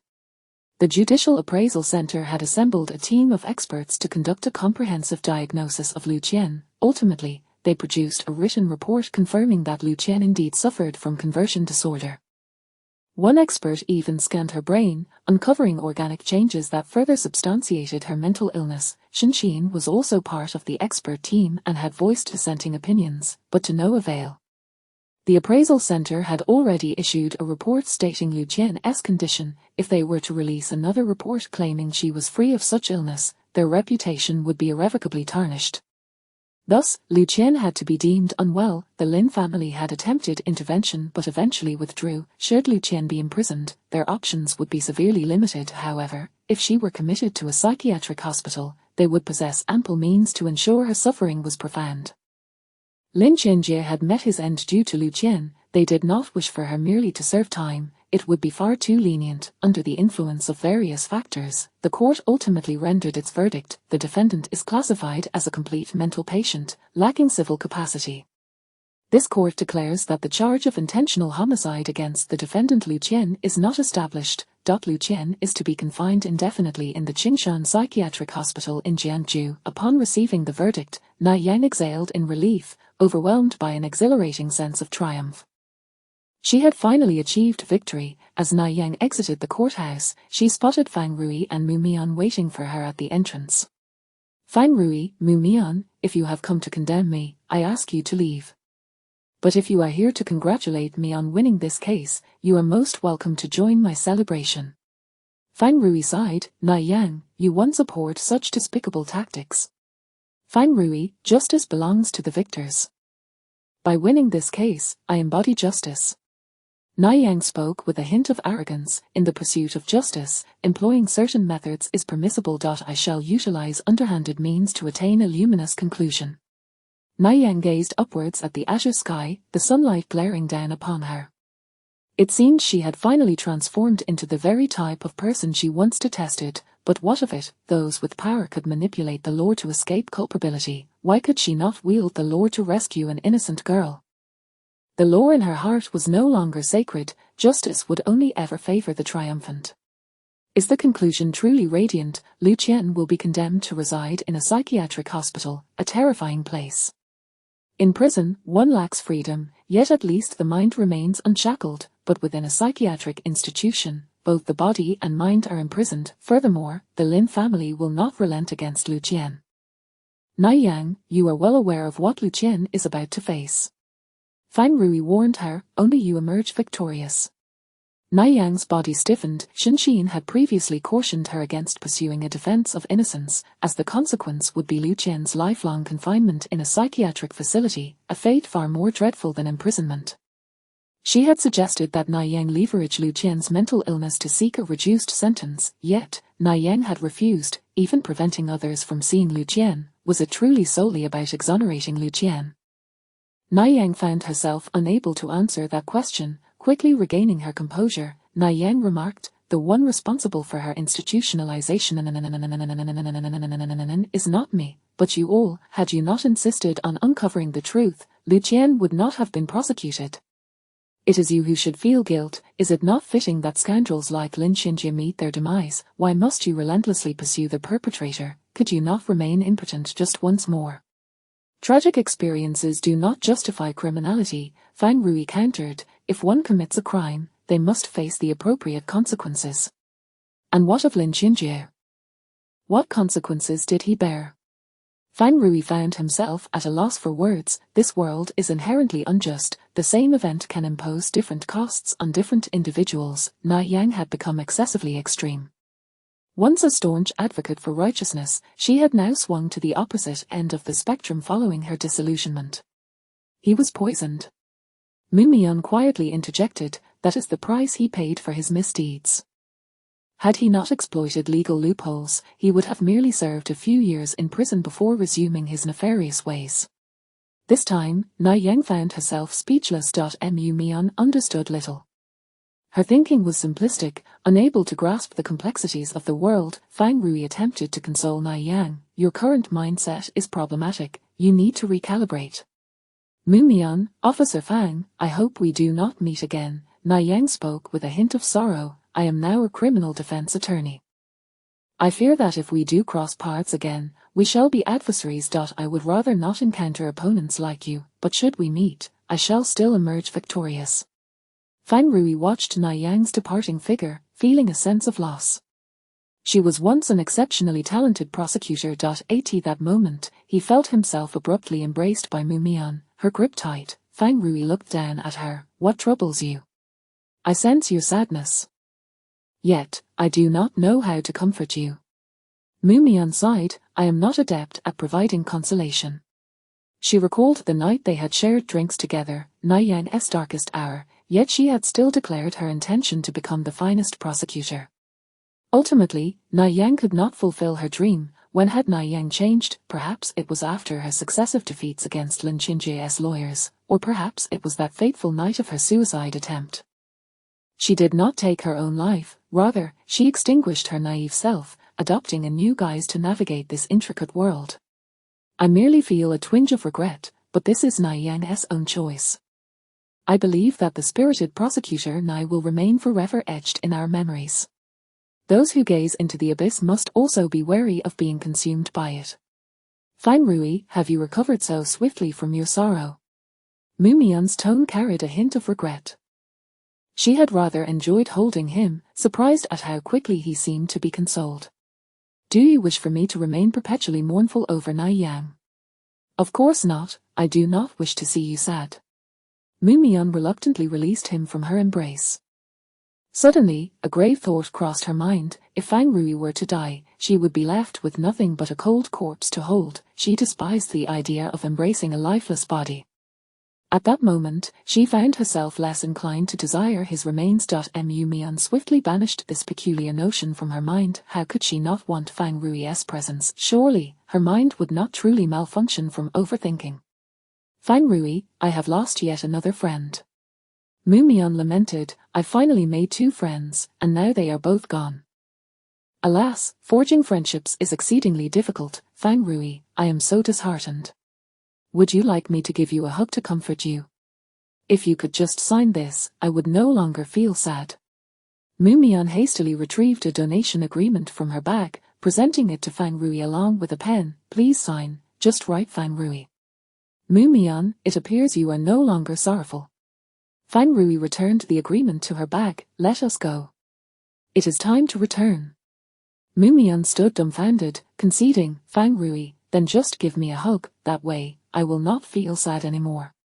Apologies, but that embrace has been rescinded. You do not require consolation at this moment. Mumyon made a face of disappointment. Indeed, one must not be too greedy. After winning this case, Na Yang's fame skyrocketed, with numerous defendants seeking her defense in criminal matters. She embarked on a new chapter, reigniting her illustrious career. Yet, she never returned to visit Lu Qian. Chapter 55, Reunion with an old friend after enduring various tribulations. The poisoning case involving Lin Qinjie and Wen Xieyar had finally reached its conclusion. During the weekend break, Mumyon accompanied Shenqin to a prestigious sanatorium. This establishment was equipped with comprehensive medical services and housed numerous affluent individuals suffering from ailments. Xiemian, we will soon meet my aunt, Shenqin remarked, handing a bouquet of lilies to Mumyon. When you see her, remember to present her with these flowers. Mumyon had heard tales of Aunt Shenminit, rumored to have eloped with a man after becoming pregnant out of wedlock, abandoning her family and never returning to the Shen household. Shen father harbored a deep disdain for this sister. Merely mentioning Shenminit would ignite his ire. All right, but why must I be the one to give it to her? Mumyon inquired, puzzled. Shenqin's tone turned somewhat melancholic. She may not hold fond feelings for me. Mumyon was taken aback. Why would the aunt harbor ill will towards her sister? It was inconceivable for anyone to dislike her sister. A nurse, seemingly familiar with Shenqin, greeted her warmly. Miss Shen, have you come to visit Mrs. Shen again? Her condition has improved significantly. She is currently basking in the sun on the lawn outside. Allow me to escort you to her. Thank you, Nurse Li, Shenqin replied. As Mumyon entered the garden of the sanatorium, she beheld an elegant woman seated in a wheelchair, engrossed in a book. The sunlight caressed her face, casting a gentle glow upon her features. The woman bore a striking resemblance to Shenqin, and Mumyon instantly recognized her as Aunt Shenminit. Sister, is her leg injured? Mumyon asked, concerned. Shenqin shook her head and sighed. Her legs are perfectly healthy. Aunt has been afflicted with Alzheimer's disease. At times, she forgets that she can walk. Her memory is quite muddled, and she often forgets many things. She does not appear to be very old. How could she have contracted Alzheimer's? Mumyon queried. She has just turned 60 this year. Perhaps it is hereditary. Our eldest uncle suffers from the same affliction. Shenqin's voice was barely a whisper, so soft that Mumyon could scarcely hear her. Does she still remember father? Mumyon pressed on. Perhaps not. She has forgotten many things, even her own name. The only person she seems to recall is her daughter. Approaching Shenminit, Mumyon extended the flowers towards her. Aunt, it is a pleasure to meet you. Noticing the shadow cast by Mumyon, Shenminit looked up with a frown, her gaze penetrating as if searching for another soul. Miao Miao. Is that you, Miao Miao? My name is Mumyon, not Miao Miao, Mumyon corrected gently, pressing the flowers into Shenmin's embrace. These blossoms are for you, hoping they bring you joy. A look of confusion clouded Shenmin's eyes as she clutched the bouquet, murmuring softly, where has my Miao Miao gone? Why does she never come to see me? Mumyon felt a pang of sympathy for her. Is Miao Miao your daughter? What does she look like? Shenminit directed Mumyon's gaze to the item in her hands. Upon closer inspection, Mumyon realized it was not a book but a thick photo album. The page opened to reveal a photograph of a young girl in police uniform, her fingers forming a peace sign, her face adorned with a radiant smile. Is she a police officer? I believe I can help you find her and bring her to see you, Mumyon noted, committing the badge number to memory, resolved to assist her aunt in locating her daughter. Shenmin's eyes suddenly sparkled with hope. Really, Mumyon, can you truly help me find my daughter? However, Shenqin intervened, grasping Mumyon's arm to dissuade her from making such a promise. Ignoring Shenqin's reaction, Shenminit busily scribbled beside the photograph, Mumyon has promised to help me find Miao Miao. After completing her note, she turned the page to continue gazing at her daughter's images.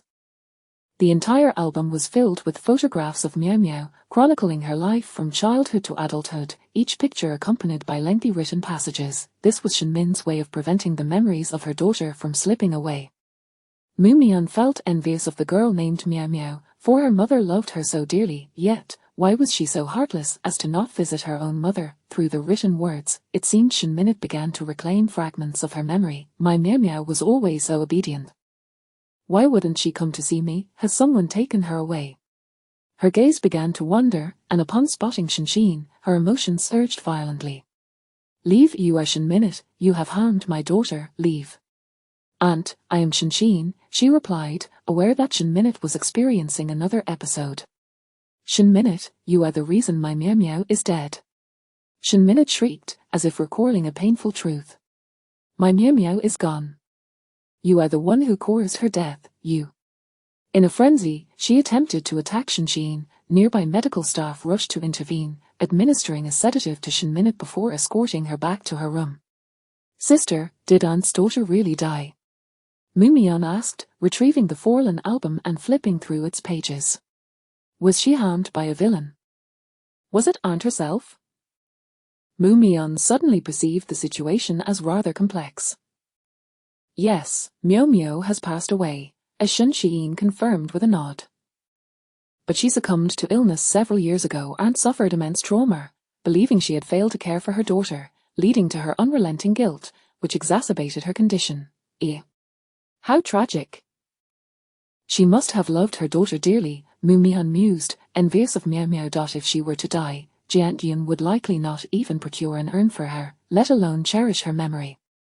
Yet, her sister would undoubtedly choose the most exquisite, costly urn and select the most picturesque cemetery for her. Contemplating this, Mumion felt less envious of Meow Meow, for she had passed away at such a tender age.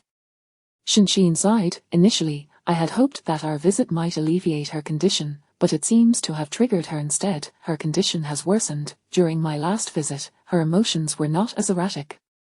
Then I shall come to see her alone in the future. She seems to take a liking to me, Mumion proposed. Indeed, she adored you even when you were just a small child. Had she met me before? Mumion searched her memories, but I do not recall ever having seen her. You were merely an infant at the time. Subsequently, Aunt severed ties with father and never returned. Father forbade us from speaking of her. As they prepared to depart, a nurse called out to them, Miss Shin, did I not mention that a gentleman has been taking care of your aunt? He is here today as well, currently in the director's office discussing medical cooperation. Would you like to meet him? I shall wait for him here, Mumion replied. As time ticked away, just when Shinshin was about to lose her patience and leave, the gentleman appeared before them. Senior Union. What brings you here? Mumion exclaimed, astonished. I thought you had gone missing. I was convinced you had fallen victim to kidnappers. Chapter 56, The Madman. Mumion, it's been a long time. Can't you wish for my well-being? Why do you think I've been kidnapped? Jian Yunian reached out, intending to stroke Mumion's head, only to have her evade his touch. You know I dislike it when others touch my head, not even my sister is allowed, and you certainly aren't, Mumion reminded him. I don't want to end up like Xiaobai, with a bald head.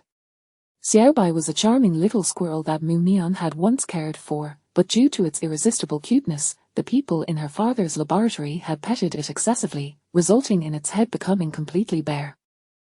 Jian Yunian had once been the most esteemed student of Professor Shin, almost assuredly the future successor of his laboratory, which led him to frequently visit the Shin household, and in time, he became acquainted with Mumion. At that time, Mumion was rather reticent and not particularly engaging, unlike Shinshin, who indulged Mumion in everything. Jiang Yunian often engaged in mischievous behaviors, such as deliberately knocking down the blocks Mumion had built, adding colors to her drawings, and even hiding her beloved animal specimens, prompting her to search high and low. Initially, Mumion found him insufferable, but gradually she grew accustomed to his antics and even began to relish their playful antagonism, as it made her feel like a normal person. Senior Union, you have truly been missing for quite a while.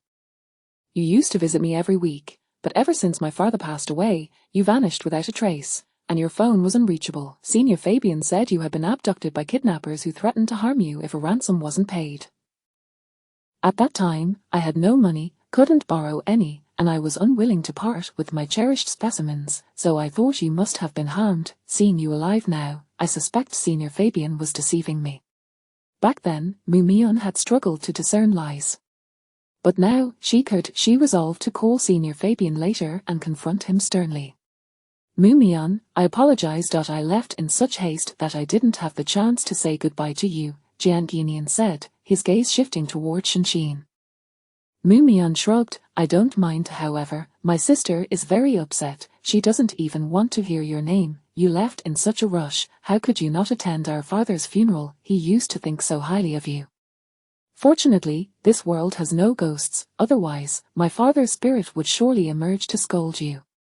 Jiang Yinian turned to Shenxin. Xin, you must believe me, your parents' situation has nothing to do with me. Shenxin interrupted him, positioning herself protectively in front of Mu Mian. I don't understand why you feel the need to care for my aunt, but please do not come around anymore. She does not require your assistance. Professor Shen always held her sister in his thoughts, he mentioned her to me many times, Jiang Yinian explained. Coincidentally, her daughter is my cousin's wife, both my cousin and his wife have passed away, and I have a responsibility and obligation to look after Aunt Shen. Shenxin scoffed, do you not find that reasoning utterly ridiculous? You have no respect for my father, do you expect me to believe you would genuinely care for his sister? Do you see yourself as some benevolent soul? Though I am unsure of your intentions, I ask you to keep your distance from my family. We were such good friends once. Why will you not trust me? I would never do anything to harm you or Mu Mian. Jiang Yinian's eyes reflected a hint of hurt. His naturally handsome features, coupled with his vulnerable gaze, rendered him quite innocent-looking. Mu Mian found it peculiar, her sister and Jiang Yinian had always shared a close bond, rarely quarreling. Why did her sister now harbor such animosity toward him? Suddenly, Mu Mian recalled that when their parents had died, her sister had consistently prevented her from viewing the bodies. Wasn't it a car accident? It seemed her sister was concealing many truths from her. Mu Mian, let us return home. Throughout the journey, Mu Mian sensed an unusual tension in the car. This was the first time she had witnessed her sister so agitated. Shenxin possessed remarkable emotional control. She had rarely lost her composure in front of Mu Mian. Sister, didn't Dad and Mom die in a car accident? Mu Mian inquired. Shenxin refrained from answering. Xiao Mian, when you encounter that person again, keep your distance, do you understand? Mu Mian nodded, yet, puzzled, asked, why Senior Yinian is a good person. He is dangerous. He is a madman, Shenxin explained. He may wish to harm you. He seems perfectly normal, why would he want to hurt me? Perhaps because he harbors resentment over being dismissed by your father, who publicly humiliated him. He seeks revenge on us. But we were friends. He treated me well in the past, Mu Mian countered, feeling her sister's judgment was misguided. Moreover, Fang Rui will protect me. Xiao Mian, some individuals exhibit kindness with ulterior motives. Beneath their benevolent facade lies significant malice. We must steer clear of such individuals. Mu Mian did not fully comprehend but acquiesced. With friends like Chen Shui and Fang Rui, losing one would not matter much. Xiao Mian, do not overthink. I can handle these matters myself. All right. If you cannot manage, I will assist you. Mu Mian had great faith in her sister's abilities. Whatever Shenxin set her mind to, she could accomplish remarkably well. Upon arriving downstairs, Mu Mian spotted an unexpected visitor awaiting them. She cautiously glanced at Shenxin, sensing her sister was having a particularly unfortunate day, encountering people she disliked. Mu Mian, mother has come to see you. Upon seeing Mu Mian, Jiang Yun approached immediately, her previously indifferent demeanor replaced with emotional appeal. Look, mother has brought you a gift. Mu Mian felt disheartened, realizing she too was having a wretched day. Jiang Yun presented a beautifully wrapped gift box to Mu Mian. Upon inspection, she noted the box was pink, adorned with a ribbon of a different shade of pink, her least favorite color. Miss Shen, may I speak with Mu Mian privately? Jiang Yun addressed Shenxin, believing she was manipulating Mu Mian to distance herself from her. Mu Mian flatly refused. Miss Jiang, I have nothing to discuss with you. Mu Mian, please do not call me Miss Jiang, refer to me as mother, all right. Jiang Yun frowned at Mu Mian. Your behavior will upset your mother. No? Mumion looked down at her toes.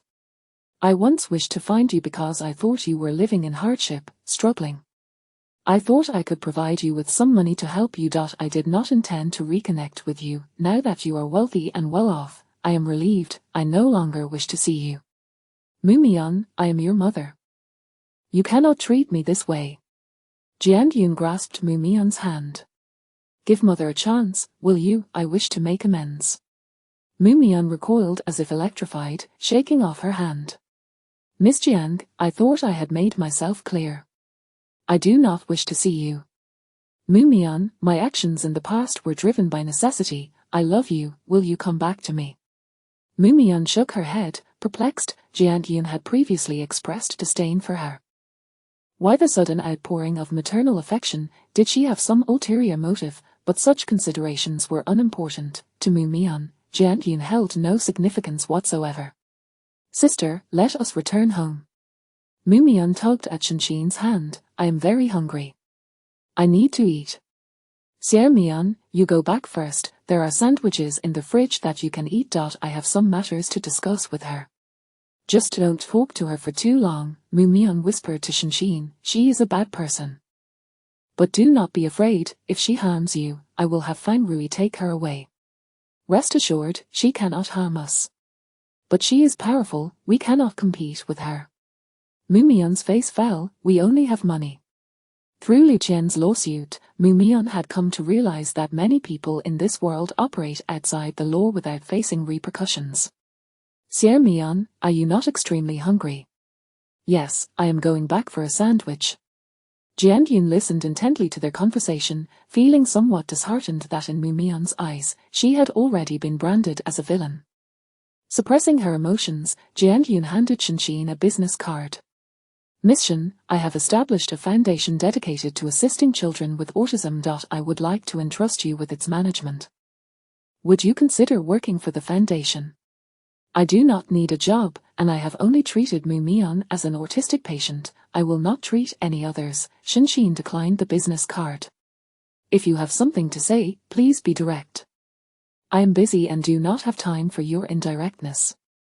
If you do not want this job, I can offer you a substantial sum of money. You may name your price, as long as you return Mumion to me, return her to you. Shinxin scoffed. 4 years, you have ignored Mumion, and when I found you and urged you to meet her, you refused. Now, why are you suddenly so invested in her? Jianyun's expression faltered. She insisted, Miss Shin, believe it or not, I love Mumion. My previous reluctance to see her stemmed from my hatred for her father. Seeing Mumion reminded me of the painful past. Shinxin interrupted, I have no interest in your history with Uncle Mu. As far as I know, you were the one who strayed, the one who abandoned Uncle Mu and Mumion. That is his slander. Jianyun's tone suddenly escalated. Xin, you were just a child then. You could not comprehend the adult matters. I truly love Mumion, and I wish to make amends. Ms. Jiang, what you truly desire is not Mumion, you merely wish for those experts to study her, to unravel the mystery of her recovery, is that not so? Chapter 57 The Abandoned Gift. Jianyun's expression was somewhat rigid, yet she still defended herself. Miss Shin, do not think so poorly of me. Is my desire to reclaim my daughter truly excessive? You have a son named Lin Qianyang with your current husband, and he too is a patient of autism. How do you know? Jianyun exclaimed, her face filled with astonishment at Shinxin's investigation. They had kept Lin Qianyang's autism a closely guarded secret, with the outside world being largely unaware of it. She realized she had underestimated Shinxin. Shinxin sneered coldly, you are fully aware that their autism stems from the genetic defects you possess. Thus, all your offspring are afflicted. You are the one who has condemned Xiaomian to this condition, yet I see no remorse etched upon your face. You are truly a heartless woman. With her true intentions laid bare, Jianyun ceased her pretense. Miss Shin, since you are aware of Qianyan's condition, do you have the means to assist him? What do you believe autism treatment entails? Is it merely a surgical procedure or a handful of pills that can effect a cure? It is a long and arduous journey, fraught with countless training and intervention therapies, demanding immense patience and love, qualities you, as a cold-hearted individual, would not comprehend. Miss Shin, I did not come to negotiate with you. I am Xiaomian's biological mother, and I bear the responsibility and obligation to care for her. I believe that if we were to litigate, you would not prevail. Xiaomian is an adult. She possesses the right to choose with whom she wishes to live. Do you genuinely believe she would choose you? Shinxin paused, her tone dripping with sarcasm, or do you wish for Xiaomian to be diagnosed as mentally ill and thus gain her guardianship? I would never resort to such despicable tactics. However, I have many ways to compel you to compromise. Xin, have you forgotten, I was once a close friend of your parents, and I am privy to certain matters regarding them. Shinxin's smile vanished in an instant, her gaze turning icy. You are indeed well informed. Jian Yunian is your nephew, and you have been financially supporting him in establishing a laboratory. It was you who sent him to my father all those years ago, was it not? That is not true. I did not orchestrate this. He is my brother's illegitimate son, and I only learned of his existence in recent years. Moreover, your father's accident was not caused by Yunian, nor did he steal your father's research materials. Yunian's sudden return after your father's accident was due to his mother's passing. He came back to attend her funeral. Someone is framing him. Xin, your misunderstandings of us run too deep. Jian Yun placed a hand on Shinxin's shoulder. I have watched you grow. You should trust your aunt's character. You ought to investigate others. There are many individuals in your father's laboratory, all of whom could be suspects. I know you all too well. Individuals like you would stop at nothing to achieve your ends. Shinxin struggled to maintain her composure. Xin, therefore you should acquiesce to my request and return Xiaomian to me. Jian Yun's tone carried an unmistakable threat. After a moment's hesitation, Shinxin retrieved a document from her bag and handed it to Jian Yun. This is the information on Michelle. She is the foremost authority in the field of autism and was once my mentor. I can assist you in contacting her for intervention therapy for your son. Is she the therapist who cured Xiaomian? Can she also heal Xiaomian's autism? Jian Yun's voice was tinged with urgency. Shinxin found it amusing. It became clear that Jian Yun did not detest children with autism, she merely did not care for Xiaomian. As Jian Yun reached for the document, Shinxin withdrew her hand. I can assist you, but you must first agree to 2 conditions.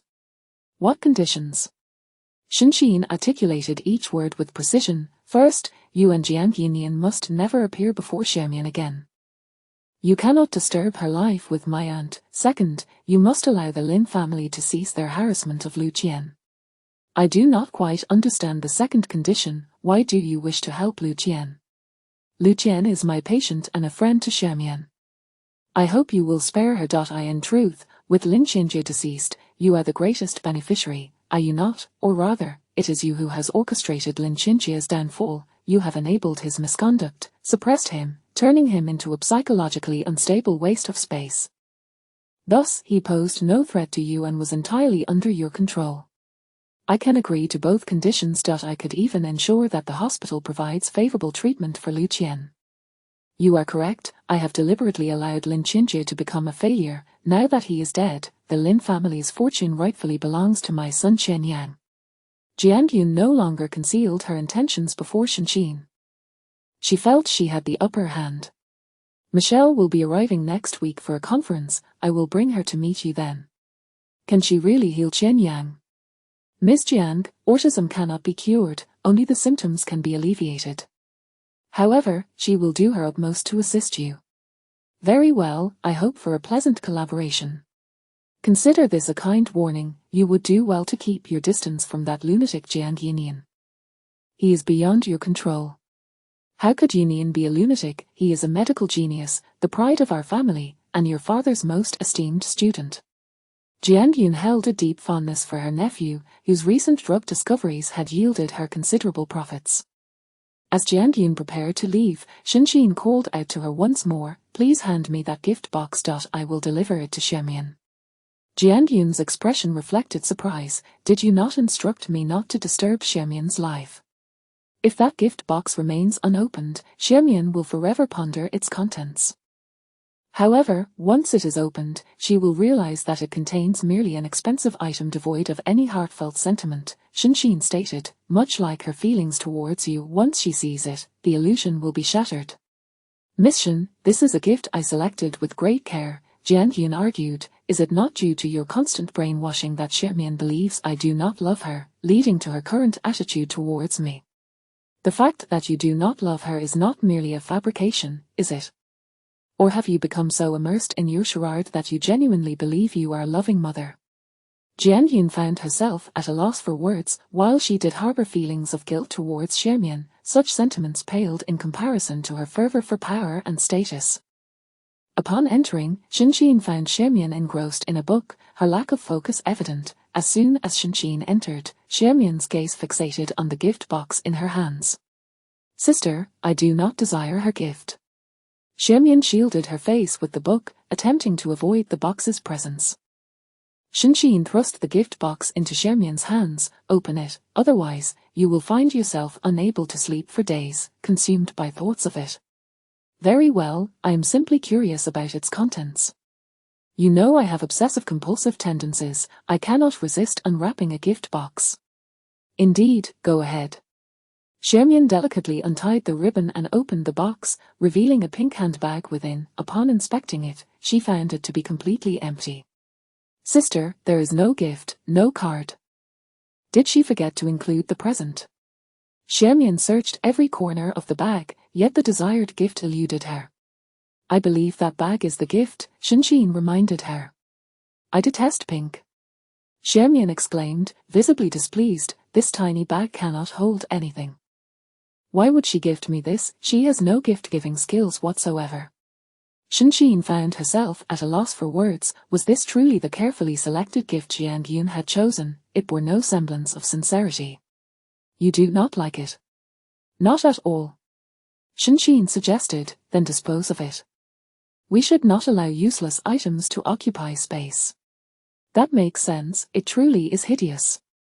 Xiaomian cast the bag, along with its box, into the trash bin and resumed her reading. Xiaomian, do not worry about Luqian. I have a friend working at that hospital. He assured me he will take good care of her. The Lin family will no longer pose a threat to her. Sister, how did you manage that? Whatever you desire, I shall endeavor to help you obtain. Xiaomian's eyes sparkled with excitement. Then can you persuade Fang Rui to donate the corpse to me? Some matters require your own effort as well. Very well, I shall go inform Fang Rui of this wonderful news. When Fang Rui received Xiaomian's call, he was at his parents' home. Fang Rui, my sister has dealt with those malevolent forces. She says Luqian will fare well in the psychiatric hospital, Xiaomian declared proudly. Isn't my sister remarkable? Indeed. After hanging up, Fang Rui heard his mother say, Fang Rui, have you made a decision? If you agree to go on a blind date, I will ensure the Lin family leaves Luqian alone. Fang Rui donned his coat and headed outside. Apologies, but that deal is off. Mom, you need not prepare dinner for me, I have matters to attend to. Fang Rui, you are quite the character. You only return when you need something, yet when there's nothing, you won't even stay for a meal. Come on, you won't even sample my cooking. Mom, goodbye, save the delicious food for Dad, he loves it. I wouldn't want to intrude upon your couple's time. Fang Rui hastily made his escape. Mother's cooking is rather unpalatable. Chapter 58, The Haunted House Mystery. A terrifying experience. On that fateful morning, the police received a report of a homicide that had transpired in an escape room located within a downtown shopping mall. Fang Rui and Mu Mian drove to the mall, where the escape room, named Post Cabin, occupied the 4th floor. This establishment had recently gained immense popularity after being selected as a filming venue for a trending variety show, attracting a multitude of young patrons who favored it as a team-building location. The influx of visitors had surged dramatically. The proprietor, a wealthy man named Wang Huojian, was a middle-aged gentleman in his 40s, sporting black-rimmed glasses and a visibly anxious demeanor. At last, you have arrived, officers, he exclaimed as he hurried to greet them. Where was the body discovered? Please, lead us there. In the escape room, he replied, the corpse was found in the hidden challenge known as the Bride and Groom's Collection Room. As he guided them inside, he continued to explain the situation. That room is seldom visited. We never anticipated someone would hang themselves within. Fortunately, it was discovered in time. Had we been any later, the body would have likely begun to decompose. Upon discovering the body, the manager promptly secured the scene to preserve evidence and prevent any potential damage to the establishment's reputation. The escape room they were heading to was called Escape from the Asylum, which was the most popular attraction in the venue. Players were tasked with uncovering various clues and items to deduce the correct escape route while encountering numerous horrifying scenarios, such as a blood-soaked operating room, a collection room filled with human organs, and a gallows adorned with corpses. During the experience, actors portraying ghosts or deranged patients wielding chainsaws would ambush players. What is this?" exclaimed Xiao Zhang, inadvertently brushing against a bone hanging from the wall, only for a human head to suddenly drop from the ceiling, landing squarely on his face. As he looked up, his gaze met a pair of ghostly, luminous white eyes. "Be cautious, everyone, do not touch anything indiscriminately. There are many mechanisms here, they are not dangerous, merely a bit unsettling," the manager cautioned. These mechanisms required manual deactivation, which proved cumbersome. Thus, even in the wake of the crime, the manager had no intention of halting their operation. He contemplated resuming business as soon as the police removed the body, as the venue remained quite popular, with many players still arriving despite it being a weekday. Mu Mian curiously reached out to touch the head, only to discover that its face was made of silicone, with features so lifelike that it appeared real at first glance. The cold, soft texture felt surprisingly pleasant to the touch.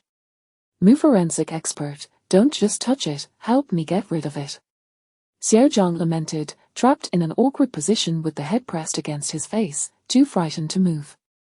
Chen Shui, noticing his plight, silently assisted him in removing it. "Xiao Zhang, fear not, stay close behind me, I shall protect you," Chen Shui reassured him. "Okay." Xiao Zhang clung to Chen Shui's arm, trembling uncontrollably. Even the technician, Xiao Wang, was quaking in fear. "Chen Shui, I am terrified, what kind of nightmarish place is this?" "Xiao Wang, be a man and show some courage," Chen Shui encouraged him. Xiao Wang remained speechless, realizing the double standard. Why was Xiao Zhang allowed to be cowardly? But then again, he was a single dog. Mu Mian lifted a prop corpse from the ground, displaying its battered hand to Xiao Zhang and Xiao Wang.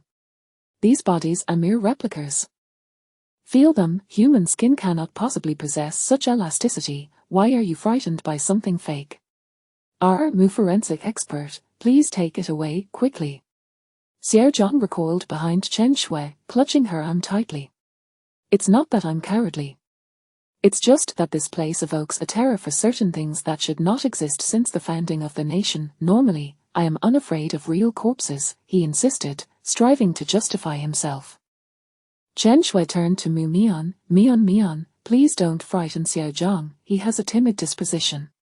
"Very well," Mu Mian conceded, placing the prop corpse back where she found it. She then turned to Fang Rui. "Fang Rui, do you feel frightened?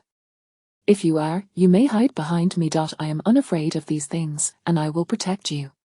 "I'm not very scared," Fang Rui replied, a staunch materialist who had been compelled to watch horror films with his mother since childhood, rendering him immune to such frightful scenes. "All right then," Mu Mian's tone bore a hint of disappointment, "you exhibit considerable bravery." Their hidden challenge lay deep within the escape room, constituting the final scene. The further they ventured, the more terrifying the surroundings became. The air conditioning on the walls intermittently blew cold air, creating an eerie draft. The props were crafted with astonishing realism, immersing the players in the experience. Chen Shui struggled to maintain her composure, clasping Xiao Zhang's hand tightly as they cautiously navigated, wary of triggering any traps that might unleash bizarre human organs or grotesque creatures. This was no mere escape room, it felt like a haunted house requiring not intellect, but sheer courage. "You all seem rather timid," the manager observed their shivering forms and attempted to lighten the atmosphere. "We have deactivated many of the mechanisms and turned on additional lights. The actors portraying ghosts are currently absent, so it is not nearly as frightening. Should you find the time another day, feel free to come back for an experience." "No, thank you," they collectively responded. If it weren't for the investigation, they would never set foot in such a contrived fright fest again. Mu Mian glanced at Chen Shui, who appeared on the verge of clinging to Xiao Zhang. Unable to resist, she reminded her, Chen Shui, you are a forensic expert. You should not fear the fake when you are unperturbed by real corpses. Because real corpses do not sway or suddenly grab my leg, nor do they emit terrifying sounds. Chen Shui trembled as she spoke. Chen Shui, fear not. I shall protect you. Xiao Zhang whispered, his voice barely above a whisper. You should focus on protecting yourself, Xiao Wang retorted sourly. Could it truly be so horrifying? Mu Mian turned to Fang Rui. Fang Rui, if you feel frightened, you may take my hand. I will not mock you for your fear. I'm really not scared. Are you truly unafraid? Indeed. Fang Rui found himself perplexed. He was not frightened, so why did Mu Mian wear a look of disappointment? He continued to observe the layout of the escape room, discerning that its theme revolved around horror. While the reasoning aspect was rather simplistic, players merely had to proceed forward to easily locate the exit, assuming they possessed sufficient courage. Though only a few minutes had elapsed, for Xiao Zhang and the others, it felt like an eternity. Meanwhile, Mu Mian reveled in the excitement, having never encountered such an exhilarating venue before. She resolved that on her next day off, she would spend an entire day there. The manager halted in front of a room adorned like a bridal chamber, where a skeletal bride stood at the door, clad in a beautiful wedding dress and donning a crown, her hollow eyes fixed intently upon them. The key to triggering the hidden challenge, Bride and Groom's Collection Room, is to embrace this skeletal bride, he explained, gesturing towards the eerie figure. Many players fail to realize this, so few discover this hidden challenge. Isn't this design quite ingenious? Mu Mian's eyes lit up as she gazed at the skeletal bride. May I give her a hug? Fang Rui grasped Mu Mian's arm, preventing her from moving closer. She has been embraced by many. There are countless bacteria on her. Very well, she acquiesced. The manager approached and hugged the bride, prompting a sound as the black wall adorned with fluorescent skulls slid upwards, revealing an electronic screen. A sequence of numbers appeared on the electronic screen: 1, 1, 2, 3, 5, 9, 14. 27, 41. 81 winking sad smiley, please identify the pattern in this sequence and deduce the next number according to the established pattern to fill in the parentheses. Please hold on for a moment. I need to search for the password. The shopkeeper retrieved a piece of paper from his pocket, upon which numerous strings of numbers were inscribed. This puzzle appears at random, and there are many questions. I cannot recall the password, allow me a moment to look for it. The shopkeeper seemed quite anxious, and the more hurried he became, the more elusive the password seemed to be. Mu Mian donned gloves and entered the numbers on the screen: 122. 243. Chapter 59, The Haunted House Mystery. The hanged corpse. With a sudden sound, a door materialized on the wall directly facing the bride, slowly creaking open. The manager, his face a portrait of astonishment, gazed at Mu Mian in disbelief. Have you perused our store's guide? How did you discern the password? This is merely a straightforward numerical reasoning problem, Mu Mian explained earnestly. The numbers are divided into two segments. The decimal portion forms a geometric sequence with a common ratio of 3. The integer part also constitutes a sequence, where the differences between adjacent numbers can create a new sequence, which remains a geometric sequence with a common ratio of 3. The manager stood there, dumbfounded, feeling slightly dizzy from her explanation. Could this truly be deemed simple? Xiao Zhang and the others had become accustomed to such displays. Mu Mian's cognitive prowess was on an entirely different level. Does this touchscreen undergo regular cleaning? Fang Rui inquired. Yes, approximately once a week. We haven't had the chance to clean it this week, and the discovery of the corpse has disrupted our schedule, the manager replied. Fang Rui turned to Xiao Wang. Xiao Wang, please extract the fingerprints from the touchscreen. The perpetrator had to input the password to access this hidden level, so it was likely they had left fingerprints on the screen. Of course, it was also possible that the murderer wore gloves while entering the password. Understood, boss. The manager led them into the concealed level. The room was shrouded in darkness. Upon touching an eye-shaped object on the wall, the room instantly illuminated with a soft green glow, revealing an array of prop corpses dressed as brides and grooms before them. Their corpses appeared in pairs, each adorned with grotesque makeup depicting wounds. Some were affixed to the walls, while others dangled overhead. Numerous empty nooses hung above them, seemingly awaiting new victims. These are all prop corpses. The manager pointed to a groom's corpse suspended above, except for this one. This is a real body, and we are baffled as to how it came to be hanged. The body dangled from a noose fashioned from thick hemp rope. The deceased's face was pallid, and one could faintly discern the crimson of his tongue protruding slightly, combining with his ghastly makeup to create a most eerie visage. He was clad in a blood-stained black suit, adorned with a boutonniere, and at first glance, appeared no different from the other prop corpses. Today, one of our staff members entered to clean and discovered an additional prop groom. Initially, he assumed some misguided player had transported it from another scene and thought little of it, as players often engage in such mischievous antics. However, while cleaning the floor, the shoes of the corpse struck his face, and he realized this corpse was wearing AJ sneakers. He immediately sensed something was amiss. Who would dress a prop corpse in designer shoes? Upon inspection, he found it was indeed a real body, and we promptly notified the authorities. The manager recounted the discovery of the corpse. When you found the body, was it in this state? Mumion asked. Yes. We possess some knowledge of crime scene protocol, so we refrained from disturbing the body and secured the area immediately. Fang Rui inquired, do you recognize this individual? Is he a regular patron of your establishment? The manager shook his head vehemently. No, I don't recognize him. With his face in such a condition, how could one possibly identify him? The body hung quite high, making retrieval somewhat cumbersome. Just as Fang Rui was about to request a ladder from the manager, he heard the manager say, the elevation of this rope can be controlled through a mechanism. By manipulating the mechanism, it can ascend or descend. Are you intending to lower the body? Indeed. The wall was adorned with numerous skeletal hands. The manager located the hand directly opposite the corpse and slid the ring on the skeletal finger outward. To their astonishment, the corpse began to descend slowly until it reached the ground.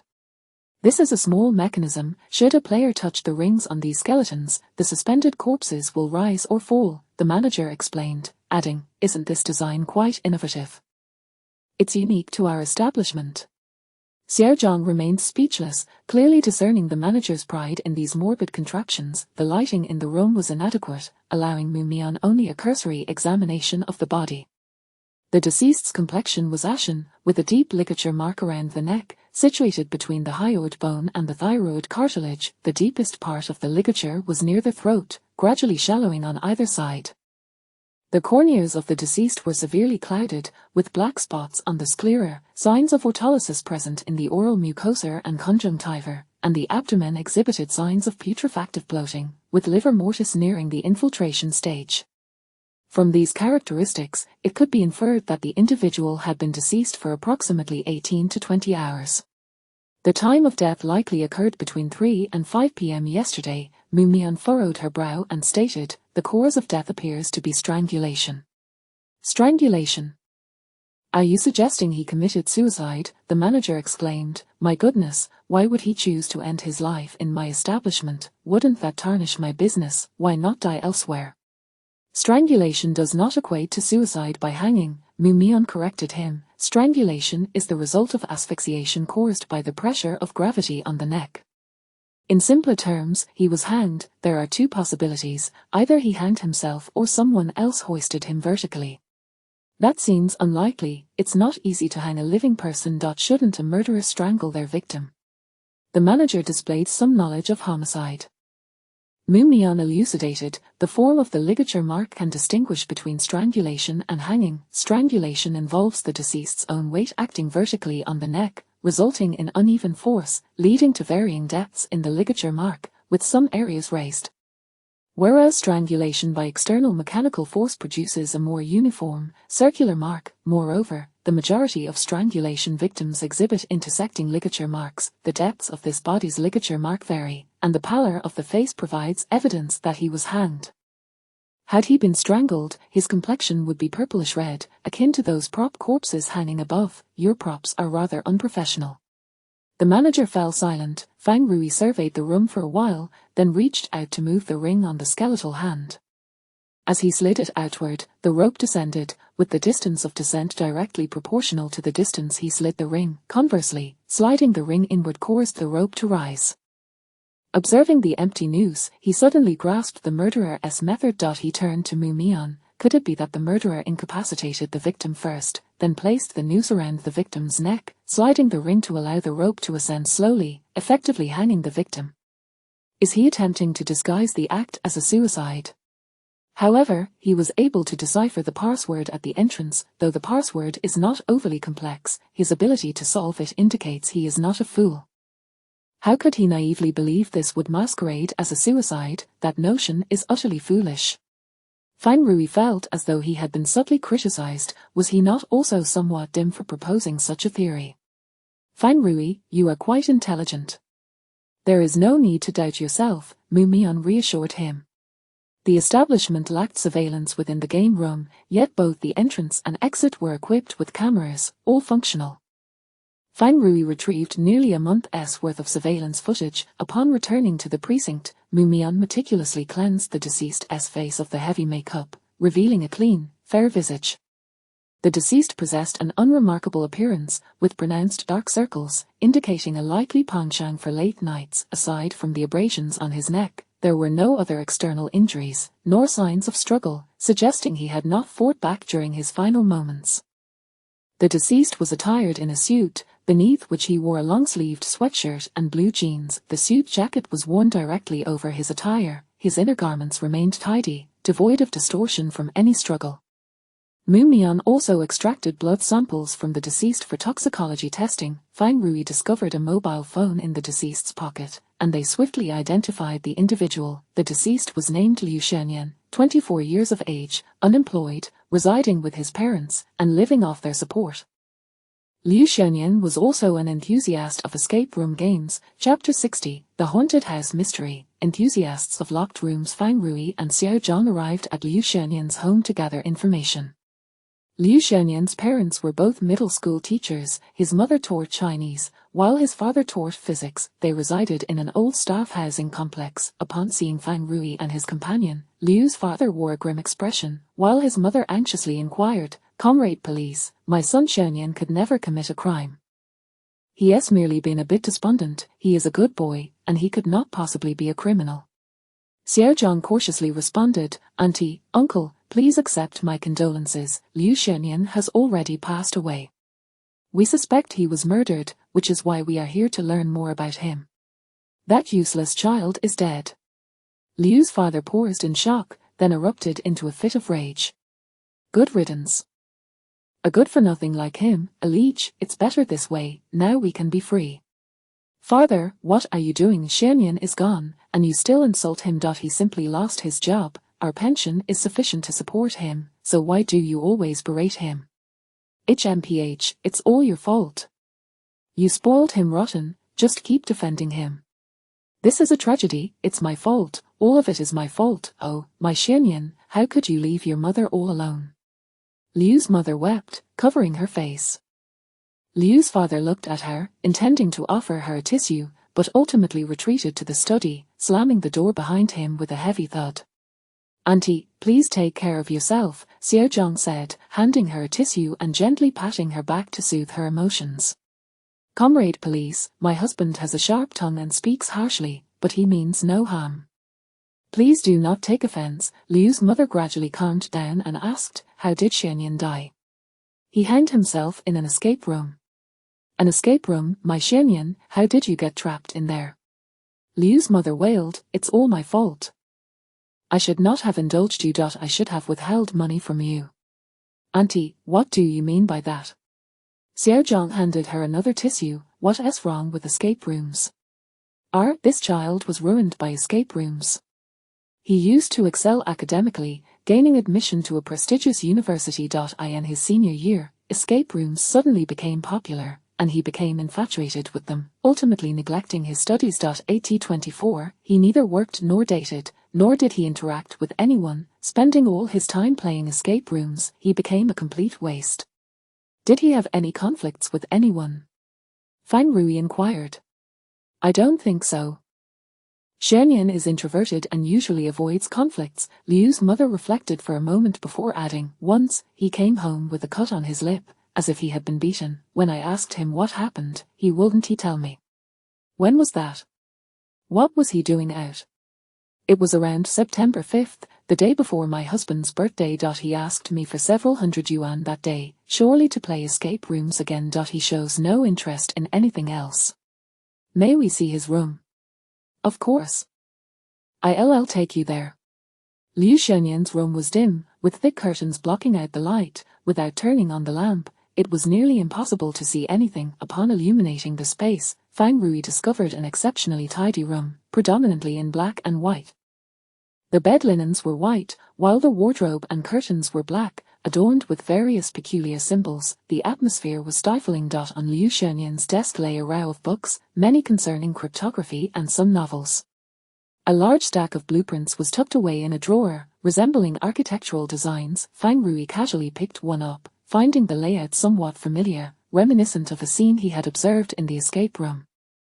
In the corner, a date was inscribed, January 15. He then spotted another drawing depicting their bride and groom collection room, annotated with various mechanisms and their activation methods, dated February 21st. Xiaozhang, when did Po's cabin open? It's a new establishment, I believe it opened in June. It was quickly selected as a filming location for a variety show, and it skyrocketed in popularity. Fang Rui frowned, then how could Liu Shenyan have drawn one of its layouts as early as February 21st?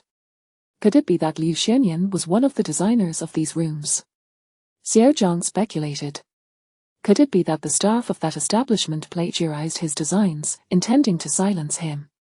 Fang Rui also discovered a student ID in Liu Shenyan's drawer, indicating he was majoring in civil engineering. This suggested that he could indeed create architectural blueprints. Auntie, may we take these drawings with us? We will return them once the case is resolved, Fang Rui said to Liu's mother. Yes, please take them. Liu's mother added, Comrade Police, what will happen to my son's body? Can I take him home? That might not be possible. It will need to be cremated after the case is closed, Xiaozhang replied cautiously. Can I at least see him? Certainly, you can ride with us. We can give you a lift. Thank you so much. At that moment, the study door swung open, and Liu's father emerged. Fang Rui sensed a sudden weariness in his demeanor. Liu's father maintained a serious expression as he addressed Fang Rui. I'll accompany you. My wife cannot handle this. If she faints, it will only cause you more trouble. Fang Rui escorted them back to the police station.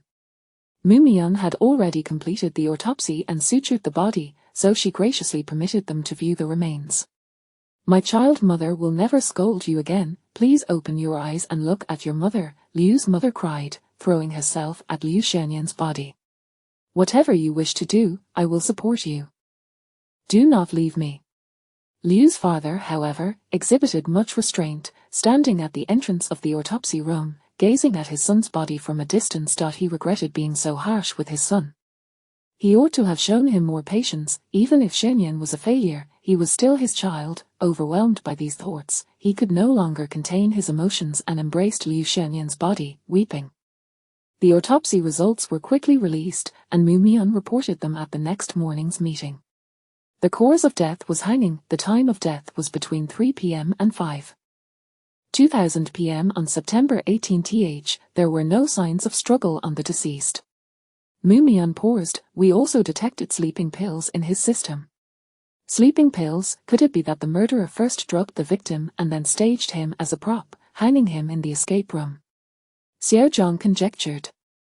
Everyone concurred with Xiaozhang's hypothesis, as it appeared to be the most plausible explanation thus far. Xiao Li reported his findings from reviewing the surveillance footage. At 3:11 p.m. on September 18th, Liu Shenyan entered the establishment. At 3:14 p.m., he entered the escape from the asylum scenario alone, and thereafter, there are no further recordings of him. It appears he entered and never came out. Xiao Li had edited together the footage featuring Liu Shenyan.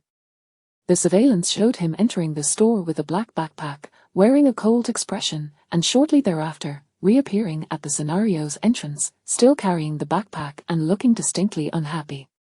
I have compiled images of all individuals who entered the escape room during that time frame. Xiao Li opened a folder containing image files. Approximately 47 people entered that scenario. The fingerprint results are also in. We detected 12 fingerprints on the scene. Point 4 belong to the establishment staff, 1 to Liu Xianyan, while the remaining 7 are unidentified. Then this case should be straightforward. Xiao Zhang leaned back confidently. We simply need to investigate these individuals. Whoever knew Liu Xianyan, or had a conflict with him, could potentially be the murderer. After hearing Xiao Zhang's reasoning, Mu Mian nudged Fang Rui's arm. When he looked at her, she drew a square in the air and circled it multiple times. Upon witnessing this, Fang Rui could only smile in resignation. Chen Shui, noticing Mu Mian's subtle gestures, voiced her displeasure. Mian, you can't keep doing this. You discover clues and only share them with Fang. There are many people here.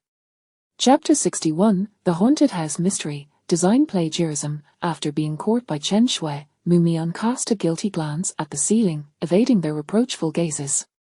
Xiao Zhang chimed in, exactly, is there anything we cannot hear, or does forensic Dr. Mu disdain our understanding? Xiao Zhang, are you certain you wish to know? Fang Rui looked at Xiao Zhang with resignation. I believe it would be better for you not to. Absolutely. Hurry and tell me. Xiao Zhang felt perplexed, wondering why the boss had singled him out. A sudden, ominous premonition washed over him. Mu Mian told me, your previous reasoning was akin to a web. Xiao Zhang beamed, are you saying my deduction was meticulous and intricately woven? Fang Rui continued, it is riddled with flaws. Xiao Zhang looked at Mu Mian with a sense of grievance. Forensic Dr. Mu, you have wounded me. It shouldn't have hurt, Mu Mian replied, equally aggrieved. You insisted on asking. How disheartening. Well, please help me patch up the flaws. Xiao Zhang had grown accustomed to the fact that his deductions consistently veered away from the correct answer. Why was that? He was not lacking in intelligence and possessed a vivid imagination. Mu Mian reminded him, there are numerous possibilities. For instance, the murderer could be a psychopathic killer, randomly selecting victims, making it impossible to trace the culprit through interpersonal relationships. After the meeting concluded, Fang Rui decided to revisit that shop, as he had some inquiries to make of the store manager. Upon learning of this, Mu Mian excitedly declared her intention to seek clues there as well. Forensic Dr. Mu, isn't the cause of death of the deceased already rather certain? What further clues do you seek? Xiao Zhang observed Mu Mian's excitement and sensed that matters were more complicated than they appeared. Mu Mian did not respond to this query, instead turning to Fang Rui, please drive faster. Upon arriving at the shop, Mu Mian addressed Fang Rui and Xiao Zhang. Fang Rui, you two go take notes. I will first search for clues in that secret room. You may take your time with your inquiries. I shall wait for you in the secret room. The store manager expressed concern, but without me to guide you, it may take you the better part of the day to decipher the clues. You should wait for me to lead you. Before he could finish, Mu Mian had already merrily walked away. Not to worry, she will likely move faster on her own than if you accompany her, Fang Rui said with a smile. The store manager was somewhat speechless, but recalling Mu Mian's speed in deciphering codes, he found Fang Rui's assertion somewhat valid. This young lady was remarkably astute. Boss, do you think forensic Dr. Mu will be frightened by herself? That place is truly terrifying. Are you certain she will be afraid? Fang Rui and the store manager simultaneously turned to Xiao Zhang, who suddenly felt that his concerns might have been excessive. Fang Rui looked at the store manager and inquired, do you know Liu Xianyan? Liu Xianyan? I do not know him. Our shop serves dozens of players daily. With such a high volume of customers, how could I possibly remember every player's name? Fang Rui interrupted. I only asked for a name. Since you do not know him, how do you know he was once a player at your establishment? The store manager's expression changed, and he explained, oh, I instinctively thought you were inquiring about player matters. It was my mistake, a slip of the tongue. I truly do not know anyone by the name of Liu Xianyan. Fang Rui handed him a photo of Liu Xianyan. Are you certain you do not recognize him? I do not recognize him. Weren't you the ones who beat him up? How could you not recognize him? Fang Rui asked. In truth, he was uncertain whether Liu Xianyan had been injured by them, thus he was merely trying to provoke the store manager. Unexpectedly, the store manager broke into a cold sweat and confessed, "Officer Fang, I just lied. I do know him. He caused a scene at our shop before, and our staff had to beat him up and throw him out. I was just nervous and spoke untruthfully." Upon discovering the body, the store manager immediately instructed his staff to review the surveillance footage. Through the entrance and exit videos, they identified the deceased as Liu Xianyan. Given their previous dispute, the store manager feared police suspicion, which prompted his lie. Why did he cause a scene? Well, The store manager hesitated, but upon seeing Fang Rui's intense gaze, he ultimately confessed. He found our escape room design utterly lacking, claiming the experience was akin to excrement, and he was quite dissatisfied, which led to the disturbance. Is that the sole reason? Not at all. This time I am telling the truth. Fang Rui felt the store manager was full of deceit. He produced Liu Xianyan's design sketches and presented them to the store manager. Your shop opened in June. Why did Liu Xianyan produce designs for your scenario back in January? After reviewing the sketches, the store manager attempted to argue, well, escape rooms typically follow certain tropes, it's normal for designs to overlap. Fang Rui pulled out one of the sketches. This mechanism is identical to the setup in your bride and groom's collection room, with identical arrangements, and even the method of operation is precisely the same. Do you truly consider this mere overlap? Is this not outright imitation? Realizing he could no longer maintain his facade, the store manager wiped the sweat from his brow and confessed, some elements of our escape room were indeed copied from a competitor. The bride and groom's collection room was plagiarized from a rival's design, but we absolutely did not copy Liu Xianyan's work. I am not lying about this matter. The reason we assaulted him previously was solely because he was verbally abusing us in our establishment, tarnishing our reputation. Fearing that Fang Rui would not believe him, the store manager added, that shop is called Lost Island, and it has since closed down. Last month, their owner sued us, and we had to pay a hefty sum, after which we received his authorization. If you don't believe me, you can look up the court documents online. They have been publicly posted.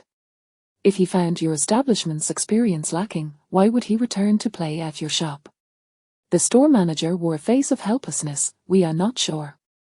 Initially, we had blacklisted him, but that day he was attended to by a new staff member who did not recognize him, which is why he was allowed entry. We were just unfortunate to encounter such a situation. So how did Liu Xianyan come to possess those design drafts? What connection did he have with the shop called Lost Island? Fang Rui resolved to head to the secret room to find Mu Mian. Xiao Zhang, who had adamantly resisted going, ultimately succumbed to Fang Rui's pressure.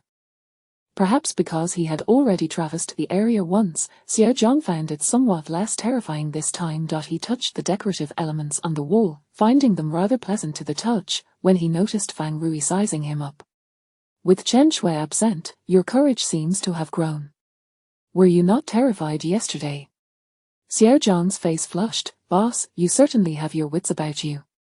Fang Rui regarded Xiao Zhang with newfound respect, surprised by the subtle strategies Xiao Zhang employed in matters of romance. Under the store manager's guidance, they quickly arrived at the entrance to the hidden level. Xiao Zhang saw Mu Mian standing before the skeletal bride, eagerly touching the figure and appearing particularly delighted. Forensic Dr. Mu, why are you standing here? Could you not enter the secret room? Xiao Zhang suddenly spoke, startling Mu Mian. She quickly averted her intense gaze and explained, have you completed your notes so quickly? Fang Rui glanced at the resin skeleton and began to suspect that Mu Mian had developed an affection for the skeletal bride, much like an inexplicable fondness for a corpse. Mu Mian pressed on the bride's chest, addressing the store manager. The mechanism is located on the chest. It can actually be activated without needing to embrace it. Upon hearing this, the store manager's complexion shifted to one of discomfort. Chapter 62, The Haunted House Mystery. The skeleton bride. The manager had matters to attend to, so he departed once Fang Rui and Mu Mian entered the crime scene. Mu forensic expert, you're not here to look for clues. You simply adore this place, don't you? Have you developed a fondness for that skeleton bride? Xiao Zhang exposed Mu Mian's subtle intentions, feeling slightly guilty. Mu Mian averted her gaze, yet she insisted, I am here to find clues. Did you not notice, when he entered this scenario, he was carrying a bag, but when we discovered his body, the bag was mysteriously absent. Aren't you curious as to why it vanished?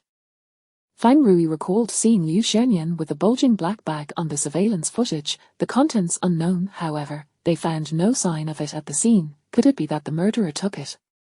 Xiao Zhang speculated. Is it possible that the killer murdered him to steal whatever was in his bag? Fang Rui and Xiao Zhang spent the entire morning searching that secret room, examining every prop and body, yet they failed to locate the deceased's missing bag.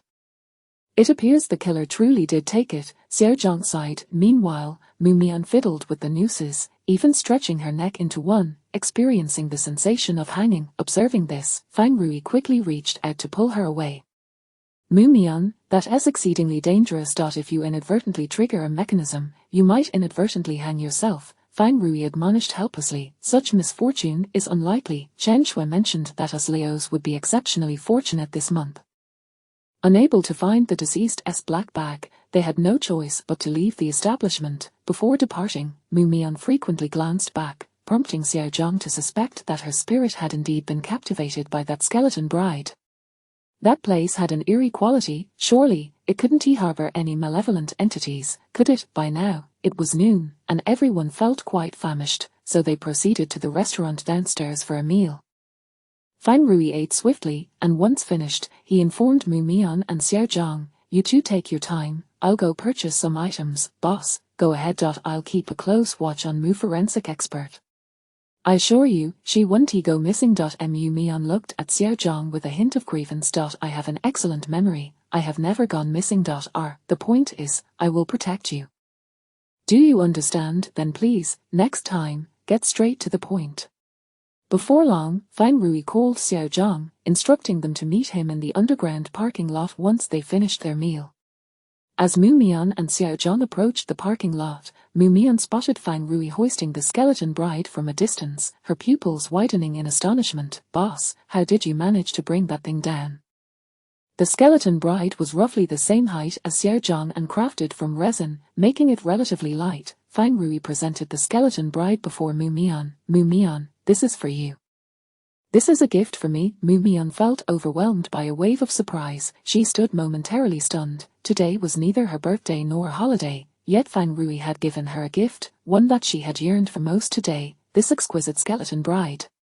Chen Shui had been right, us Leos truly would have an exceptionally lucky month. Xiao Zhang was equally dumbfounded, seriously questioning whether the boss had been influenced by Mu Mian, who gifts a skeleton. However, he refrained from voicing his thoughts, as Mu Mian might genuinely appreciate it. "Do you not like it?" Fang Rui furrowed his brows. Why had Mu Mian been gazing at it so intently? Had he misjudged her feelings? "I love it, I adore it immensely," Mu Mian exclaimed, embracing the skeleton with an expression brimming with emotion. "Fang Rui, how did you acquire it? I asked the shopkeeper if I could buy it, and he said no, even suggesting that I looked incapable of affording it. I told him I was wealthy, but he still did not believe me. As long as you like it. In truth, purchasing it had not been particularly challenging. After the incident in the secret room, the manager intended to renovate, selling off the existing items at a reduced price to make way for new props. Thus, when Fang Rui offered to pay double for the skeleton bride, the manager immediately acquiesced, even offering to include the original coffin. Fang Rui declined, preferring to avoid such an ominous package. He had no desire to carry a coffin around, having already attracted enough attention with the bride. "I absolutely, positively adore it," Mu Mian declared excitedly. "Fang Rui, I also genuinely, truly like you very much." "Thank you, you are incredibly kind. I declare that you now hold the top position on my list of good friends." Fang Rui's expression grew somewhat awkward. He understood that Mu Mian's affection was directed toward the skeleton bride, yet he felt a distinction between the two kinds of affection. "Wasn't he the boss previously in the first position?" Xiao Zhang inquired in surprise. Chen Shui insisted on being first, "But that can't be the case now, she cannot cry in front of me. Fang Rui must hold the first position now." "Then where do I rank?" Xiao Zhang asked curiously. "Fourth. Is that so high?" Xiao Zhang felt a bit touched. "How many friends do you have in total?" "I have many friends, 4 in total." "Officer Xiao Zhang, you are quite important to me. You are the most humorous person I have ever met. Oh dear, please refrain from flattering me to my face. Xiao Zhang's heart swelled with joy. They were driving an SUV today, barely managing to fit the bride inside. Throughout the journey, Mu Mian clutched it tightly, her excitement palpable. Upon arriving at the station, she took the longest route back to her office, still cradling the bride. Many greeted her along the way, and upon seeing the skeleton bride, they would ask, "Mu forensic expert, what is this? Is it evidence you are collecting?" In response, Mu Mian would explain, "It's not evidence. It is a gift from Fang Rui. This is his first gift to me." They then regarded Fang Rui with incredulous expressions. "Fang Rui, you gave a girl this, you could have asked me for gift ideas." "I have plenty. Mu Mian corrected them. "He is quite adept at gifting. I absolutely, positively adore this gift." Their expressions were one of astonishment. Fang Rui could only shrug his shoulders in resignation. "Chen Shui, look, this is the gift Fang Rui gave me. I absolutely love it," Mu Mian declared excitedly as she entered the office with the skeleton bride. "This is his first gift to me." "I already knew," Chen Shui replied, holding up her phone. She had learned of it in the group chat, where someone had even posted a picture. She glanced at the terrifying skeleton bride, commenting, "It's quite beautiful. I had initially intended to place it in my room, but since you like it too, I shall keep it in the office beside my desk. That way, whenever you feel tired at work, you can glance up at it."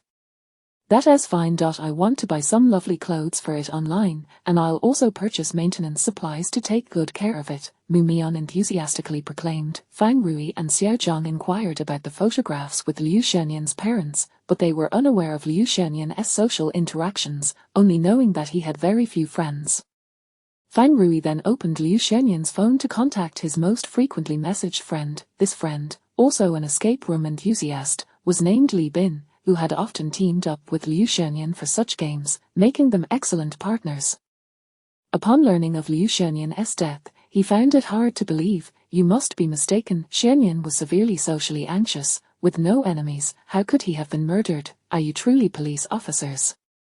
You aren't scammers trying to con me out of money, are you?" Xiao Zhang displayed their credentials and showed him a photo of Liu Shenyan. Only then did he gradually come to terms with the heartbreaking news. Choking back his tears, he said, "I simply cannot comprehend how someone like Shenyan, who was so socially anxious and eager to please, could be murdered." Chapter 63, The Haunted House Mystery. The high-end player, Fang Rui, presented the photographs to Li Bin. Among these individuals, he was acquainted with Liu Shenyan. He used to operate an escape room as well, and Shenyan and I were frequent patrons of his establishment. However, his business went under a few months ago. "What was the name of that establishment?" Fang Rui asked. "It was called Lost Island. It used to be quite popular, and Shenyan and I particularly enjoyed visiting it. Later, Postcabin gained fame through a television show and engaged in a price war, drastically reducing rates. Such unscrupulous tactics led to the demise of many escape rooms." Li Bin frowned. "However, it is curious how Wen Yang and Shenyan would visit that place." Fang Rui recalled that the manager had mentioned the name of that establishment earlier. Could it be that Liu Shenyan had sold his designs to the place known as Lost Island? "What makes this so peculiar?" Fang Rui asked. "Shenyan, Wen Yang, and I are all connoisseurs of escape rooms. We generally disdain such establishments," Li Bin scoffed. "It's one thing for Shenyan to visit, but why would Wen Yang, too? I cannot fathom how their tastes could have declined so drastically. What is wrong with that place?" Fang Rui probed. "It is quite subpar. The allure of escape rooms lies in the puzzles, not in horror. If one seeks a thrilling scare, why not visit a haunted house? That establishment has an abundance of gimmicks, with advertising saturating the market, yet the experience is utterly dreadful. Most infuriatingly, the presence of such a place has driven several quality escape rooms to closure, including Wang Yang's. Do you know where Wang Yang currently resides?" "Not precisely," Li Bin mused before adding, "however, after his bankruptcy, he accrued a mountain of debt and cannot afford rent, so he is staying at his sister's house. She operates a shop nearby. I can take you there." On the way to the shop, Fang Rui asked, "How did Liu Shenyan come to know the manager of Poe's cabin?" "Half a month ago, we visited that establishment and found the experience to be utterly lacking, so we demanded a refund." They perceived us as troublemakers, and the manager ordered his staff to eject us. We nearly came to blows. Li Bin sighed. They even injured Xianyan. Initially, we intended to report them, but since they returned our money, we refrained from doing so. Suddenly, Li Bin had a thought. Officer, could it be that those employees conspired to murder Xianyan? Perhaps they bore a grudge against him for his negative review, leading them to take his life. Do you truly believe a business would resort to murder over a single bad review? Fang Rui countered. Xianyan's review was quite scathing. He even hired online trolls to disparage that establishment, Li Bin explained, his expression somewhat uncomfortable. But the place certainly deserves it. Fang Rui found Xianyan's animosity towards that establishment perplexing, to the point of being somewhat incomprehensible. He recalled the design sketches he had seen at Liu Xianyan's home. Why does Liu Xianyan harbor such hatred for that place? Is it possible they plagiarized his designs? Because the experience was dreadful. Li Bin exclaimed in astonishment. Plagiarizing Xianyan's designs. That seems implausible. Although Xianyan excels at puzzle design, I have seen his escape rooms, and I must say they lack creativity. No one would steal such designs. Fang Rui pondered the origin of the design sketches found in Liu Xianyan's home. Wen Yang's sister resided in an urban village, where she ran a stir-fried noodle shop. As Li Bin led them there, they found Wen Yang languidly assisting his sister with vegetable prep, while she chided him. Can't you be more diligent with the vegetables? How can you mess up something so simple? Don't look at me like that, you're not the boss anymore. I've paid off so much of your debt, am I not allowed to say a few words to you? Wen Yang appeared disheveled, with unkempt long hair and a haggard demeanor. Boss Wang. Brother Wang, Li Bin quickly corrected himself, greeting Wen Yang. May we have a moment of your time? These two officers have some questions for you. Wen Yang's sister immediately grew anxious, glancing at him. You haven't done anything illegal, have you? If you've lost money in business, I can help you with that, but if you've committed a crime, don't expect me to bail you out. If you've done something wrong, go turn yourself in. Do you hear me? Wen Yang replied with a hint of exasperation. Fang Rui interjected, we are merely seeking information, there's no need for alarm. That's a relief. Wen Yang's sister said, visibly relaxing as she warmly ushered them into the shop. Officers, please come in and take a seat. Feel free to ask whatever you need, Wen Yang will certainly cooperate. Wen Yang's sister warmly poured hot tea for each of them. Fang Rui asked, do you know Liu Xianyan? Yes, he is a regular at our shop, and we share a good rapport. We consider ourselves friends, and we have established a group to frequently engage in various escape room activities. Li Bin turned to Wen Yang, his expression heavy with sorrow. Brother Wang, Xianyan has passed away. Wen Yang's face contorted in shock. How did he die? That's impossible, I saw him just a few days ago. Fang Rui inquired, what were you doing on September 18th? The 18th, I was washing dishes at my sister's shop all morning. I broke a plate, and the shards cut my hand. In the afternoon, my sister let me take a break, Wen Yang replied, lowering his voice. I went to play an escape room in the afternoon. Don't let my sister find out. She forbids me from going back, and I promised her I wouldn't. If she discovers I went, I will be in serious trouble. Li Bin remarked, Brother Wang, you shouldn't visit such establishments. What is the point? But that's the only place nearby to play. Wen Yang protested. And it was half price that Monday, the temptation was too great. He sighed in resignation. I feel quite ashamed, but I just couldn't resist. I must admit, the immersion was substantial, and it was rather thrilling. Brother Wang, our purpose in playing escape rooms is to engage in intellectual challenges, not merely to seek thrills. What time did you arrive? Fang Rui asked. I got there around 4 and played until evening, Wen Yang replied. His account aligned with the surveillance footage. Liu Xianyan was also at that establishment that day. Did you not arrange to go together? Xianyan went too. Wen Yang's expression turned to one of disbelief. That's impossible. Xianyan called that place trash. Why would he go? Anyone else might, but not him. Fang Rui observed him closely. You consider that place trash, yet you still went.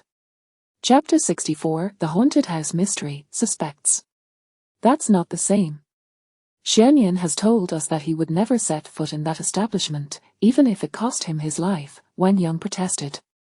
As for me, I not only went there for leisure but also for inspection. Li Bin chimed in, indeed, I can corroborate that Xianyan expressed his strong aversion to that place. He would rather perish than revisit it. What were you inspecting? Fang Rui inquired. Wen Yang took a sip of tea, instantly revitalized, shedding the lethargy he had displayed while washing vegetables. Previously, Xianyan informed me that that shop had plagiarized the design of my establishment, so I decided to take them to court. Just a few days ago, we reached a settlement, and their owner readily agreed to compensate me 3 million. My goodness, 3 million, with that amount, I can not only clear my debts but also open a new shop. Brother Wang, do you still plan to open a shop? We are all behind you. Li Bin exclaimed excitedly, I could offer you creative ideas. Wonderful. Fang Rui seized upon this pivotal statement, so it was Liu Xianyan who informed you that the shop had copied your design. Indeed. I had previously visited that shop and played through that scenario, yet I failed to trigger the hidden mechanism, hence I was unaware of the design within the secret room. It was only after Xianyan sent me the photographs that I realized they had replicated my shop's design down to the last detail. I owe that to Xianyan. Who designed that secret room? That would be me. All the mechanisms inside were conceived by me, although my friends contributed some creative ideas as well, Wang Yang stated proudly. However, that shop made some alterations. They changed the way to trigger the mechanism. Their modification is quite vulgar. One must touch the chest of the skeletal bride to activate it. TSK. Indulging in such crude antics is revolting and indecent. Fang Rui was left speechless. It was no wonder that when Mumian mentioned the location of the mechanism, the shopkeeper's expression had been somewhat unnatural. Did you manage to trigger that hidden level? Were you able to enter the bride and groom's collection room? Fang Rui continued to probe. I did trigger it, but I couldn't get in. The password was too difficult for me to crack. Wen Yang's face flushed slightly. The passwords at my shop aren't nearly as challenging. Having asked enough questions, as they were about to depart, Fang Rui exchanged a glance with Xiaozhong and then glanced at Wen Yang's cup. Xiaozhong understood immediately and asked Wen Yang's sister, Sister, where is the restroom? I need to use it. It's over there. Boss, I'll step out for a moment, you all wait for me outside.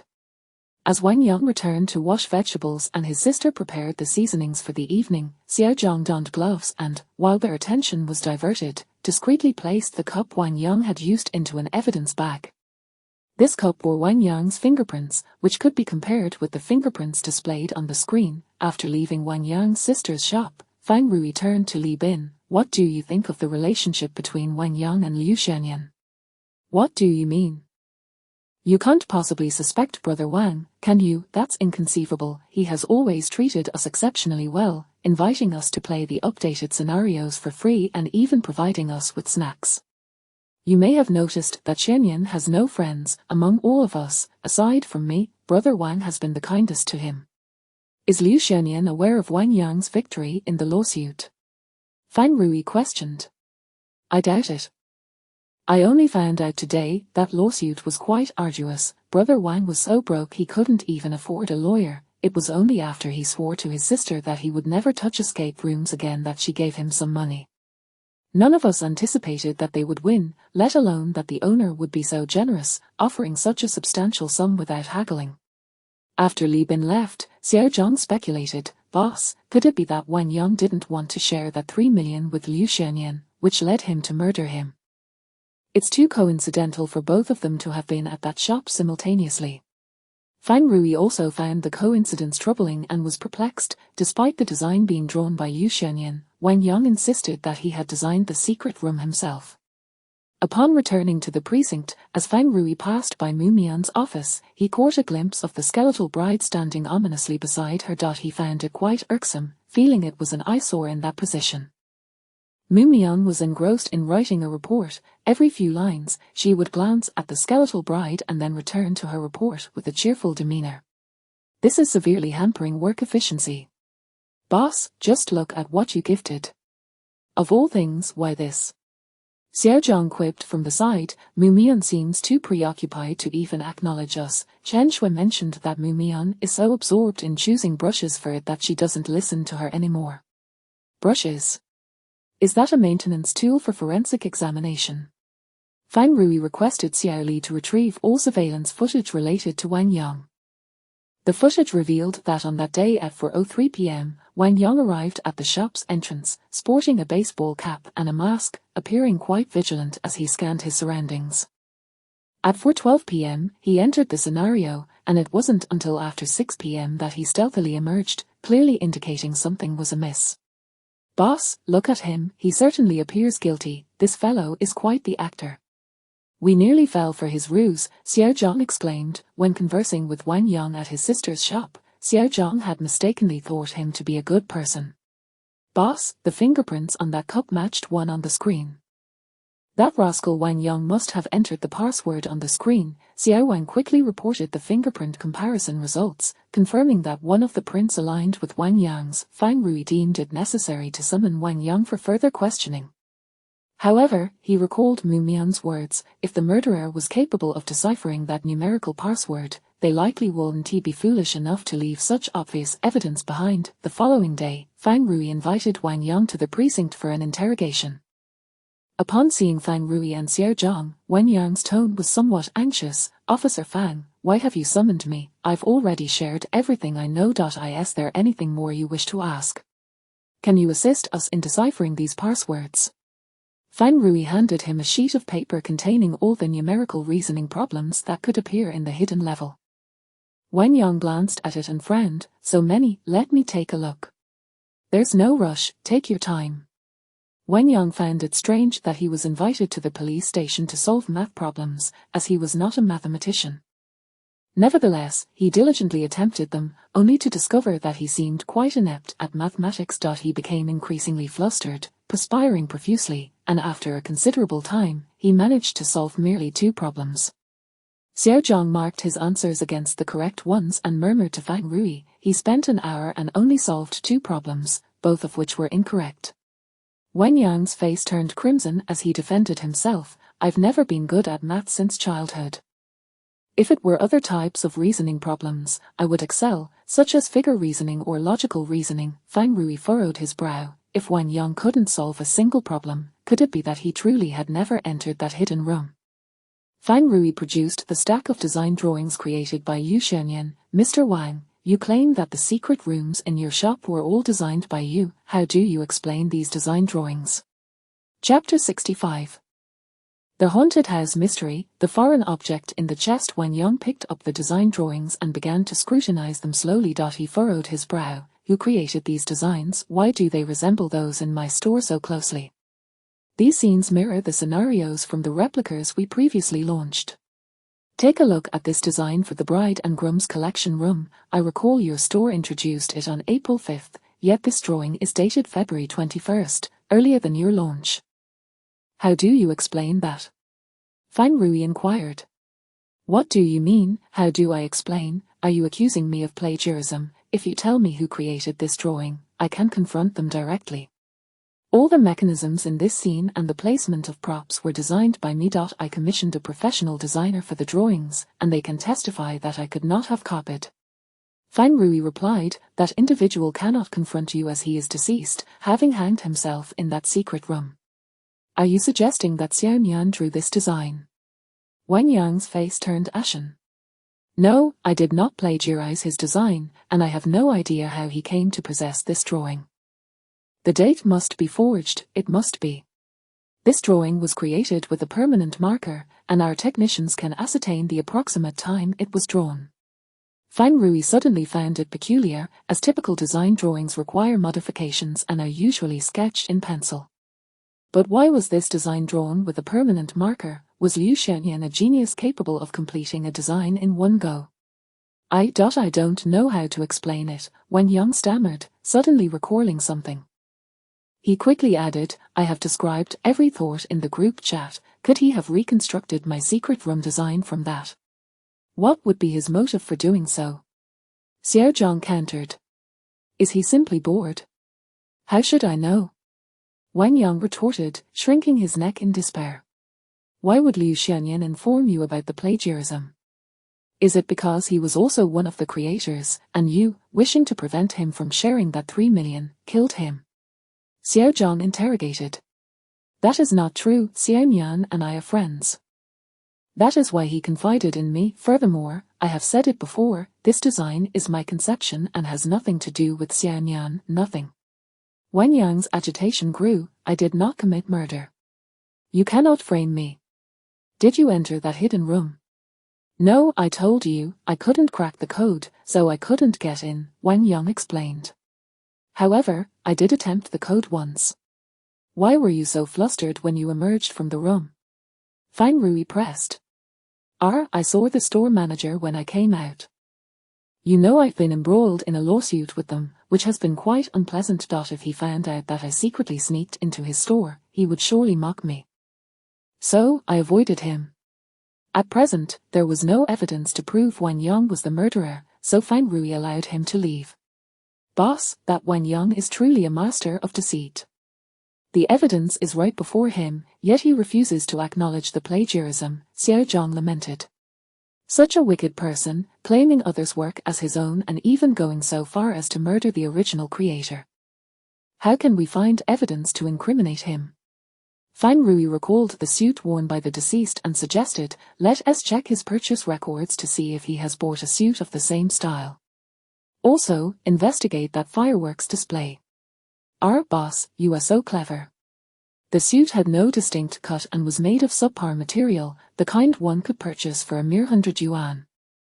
A white care label was sewn onto the collar, detailing the fabric composition and brand. Although the brand was not well known, it was not a counterfeit. It had its own online store and a stable offline sales channel, on the commercial street adjacent to Jianzhou City Agricultural Market. Seeing Fang Rui and his team investigating the suit, Mu Mian revealed her discovery. Fang Rui, that suit fits the deceased perfectly. Moreover, the clothing underneath shows minimal wrinkling. Typically, if someone is forcibly dressed in clothing, the garments underneath would be quite wrinkled. Do you suspect it was someone familiar with him? Fang Rui asked. Wang Yang's suspicion as a perpetrator increased. Given his knowledge of Liu Xianyan, Fang Rui first inquired with the salesperson from the online store, obtaining all sales records for the past 6 months, and carefully filtered out those with delivery addresses in Jianzhou City. To his surprise, Wang Yang's name was not among them. He and Xiao Zhang then took the care label and visited various stores searching for the same suit. After considerable effort, they finally found a store that sold the garment. This shop was conveniently located near Wang Yang's escape room and his sister's fried noodle shop. Boss, do you sell many of this suit? This one, not much. Usually, there aren't many buyers. We typically have to wait for graduation season when those college students seeking jobs come looking for affordable options due to the low price and stylish appearance. Fang Rui handed her a photo of Wang Yang. Boss, do you recognize this person? I do. This is Boss Wang, isn't it? He has been quite unfortunate lately. His store went bankrupt and he is in serious debt. Has he ever bought a suit from you? Never. Although he is a store owner, he is quite unrefined. It is unlikely he would buy a suit, and despite running a shop, he has always been financially strapped, relying on loans just to keep his business afloat. Fang Rui pondered and asked, what about his family? Has anyone purchased this suit? Perhaps his brother-in-law. Now that you mention it, his brother-in-law did buy a suit. He is in sales and previously purchased one from me. It was this brand. Fang Rui exchanged glances with Xiao Zhang. It seemed that Wang Yang might have stolen his brother-in-law's suit. To be thorough, Fang Rui inquired further, what size suit did his brother-in-law buy? XL, the largest size. His brother-in-law is quite portly, so he could only wear that size. Fang Rui and Xiao Zhang visited several more stores, all confirming that Wang Yang had not purchased that suit. Boss, it seems like this lead is going nowhere, Xiao Zhang sighed. How can we find evidence to apprehend Wang Yang? Xiaozhang, there is currently no evidence to prove that the murderer is Wang Yang. Do not jump to conclusions, Fang Rui cautioned him. 2 days passed without any progress in the case. The escape room named Post Cabin suffered considerable backlash, with netizens alleging that a person had hanged themselves there, and conspiracy theories suggesting that the victim accidentally triggered a mechanism leading to their demise.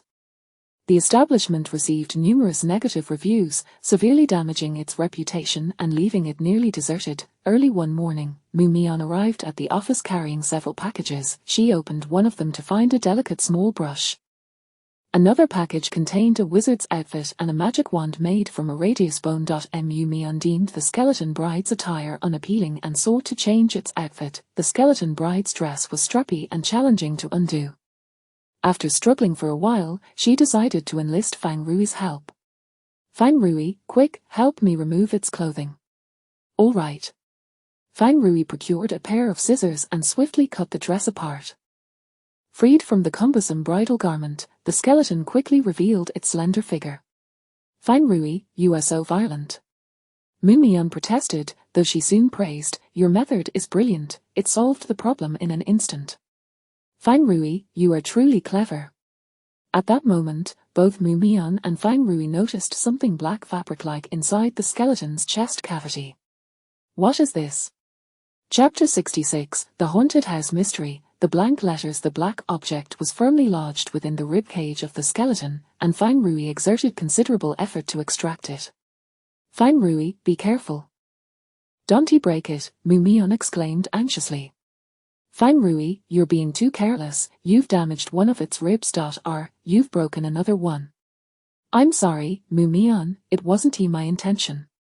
Since it's broken, let us just discard it, Fang Rui remarked, feeling that the skeleton's presence significantly hampered Mu Mian's work efficiency, prompting him to rectify the situation. It's all right. I can glue it back together later. Besides, I'm going to dress it, and once clothed, the damage won't be noticeable, Mu Mian reassured, though she still felt a pang of sorrow.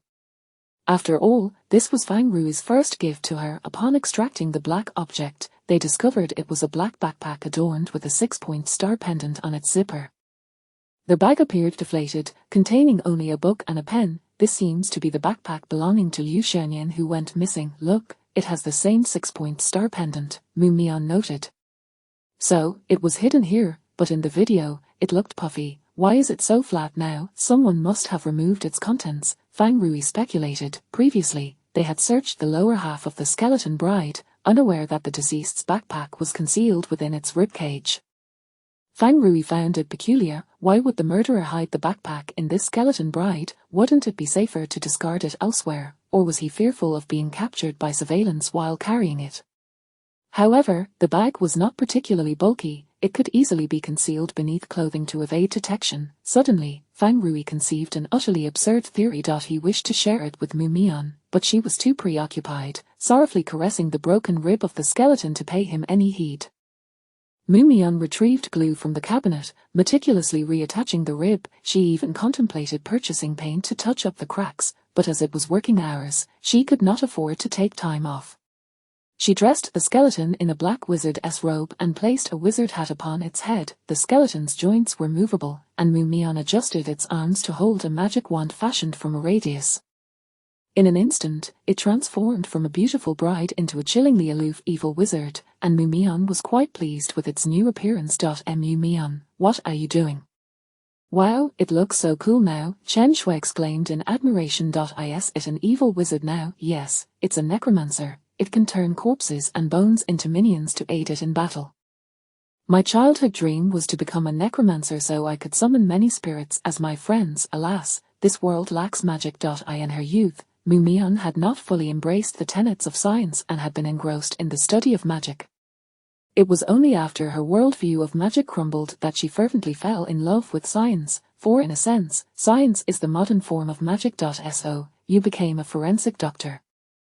Chen Shui inquired.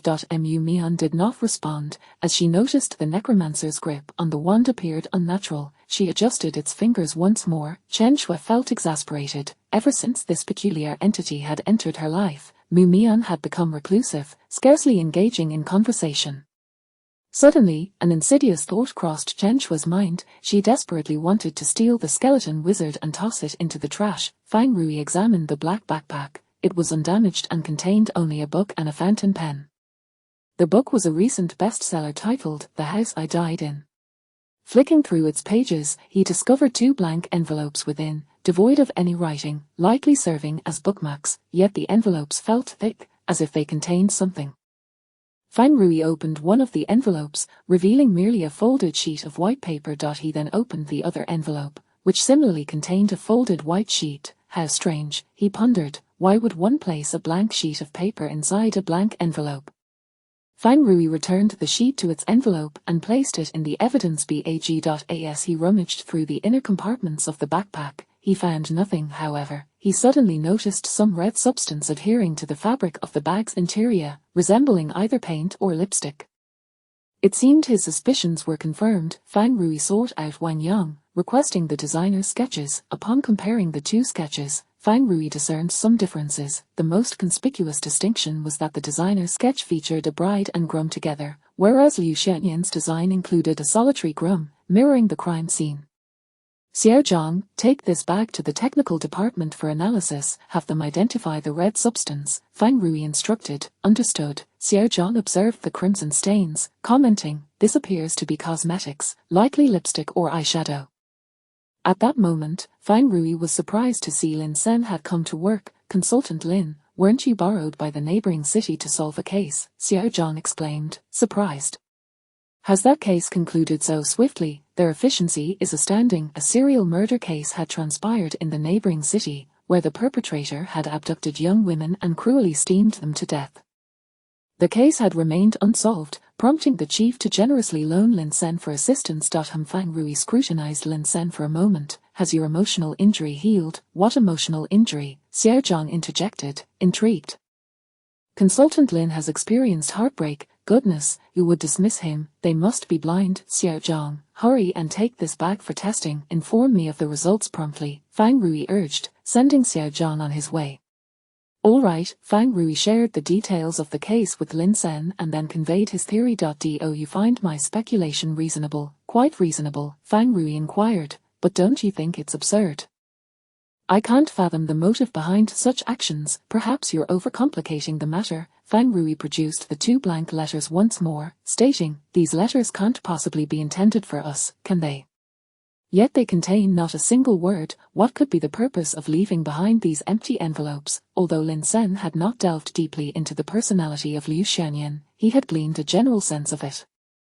This is likely a riddle we need to solve. How do we solve it? Apologies, but I am currently suffering from a significant emotional wound and lack the energy to assist you with riddles.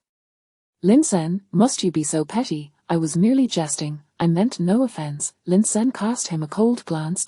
My apologies. I am presently a rather petty individual, wounded by love. Never mind, I'll consult Mu Mian later. She is far more intelligent than you. Are you certain she has the time to attend to you? Chapter 67, The Haunted House Mystery. A life paid for a poor review. Fang Rui uncovered the shipping records from the online store for the suit in question. He discovered a user by the name of Nyan Yu had purchased a suit, size L, and the delivery address corresponded to the staff quarters where Liu Xianyan resided. Boss, could it be that Nyan Yu is actually Liu Xianyan? Xiao Zhang exclaimed in shock. Did he buy the suit for himself? Is he perhaps fond of playing cosplay in a secret room? During the case analysis meeting, Fang Rui presented his reasoning. I suspect that there is no murderer in this case. The deceased committed suicide by hanging. Xiao Wen countered, wait a moment, boss, are you saying he hanged himself? How is that possible? Forensic Dr. Mu detected sleeping pills in his system. No one would drug themselves before hanging, would they? Indeed, moreover, he was wearing a suit stained with blood. Surely he did not put it on himself. Wouldn't he choose to commit suicide in such a terrifying place, would he? What could possibly motivate that? Mu Mian, however, raised her hand enthusiastically. I support Fang Rui's hypothesis. If this were truly a murder, the assailant would not have dressed the victim as a terrifying groom, as that would inevitably lead us to suspect homicide.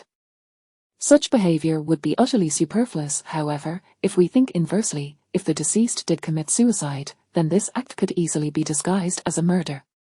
Mumyon had always believed that the person who killed the deceased must be exceptionally clever, one who would not make such a foolish mistake, unless, of course, they deliberately wished to frame the situation as a murder.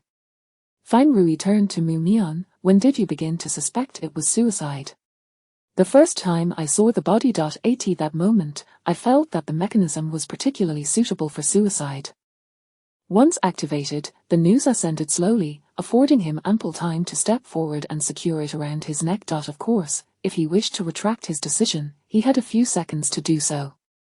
Why didn't you inform me at the time? Fine Rui asked, somewhat helplessly. I lacked evidence. I feared I might mislead you.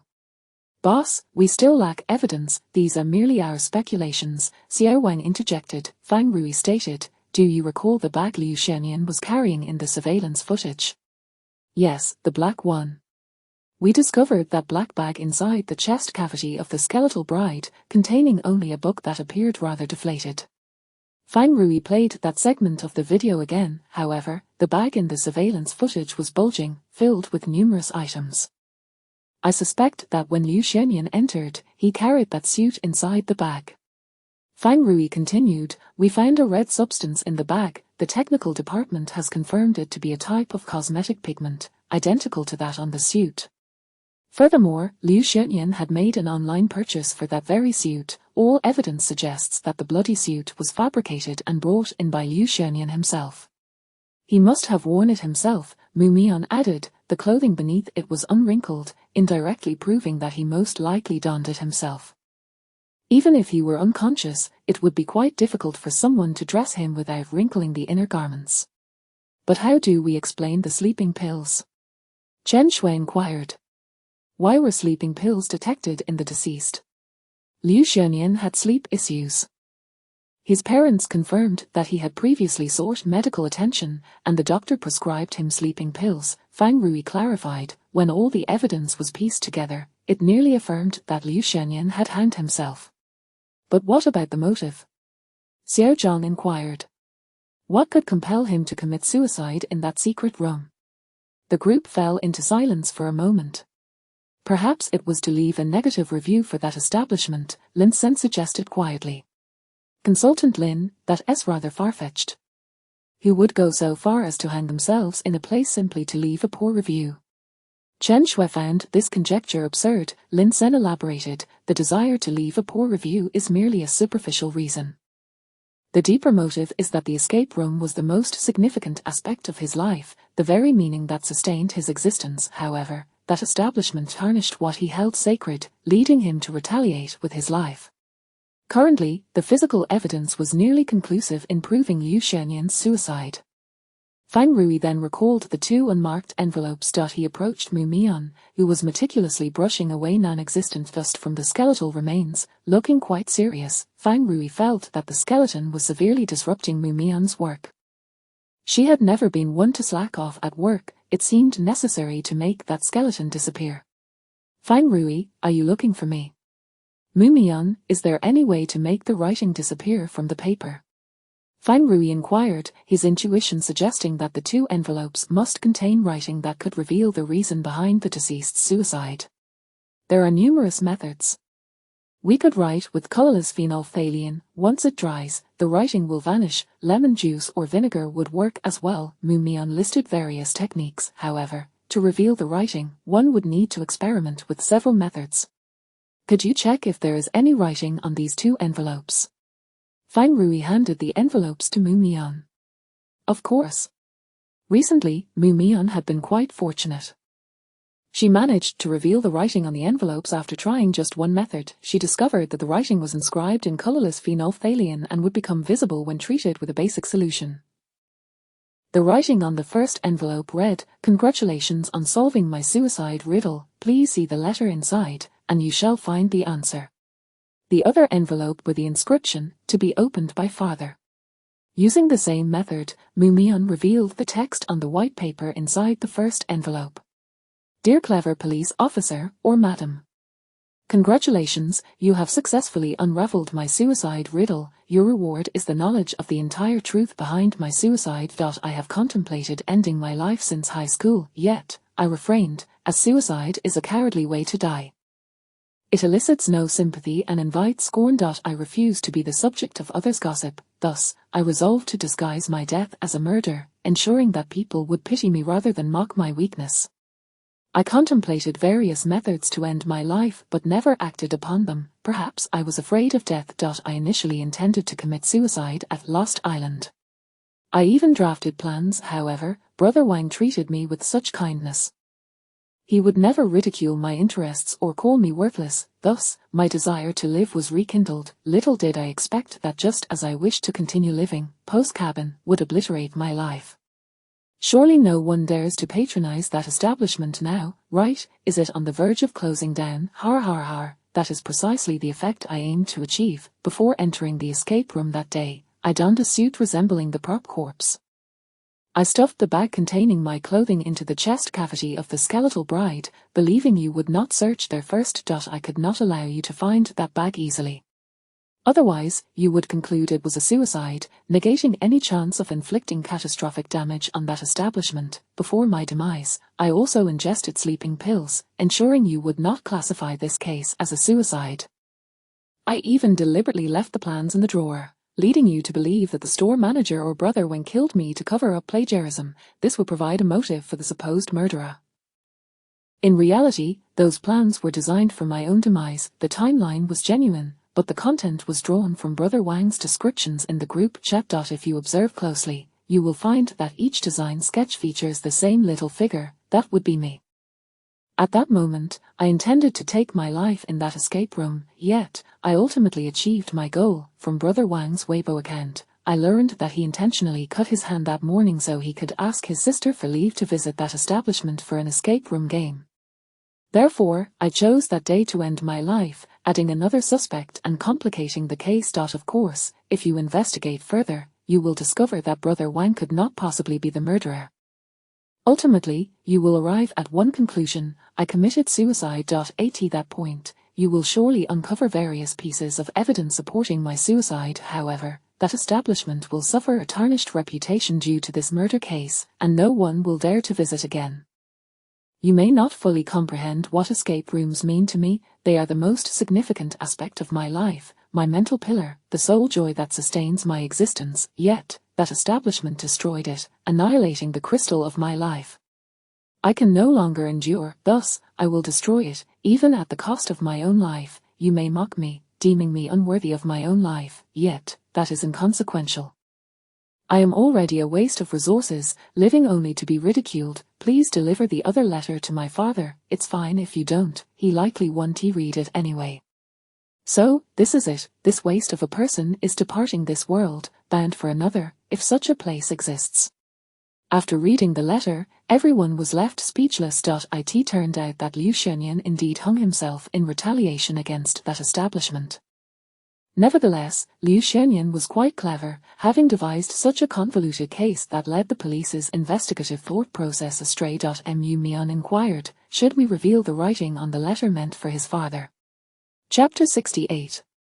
The Haunted House Mystery. A letter to Father Fang Rui and Xiao Zhang once again visited Liu Shenyan's home. Upon learning the true cause of Liu Shenyan's demise, his mother exhibited no surprise, as if she had anticipated it all along.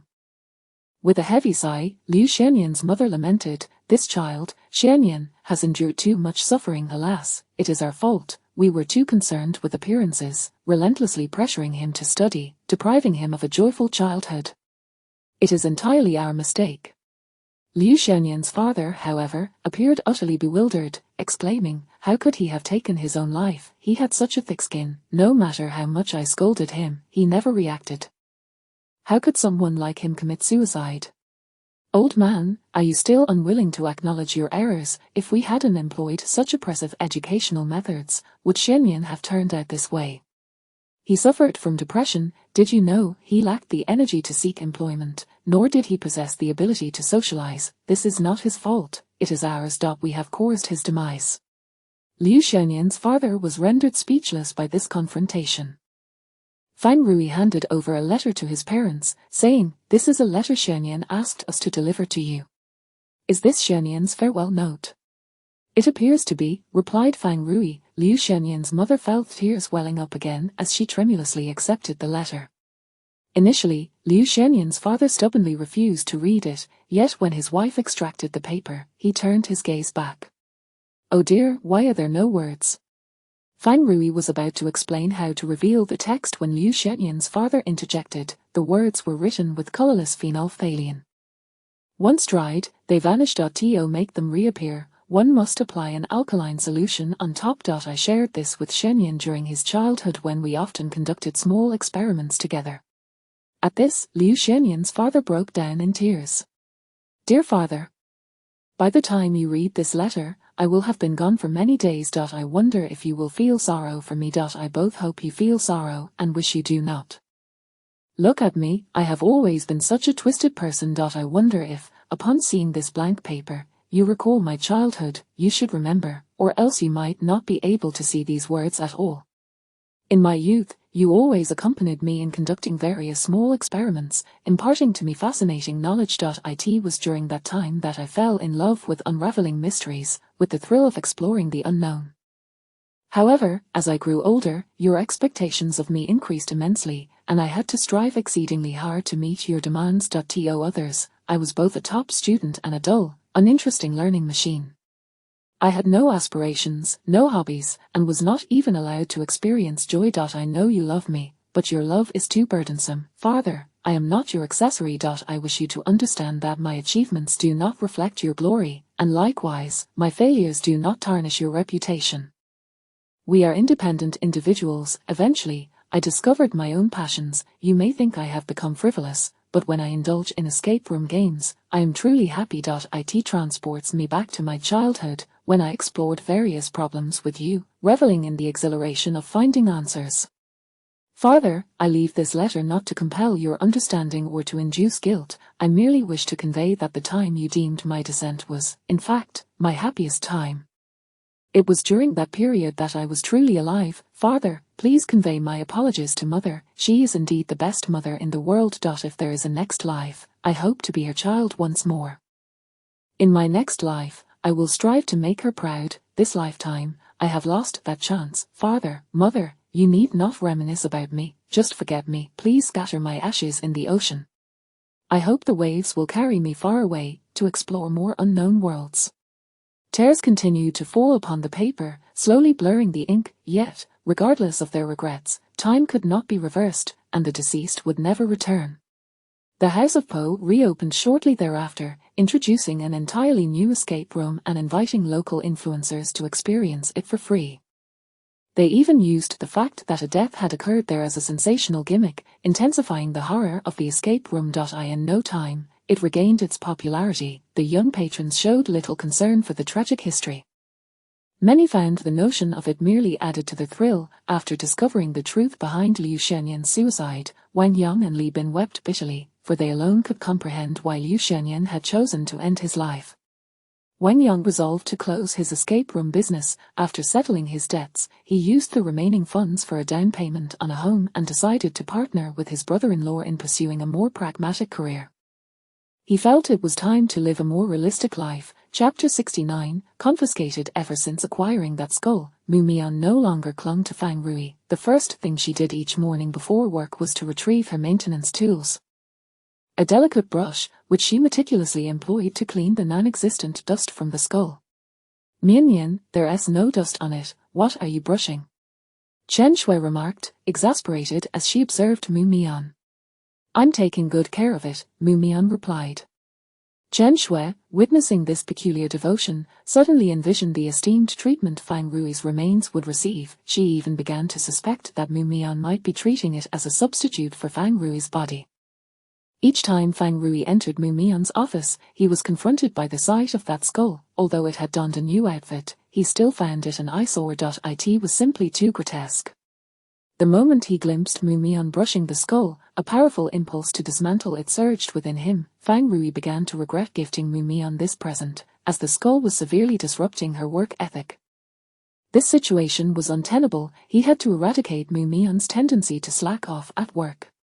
Boss, just look at yourself. Of all things to gift, you chose this. Mu Mian is completely ignoring you now, Xiao Zhang chimed in, throwing shade. Hey, you're now even less significant than that skull. Fang Rui shot him a glare. Zhang Xiaojiang, are you particularly idle today? Boss, if you and that skull both fell into the water, who do you think Mu Mian would save? Xiao Zhang posed the classic question. Mu Mian can't swim, Fang Rui thought, contemplating that she might very well rescue the skull instead. Yet, since Mu Mian couldn't swim, he would have to fish both her and her beloved skull out of the water, which was a disheartening thought. But fear not, boss, clever Xiao Zhang has a brilliant idea, he said, wearing a smug expression that seemed to beg for inquiry. Just spit it out already. Xiao Zhang eagerly unveiled his grand plan. He, too, detested the skull. Every time he visited Chen Shui, he felt as though the skull was glaring at him, sending shivers down his spine. He had longed to take action against that skull.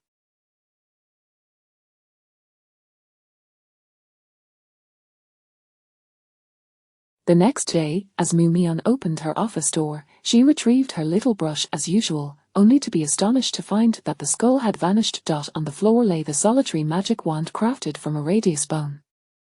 How infuriating! A thief dared to pilfer from the police station. Such audacity! Mu Mian felt a mix of sorrow and fury and promptly sent a message to the group chat. Mu Mian, this is bad. A thief broke into my office and stole the beautiful resin skull that Fang Rui gifted me. It was dressed as a necromancer and looked so cool. I need help. Everyone, please help me catch the thief. Xiao Zhang, it hasn't really turned into a necromancer and burrowed underground, has it? Mu Mian, Officer Zhang, there's no such thing as magic in this world. Necromancers can only summon corpses and skeletal minions from the earth. They cannot burrow into it themselves, they would suffocate. Only earth mags can tunnel through the ground. Xiao Zhang, Director Wang Yong, Little Mu, I confiscated your skull. There's an inspection coming soon, and having such an item in your office severely tarnishes the image of our precinct. Mu Mian, Director, but it's not ugly. Technician Xiao Wang, my money tree isn't ugly either. It's lush and beautiful, but it was also confiscated for being superstitious. It's merely called a money tree, it doesn't actually make me rich. Old Zhang, my little Pichio was confiscated as well. It's just golden, not made of gold, yet they claim I'm flaunting wealth. I'm so poor I can't even jingle. Director Wang Yong, you two seem quite aggrieved. Do you require me to conduct some ideological work with you? Mu Mian was taken aback. She was not the only one facing such misfortune, but that skull was the very first gift from Fang Rui. Determined to fight for it, Mu Mian pleaded once more. Mu Mian, Director, could you possibly return it to me? I promise not to bring it to the precinct. Sad face. Director Wang Yong, I'm sorry, Little Mu, but if you had mentioned it sooner, it might have been possible. It has already been taken away with the trash. It's likely been dumped in a landfill by now. I cannot return it to you. In the corridor, Xiao Wang and Old Zhang exchanged glances at Xiao Zhang, who returned their phones, saying, thanks, brothers, for your help. Xiao Wang felt a twinge of guilt. Don't you think this is a bit excessive? Forensic Mu looks genuinely upset. She truly cherished that ghastly item. Don't you find that ghastly item creepy? Xiao Zhang retorted. Well, a bit. One night, I was working late and accidentally glanced into Forensic Mu's office. My goodness, it nearly scared me to death. Xiao Zhang, you did exceptionally well. I didn't expect you to be this useful. Have I not always been useful? It's just that the boss and others are too clever, overshadowing my brilliance. Indeed, you have a sense of humor. When Fang Rui entered Mu Mian's office, he found her clutching the radius bone wand, looking thoroughly dejected. Fang Rui facepalmed. How could he have forgotten to take that bone with him? Fang Rui, the first gift you gave me has been confiscated by the director. It was dragged away to the dump and can never be retrieved, Mu Mian said, her voice trembling with impending tears. Seeing her in such distress, Fang Rui regretted heeding Xiao Zhang's foolish suggestion. He contemplated retrieving the skull from the storage room downstairs to return it to Mu Mian. Fang Rui, I'm sorry. I didn't protect the gift you gave me well, Mu Mian lamented, feeling engulfed by immense sorrow. It was a rare gesture from Fang Rui, and now it was lost. You care about it because it was a gift from me. Fang Rui was taken aback, having assumed that Mu Mian merely liked the skull. Of course. It was your first gift to me, and I took great care of it, maintaining it daily, Mu Mian explained.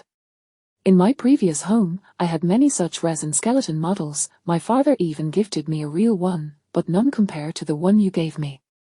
I see, then I shall send you other gifts in the future, Fang Rui said, gently patting her head. Mu Mian's eyes sparkled with excitement. Really? Yes, but I cannot send you this one again. That skull gift is far from pleasant, as every time I see it, I feel a chill. Its confiscation may be for the best. But you weren't afraid of the prop corpses in that escape room. They are merely corpses. This is a skull, there's a difference. All right then. So you are afraid of skulls. Mu Mian felt regretful. Bones were so beautiful, yet Fang Rui was frightened. She resolved not to show him her carefully curated collection of bone specimens in the future, fearing he might be terrified. Fang Rui, when you gift me next time, could you give me a body donation agreement? Mu Mian asked cautiously. That would make me very happy for many years. Fang Rui neither refused nor agreed, instead inquiring, are you no longer upset? I'm not upset. Had I known you didn't like it, I wouldn't have taken such care of it, Mu Mian said, her spirits lifting once more. You have no idea how exhausting it is to maintain it. I was so drained that I had no energy for socializing. Don't you value the gift I gave you that much? So, it turned out that Mu Mian's affection for the skull stemmed from its association with him. Absolutely. I treasure every gift I receive. My sister always says that every gift deserves to be treated with care. Mu Mian remembered Jiang Yun and quickly added, except for that pink little bag. It's too ugly, and I can't keep it. Who gave it to you? Miss Jiang. She's the worst gift giver I've ever encountered. Mu Mian sighed. You can't imagine how hideous that pink bag is. Chen Shui noticed that just moments ago, Mu Mian had appeared as though the sky was collapsing, yet after a brief conversation with Fang Rui, she was revitalized. Mu Mian, your necromancer has been confiscated, and you're only sad for a little while. Chen Shui felt a pang of sympathy for the skull lying in the storage room, mingled among a heap of miscellaneous items. Mu Mian's affection seemed fleeting, not even withstanding the ravages of time, it had vanished in an instant. Fang Rui has promised to give me other gifts. I asked him for a body donation agreement, and he didn't refuse. Mu Mian's expression bore a hint of pride. But he didn't actually agree. Chen Shui had overheard their entire conversation, as they were oblivious to her presence in the office. True, so I still need to work harder. Then continue to put in the effort. Chapter 70. The couple butcher, show affection, die quickly. Recently, due to the typhoon making landfall, Jiangsu City has been shrouded in continuous rain. Since dusk yesterday, a fine drizzle has persisted, rendering the streets damp and forlorn as night fell. At the end of a tranquil residential area, within an empty, dilapidated warehouse, light spilled from a window, and amidst the thick humidity, someone lurked in the shadows. Hello, are you awake? A jarring mechanical voice pierced the air. Let us play a game. Who are you? No, please, don't kill us. I beg you. As the girl discerned her surroundings, terror gripped her, and she instinctively attempted to shrink back. Yet, she found herself firmly fixed to the chair, her hands and feet bound with coarse ropes, her head immobilized by a cold metal frame, rendering her utterly helpless. In her widened pupils, she beheld a boy clad in a white short-sleeved shirt, her boyfriend, whose limbs were similarly ensnared, seated beside her. At that moment, he, too, gradually opened his eyes. Xiao Jie, are you all right? Woo-woo, a Chen, what is happening? How did we end up here? The boy named a Chen struggled violently. Who are you? Do you want money? We can give you some. If it's not enough, I can call my parents for more. Don't you want to play my game? The crackling sound of electricity resonated, sending shivers down the girl's spine. No, I'll play if we win. You will let us go, right? Of course, if you win, I shall release you. The distorted voice carried a hint of amusement. Now, let us familiarize ourselves with the rules of the game. The wail of police sirens shattered the tranquility of Jiangsu University. Before long, a small grove outside the university's northern gate was cordoned off with yellow tape. Jiangsu University, situated in the suburbs, sprawls over a vast area. Beyond the gates lies a sprawling woodland, lush with various flora, offering a picturesque landscape. Adjacent to the grove is a charming artificial lake, which often attracts numerous visitors from outside the campus. At this moment, a throng of students gathered outside the grove, engaged in hushed discussions. Have you heard? A couple has committed suicide in this grove. The girl was apparently the belle of the Literature College. From the Literature College? God, aren't they the couple renowned for flaunting their affection? How could they resort to such tragic ends? Stop talking nonsense. This isn't a suicide. They were robbed by a criminal.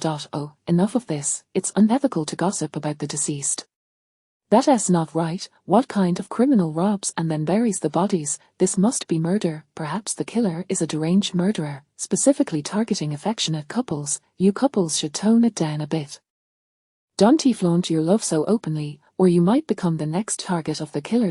Oh, please, don't spread panic here. I suspect it's just you, a single dog, stirring up rumors out of jealousy. The onlookers pressed against the police tape, straining to catch a glimpse, many even pulling out their phones to take pictures. They observed two bodies lying side by side in a muddy pit. The earth had obscured their features, yet they were clad in matching red hoodies, their hands tightly clasped, the other hand clutching a vibrant red rose. The discovery site was a cluster of sumac trees, adorned with clusters of pale purple spherical fruits, resembling beautiful blossoms scattered upon the branches. The ground was strewn with fallen petals and decaying fruits, creating a picturesque yet haunting scene. If one were to overlook the pallid faces of the deceased, the ambience could almost be deemed romantically tragic. The grove was dense, the ground carpeted with fallen blossoms and fruits, and after a night of torrential rain, the earth was saturated, yielding a damp sensation that made Mu Mian quite uncomfortable. Xiao Zhang pointed to the two bodies in the pit, stating, "There is one male and one female among the deceased. This morning, a sanitation worker passing through the grove accidentally slipped and discovered a tuft of hair amidst the fallen leaves. Sensing something was amiss, he hurriedly cleared the earth, only to uncover a male corpse. He promptly reported it to the authorities. During the excavation, we found another female corpse beside the male." Xiao Zhang continued to elucidate the case. The student ID found at the scene indicates that the girl's name is Wang Jie, a sophomore from the Literature College. The boy is Zhang Shuo Chen, a junior from the law school. They were a couple. The incessant rain of late has washed away any traces at the dumping site, and the police found no suspicious footprints or tire marks nearby. The grove spans several acres, and there are no surveillance cameras at the entrance or exit. The clothing of the deceased remained intact. Both wore red hoodies, seemingly arranged with care. No personal belongings, phones, or valuables had been taken from the bodies, suggesting the perpetrator was not motivated by theft. Mu Mian conducted a preliminary examination of the surface characteristics of the two corpses. The corneas of both deceased were severely clouded, and signs of decomposition were evident, with noticeable putrefactive blisters. Preliminary assessments indicate that the two individuals have been deceased for 2 to 3 days. A more precise determination of the time of death will require further analysis, Mu Mian stated. The deceased exhibited minor abrasions on their wrists and ankles, likely caused by bindings. The male victim bore bruises on his jaw and back, indicative of a struggle. Both victims had elliptical wounds on their arms.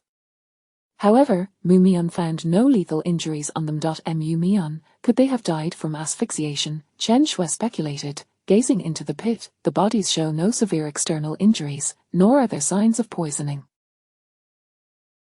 The killer wouldn't have buried them alive, would they? The perpetrator had not buried the bodies deeply, and the relentless rains of recent days had eroded the soil, leading to their discovery by the sanitation worker.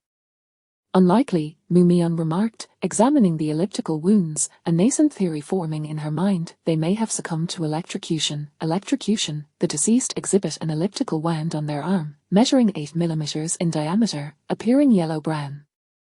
The wound is small at the top, widening at the base, with a central indentation and raised edges reminiscent of a volcanic crater. This is characteristic of electrical burns, Mu Mian elucidated. However, we must conduct a further autopsy to ascertain the exact cause of death. Why would the killer electrocute the victims? Chen Shui found it perplexing. Typically, victims of electrocution die from accidental shocks, making it rare for a killer to intentionally electrocute someone.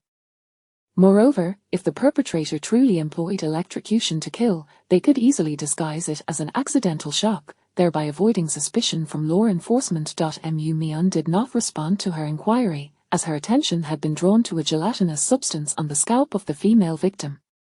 She then examined the male victim's hair and discovered the same substance present on his scalp as well. Xiao Zhang speculated, could it be that the killer was envious of the two victims and resorted to electrocution as a means of torment?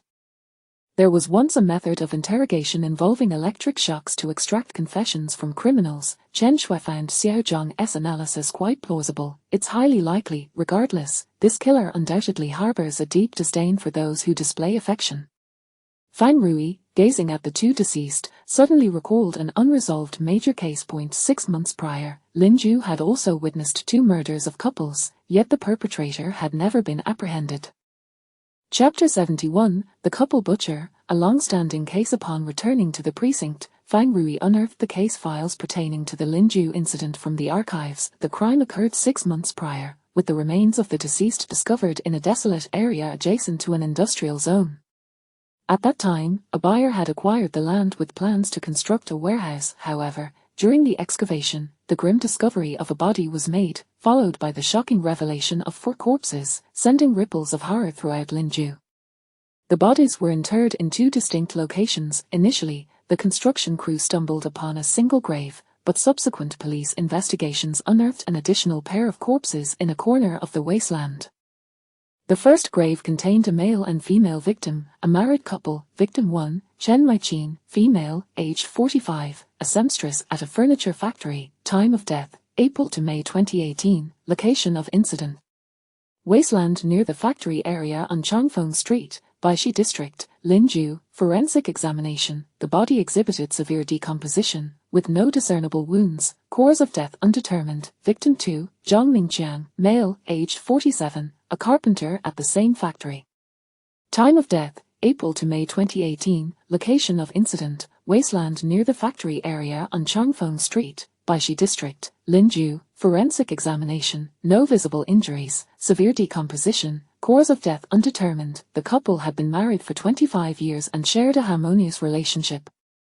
Both were known for their amiable nature and uncomplicated social ties, leading the police to find no viable suspects through their social network investigations. The advanced state of decomposition further complicated the determination of an accurate time of death, resulting in the case remaining unresolved. The second grave contained 2 female corpses, which, while also severely decomposed, were not as advanced in decay as the first pair. Subsequent investigations revealed that these 2 women were in a same-sex relationship, having been together for 2 years with a stable bond. Victim 3, Zhang Yuan, female, aged 28, an international trade salesperson. Time of death, September to late October 2018. Location of incident: wasteland near the factory area on Changfeng Street, Baishi District, Linju. Forensic examination: the deceased clutched a withered floral stem. The body exhibited severe decomposition, with no discernible injuries. Cause of death undetermined. Victim 4, Jianshin, female, age 24, an accountant. Time of death, September to late October 2018. Location of incident: wasteland near the factory area on Changfeng Street, Baishi District, Linju. The deceased held a withered floral stem. The body showed severe decomposition, with multiple stab wounds to the chest and abdomen. Suspected cause of death attributed to a ruptured aorta leading to exsanguination.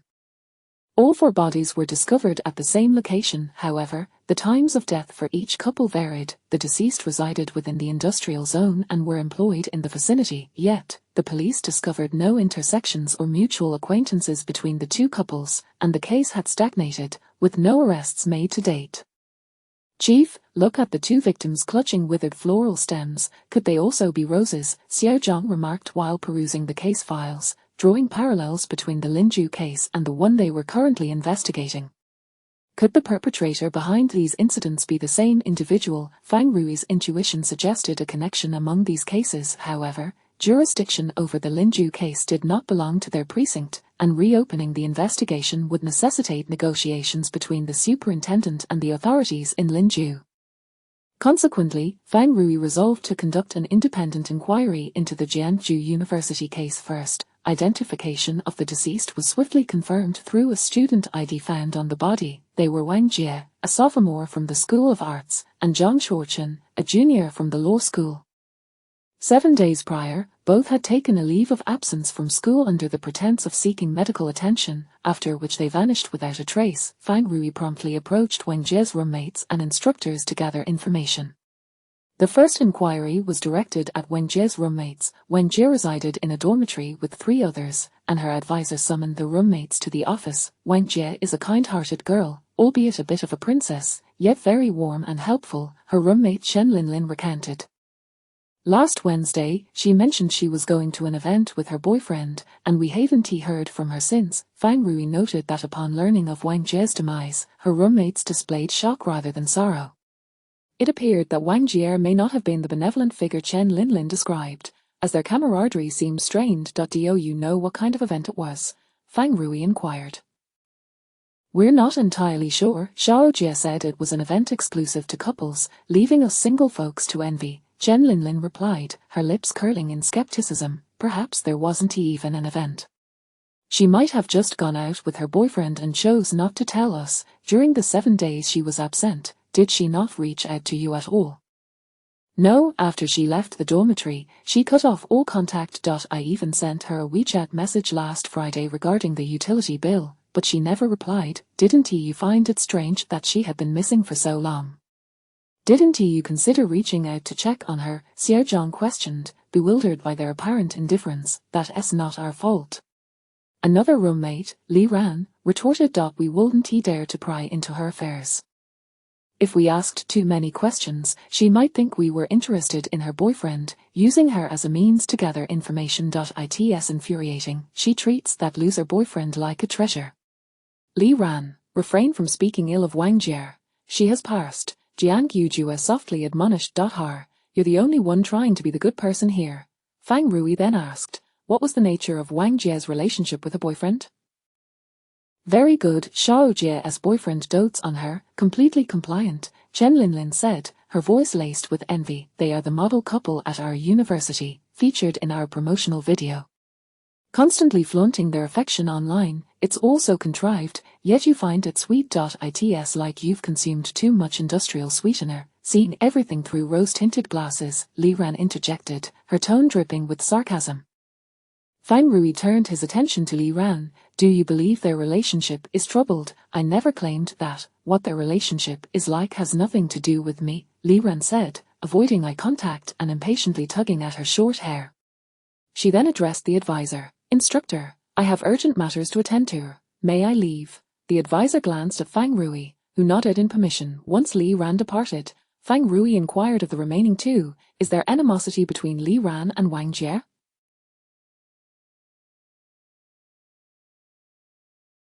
Well, their personalities simply clash. Li Ran has a more tomboyish demeanor and can't stand Wang Jie's princess complex. Conversely, Wang Jie disapproves of her boyish attitude, leading to mutual disdain, Chen Linlin explained, pausing before continuing. Moreover, Li Ran may have feelings for Zhang Shuochen. They were high school classmates at Linju No. 1 Middle School, and they used to get along well, which amplifies the tension. Xiao Zhang was at a loss for words. The situation seemed to have taken on the drama of a soap opera. Are they acquainted with any individuals outside the school? Chen Linlin pondered briefly before shaking her head. I have no idea. Wang Jie rarely returned to the dormitory, so we have no knowledge of whom she might know. Thank you for your cooperation. Chapter 72, The Couple Butcher. The mysterious couple activity. Fang Rui once again visited Zhang Shuochen's dormitory to inquire about his roommates. Zhang Shuochen resided in a 6-person dormitory, and upon hearing of his demise, all his roommates displayed profound sorrow. One even broke down in tears. Shuochen was perfectly fine when he took leave to participate in the activity. How could he suddenly pass away? One lamented. Fang Rui asked, do you know what activity he went to participate in? It was that clingy girlfriend of his, insisting he join some couple activity. If only Shuochen had stayed at school, he might not have met such a tragic fate. Do you know the nature of the activity? Shuochen mentioned that the organizers forbade disclosing any details about it. It was to be kept confidential. It doesn't strike me as a legitimate event, shrouded in such mystery. Normally, activities would promote themselves through social media, but this one requires participants to remain silent. I advised Shuochun against attending, and while he initially agreed, he ultimately went with his girlfriend, recounted the dorm leader. Fang Rui continued, what was the relationship between Zhang Shuochun and Wang Jie like? Quite good, indeed. Shuochun has a very tolerant nature, always indulging his dramatic girlfriend. They have argued before, but within a couple of days, they reconcile, replied one of Zhang Shuochun's roommates. They even created an account to showcase their affection, and they have quite a following. Could you show us the account? Certainly, just search for their happy life of Xiao Wang and Xiao Zhang in this app. Yes, that's it. Their profile picture features both of them. The content is primarily about displaying their love, nothing particularly special. Fang Rui glanced at the titles of the videos, noting the evident affection between the two, as they shared moments of dining and strolling together. The comments section was filled with harmonious remarks, predominantly expressing sentiments of sweetness and envy. How long has it been since Zhang Shuochun last contacted you? Fang Rui inquired. It's been a week. We tried calling him during this time, but there was no response. He has done this before. Whenever he's with Wang Jie, he often goes off the grid, so we didn't think much of it. If we had known earlier, we would have reported him missing. Who could have anticipated this outcome? Thank you for your cooperation, Fang Rui concluded. Boss, they all mentioned that activity. Could Wang Jie and Zhang Shuochun's deaths be related to it? Xiao Zhang speculated, but there haven't been any large-scale events for couples in Jiangsu recently. It might be a privately organized affair. Such events typically require prior notification. Perhaps we should investigate if any related activities were reported. Fang Rui paused. However, I suspect the perpetrator may have exploited this excuse to lure them in. Given that this assailant harbors animosity towards couples, could it be that they recently experienced a breakup and are envious of those displaying affection? At that moment, Fang Rui abruptly halted. Boss, what's the matter? Xiao Zhang followed his gaze and spotted Bai Jing approaching. Xiao Zhang greeted her warmly. Miss Bai, what brings you here? Officer Zhang, Officer Fang, what a coincidence to see you again, Bai Jing replied, cradling several books in her arms. I've been accepted into graduate school and have returned to continue my studies. That's impressive. You managed to get into graduate school in less than 6 months.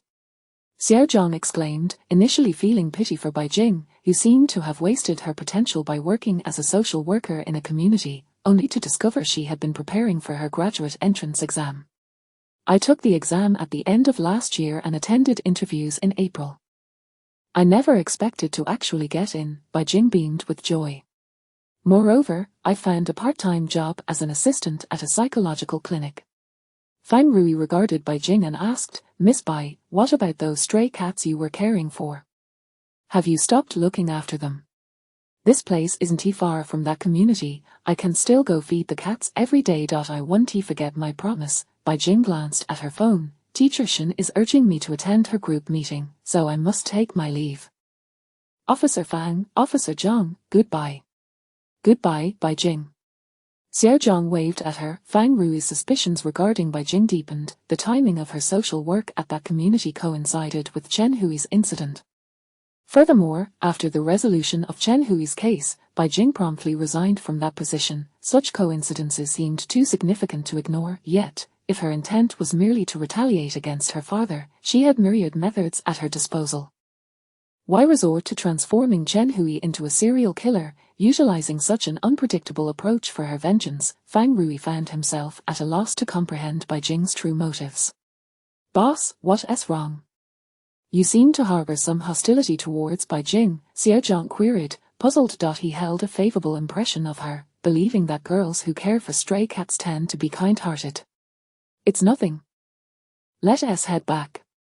Upon returning to the station, Fang Rui examined the mobile phones of Wang Jie and Zhang Shuochun. Zhang Shuochun's phone interface was quite simplistic, containing only the essential applications.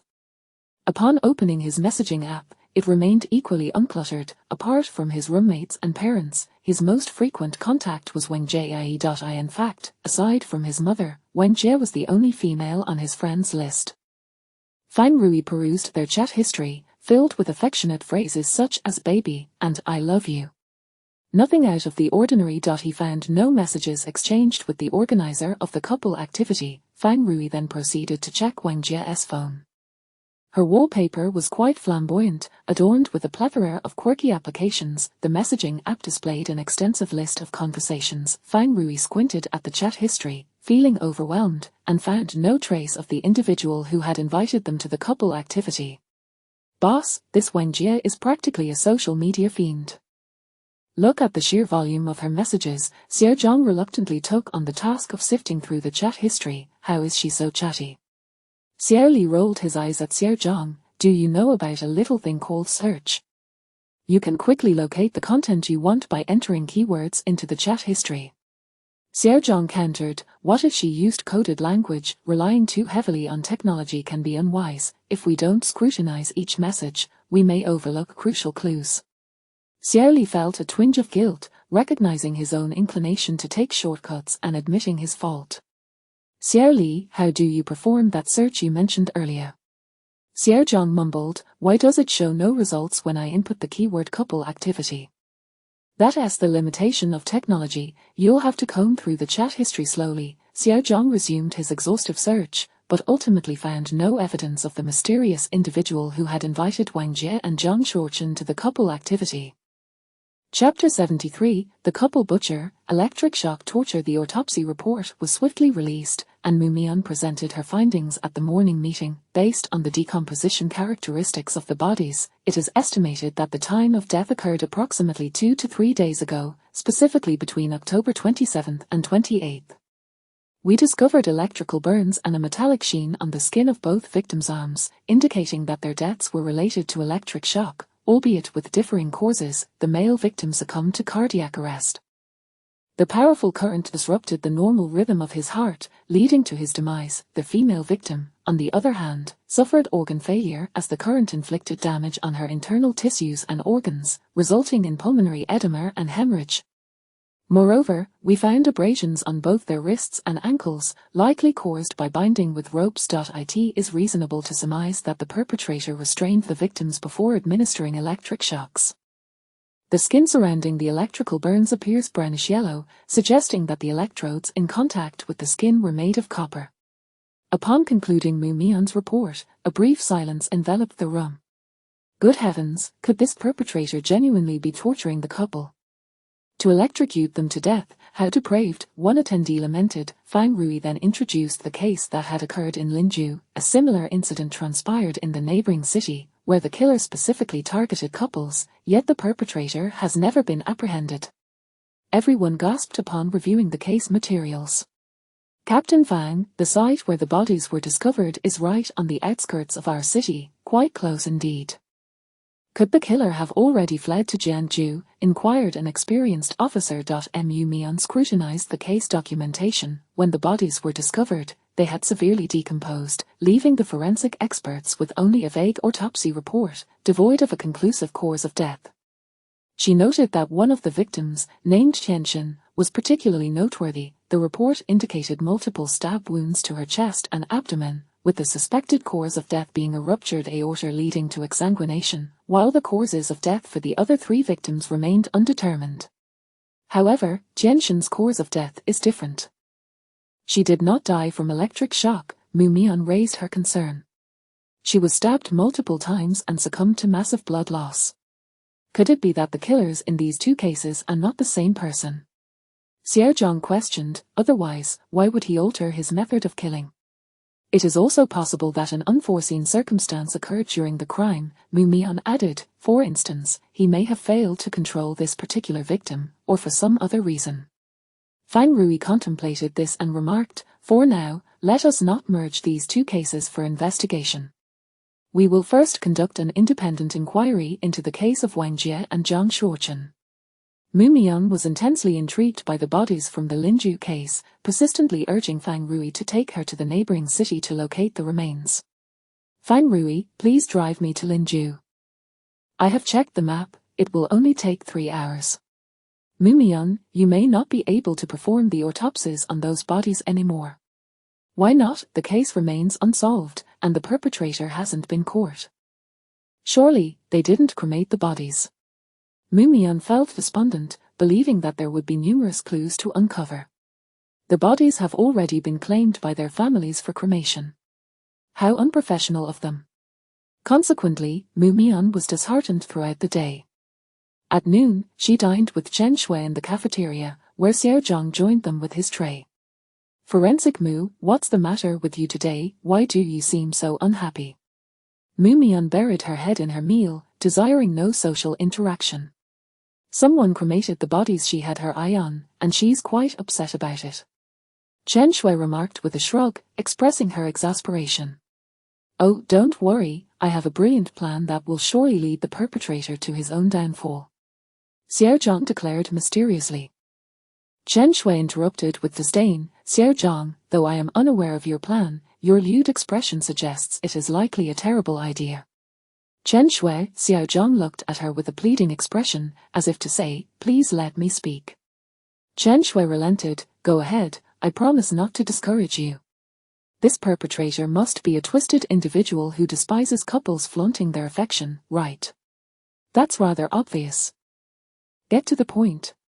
Xiaozhang set down his chopsticks and stated earnestly, we can find a particularly affectionate couple to showcase their love on television, day in and day out. This way, the killer will undoubtedly be unable to resist the urge to emerge and attack them. We merely need to lie in wait. Surprisingly, that idea has merit. Indeed, I believe collaborating with internet celebrities would be ideal. They can ride the wave of publicity while we capture the killer, achieving a win-win situation, Xiaozhang elaborated. Mumian found their chatter to be quite bothersome. She felt compelled to voice her thoughts to increase her involvement, but each time she attempted to speak, she was interrupted. Thus, she could only stare blankly as they obliviously devised their so-called killer trap plan, which was, in reality, rather impractical. Mumian, why have you stopped eating? Chen Shui asked, noticing her sullen demeanor as she carried her plate away. I'm full. Chen Shui wished to say more to Mumian, but Xiaozhang quickly pulled her back into their discussion of the plan.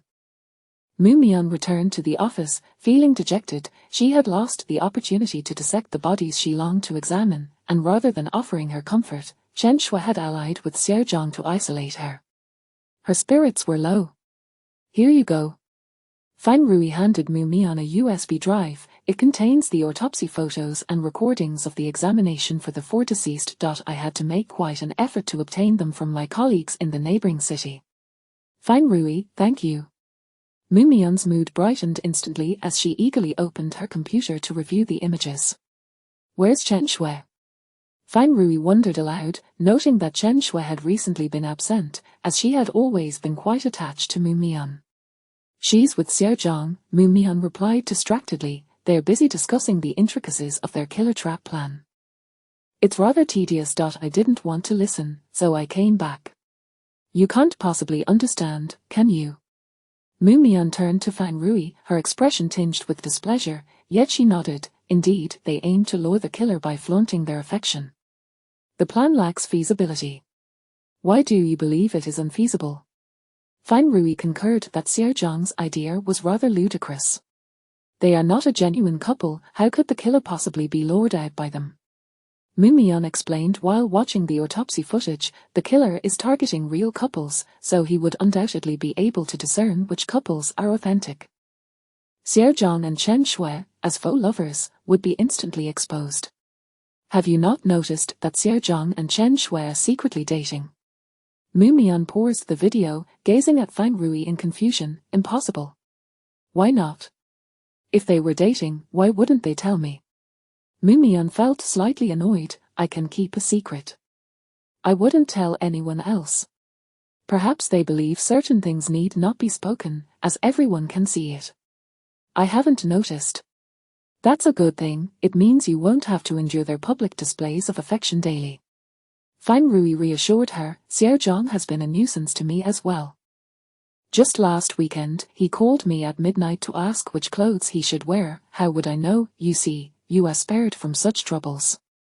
Then I'll continue pretending to be oblivious.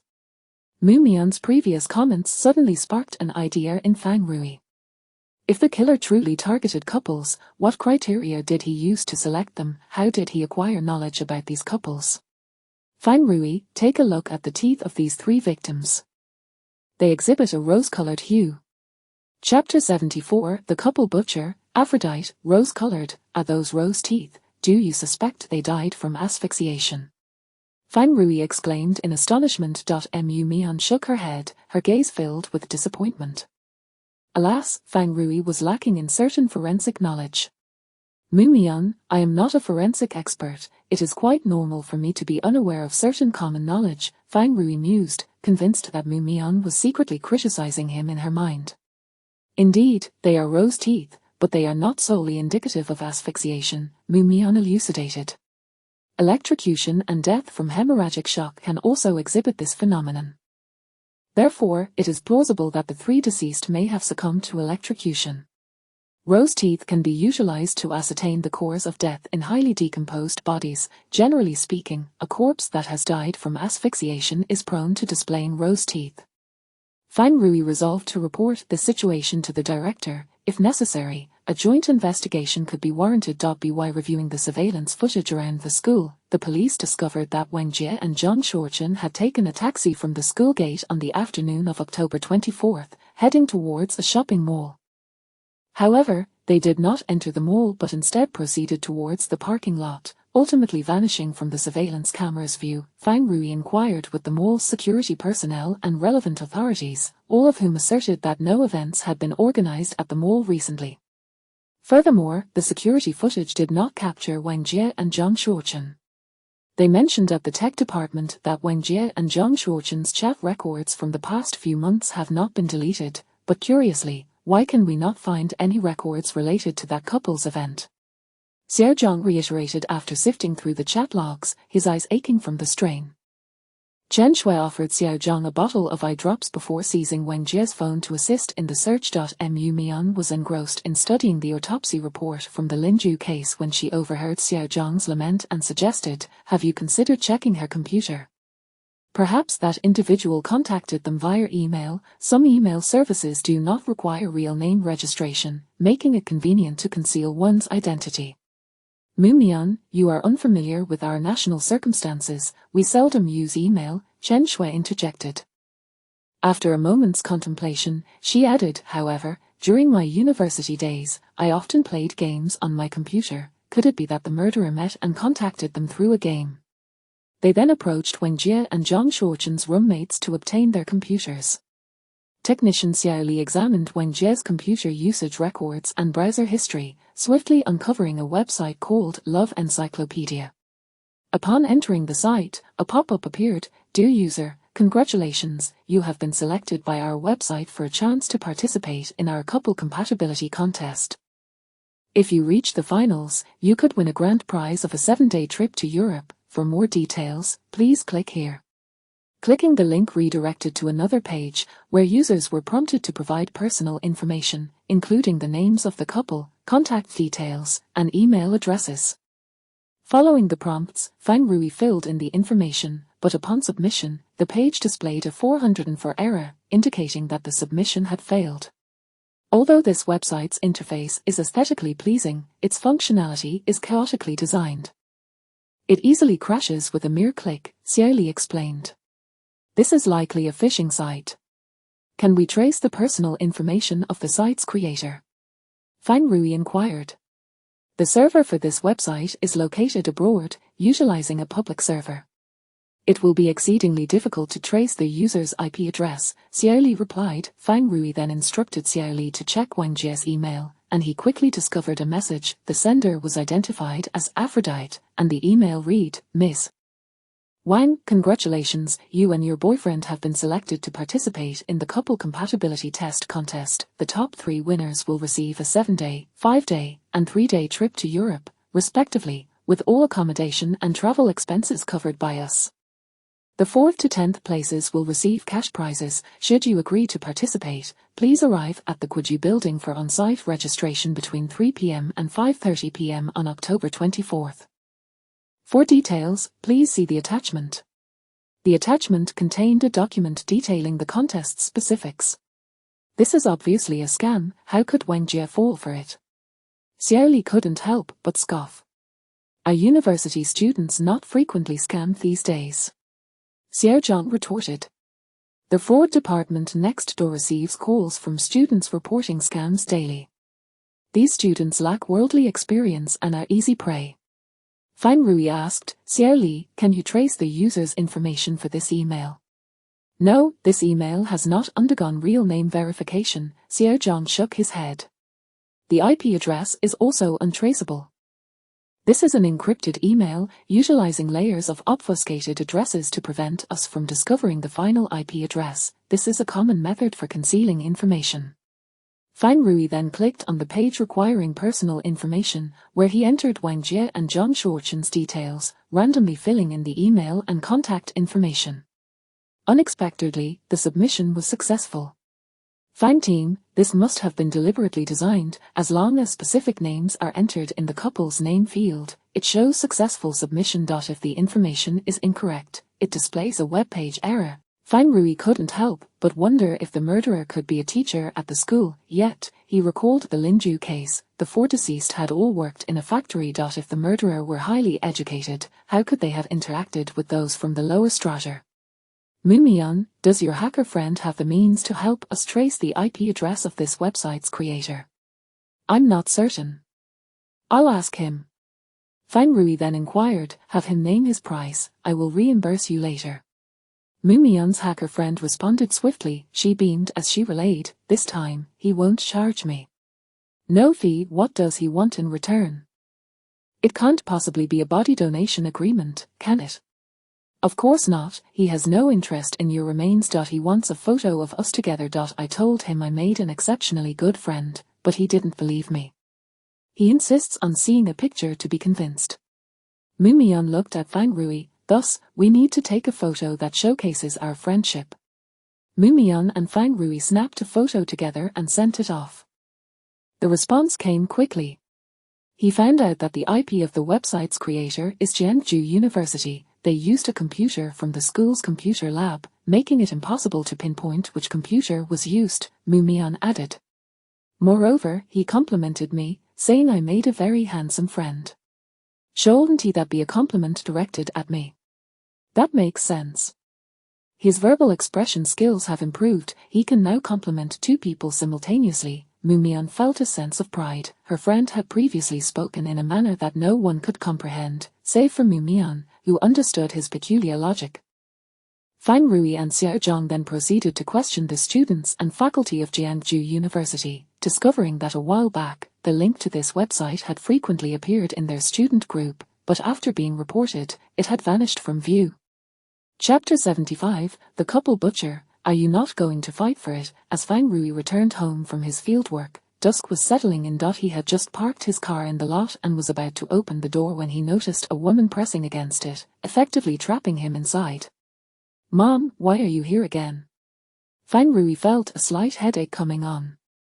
As a slightly older unmarried young man, he, like many of his peers, was besieged by relentless pressure to marry. Most of this pressure stemmed from his mother, Ms.Lu Jianhua. At present, Fang Rui had no intention of marrying, as he dreaded the complications that would ensue. He believed that marriage would thrust upon him a slew of familial responsibilities, leaving him unable to focus on his career pursuits, an endeavor he was currently dedicated to. What do you mean, again? Do you really dislike my presence that much?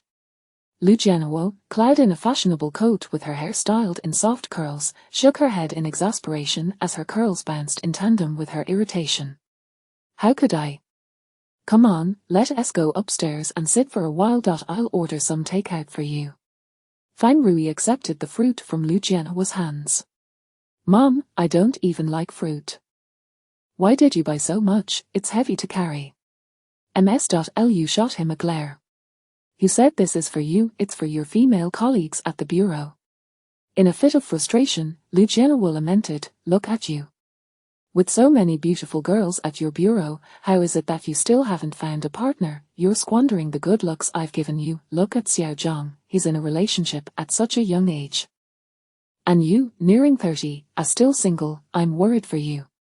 Fang Rui had always been the source of ease for his family, While his classmates were preoccupied with early romances and brawls, he devoted himself to his studies, occasionally engaging in fights, always emerging victorious. During high school, he decided he wanted to become a police officer and immersed himself in physical training. After graduating from the police academy, he spent 2 years honing his skills at a local police station before quickly being transferred to the city bureau. Lu Jianhua had always regarded her son as quite exceptional, until the disheartening realization struck her that he was nearly 30 and had never even been in a relationship. Among her circle of mothers, having a son without a partner was a source of embarrassment. Lin Sen is over 30 and still single. Why don't you urge him to find someone? After all, you're his godmother, you should help him first. Fang Rui resolved to drag Lin Sen into the fray to deflect the conversation. Lin Sen has a prestigious job as a criminal psychology expert.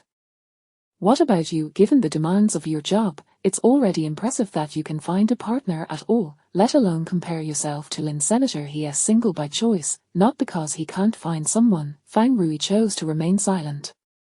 As they approached the elevator, he spotted Mu Mian waiting with a towering stack of delivery boxes that obscured her face. He wanted to assist her, but she turned to check the elevator's indicator, feigning ignorance of his presence.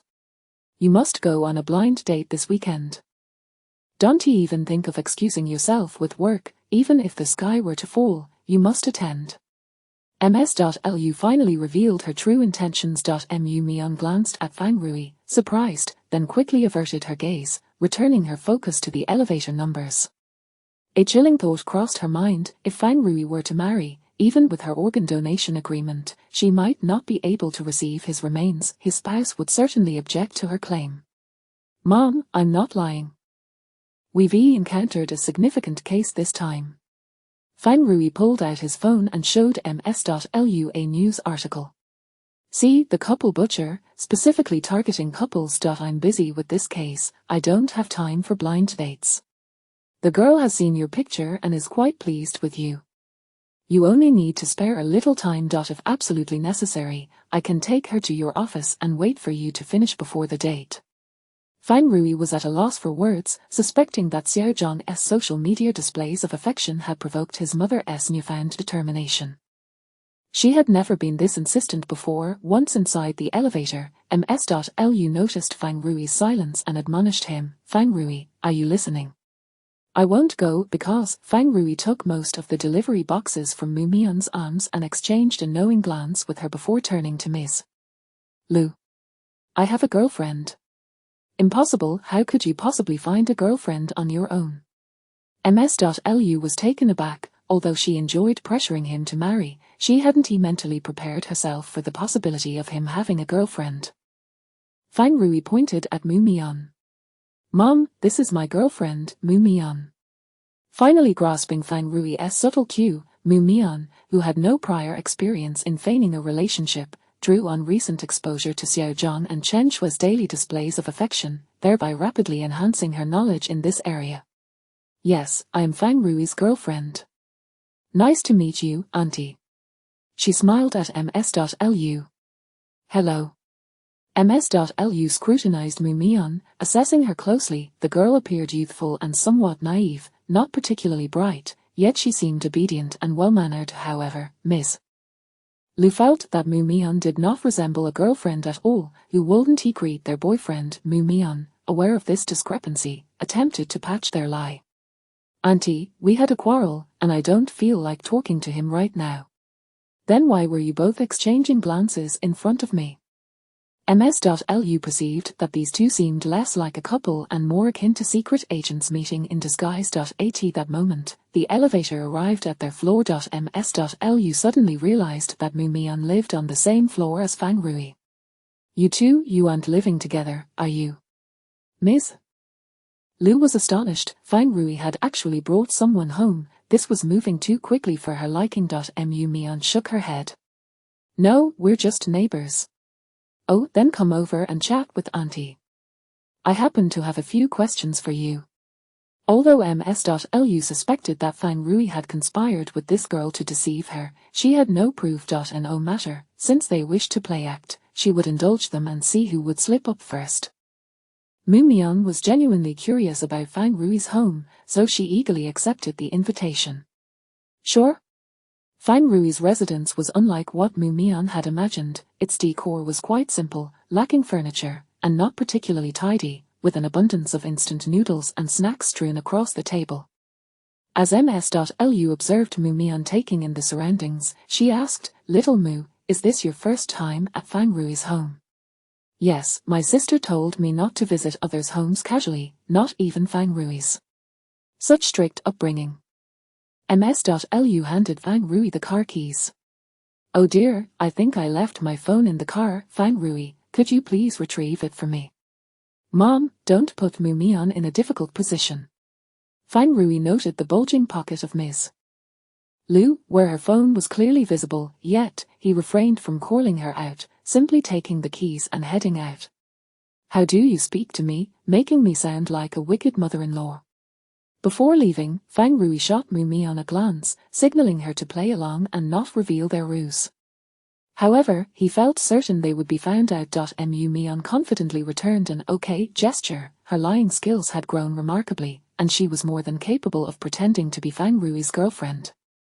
Fang Rui sighed. They were bound to be exposed. He must have had a lapse in judgment when he asked Mu Mian to pretend to be his girlfriend. It had to be Xiao Zhang's incessant chatter about his plan to catch a criminal that had momentarily clouded his mind, leading him to this reckless decision.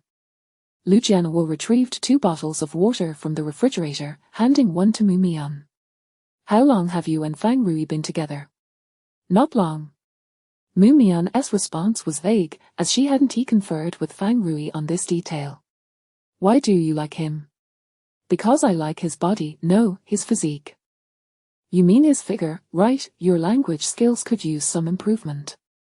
Ms.Lu mused that this young girl likely struggled academically, and if they were to have children, it would fall upon her to ensure their education. Mu Mian nodded. "Yes, I grew up abroad and never studied language."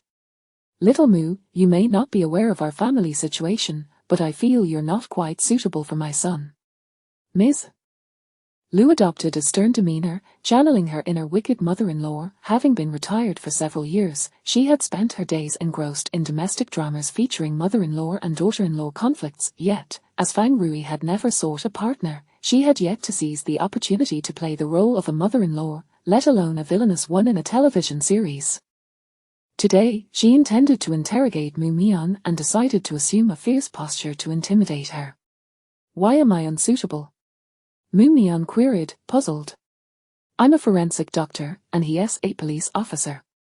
We make an excellent team. Besides, I'm quite accomplished, holding 2 doctorate degrees and possessing high intelligence. My sister claims I'm a genius."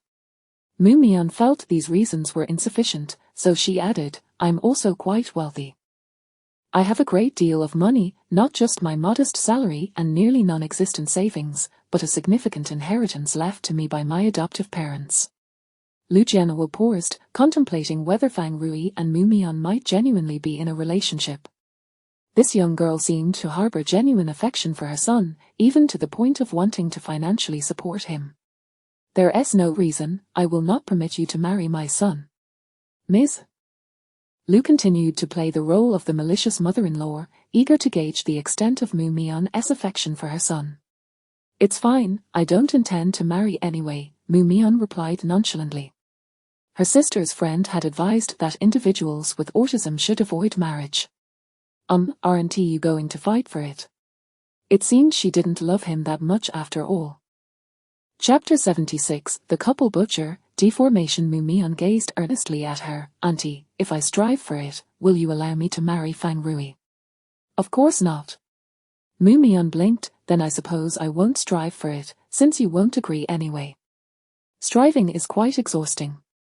Lu realized she had underestimated Mu Mian. She appeared somewhat simple-minded, yet her wit was surprisingly sharp. "Mu Mian, I won't beat around the bush with you any longer. Name your price. How much would it take for you to leave my son?" Mu Mian found her inquiry rather peculiar and reminded her, "Auntie, have you forgotten, I possess ample wealth on my own. I do not require anyone else's money."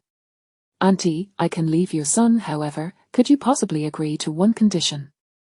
Mu Mian's eye sparkled as she looked at her. What condition? Lu Jianhua regretted asking as soon as the words left her mouth. How had Mu Mian turned the tables on her? Once Fang Rui passes away, could you ensure that his remains are entrusted to me? If so, I assure you I will depart from him and never engage in a romantic relationship again. Mu Mian watched her cautiously. Can you agree to this condition?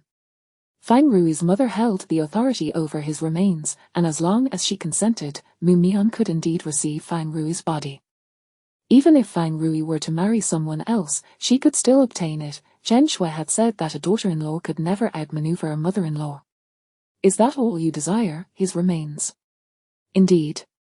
You refuse to concede anything else. Do you truly love him so much? Lu Jianhua stared at Mu Mian in shock. How could this young girl be so infatuated? Despite not having her son in life, she wished to possess his remains in death. Mu Mian, bewildered by her conclusion, simply nodded.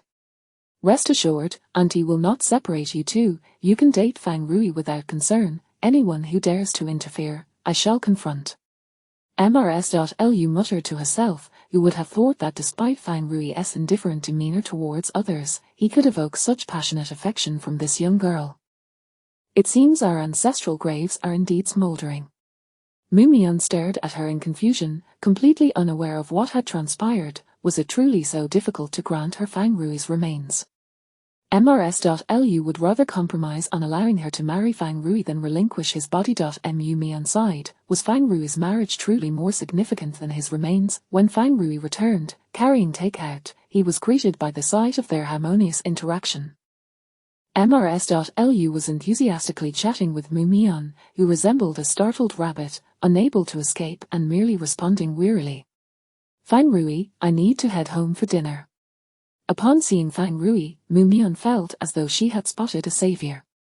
Lu's warmth was overwhelming. It was her first encounter with someone so exuberant, leaving her unsure of how to engage. All right. Mu Mian turned to Lu Jianhua, saying, Auntie, goodbye. Let us have a meal together another day. By the way, take these fruits with you. Thank you, Auntie. Mu Mian carried the fruits to the door, then turned back to say, Auntie, although our communication hasn't been entirely smooth, I still genuinely like you. Mu Mian actually appreciated enthusiastic individuals, as it made socializing effortless and enjoyable. Of course, she needed time to adjust to excessive enthusiasm. Har, everyone who meets me says the same. Mu Mian, you are quite charming as well. I enjoy our conversations. However, your language skills could use some improvement. Fang Rui could probably guess why. After Mu Mian departed, Lu Jianhua patted Fang Rui on the shoulder. You and little Mu were just pretending to be a couple, right? Don't deny it, I know you too well. I won't go on blind dates either. I am very busy with work. Fang Rui anticipated that he would undoubtedly slip up. No blind dates, we'll skip those entirely, just date Mu Mian. She is utterly smitten with you. I truly believe you will never find someone who loves you more than she does. Fang Rui frowned. Mu Mian was infatuated with him. That was impossible. Her affection was solely for his remains. Yet, observing Mrs. Lu's expression of being smitten, he couldn't help but wonder if Mu Mian's feelings for him might have transformed. Could it be akin to Xiao Zhang and Chen Shui's situation? Considering Mu Mian's poor acting skills, if it were all a ruse, how could his astute mother not see through it? At that moment, Fang Rui received a text message from Mu Mian. Fang Rui, isn't my acting superb? Have I successfully deceived your mother? Congratulations, you no longer need to go on blind dates. However, I refuse to pretend to be your girlfriend any longer. It's exhausting. My mind is nearly short-circuiting. Fang Rui couldn't help but smile wryly. The following morning, Fang Rui was summoned to the office by the director. Due to the similarities in the modus operandi of this case with that of a neighboring city, Linju, the director decided to collaborate with the authorities there to investigate both cases concurrently. Linju was taking this case very seriously, even forming a special task force overnight, led by their chief investigator, Sun Guangqian, to assist Fang Rui and his team in solving the case. Fang Rui, the other side, he understands that murderer better than you do, so the investigation will primarily be led by them, understood. the director advised earnestly. I understand, rest assured, I will cooperate fully with them in solving the case. Although Fang Rui was irked at losing the lead on the case, he was not petty and would cooperate as needed. The director scrutinized Fang Rui for a moment. Fang Rui, you seem a bit discontent. How could I be discontent? My sour expression is merely due to being nagged by my mother for half the day yesterday. I didn't sleep well last night, Fang Rui explained. Indeed, he had struggled to sleep the previous night, pondering whether Mu Mian might develop feelings for him, extending her affection beyond his remains. Old Sun has a bit of a temper. Don't he provoke him? The director had faith in Fang Rui but still felt the need to offer a warning. I promise not to argue with him. Seizing the opportunity, Fang Rui requested, Director, I've submitted a request to purchase a batch of insulated shoes and gloves. Could you approve it?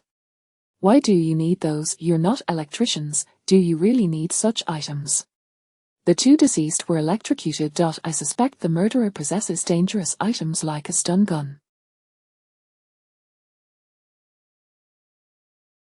I want to take precautions against any risks during the arrest.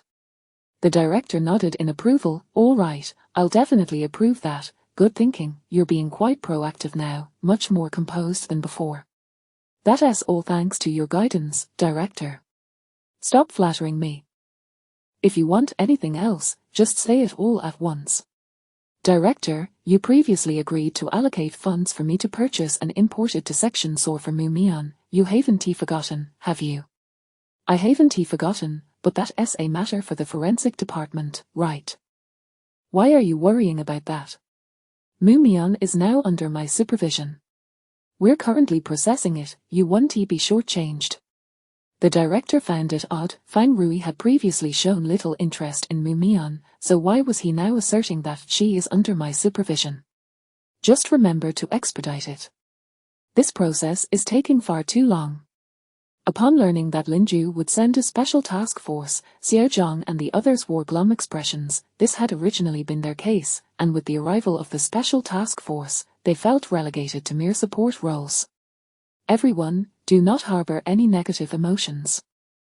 When the expert team arrives, let us greet them with bright smiles and warmth. Also, ensure all the materials are well organized to present to them, Fang Rui urged earnestly. Mu Mian nodded and gave Fang Rui an okay gesture. However, the others were less compliant. Boss, this case is ours. Xiao Li protested, still unwilling to accept the situation. Exactly, we'll have to take orders from them. It's so unfair, Xiao Zhang grumbled. The case is still ours. We will continue our investigation. It's just that we now have some criminal investigation experts assisting us, understood. Chapter 77, The Couple Butcher, the Task Force. When Sun Guangqian arrived with the task force, Fang Rui was already at the entrance to greet them. The members of the task force were renowned criminal investigation experts from Linju City, including the seasoned forensic expert, Dr. Cheng, criminal psychology specialist, Professor Qi, and trace evidence expert, Wang Jiang. Sun Guangqian, a middle-aged man in his 40s, wore a stern expression, his demeanor quite grave. His deputy was Fang Rui's classmate from the police academy, and upon seeing Fang Rui, he warmly exclaimed, Fang Rui, it's been a while. Song Haiyang, you've put on some weight. Fang Rui responded, then turned to Sun Guangqian, Captain Sun, it's an honor to finally meet you. My mentor has spoken highly of your achievements, and I hope we can collaborate effectively this time. Millimeter. Sun Guangqian's expression remained indifferent. Our chief has suggested that we first allow the experts to rest in the reception room, Xiao Zhang interjected, please follow this way. What is there to rest for when the case remains unsolved? Day in and day out, it's all just empty gestures. We should hold a meeting to synchronize our investigation progress, Sun Guangqian interrupted Xiao Zhang. The atmosphere became subtly strained. The criminal investigation experts felt awkward. They were well aware of Sun Guangqian's domineering nature and dared not voice their dissent. Meanwhile, Xiao Wang and Xiao Li felt that Sun was asserting his authority on their turf, their expressions darkening. Only Mu Mian forced a bright smile, trying to maintain a cheerful facade. Xiao Zhang, feeling the tension, glanced at Fang Rui, who nodded in agreement. Xiao Zhang then said, "In that case, let us proceed directly to the conference room." Sun Guangqian surveyed the young individuals accompanying Fang Rui, noticing their defiance etched across their faces, sensing they would not cooperate willingly. His sharp gaze settled on Mu Mian, whose radiant smile appeared somewhat nave. Exhausted from smiling, Mu Mian desired a moment's respite but, sensing Sun Guangqian's scrutiny, quickly plastered her grin back on. Song Haiyang pulled Fang Rui aside, whispering, "Fang Rui, don't misunderstand, Captain Sun has a peculiar temperament, but he is actually quite a decent person. I'm aware. My mentor has certainly had his fair share of grievances regarding his foul temper," Fang Rui replied with a resigned shrug. The conference room was filled to capacity, prompting Fang Rui to instruct Xiao Zhang to distribute case materials to each expert, including autopsy results and currently known leads. The cause of death for these two victims is attributed to electrocution. Dr. Chen remarked, furrowing his brow as he examined the autopsy report. "How could it be electrocution? Where are the bodies? I need to perform a re-autopsy. This report was authored by me. Do you find any discrepancies?" "I can provide clarification," Mu Mian interjected, sitting beside him. Dr. Cheng, sporting a receding hairline, was a kindly old gentleman. Upon seeing Mu Mian, he was taken aback. Her bright smile had left a strong impression amidst the group of young individuals. He had not anticipated that she was a forensic expert. "Your report is quite detailed. I have no questions. However, I would like to examine the bodies again for any new clues." Dr. Cheng sighed. "As you know, the bodies from the previous two cases were severely decomposed, and I found no useful evidence." "Indeed, you've had quite the misfortune, unlike me, who encountered fresh corpses, allowing me to uncover many valuable clues," Mu Mian replied, her tone somewhat smug. "After the meeting, I can take you to the dissection room." "I would be glad to assist you," Mu Mian recalled Fang Rui's directive to cooperate fully with the experts and maintain a bright demeanor. "Thank you, young lady. Please call me forensic expert Mu," she corrected him politely. "Very well, thank you, forensic expert Mu." "My pleasure." The exchange between Mu Mian and Dr. Chen was exceedingly cordial, yet the atmosphere between Fang Rui and Sun Guangqian was tinged with tension. "You mean to tell me that you found no clues at the crime scene?" "It was a forest, didn't you find any footprints or similar traces?" Sun Guangqian scrutinized Fang Rui's report, clearly dissatisfied. "Why did you focus your investigation on the victims' chat records? This is a serial murder case. How could you possibly identify the perpetrator through their social connections?" During those days in Jiangsu, there was a torrential downpour that washed away all traces in the forest. We only discovered the bodies because the rain had eroded the surface soil, Xiao Zhang countered. Our examination of the victims' chat records was not without merit. At the very least, we learned that the killer created a phishing website, through which he contacted the two victims, luring them out under the pretense of participating in an event. Xiao Li chimed in to defend their approach. "And what progress have you made in the case?" "We were on the verge of a breakthrough, but," Fang Rui interrupted Xiao Zhang and the others, addressing Sun Guangqian, "Captain Sun, what do you believe should be prioritized in our investigation?" Sun Guangqian ignored Fang Rui and, with a sharp tone, pointed at Mu Mian, "And that young lady, how can you still be smiling in the face of such a grave incident? During work hours, shouldn't you adopt a more serious demeanor?" Suddenly called out, Mu Mian was momentarily taken aback, then flustered, casting a confused glance at Fang Rui. She was uncertain of what she had done wrong to incur Sun Guangqian's ire. After all, it was Fang Rui who had encouraged her to maintain a bright smile. Moreover, given the daily tragedies in the world, was it wrong for her to smile? "Mu Mian, it's all right. He is not referring to you," Fang Rui reassured her, turning to Sun Guangqian. "Captain Sun, I have always respected you as a senior, but there is no need to assert your authority over us. If you believe our investigative direction is flawed, then please proceed with your own approach. Naturally, our investigation must follow my directives." Fang Rui interjected, "We shall continue our investigation as we see fit. I believe it is best if we each pursue our own lines of inquiry. Mu Mian, Xiao Zhang, you all follow me." Seeing the tension escalate, Song Haiyang attempted to defuse the situation. Fang Rui, don't be rash. Let us discuss this calmly. It's fine, conduct your investigation as you wish. Should you require any materials or our personnel's cooperation, we will generously share, Fang Rui stated, understanding that even if he were willing to cooperate with Sun Guangqian, the latter would likely still look down on them. It was preferable for them to investigate independently, as their methodologies differed, and forced collaboration could hinder efficiency. As for the chief's opinion, he could bear any reprimand that followed. Once outside the conference room, Mu Mian cautiously approached Fang Rui. Fang Rui, did I mess something up? This was the first time she had witnessed Fang Rui so irate. He was targeting me.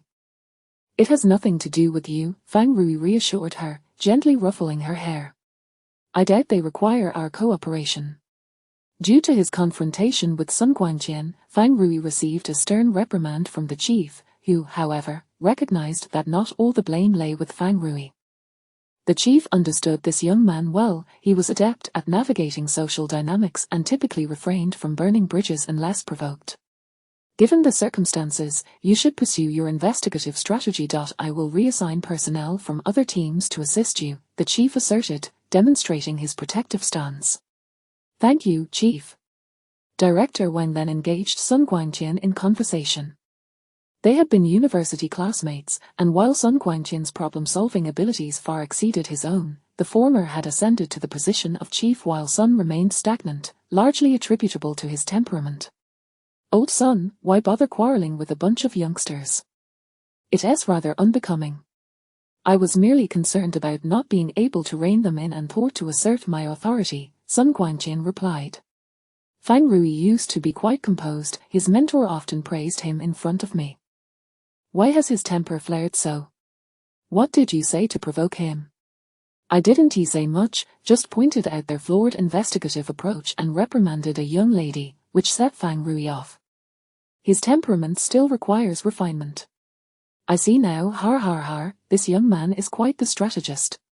Why is that? You don't mean that young lady is his girlfriend, do you? If I had known, I would have chosen someone else to reprimand.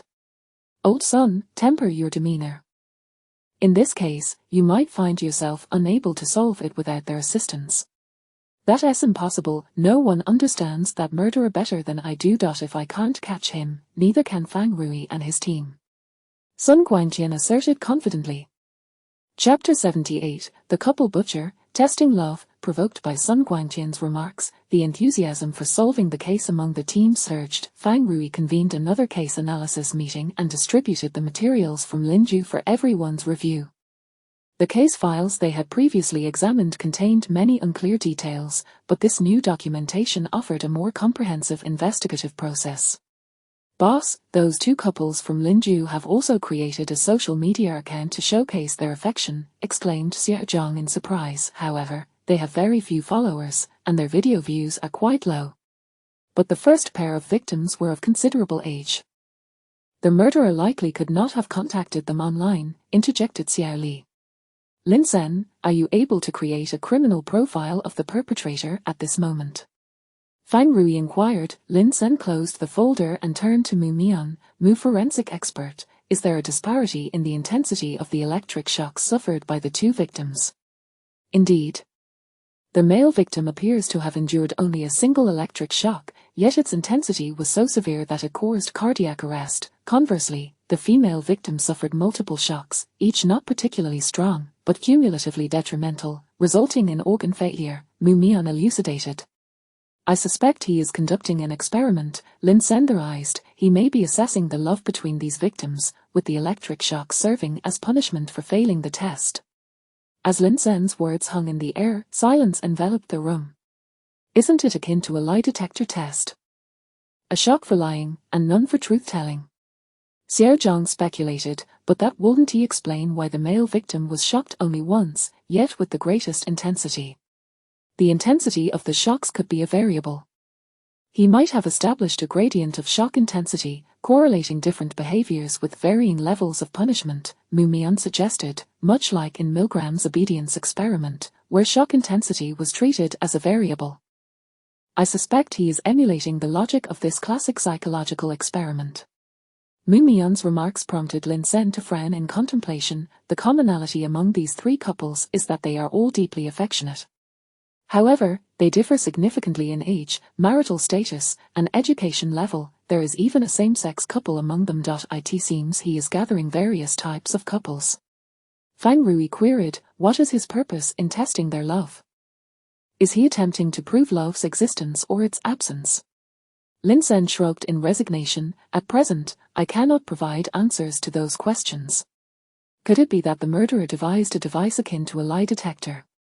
He uses this apparatus to test those couples, and since none passed his examination, they all perished, Fang Rui speculated. Not necessarily. Do you remember the victim named Tianxian? She was stabbed to death, Lin Sen analyzed. I suspect she may have passed the perpetrator's test. Yet for reasons unknown, the murderer still chose to eliminate her. Although they had preliminarily deduced the motive behind the murders, they remained at a loss regarding how to apprehend the culprit. Fang Rui recalled that Mu Mion's hacker friend had discovered that the computer used to establish that fraudulent website was located in the computer lab. Might the perpetrator be a computer science professional? Another case had transpired in Linju, while this one occurred in Jianzhou, suggesting that the perpetrator might have undergone a job transfer in the past 2 years. The mobility of faculty at Jianzhou University was relatively low, and the administration promptly provided a list that met Fang Rui's criteria. The list contained a dozen individuals. Although not numerous, it still posed a considerable challenge for investigation. Fang Rui soon focused his attention on one individual, Zhu Junwei. He was a lecturer in computer science, having left the nearby Linju Industrial College a year ago to join Jianzhou University. Now 31 years old, he lived alone and was currently single. Coincidentally, he had taken an extended leave the week of the incident, citing attendance at a friend's wedding. Fang Rui and Xiao Zhang visited Jianzhou University once more. Zhu Junwei had classes that morning, teaching a VB course to first-year students. Fang Rui and Xiao Zhang sat in the back, listening to his lecture. Zhu Junwei wore a blue and black plaid shirt, his slightly long hair partially obscuring his eyes, giving him a rather lethargic appearance. His demeanor was stern, and his voice monotonous, rendering the audience lethargic. Students in the classroom were either engrossed in their phones or chatting, with hardly anyone paying attention to his lecture. Zhu Junwei seemed indifferent, akin to a robot, droning on about the tedious material. After class, Fang Rui called out to Zhu Junwei, "Professor Zhu." Zhu Junwei turned around, and upon seeing Fang Rui, his expression shifted slightly. He asked, "You're not one of my students, are you? Is there something you need?" "We're from the Municipal Bureau." Xiao Zhang displayed his credentials. "We have a few questions for you." "All right, go ahead," Zhu Junwei replied. "Professor Zhu, is creating a website a complex task?" "That depends on the requirements of your website. If it's a simple site, a first-year student could manage it quite easily." "Where were you last Wednesday, October 24th? Fang Rui queried. "Why do you want to know that? Isn't that my private matter?" "You have no right to pry," Zhu Junwei responded cautiously, eyeing Fang Rui warily. "We discovered a fraudulent website, and I suspect you may be connected, as the IP was traced back to your office computer. Therefore, we need your cooperation in our investigation." Fang Rui fabricated a lie, withholding the true motive.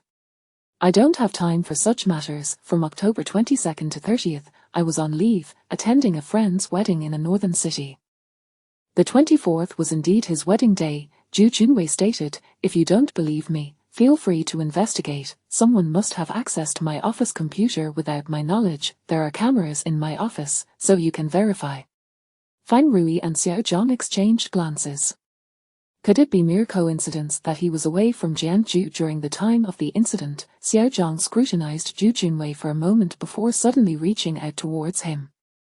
Zhu Junwei appeared startled, quickly retreating. Had it not been for the lectern behind him, he might have stumbled. "Hey, Professor Zhu, you have a bug on your shirt," Xiao Zhang remarked, capturing a small "thank you." As they exited the classroom, Xiao Zhang muttered, "Boss, that Zhu Junwei is quite peculiar, a grown man with ear piercings." "Is that so strange? Aren't there many men who get their ears pierced nowadays?" "It's not particularly unusual. He even wears cologne." When I reached for his shoulder, he reacted so dramatically, Xiao Zhang pondered aloud, eventually voicing his suspicion. What if Zhu Junwei is gay? I have a cousin who is, and he bears some resemblance. That's a possibility. However, it doesn't seem relevant to our case, Fang Rui replied. Let us first investigate his alibi. All right. Using Zhu Junwei's identification information, they discovered he had taken a flight to the northern city at 7 a.m. on the 22nd and returned to Jiangsu on a flight at 10 p.m. on the 29th. During this period, he had not purchased any other tickets. The northern city was over 2,000 kilometers away from Jiangsu, making it unrealistic for him to have driven or taken a taxi back and forth. Fang Rui also contacted Zhu Junwei's friend, who confirmed that Zhu Junwei had indeed remained in the northern city throughout that time, with the hotel he stayed at providing verification of his continuous residence there. Boss, it seems this lead has also come to a dead end, Xiao Zhang sighed. His alibi is too robust. That's all right. At least we've ruled out one option. Fang Rui still found Zhu Junwei to be suspicious, yet lacked evidence. Thus, he decided to redirect the investigation. Chapter 79, The Couple Butcher. Brainwaves. Mu Mian enjoyed her time spent with forensic Dr. Cheng. With Mu Mian's assistance, Dr. Cheng conducted another autopsy on the cadaver, arriving at the same conclusion as Mu Mian. Dr. Cheng, did you discover any of this dry, gelatinous substance on the 4 corpses you dissected? Mu Mian inquired, presenting a flake resembling dandruff that she had extracted from the deceased's scalp. Is it something like this? What is this? Dr. Cheng scrutinized it for a moment and murmured, it appears to be some sort of gel. In its dried state, when the body was initially discovered, it was covered in mud and sand. We undertook a cleaning process, but that was handled by my assistant, so I cannot be certain. Very well. Mu Mian felt a tinge of disappointment, how she longed to perform the autopsy on those 4 decaying bodies. She was certain she would uncover some clues. Why did you allow them to cremate those 4 bodies? Mu Mian expressed her dissatisfaction. The families of the deceased came to my office daily, weeping and demanding the cremation of the bodies. I was left with no choice. Dr. Cheng extended his hand, revealing several scars that had already healed on the back of it. Look, in their fervor to protect the bodies from being taken, they even scratched my hand.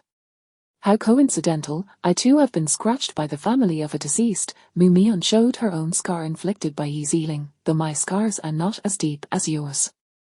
I have only 3, whereas you have 4.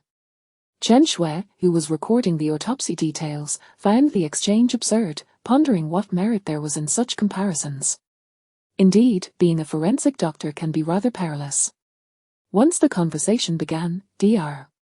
Chen began imparting his knowledge to Mu Mian, such as how to avoid occupational exposure when encountering a corpse infected with HIV, the necessity of wearing a gas mask when dissecting highly decomposed bodies to prevent poisoning, and how to evade assaults from the victims' families. Mu Mian frequently displayed expressions of awe, exclaiming, "Wow, I've learned so much."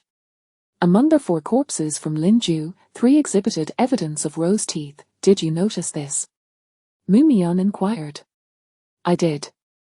However, this does not provide a definitive cause of death, it merely suggests that the deceased experienced a suffocation process. I suspect that those 3 individuals also succumbed to electrocution. Your hypothesis holds merit. There are indeed cases where electrocution results in the presence of rose teeth, Dr. Cheng concurred. Once the autopsy concluded, Dr. Cheng exited the autopsy room. Chen Shui whispered, Mian, you should not divulge all your leads to Dr. Cheng. He is affiliated with Team Sunday. We are currently in a competitive relationship. Why not? I was merely engaging in an academic exchange with him, and we were quite cordial, Mu Mian retorted. Although she possessed a wealth of theoretical knowledge, she lacked the extensive practical experience that Dr. Cheng had. She felt she had learned a great deal. For instance, she learned that if a victim's family attempted to assault a forensic doctor, one should immediately protect one's head and crouch down while loudly calling for help. This way, one would be less likely to sustain injuries. Well, it's fine. Chen Shui felt it best not to impose such workplace rules on Mu Mian. After all, as long as the case could be solved, did it truly matter who cracked it? No, it was still quite significant. During lunch, Mu Mian noticed Xiao Zhang looking dejected, with Chen Shui mirroring his glum demeanor. Today's meal consisted of kung pao chicken, and Mu Mian secretly transferred the carrots, cucumber. Fang Rui had grown accustomed to her little antics, patiently waiting for her to finish selecting her food before starting his meal. When Mu Mian finally picked up her chopsticks, both Xiao Zhang and Chen Shui remained visibly unhappy. Realizing she ought to say something, Mu Mian spoke up. Officer Xiao Zhang, Chen Shui, why do you both look so downcast? We've been toiling fruitlessly these past few days. We thought we had identified a suspect, only to discover he had an alibi. Xiao Zhang sighed heavily, lowering his voice. Worse still, I too have found a lead, Mu Mian replied, tilting her head confidently. Fang Rui looked at Mu Mian. Has there been a new discovery from the autopsy? Let us eat first. Once the report comes out this afternoon, I will brief you all. Today's kung pao chicken is exceptionally delicious. Chen Shui glanced at her bowl brimming with chicken and then at Fang Rui's vegetable medley, unable to resist commenting, what you have in your bowl can only be called chicken cubes. Around 3 in the afternoon, the test results finally arrived. Fang Rui convened another case analysis meeting. I suspect the perpetrator is conducting an experiment. Mu Mian raised the drawing she held. He is likely conducting an experiment on love. The illustration depicted 2 individuals seated across from one another, their arms affixed with electrodes connected by long wires. Most notably, their heads were adorned with black hats, each dotted with numerous holes, every hole linked to a black wire. Is the black hat an electrode cap? Lin Sen asked, surprised. Are you implying that while testing those couples, he is also collecting their brainwave data? Their hair showed signs of having been washed with the same shampoo. It must have been the perpetrator who cleaned it, Mu Mian explained. Yet, I still discovered a small amount of gelatinous substance on their scalps, which, upon testing, turned out to be dried conductive paste. Conductive paste? What is that? The group was left in confusion, with only Lin Sen comprehending Mu Mian's explanation. EEG devices are the most common apparatus in psychological laboratories. When conducting EEG experiments, a substantial amount of conductive paste is applied to the scalp where the electrodes connect to reduce resistance, Mu Mian elaborated. This substance is notoriously difficult to clean. Washing one's hair can take an exceedingly long time, yet it remains uncleaned. Xiao Li inquired curiously, Mu Mian, do you often conduct this experiment? You seem quite experienced. I have never been the principal investigator in EEG experiments. However, I frequently serve as a subject. My father claims I am a genius, and my brain holds significant research value, so I often become his research subject, Mu Mian spoke with a hint of pride. The group fell silent, realizing why Mu Mian had such a passion for studying the human body. It was a family tradition, Lin Sen remarked. A proper EEG equipment is quite costly and typically only purchased by universities. We can investigate the purchasing channels for these EEG devices. Based on the distribution of the conductive paste residue, I surmise that his electrode cap has 20 leads, meaning there are only 20 electrode pads. Such equipment is outdated and should have been phased out. The latest devices have 128 leads, thus, I suspect he is using equipment that has been discarded by laboratories. Lin Sen frowned. That could make it challenging to trace. Mu Mian continued, however, it is fortunate that, according to the component analysis, the conductive paste used by the deceased should be an imported product, and it is not sold separately. It is only provided to customers who purchase their EEG equipment. The brand of that device is called Neuron. Is there a distributor for this device in the country? Fang Rui inquired. Yes, there is only one distributor in the country, and it belongs to Jian Miao Group. Chapter 80. The couple's butcher. The Jiangmiao Group stands as the preeminent healthcare enterprise in Jiangsu, boasting 3 private hospitals, a luxurious rehabilitation center, and a pharmaceutical company under its aegis. It also serves as the representative distributor for numerous renowned imported medical devices while holding an array of medical-related patents. Mu Mian proactively requested to accompany Fang Rui in investigating the sales status of a particular EEG device, believing that her familiarity with such medical apparatus would be advantageous. To conserve time, Fang Rui and Mu Mian proceeded directly to the headquarters of this conglomerate. The receptionist, exhibiting commendable courtesy, promptly contacted the sales manager upon learning of their purpose. "I apologize, but this pertains to customer privacy, and we cannot furnish our sales records to you," the sales manager stated, maintaining a polite demeanor while firmly declining their request. Sales records constitute a company's core confidential information, which bears no direct relation to the investigation at hand, thus, they possess the right to refuse disclosure. "You could redact the prices and customer contact details," Fang Rui suggested. "This information will solely be utilized for the purpose of the investigation and will not be disclosed." "Regrettably, we cannot provide that," came the manager's response. Mumion interjected, "The sales figures for the Neuron EEG device must have been lackluster in recent years, particularly the 20-channel model, which I doubt many have purchased. Nowadays, institutions favor near-infrared devices for research, as they yield more stable data and do not require EEG paste, thus offering greater convenience." "Indeed, you seem quite knowledgeable," the sales manager acknowledged. "We haven't sold that device in the past 2 years." Mumion inquired, "Is it only universities with limited funding that would consider purchasing it?" "Precisely." "Have there been any private purchases?" Fang Rui pressed. "None.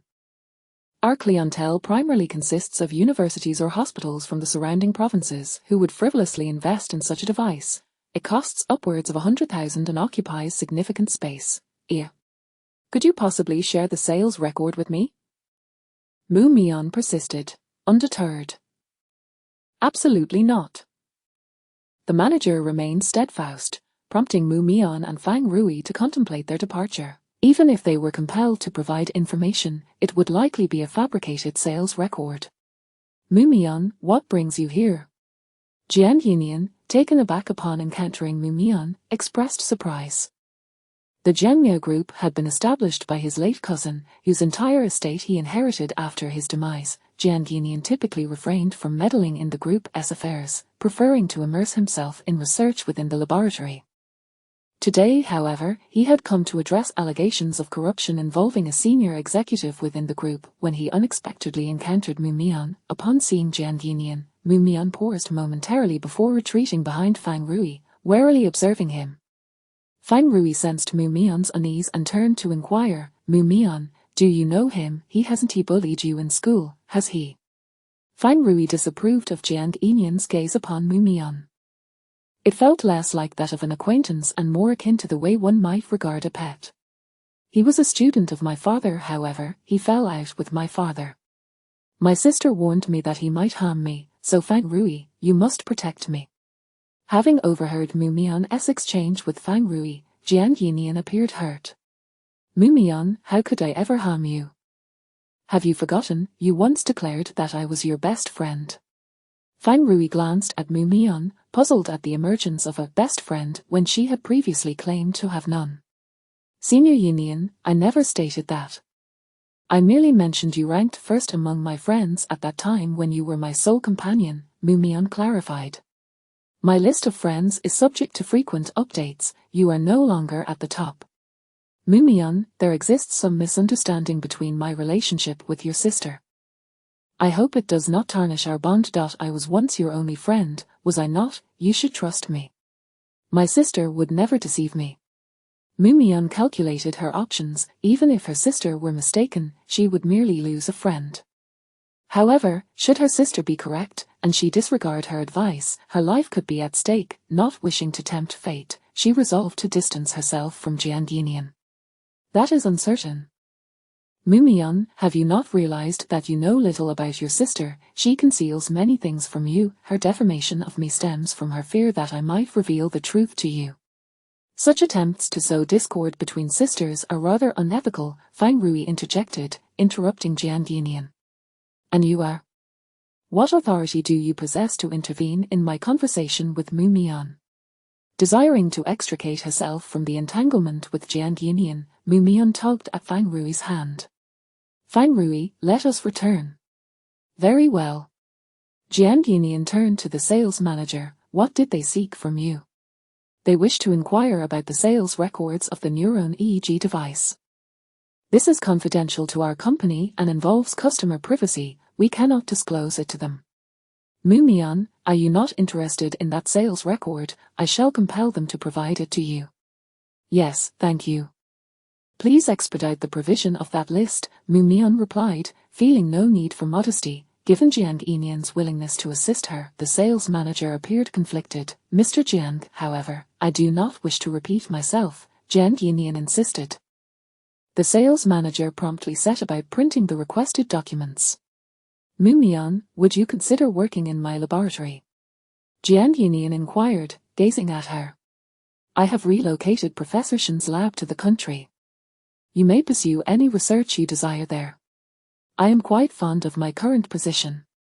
Mu Mian felt a growing estrangement from Jiang Yinian. He seemed a different person entirely. She suddenly realized that since the passing of her adoptive parents, many individuals around her had transformed. Elisa, her senior, had mentioned that such changes stemmed from personal growth following traumatic events. Perhaps Elisa was deceiving her. Mu Mian, have you forgotten the delightful moments we shared in the laboratory? Fang Rui sensed something amiss in Jiang Yinian's demeanor. Mu Mian appeared disinterested in him, so why did he insist on reminiscing? Indeed, but at that time, my father was present, as were Senior Fabian, Senior Elisa, and my little squirrel. My squirrel has passed, and my father is gone. I do not wish to return to that place. I prefer my current work. Mu Mian's voice trailed off, tinged with melancholy. Jiang Yinian fell silent. He soon regained his composure. Mu Mian, they will provide you with that sales list shortly, and I shall take my leave. Farewell, Mu Mian. Mu Mian did not respond with a farewell. Once Jiang Yinian departed, Fang Rui inquired, did he used to observe you as a subject, studying your brain? Of course, everyone in the lab enjoyed scrutinizing my brain. After all, I am a genius, and I would freely allow them to examine me. They willingly shared their brain scans with me, but I found their brains uninteresting. However, Fang Rui, I am quite intrigued by your brain. Would you? Mu Mian, please keep your distance from him in the future. Fang Rui finally comprehended the peculiar nature of Jiang Yinian's gaze. He regarded Mu Mian as though she were a lab rat slipping from his grasp. It was no wonder Shen had advised Mu Mian to steer clear of him. Fang Rui even suspected that Mu Mian had always been a mere subject in that laboratory, observed and studied by those individuals. They were likely conducting research on autism, and having existed in such an environment for so long, she remained oblivious to any abnormalities. She seemed to relish the sensation of being studied. Understood. My sister has also advised me thus. I have removed him from my friends list. As Fang Rui and Mu Mian perused the sales records, they discovered that purchases of the device were predominantly made by schools, with most transactions occurring 7 to 8 years prior. Fang Rui noted that Jiangsu University's psychology department had acquired 2 such devices a decade ago. The psychology laboratory at Jiangsu University does not possess those 2 devices, Mu Mian remarked.